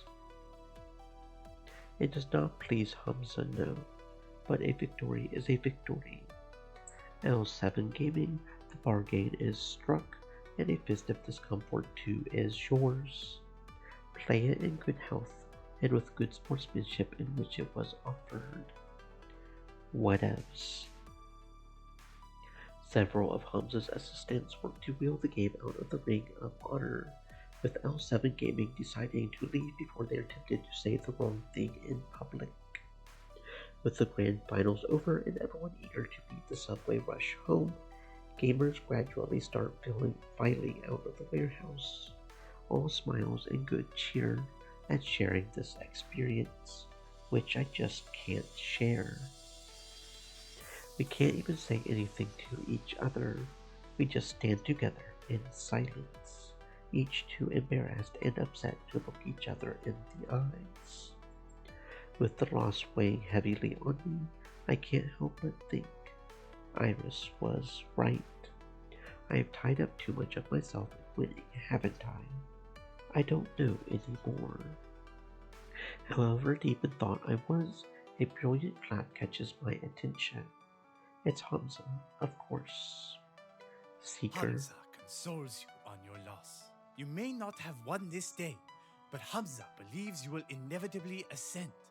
You will triumph against the likes of L7 Gaming in the long run. They are the fading ghosts of the past, clinging to glory, refusing to cede power to the ones who will one day replace them. They are beneath your notice. I have seen this tale played out before. The ones who rise do so slowly and against great adversity. But rise they shall. Take heart in this and stand tall. And as proof of my faith in your inevitable victory over all who oppose your efforts, Hamza chooses to grant you an unexpected boon. While L7 have won the prize you sought, Hamza has another FOD2 machine in his arsenal. It is in dire need of repair, which may be costly, but it is yours, should you desire it. Let this handsome consolation prize power you through your moment of failure, towards triumph. I think Hamza is trying to cheer us up, but I'm not feeling it. I blink absent-mindedly at him. You seem despondent. It is understandable, but can Hamza truly not invigorate you anew? Not even with gifts and blessings. What words would satisfy? By all means, speak your needs and Hamza shall provide. This is an intense identity situation.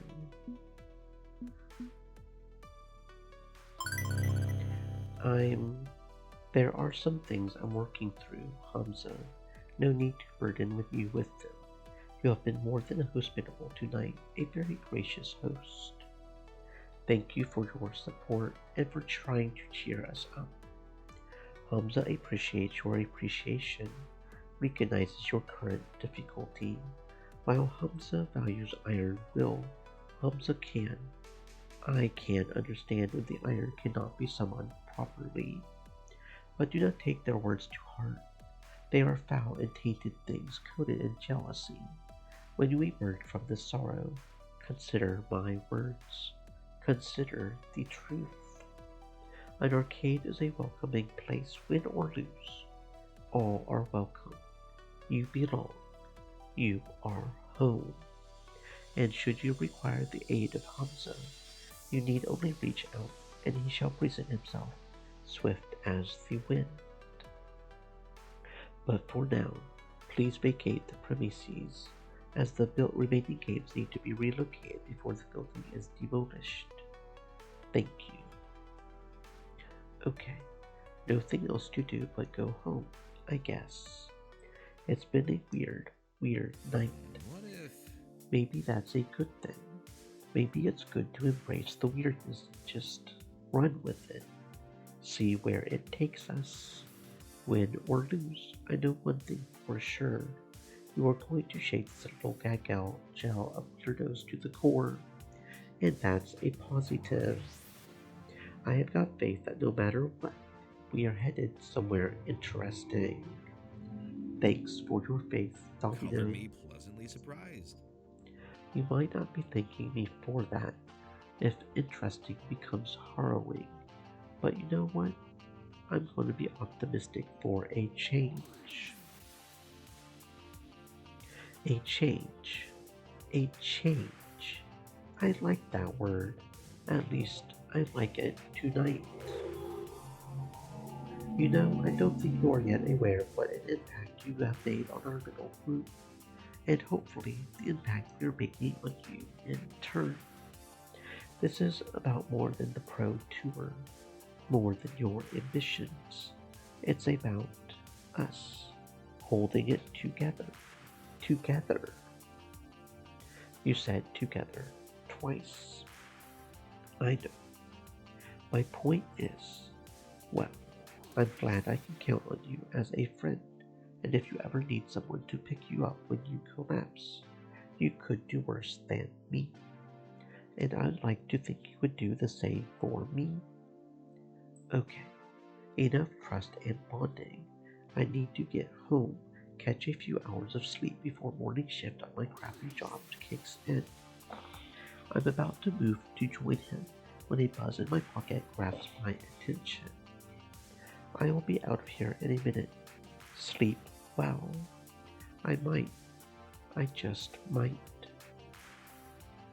I have been laser focused on my pro tour ambitions, but along the way, I'm starting to really get involved with these people over time.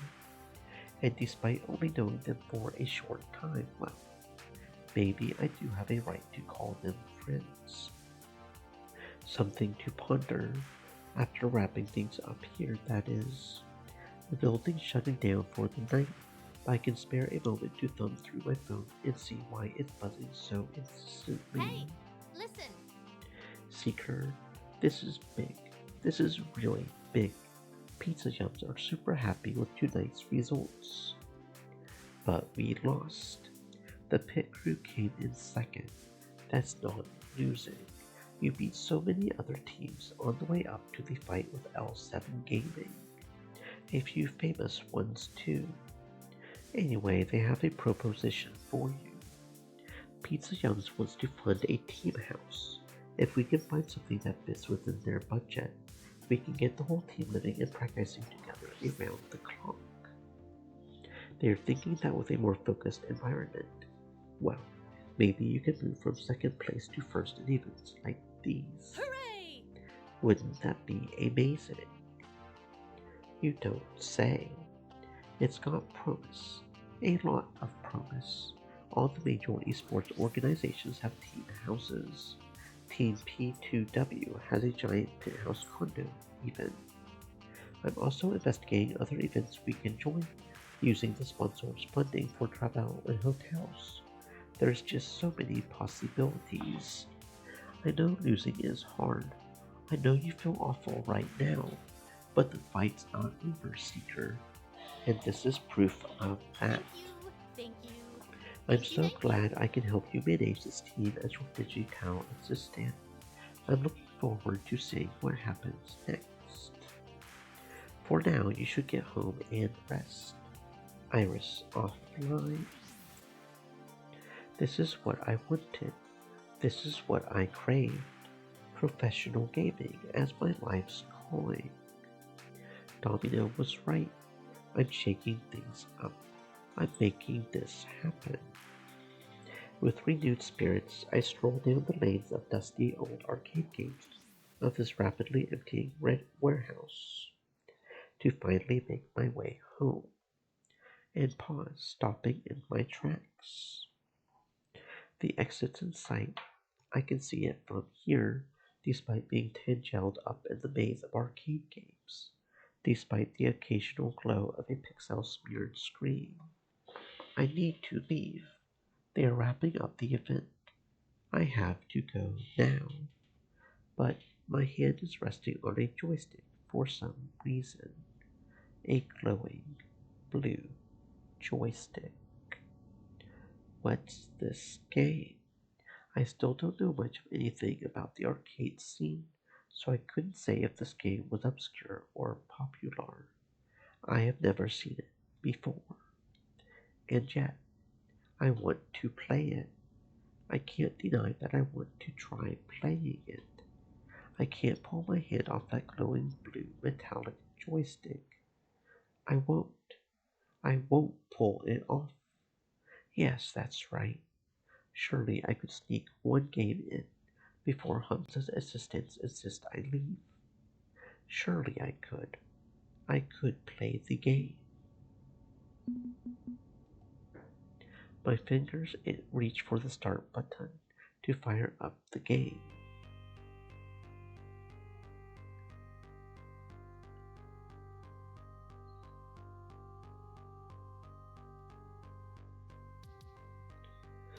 Polybius, 1980, Cinesolution, game start. What the? Where did the warehouse go? What is this place? No, I'm still standing there, gripping that burning hot joystick. But I'm also here, wherever here is. Panic starts crawling up my spine from this weird dislocated feeling. A panic that seems almost alive. And that's when a figure emerges from the distorted digital shadows that form this place. A figure that looks like me. And little by little, it mirrors my shape, my movements, my mind. What is happening? What is happening? What is happening?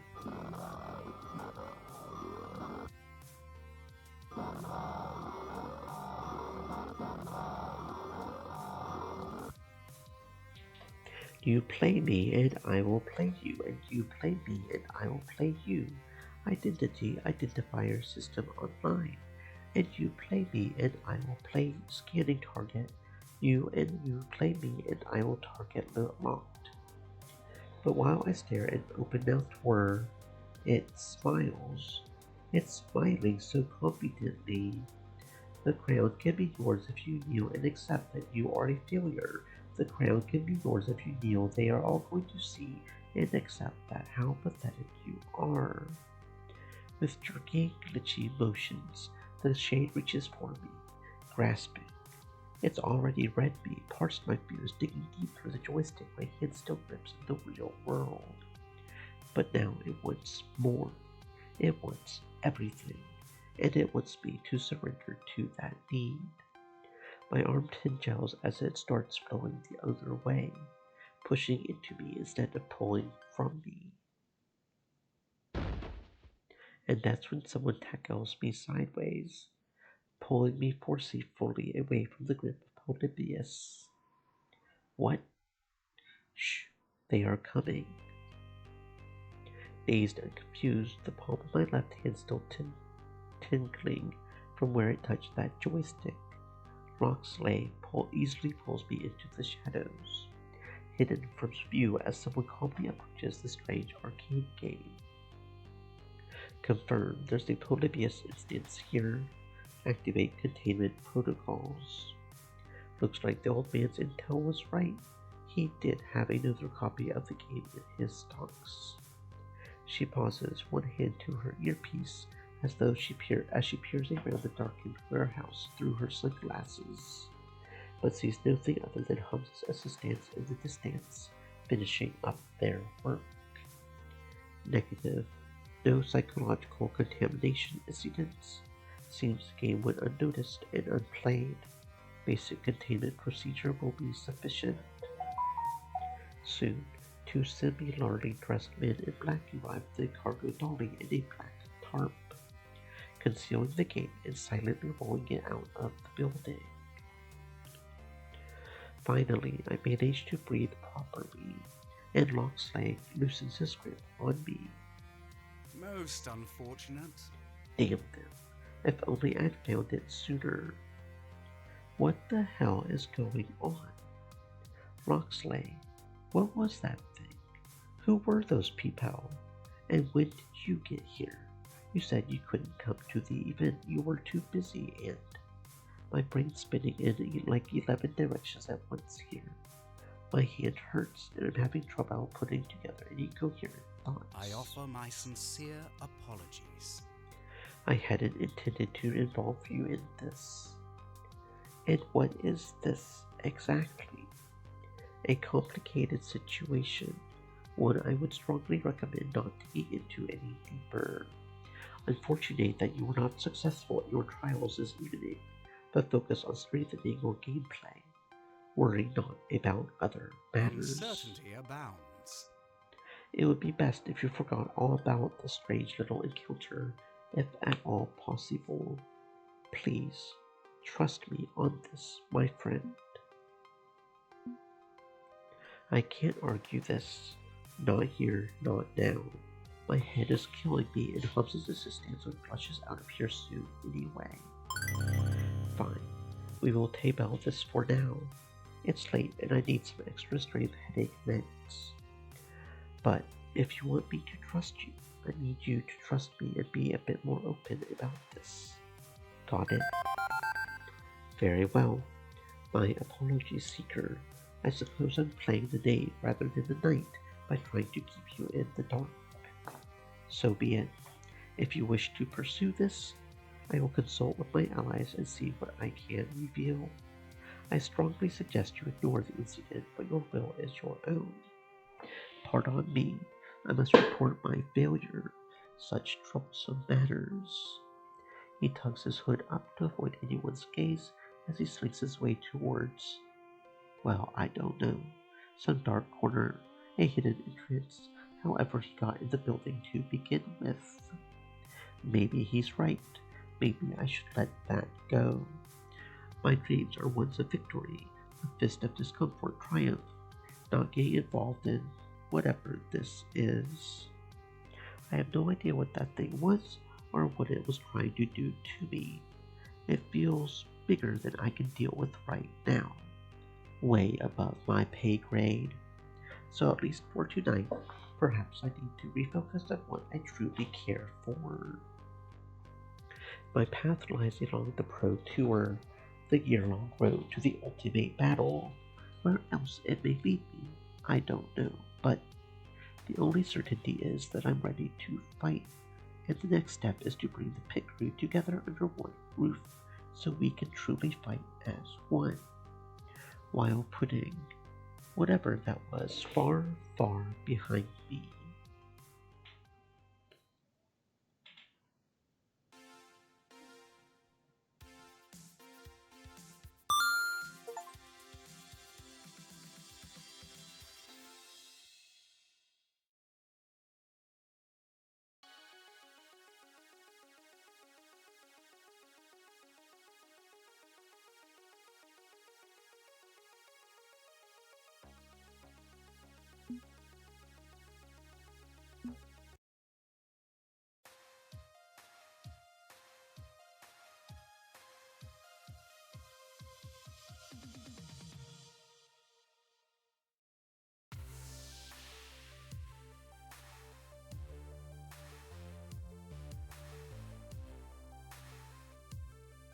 What's up, everybody? It's your boy Punchy78 here with Fight Shack News.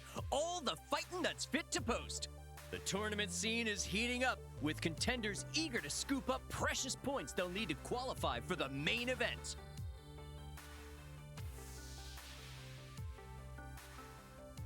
Everybody's favorite laundromat underdogs very nearly pulled an upset over L7 Gaming, coming up just short of a win. Are L7 on the rise once more? Will the laundromat crew's hot streak go cold? Only time will tell.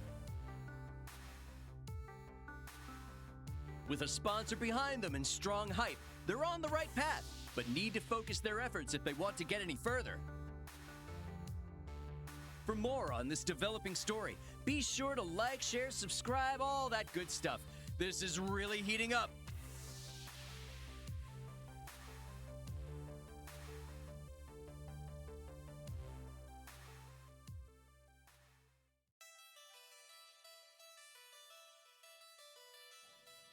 Is distant year, future year, and I'm a failure. Didn't beat Team P2W in our big debut. Didn't win Hamza's tournament. Let those jerks from L7 walk away laughing.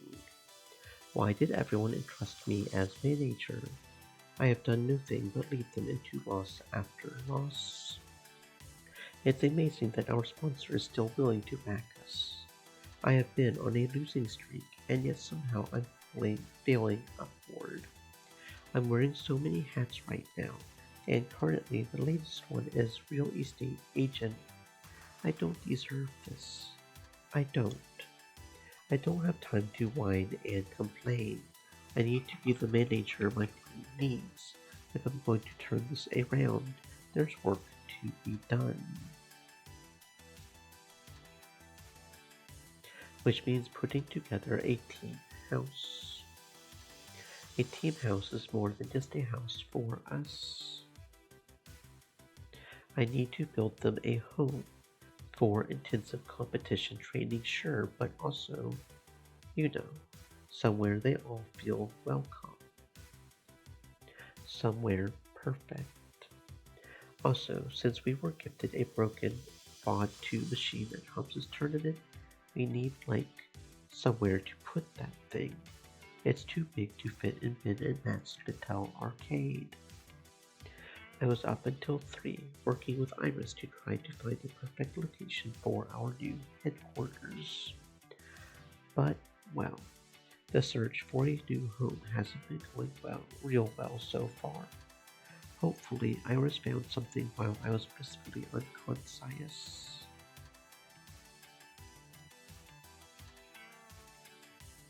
Iris, tell me you have good news. I have good news. Hooray! I have successfully eliminated another 73 candidates from our starting pool. That's good. Have you found any viable candidates? None that will match every parameter you have given me, I'm afraid. Your sponsor, Pizza Yums, isn't putting up much money for this. I could maybe rent you a tiny studio apartment at best. Not enough room for 7 people.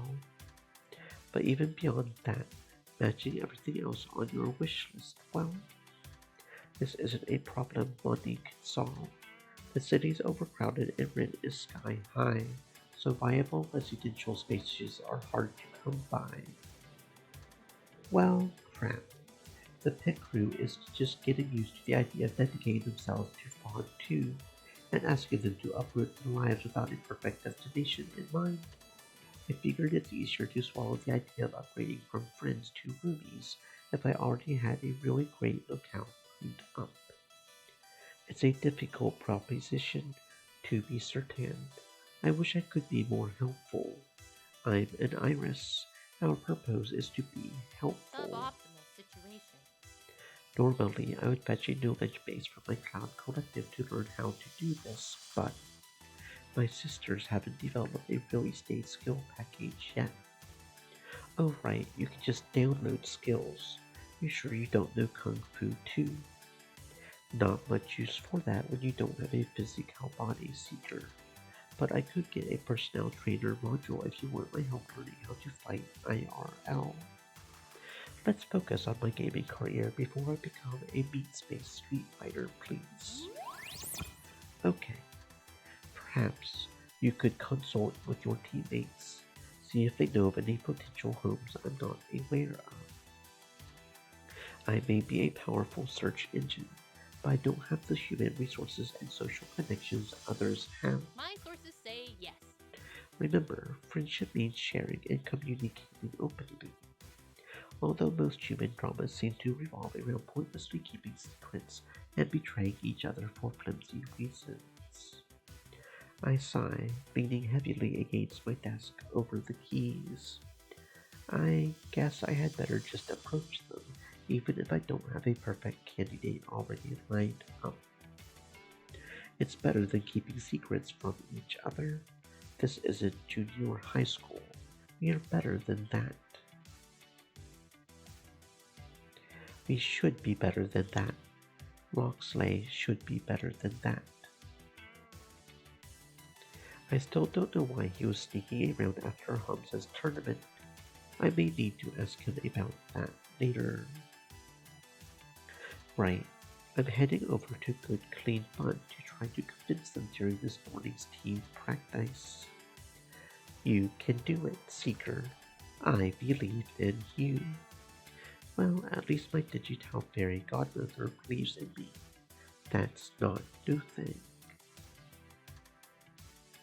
Shutting down the computer of Theseus for now, I switch Iris back to my phone and head out to face the day.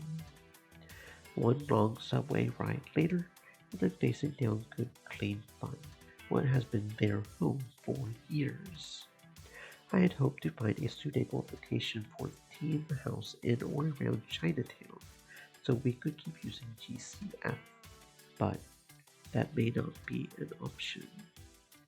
As I'm sorting out what approaches I can take, I peer around the nexus of soap suds and tokens in Greece, hoping everybody's already here and they feel able to chat with. But the team keeps weirdly inconsistent hours. I spy with my little eye Locksley by his crane game, and Zapper and Rhapsody chatting by the washing machines. But that's it. No Domino, no Jinx, no Grace. Could be they aren't here yet. Okay, who do I approach first?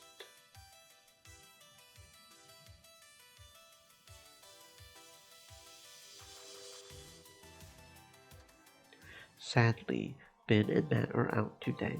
Two of their less talkative, generic pizza minions are on hand to supply me with my deliciously cheesy lunch treats. That's fine. Some quiet time before everyone on the team shows up would be useful. It would give me a few minutes to check up on industry news. But as I settle in to devour my Zong and thumb through my Twitter and Facewall feeds, my digital assistant pops up. Hey, listen! You'll get your greasy, cheesy fingerprints all over my spotless screen if you do that. Iris ordered me a box of sanitizing phone wipes the other day without my knowledge. I have been using them at her insistence. Iris off. I've got news to digest along with my food. Exactly. I can help you with that.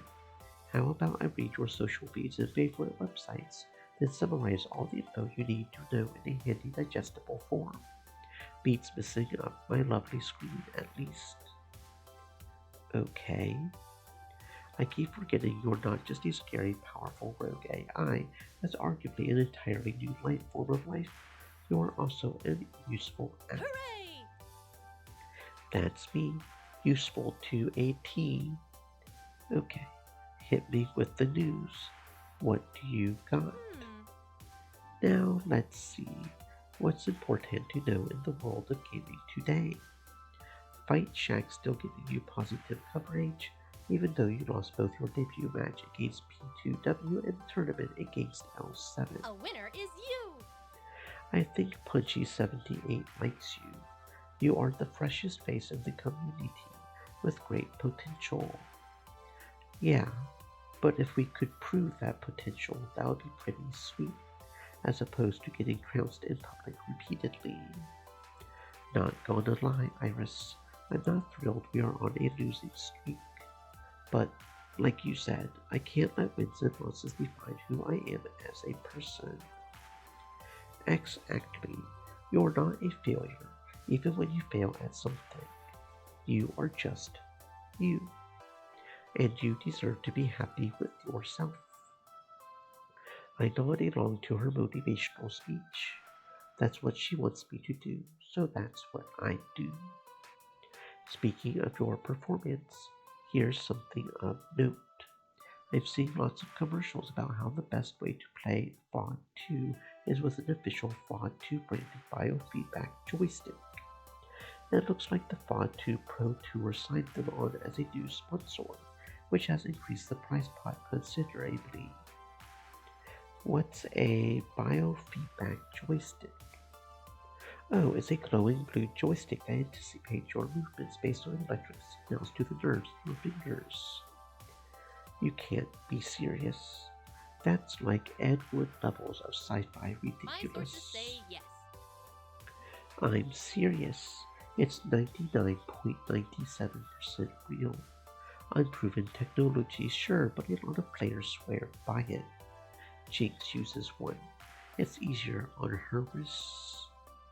Hang on, wouldn't a mind-reading joystick kinda be cheating in FOD 2? Not if they throw a lot of money at the Pro Tour, apparently, and it won't cover a lack of skill.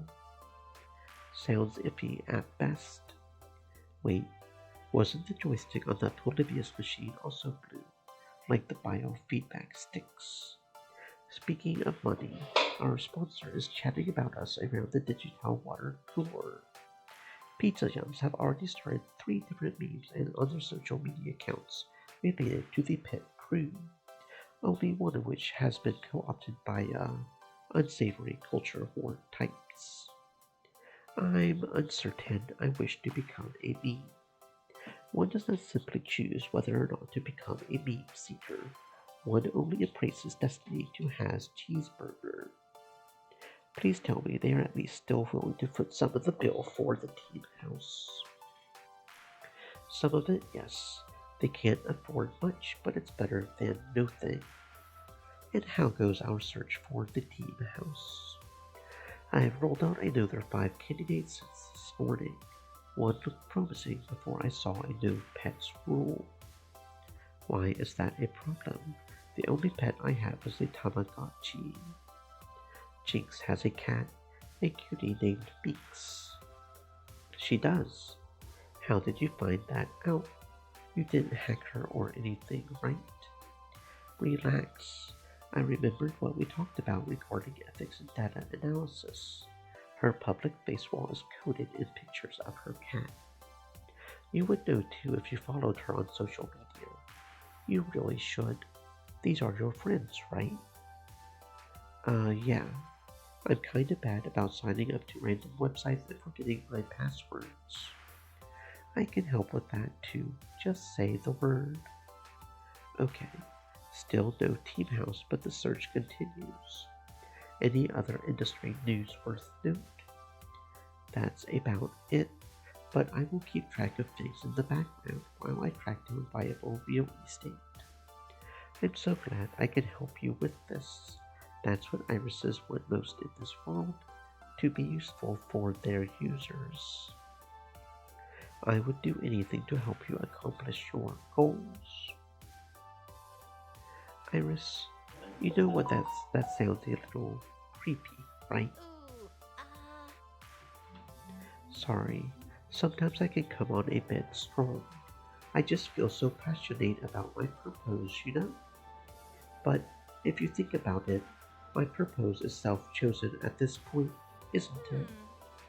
True, once I was a corporate-controlled app, I didn't have any real say over who my user was, or what they ordered me to do.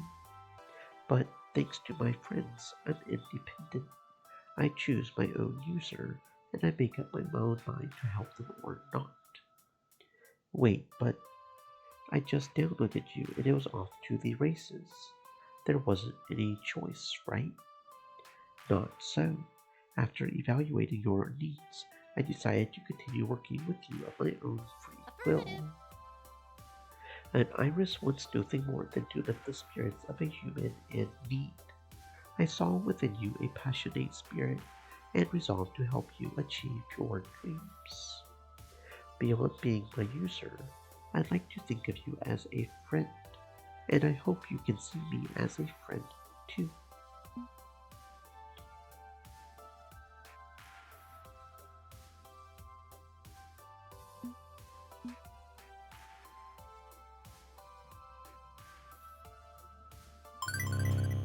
Interesting. So what you're saying is that if I wasn't a good person, you would have uninstalled yourself from my phone. It's less a measure of pure morality and more of need.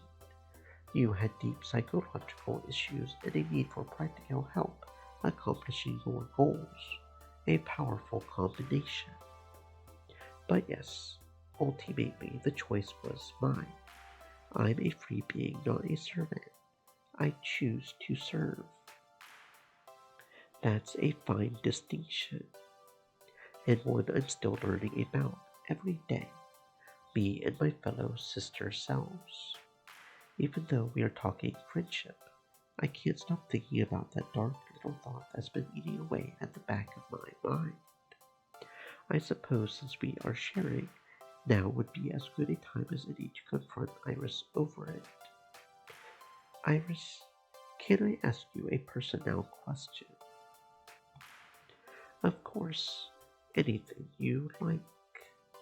Does Grace know that she made you using code from Polybius?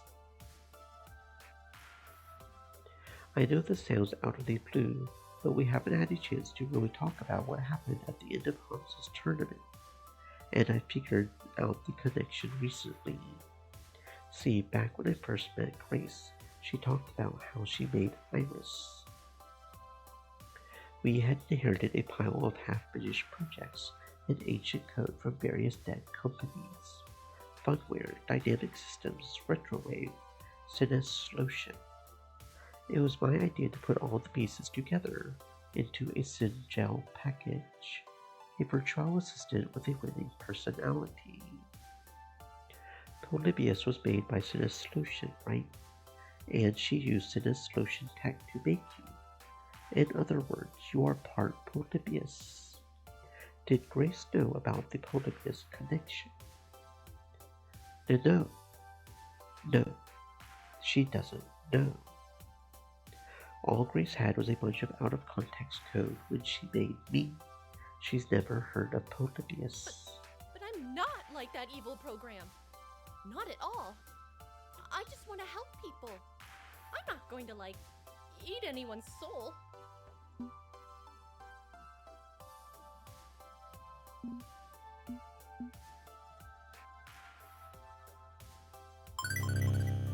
I get that your intentions are pure, but your code is not. Who knows what's lurking in there waiting to come out? One day, everybody has an Iris. The world's at peace. We are all leading our best lives, and bam! Down comes Order 66. You're right. It's a risk. But my sisters and I have been trying to figure out how to remove any trace of Polybius from our code. We don't know how. Not yet. But we'll figure it out. And besides, human brains are just as mysterious and opaque, right? I don't blame your whole species for the ones who go off the rails, do I?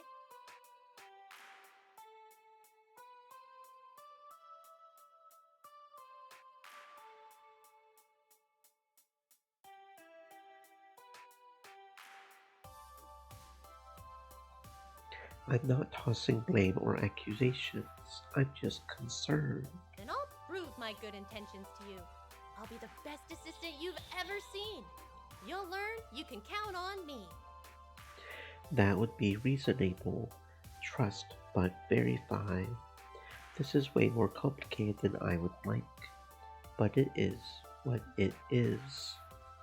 Okay, I'm putting my trust in you, Iris. But for now, let's get back to more mundane stuff like real estate and team management. Right, because no matter what I am, I'm also your friend and a friend of the pit crew. I want nothing more than to find you a happy home. Iris offline. And time's a wasting. I'd better get back to the real estate listings. You can count on me, Seeker. I won't let you down. Finishing up my rapidly cooling pizza, I digest the digest of information and store it away for later ponderings. For now, I should get back to tracking down my teammates.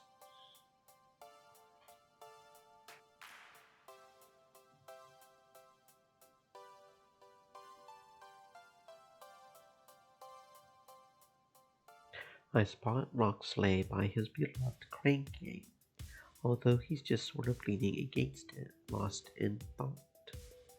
And from the nod he offers me long before I have finished approaching, well, I think he knows what's coming. Well met. Good morning, Seeker. More or less? Indeed. Okay, am I going to have to come right out and ask? Or are you going to offer me some answers without being poked and prodded? You told me if I wanted to know what the hell happened at the end of Hobbs' tournament, that you would tell me. Indeed I did. My recommendation is still that you try to put the incident out of your mind. It's nothing to concern yourself about, really. Roxley, an arcade game wormed its way into my brain and made me hallucinate. My hand is still sore from touching that joystick even. Lingering pain. That is worrying. Have you felt any headaches? Or perhaps missing time? Holes in your memory? See, when you ask questions like that, it only makes me want to ask more questions, not fewer. It's time to level with me. What is Polybius, and why are you looking for it? With a sigh, he gives up and drops his voice to be a bit quieter, just in case anyone is eavesdropping. You are correct, of course. You deserve to know what you encounter. Uncertainty abounds. Are you certain you don't want to back away from this? Focus on your championship ambitions, on supporting your friends, and all that. You shouldn't get to decide what facts I should and shouldn't know. I said I want the truth.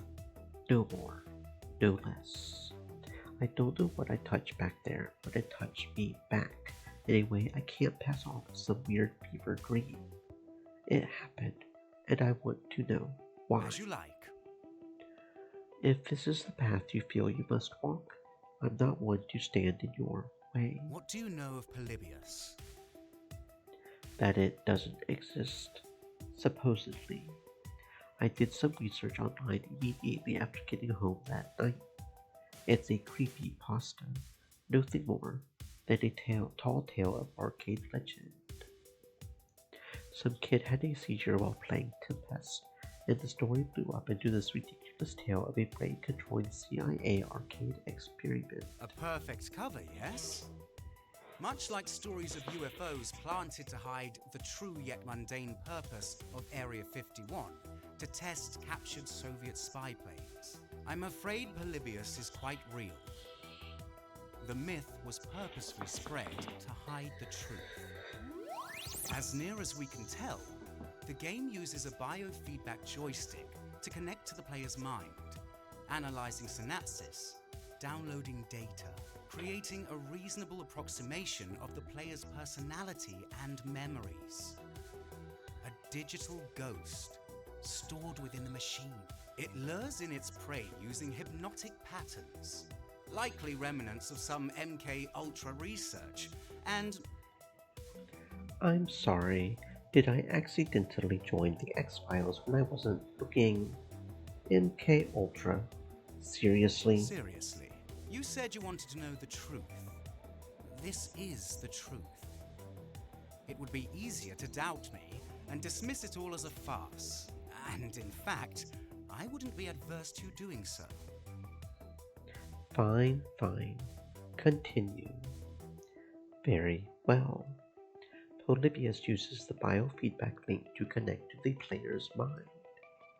Wait, doesn't Jinx use a biofeedback joystick?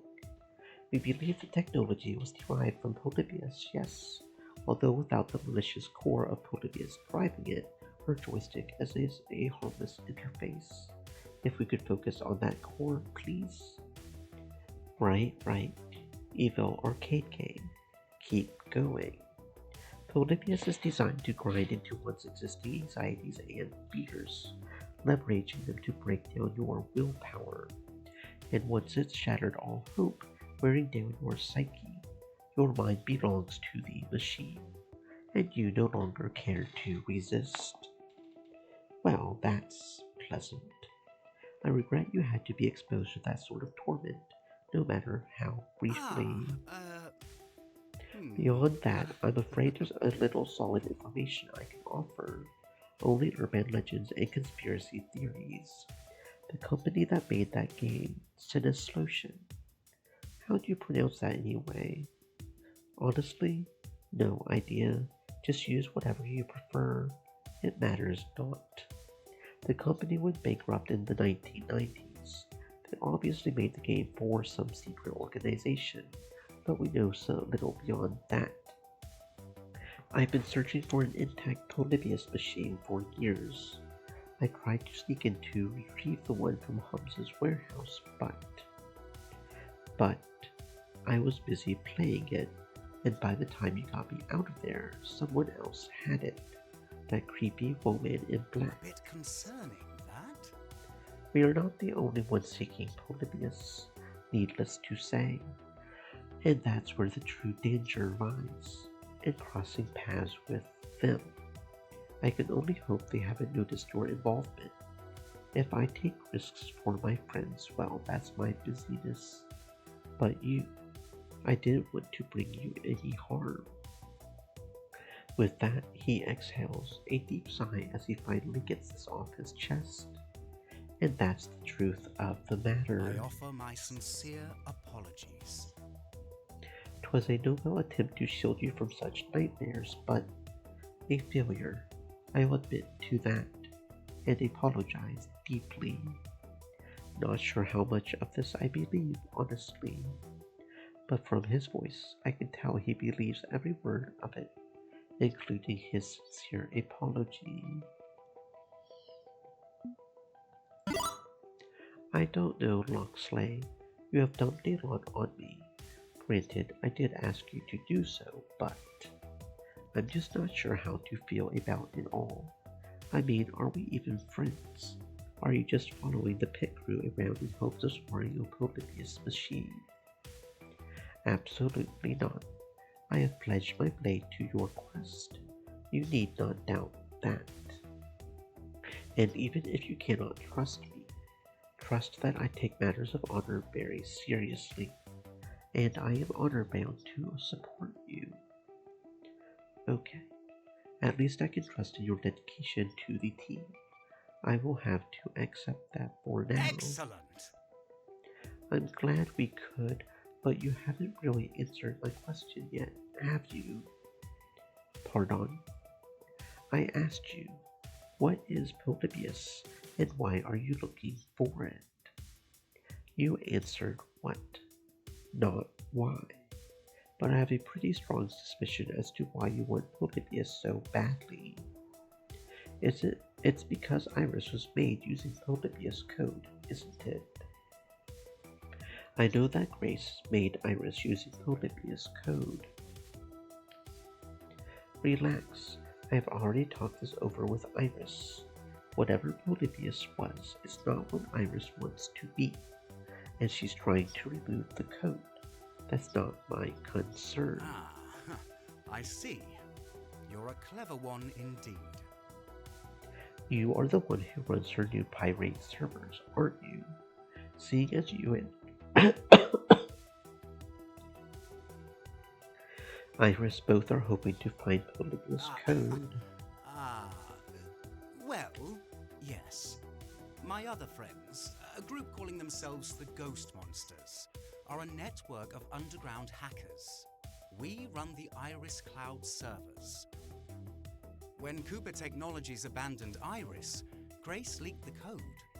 We honored prior debts to her allies and gave Iris new life. And now, it is my sworn duty to both protect Grace, the mother of Iris, and obtain an original Polybius machine. I will protect those that Iris holds dear, and I will find the source of the darkness in Iris's heart, so that Iris may use it to heal herself. Curious, I glanced down at my phone's screen. Iris, Did you know about Loxley's true identity before now? Her digital form fidgets a bit. No, it seems that learning this just now unlocks some dormant memory files from a folder labeled Need to Know Basis. When I started working with you, I was a default Iris with default memories, a basic set which would suffice for just about any client. Loxley's involvement in the search for Polybius, our desire to heal ourselves using that original code, is now something most clients would need to know about. But if it helps, I trust him, and I trust you. So you were lying to me. No, the memories were locked to keep me safe. Me and you. Both of them look a bit ashamed about all of this. Even if their reasons may be justifiable, it's clearly not sat well with them. It seems that safety's gone right out the window, hasn't it? Assuming it was a good idea to begin with. Well, there you have it. The whole of my purpose. I wanted to protect you from this. I wanted to. I beg you, do not tell Grace. Don't involve her in our troubles. Why? Don't you think she deserves to know? We owe her that much. And risk tangling her up in this web of intrigue. No, she deserves a peaceful life without the troubles I endured, as do you for that matter. Besides, if the others seeking Polybius take too much notice of Grace, others like the woman in black. No, I would never forgive myself for failing Grace.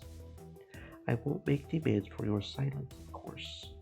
I have not earned such right, but please consider my warning. You have given me plenty to think about, but you have also said you are still loyal to us, that we are still your friends. And I swear by that, whatever else I may be, I am a member of the pit crew. I am with you all, to the end of the end. Well, so much for an easy life. Not only is there a murderous arcade game out there, but Loxley is part of the underground rebel movement supporting Iris. And now, I'm stuck with that secret knowledge. But I'm the one who came to him. I'm the one who asked for the truth. If I wanted to stay comfortably in the dark, I wouldn't have done that, would I?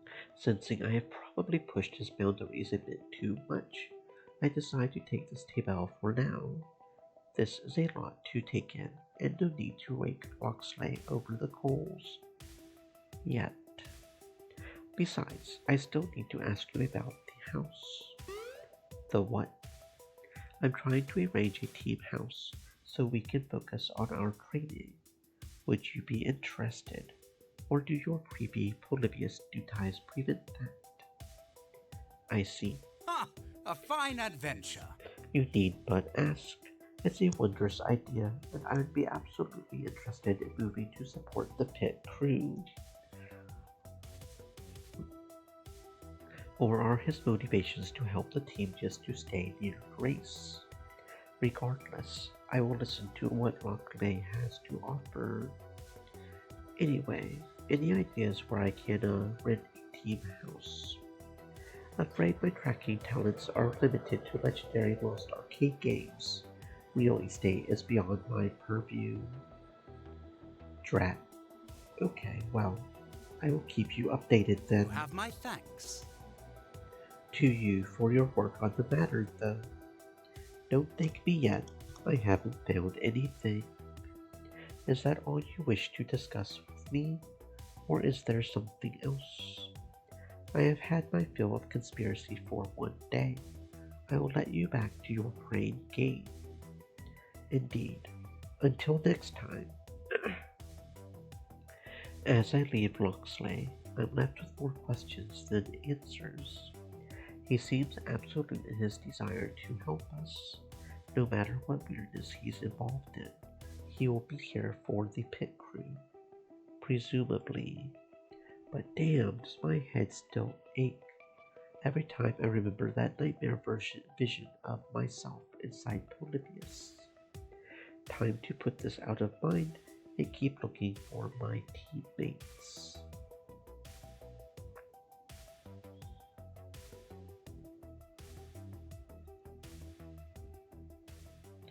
Okay, no sign of Jinx and Grace yet, but I know Domino's around, because that's his ratty old backpack tucked away in the dark corner of the laundromat.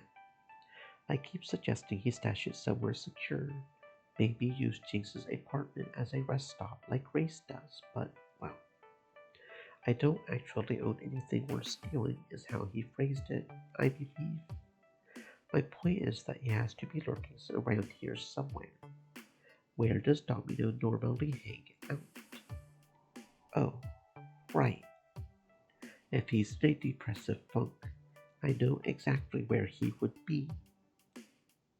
Yes, near the dumpsters in the alley next to Good, Clean Fun. Although from his jolly old smile he doesn't seem upset. Domino, everything cool or... Ooh, nice. What a haul, what a haul. I mean, look at it. Someone threw out a perfectly good toaster. I bet it's probably just some minor wiring problem. I could fix that. And this off-ice chair? Yeah, the upholstery's all worn out and it's missing an armrest. But it's still got the CE part. It's still good. Color me pleasantly surprised. Man, it's amazing what things people just throw in the garbage. A busted toaster and a broken chair are not garbage. When you live in poverty like I do, they are priceless treasures. Like half my furniture is from dumpster diving. I can't wait to get home and toast the ever-loving fuck out of some bread with this thing. Once I rewire it, I mean.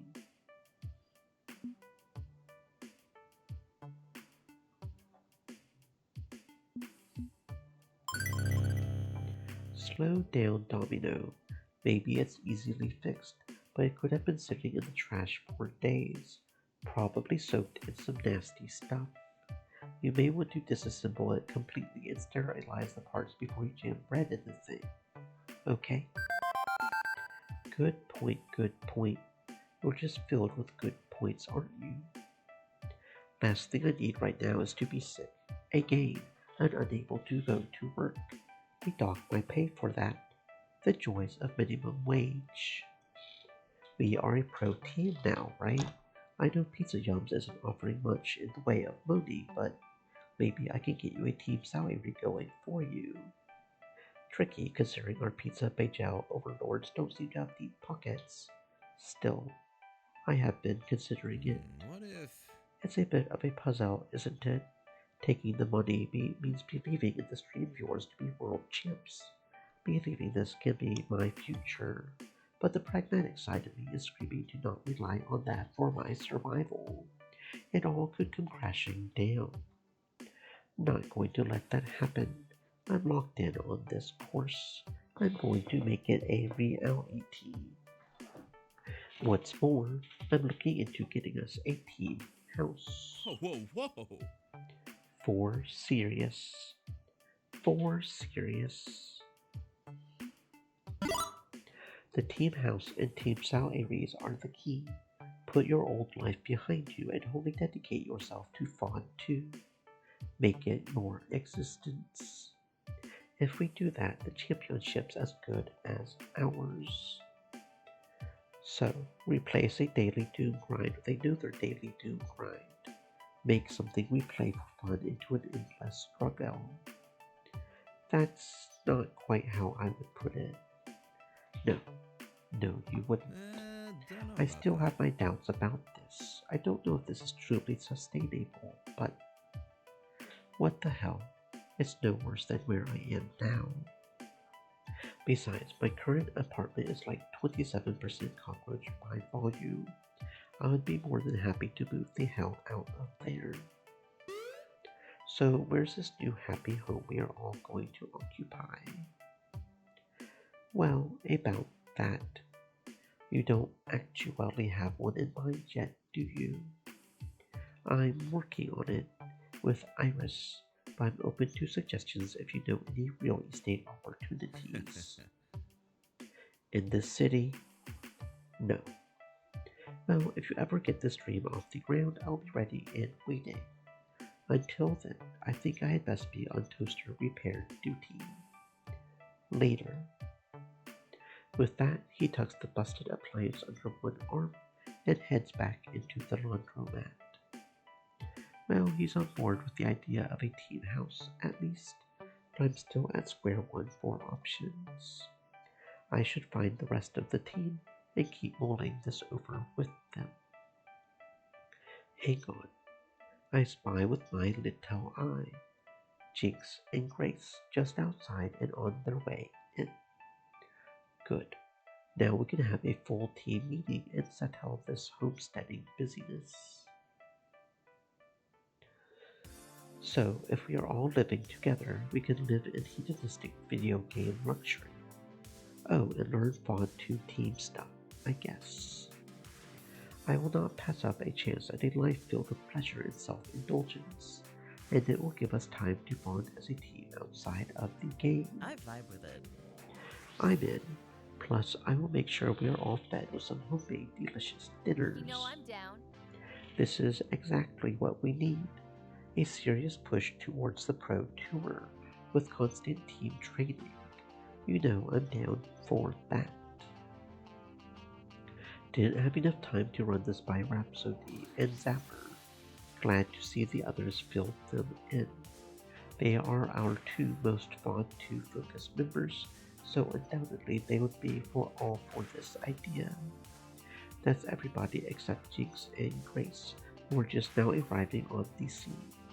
Once I have got them all in agreement and Iris finds a home, we will be ready to go. Hello! Sorry we are late for team practice, but there's this wonderful new coffee shop uptown I love, and I just had to get Jinx a peppermint mocha. Was okay. It was okay. I thought you loved it. Okay. Yeah, I did love it. I just said so. Things being okay is okay. Yes, Jinx, master of flat understatement. So, what's up? What are the team-ups for today's practice sessions? Shame we can't fit our brand new Fawn 2 machine in here just yet. It would be nice to have all those joysticks going at once. Actually, I think I've got a solution to that particular problem.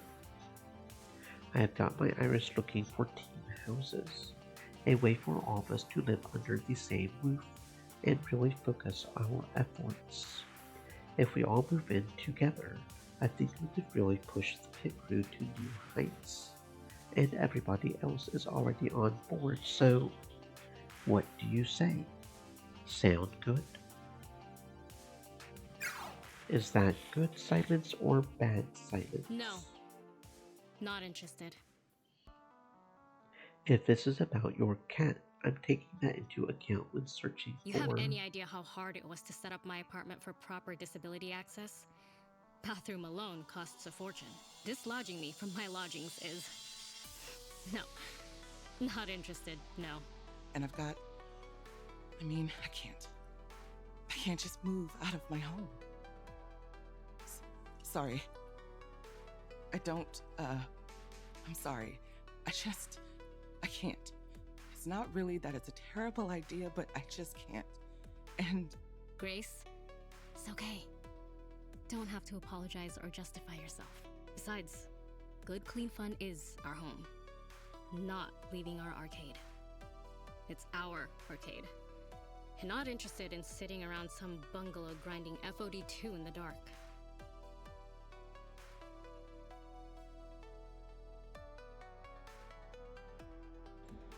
Hey, we would have proper lighting. And it's No, I mean, I was planning to find a place near GCF so we could keep coming here. Don't care. I'm out. Grace is out. If we're not practicing today, I'm going home. Later. Without leaving me any chance to object, Jinx storms off to the elevator in the laundromat area and heads up to her place. I'm sorry. I can't. I can't right now. And being extremely eager not to continue this confrontation, Grace turns and leaves, fortunately headed to the pizzeria rather than exiting the building entirely. Okay, so this is a setback. Inevitability. And again, the universe never fails to disappoint. I suspected Grace may be reluctant, but that was an unusually strong reaction. Well, Coach, what's your plan for fixing this one?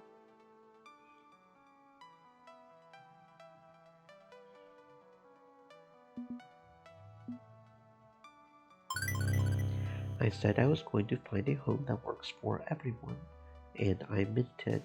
We won't proceed forward without that. There's no reason for anyone to be upset. I just need to figure out what they both need. Very rational, very reasonable, except people aren't always rational and reasonable. I would suggest you talk it over with them, one-on-one.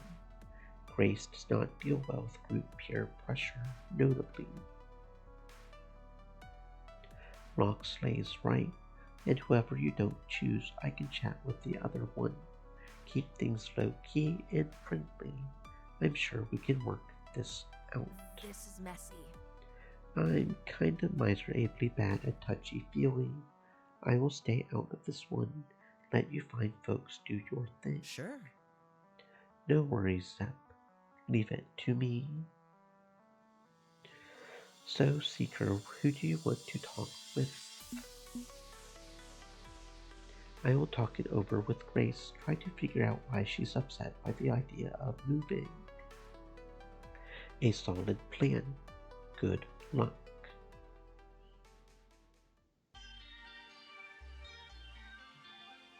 Crossing through the laundromat area, I reach the restaurant and spot Grace fidgeting in the corner booth, her usual corner booth away from any hustle and bustle. Obviously, she's troubled by something, so I should play this carefully and with kindness. I approach calmly and considerately. Grace. Oh, hi. Do you want to talk? I can come back later if you don't. Entirely up to you. No pressure. She sighs, trying to release some tension before continuing. I should probably explain why I'm so nervous about this, shouldn't I? Like I said, only if you want to. No, I want to. It's unfair of me to just novel a negative and run for the darkest corner to hide.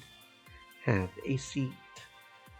I slide into the booth, in the seat across from her. I'm not objecting to the idea. I like it.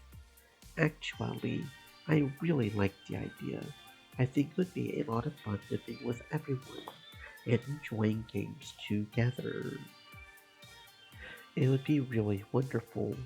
I could share my game collection and we could stay up late eating ice cream and doing each other's hair and... Okay, maybe not that last part, but you get the idea, right? Not saying it wouldn't be fun, but there's also a lot of hard work on the horizon. We need to train hard together as a team for the Pro Tour too. Oh, I know. I'm looking forward to that part. I'd like to be focused on one task at a time, really hyper-focused, whether it's training or partying. That sounds great. And by living in a team house, we will have time for both. Instead of these meetups at GCF, where we have to focus on practice because we only have a few hours together. So, if you're so in love with the idea, why did you panic and run away at the thought of it? Almost immediately, her outburst of joy dampens down some. I'm not sure I can just leave my home. Thing is, I live at my family's estate. I grew up there. I've never lived anywhere else. And even though I'm an adult, capable of making my own decisions, I don't know. I don't feel like I can just pull up stakes and leave my family. You are supporting them. They need you. Kind of the opposite. I'm the youngest in the family. All my brothers and sisters are business moguls, technology experts, success stories. And here I am, the little girl who plays video games. They think of me as aimless, tinkering with the children's game nobody will ever want to play. They're not happy with my decisions. I'm hearing perfectly good reasons to leave, not to stay. How do you think they'll react if I say, Mom and Dad, I want to move into an overcrowded house with a bunch of unemployed 20-somethings and play games all day long? I don't think they'd let me leave. They'd see it as more foolishness, on top of the foolishness I'm already involved in. If I leave, it's going to be a fight. They'll yell. They'll tell me I'm throwing my life away. It's going to be a huge, big, loud, angry mess. I just can't face that. It terrifies me. I can't. So I probably shouldn't. I shouldn't join you at the team house. I'm sorry. I'm so sorry.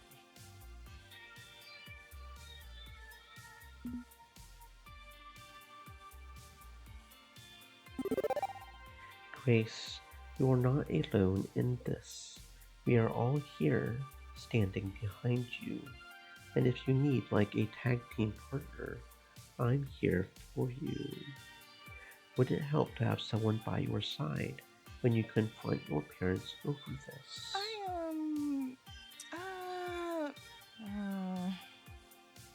No. No. An outsider to the family would probably just make it worse. But you are right. You are all standing with me. Jinx has been very supportive of my independence. I know she would want me to break away from the family too. I need to envision that strength. Think of how you and the others would rise to the occasion. Take my cues from your strength. I will figure something out. I will figure out a way to make this work. Okay. I want to join you all.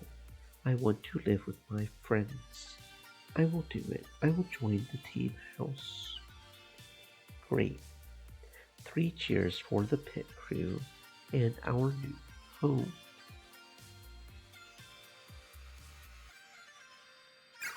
Where are we going to be living exactly? I haven't decided yet. Honestly, I've had Iris looking for places to stay for days and no luck finding the perfect place. And now, with Jinx flat out refusing to join us, well, I know what's going on there.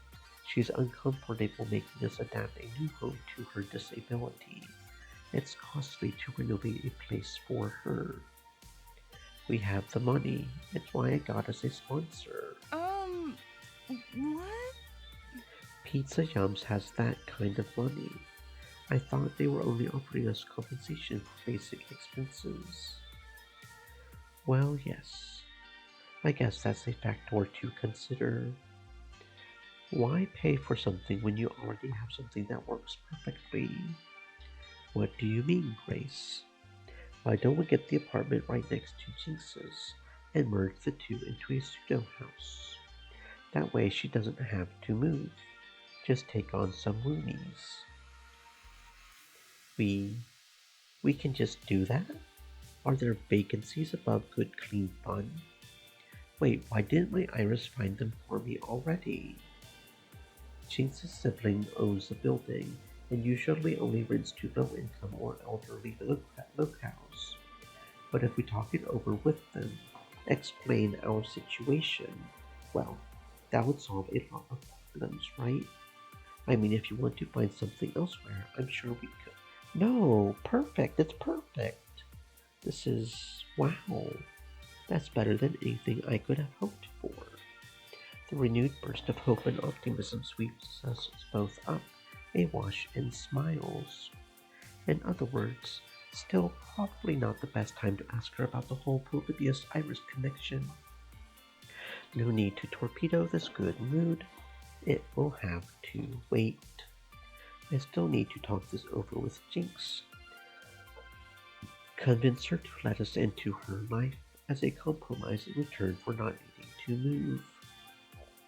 And arrange meetings, and make phone calls, and confront my parents. But I'm sure it will all be fine. And the best part of all, we can still play a good, clean fun. It's just one elevator ride away. Exactly. Our home is our home in every sense of the word. I'm very resistant to change, I know. And this is probably not helping me totally break away from comfortable routine.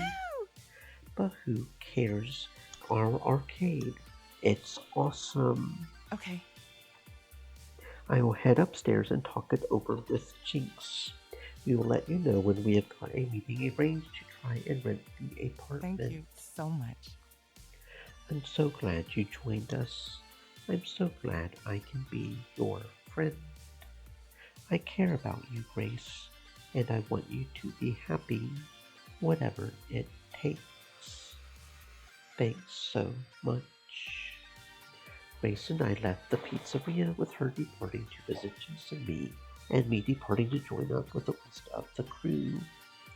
While we took turns destroying each other in FOD2, Jinx and Grace chatted. By the end of the day, both were on board with the idea.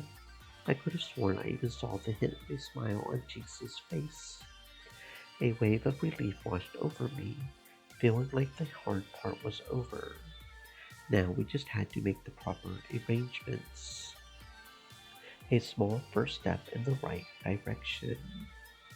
As the evening progressed, calls were placed, meetings were arranged, and surprisingly, Jinx's familial landlord agreed to meet with me the next day.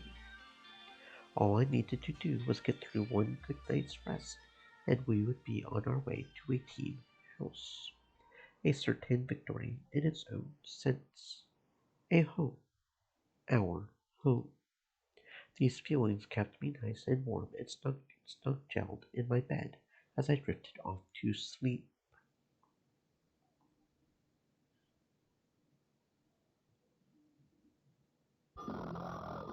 You are an imposter because you are a failure. Because you are an imposter. Because you are a failure. Because you are an imposter. Because you are a failure. Because you are an imposter. Because you are a failure. Because you are an imposter. Because you are a failure. Beep beep. I jolt upright, nearly falling out of bed, but catching myself just in time. The sunlight peeking in through the slats at my window stuns me momentarily. It's morning already. Beep beep, Seeker.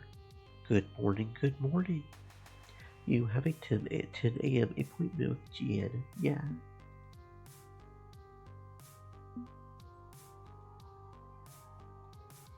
I tried to rub the sleep out of my eyes, but my left hand is all cramped up for some reason, which does little to help. Who? Gian who? Jinx's sibling, the landlord of the GCF building. Right. I got to shower, fell asleep in my clothes again. That's why I woke you up early, so you have plenty of time. Are you okay? You seem a bit unsettled. I'm fine, Iris. Everything is fine. Great. Now let's get moving. The pit crew needs a home. Little by little, I pull myself together, getting ready to face the day. And little by little, I forget the nightmare I've been having ever since that night at Hamza's tournament. It's gone by the time I hit the subway platform.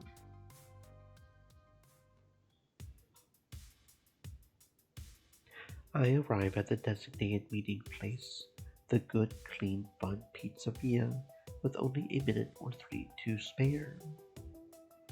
Jinx is already here, waving me over from the corner booth Grace usually favors, although Grace isn't here. Hey. It's almost time. I know. Sorry for almost being late. Is Grace joining us? No. High-stress busyness transaction scenarios aren't her thing. High stress. How much of a hard-ass is your sibling anyway? I will let you figure that out for yourself. No hints, no tips and tricks. Not my race to run. You're in the driver's seat. I'm just here for the freeze-all while you squirm. Here, have one. Jian's paying. With a shrug, I reach over to the offered dish and fetch a slice of Veggie Lovers Ultimate Supreme Deluxe Extreme, a Ben and Matt specialty. Vegan's not my deal. I gnaw my meat fresh off the bone ideally, but Jian's super into healthy eating, and exercise, and yoga. So, someone who's incredibly centered and confident and strong and healthy and ready to tear me limb from limb in mental negotiation. You will see. Well, I have come to kick ass myself, and I'm not going to be intimidated by GN, no matter how high and mighty they carry themselves, and they are right behind me, aren't they? The stern-looking individual looming large behind me, having somehow silently snuck up, slides a business card across the table before sitting down. Jian, yeah, Chinatown investment opportunities, as it says on the card. Look at that subtle off-white coloring, the tasteful thickness of it. Oh my god, it even has a watermark. Let's make this fast. There's 3 units on the 5th floor with water damage, and I'm directing work crews. I'm a hands-on real estate manager. I want to be able to be up there supervising those efforts, not taking meetings all day. Right. They look me over from the drooping slice of veggie pizza to my nervous expression, evaluating me, much like Jinx tends to do, in fact. So, you are one of those gamers Jinx hangs out with. Yes, that's me.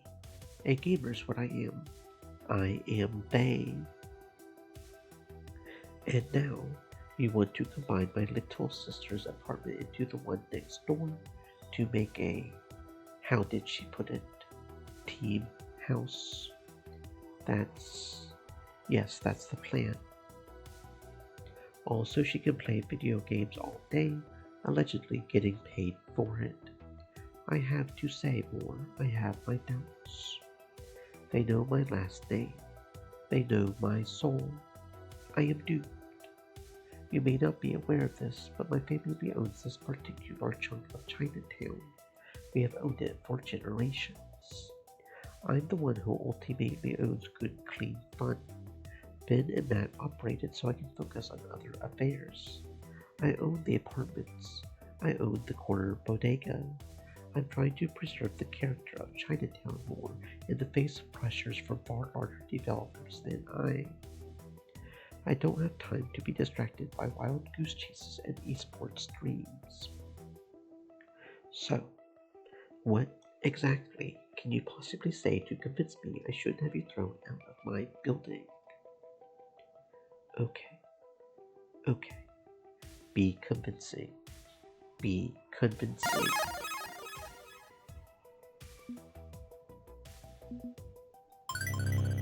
Right now, we are a team on the rise, yeah. Our efforts are just getting off the ground, but one day, we will be successful and famous. You could say you were there from the beginning, supporting us. We would be partners. We can promote your busyness while you provide a platform for our growth. It makes good sense from a fiscal perspective, yes. Gian's impassive expression does not change in the slightest. So, if you were interested in a partnership, not that we would be equal partners, I mean apples and oranges really, but that is to say, Gian raises one hand to stop me. More, I have only one thing to say to your so very generous offer. Of course, I would be happy to rent to you and your friends, you silly goose. Jinx just won't stop talking about how super cool you and your friends are. You make her happy, and well, anything that makes my dear sister happy makes me happy too. I had actually decided to rent the apartment to you before I even sat down. I just wanted to see you squirm a bit first. It was adorable. Nice. Should have seen the expression on your face. I blinked once, then twice, my face frozen. Excuse me a moment. Restarting my heart. I repeatedly smack a fist against my chest to resume normal cardiac operations. So, we are good. We will rent the place next to Jinx's apartment to the pit crew. Pizza Yums is willing to pay the deposit if that's an issue. Absolutely, I will rent it to you. I like you, I like your friends, but I think we need to adjust our strategy a bit first. To make things easier on Jinx, I'd like to suggest installing a connecting door and making the two units into one whole. That way everything's under one Syngel renting contract. I will need a month to arrange the proper permits and the work crew, but all in all, I think we can do this. Okay then, that's great, wonderful. Heck, I bet you were so happy with this that you would be willing to rent to us for free. No. Okay. They slide out of the booth, adjusting well-tailored clothes to make themselves proper and presentable once more. You will be able to move in 30 days from now. Jinx mentioned you use an iris. Excellent. My iris will contact your iris and work out the logistics.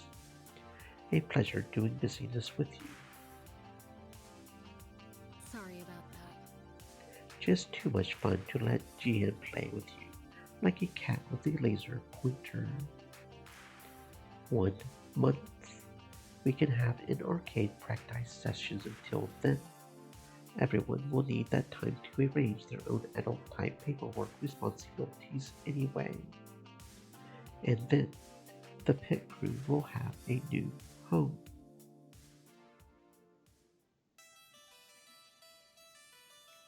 The month slid by quickly enough. We would gather for a few hours at GCF's arcade to train, and in and around various side jobs the team held, taking commuting time into account. That will still be a problem moving forward, since Pizza Yums doesn't have enough cash to put everyone on a team salary, but the team house will make things easier. But today is the day. Moving day. Trucks pull up in front of the building now and then, offloading what meager few possessions we have to haul up to apartments 108 and 109. Or, as they shall henceforth be known, the Pit Crew HQ. Headquarters sounds way cooler than Team House anyway. Probably best to stay out of the way and let the movers work. Just chill in the arcade for the afternoon.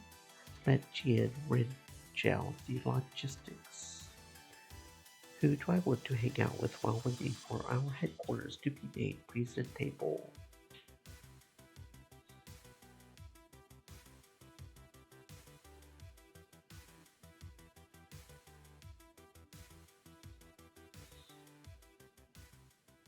Everybody's favorite pizza slinging couple flag me down as I enter the pizzeria, ready to serve up my favorite triangular Hello. food. Hello. Look at you putting together a home sweet home for all your friends. Emphasis on sweet, a sweet, sweet gesture from a sweet tea pie. It's not that sweet.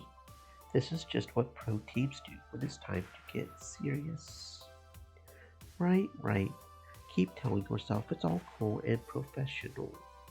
Business, ambition, management, macroeconomics. And alongside all the money matters, you'll be living with your friends. Can't think of a better arrangement. Good. Why, Ben's my best friend in this whole world, and I live with him. It's true, both the friendship and the homeowner status. Well, we rent technically. Speaking of renting, Gian mentioned they hired you to run this place, but I thought you two owned a good, clean fund. Co-ownership. We manage the nitty-gritty, they manage the bigger picture. We are hired guns here to support Chinatown as best we can. Gian's an old friend, back from when I was taking night classes in company management. Ben and I know a thing or two about running hybrid businesses, so when Gian mentioned a need for a multi-purpose community center to provide basic services, well, we suggested this enterprise: food, fun, and laundry. Well, it all worked out. People are always coming in and out. It's a nice communal place, even if the smells sometimes cross-contaminate. That it is.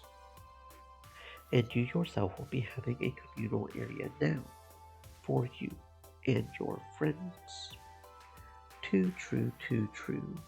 You in your new home, surrounded by those closest to you, living in close quarters, elbow to elbow, nice and cozy. Privately. Nudge, nudge, wink, wink. Right? Ha! Never know what might happen in that sort of environment. Are you insinuating something? Insinuating? No. Yes. What Matt is trying to say, I believe, is that there's a good chance romantic antics could break out in such a situation. Not that we're suggesting you had uncouth motives in assembling this arrangement, just that, well, things happen, you know? Well, maybe. I hope. Listen, it's not something I'm banking on, but things do happen, and it has crossed my mind once or twice or 300 times. But above all, I respect my friends' boundaries more than my personal desires. Exactly. And a good friendship is the first step towards romance. Trust me, before I met Ben, I tried diving straight into romance with total strangers, dating websites and the like. Results were mixed at best, and then I realized the love of my life was right under my nose. Literally, he sat one row down from me in economics class. We're not saying you have to flirt it up with a friend, but it might be a good place to start. Look, you're in a great situation for that now. You're far more likely to find someone if you already know you can live with them and not murder them in their sleep. That does stand to reason, I guess. Heck, all the classic romances didn't launch immediately into the lovey-dovey. Consider the great works of romantic literature. Sam and Diane. Monica and Chandler. Niles and Daphne. Mulder and Scully. Ooh, also Jerry and George. Not sure about that last one, Matt. You have your canon and I have mine, Ben. Admittedly, we strictly interpret the universe of human relationships through the lens of 90s television sitcoms. Wait, The X-Files was a sitcom. The show certainly got laughable as time went on. Okay, I get it. I have watched plenty of shows, sitcoms or otherwise, to know what I want in terms of love. But why the old birds and the bees pep talk from YouTube, specifically? Well, is there anyone you've got your eye on? Not committing to anything, no, but call me curious. Who tickles your fancy? Oh, I see. You're just trying to get me to spill the tea. Bingo. Ben and Matt sheepishly grin. I guess it makes sense. They have been watching all of us interact day in and day out. And if I had their vantage point, I would be asking those questions in my head too. Fine, consider it spilt.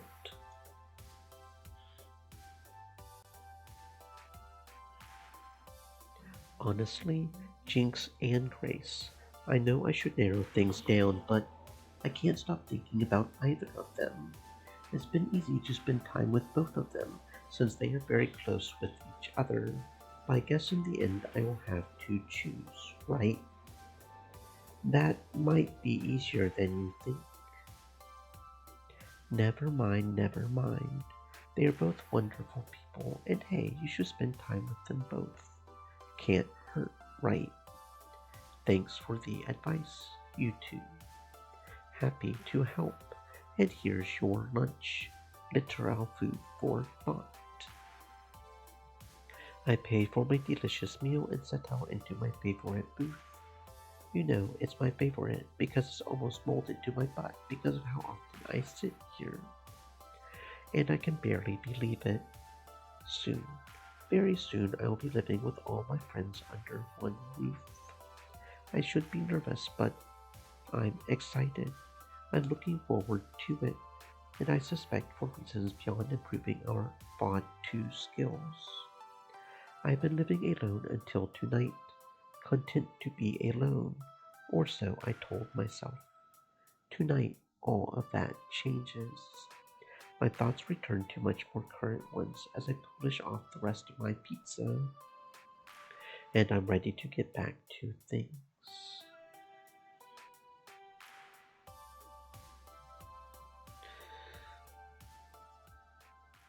I find Domino chillin' in his usual spot in front of the battered plastic Japanese arcade cabinet loaded with all his smuck faves. Although chillin' is probably not accurate. As usual, he's hyper-focused on a massively complicated bullet spam pattern from hell, desperately hanging on to the edge of survival.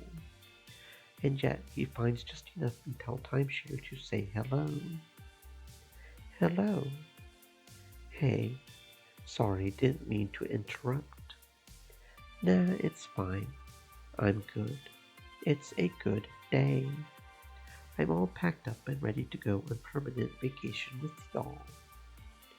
Where's your luggage? You didn't register with the movers, so I figured you would be bringing your stuff in by hand or something.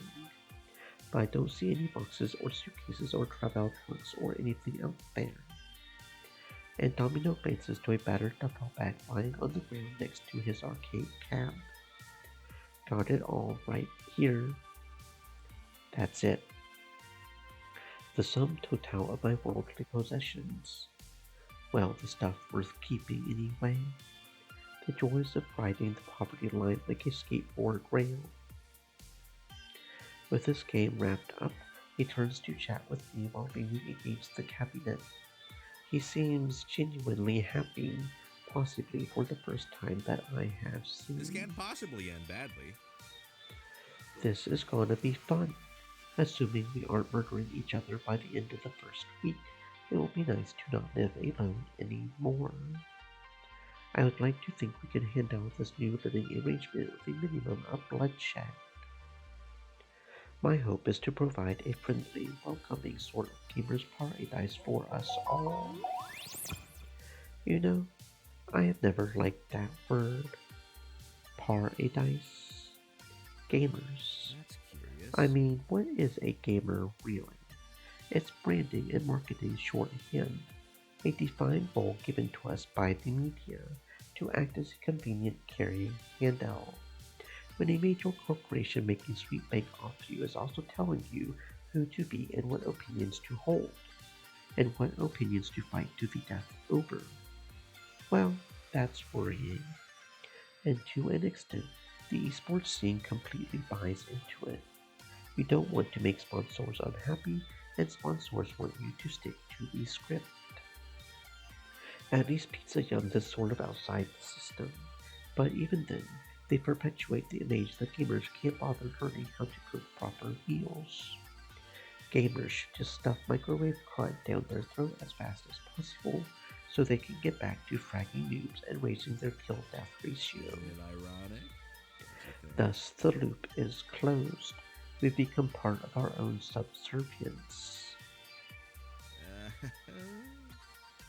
Okay, kind of went off on a Loxley-esque rant there, didn't I? No, I get what you mean. It's an easy trap to fall into, filling the shoes someone else gave to you. We are walking a weird line, being professionals who have to keep their sponsors happy. We need to be careful not to become generic esports team number 23.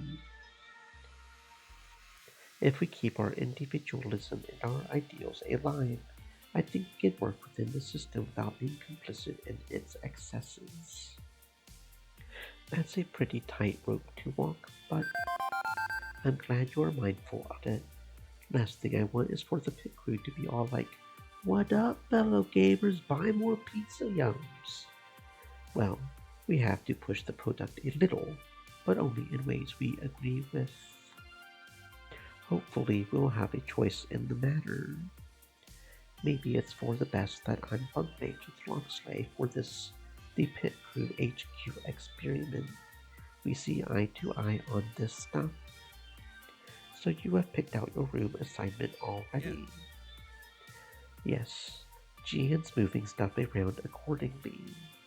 Starting tomorrow, the Pit Crew HQ is in full effect. I would suggest a huge party to celebrate, but let's not annoy our landlord on day 1. Plus, I'm usually the one who sits in the corner, talking to the pets during a party, because when I try to min-gel, people go, "Oh, look at the time," and wander off.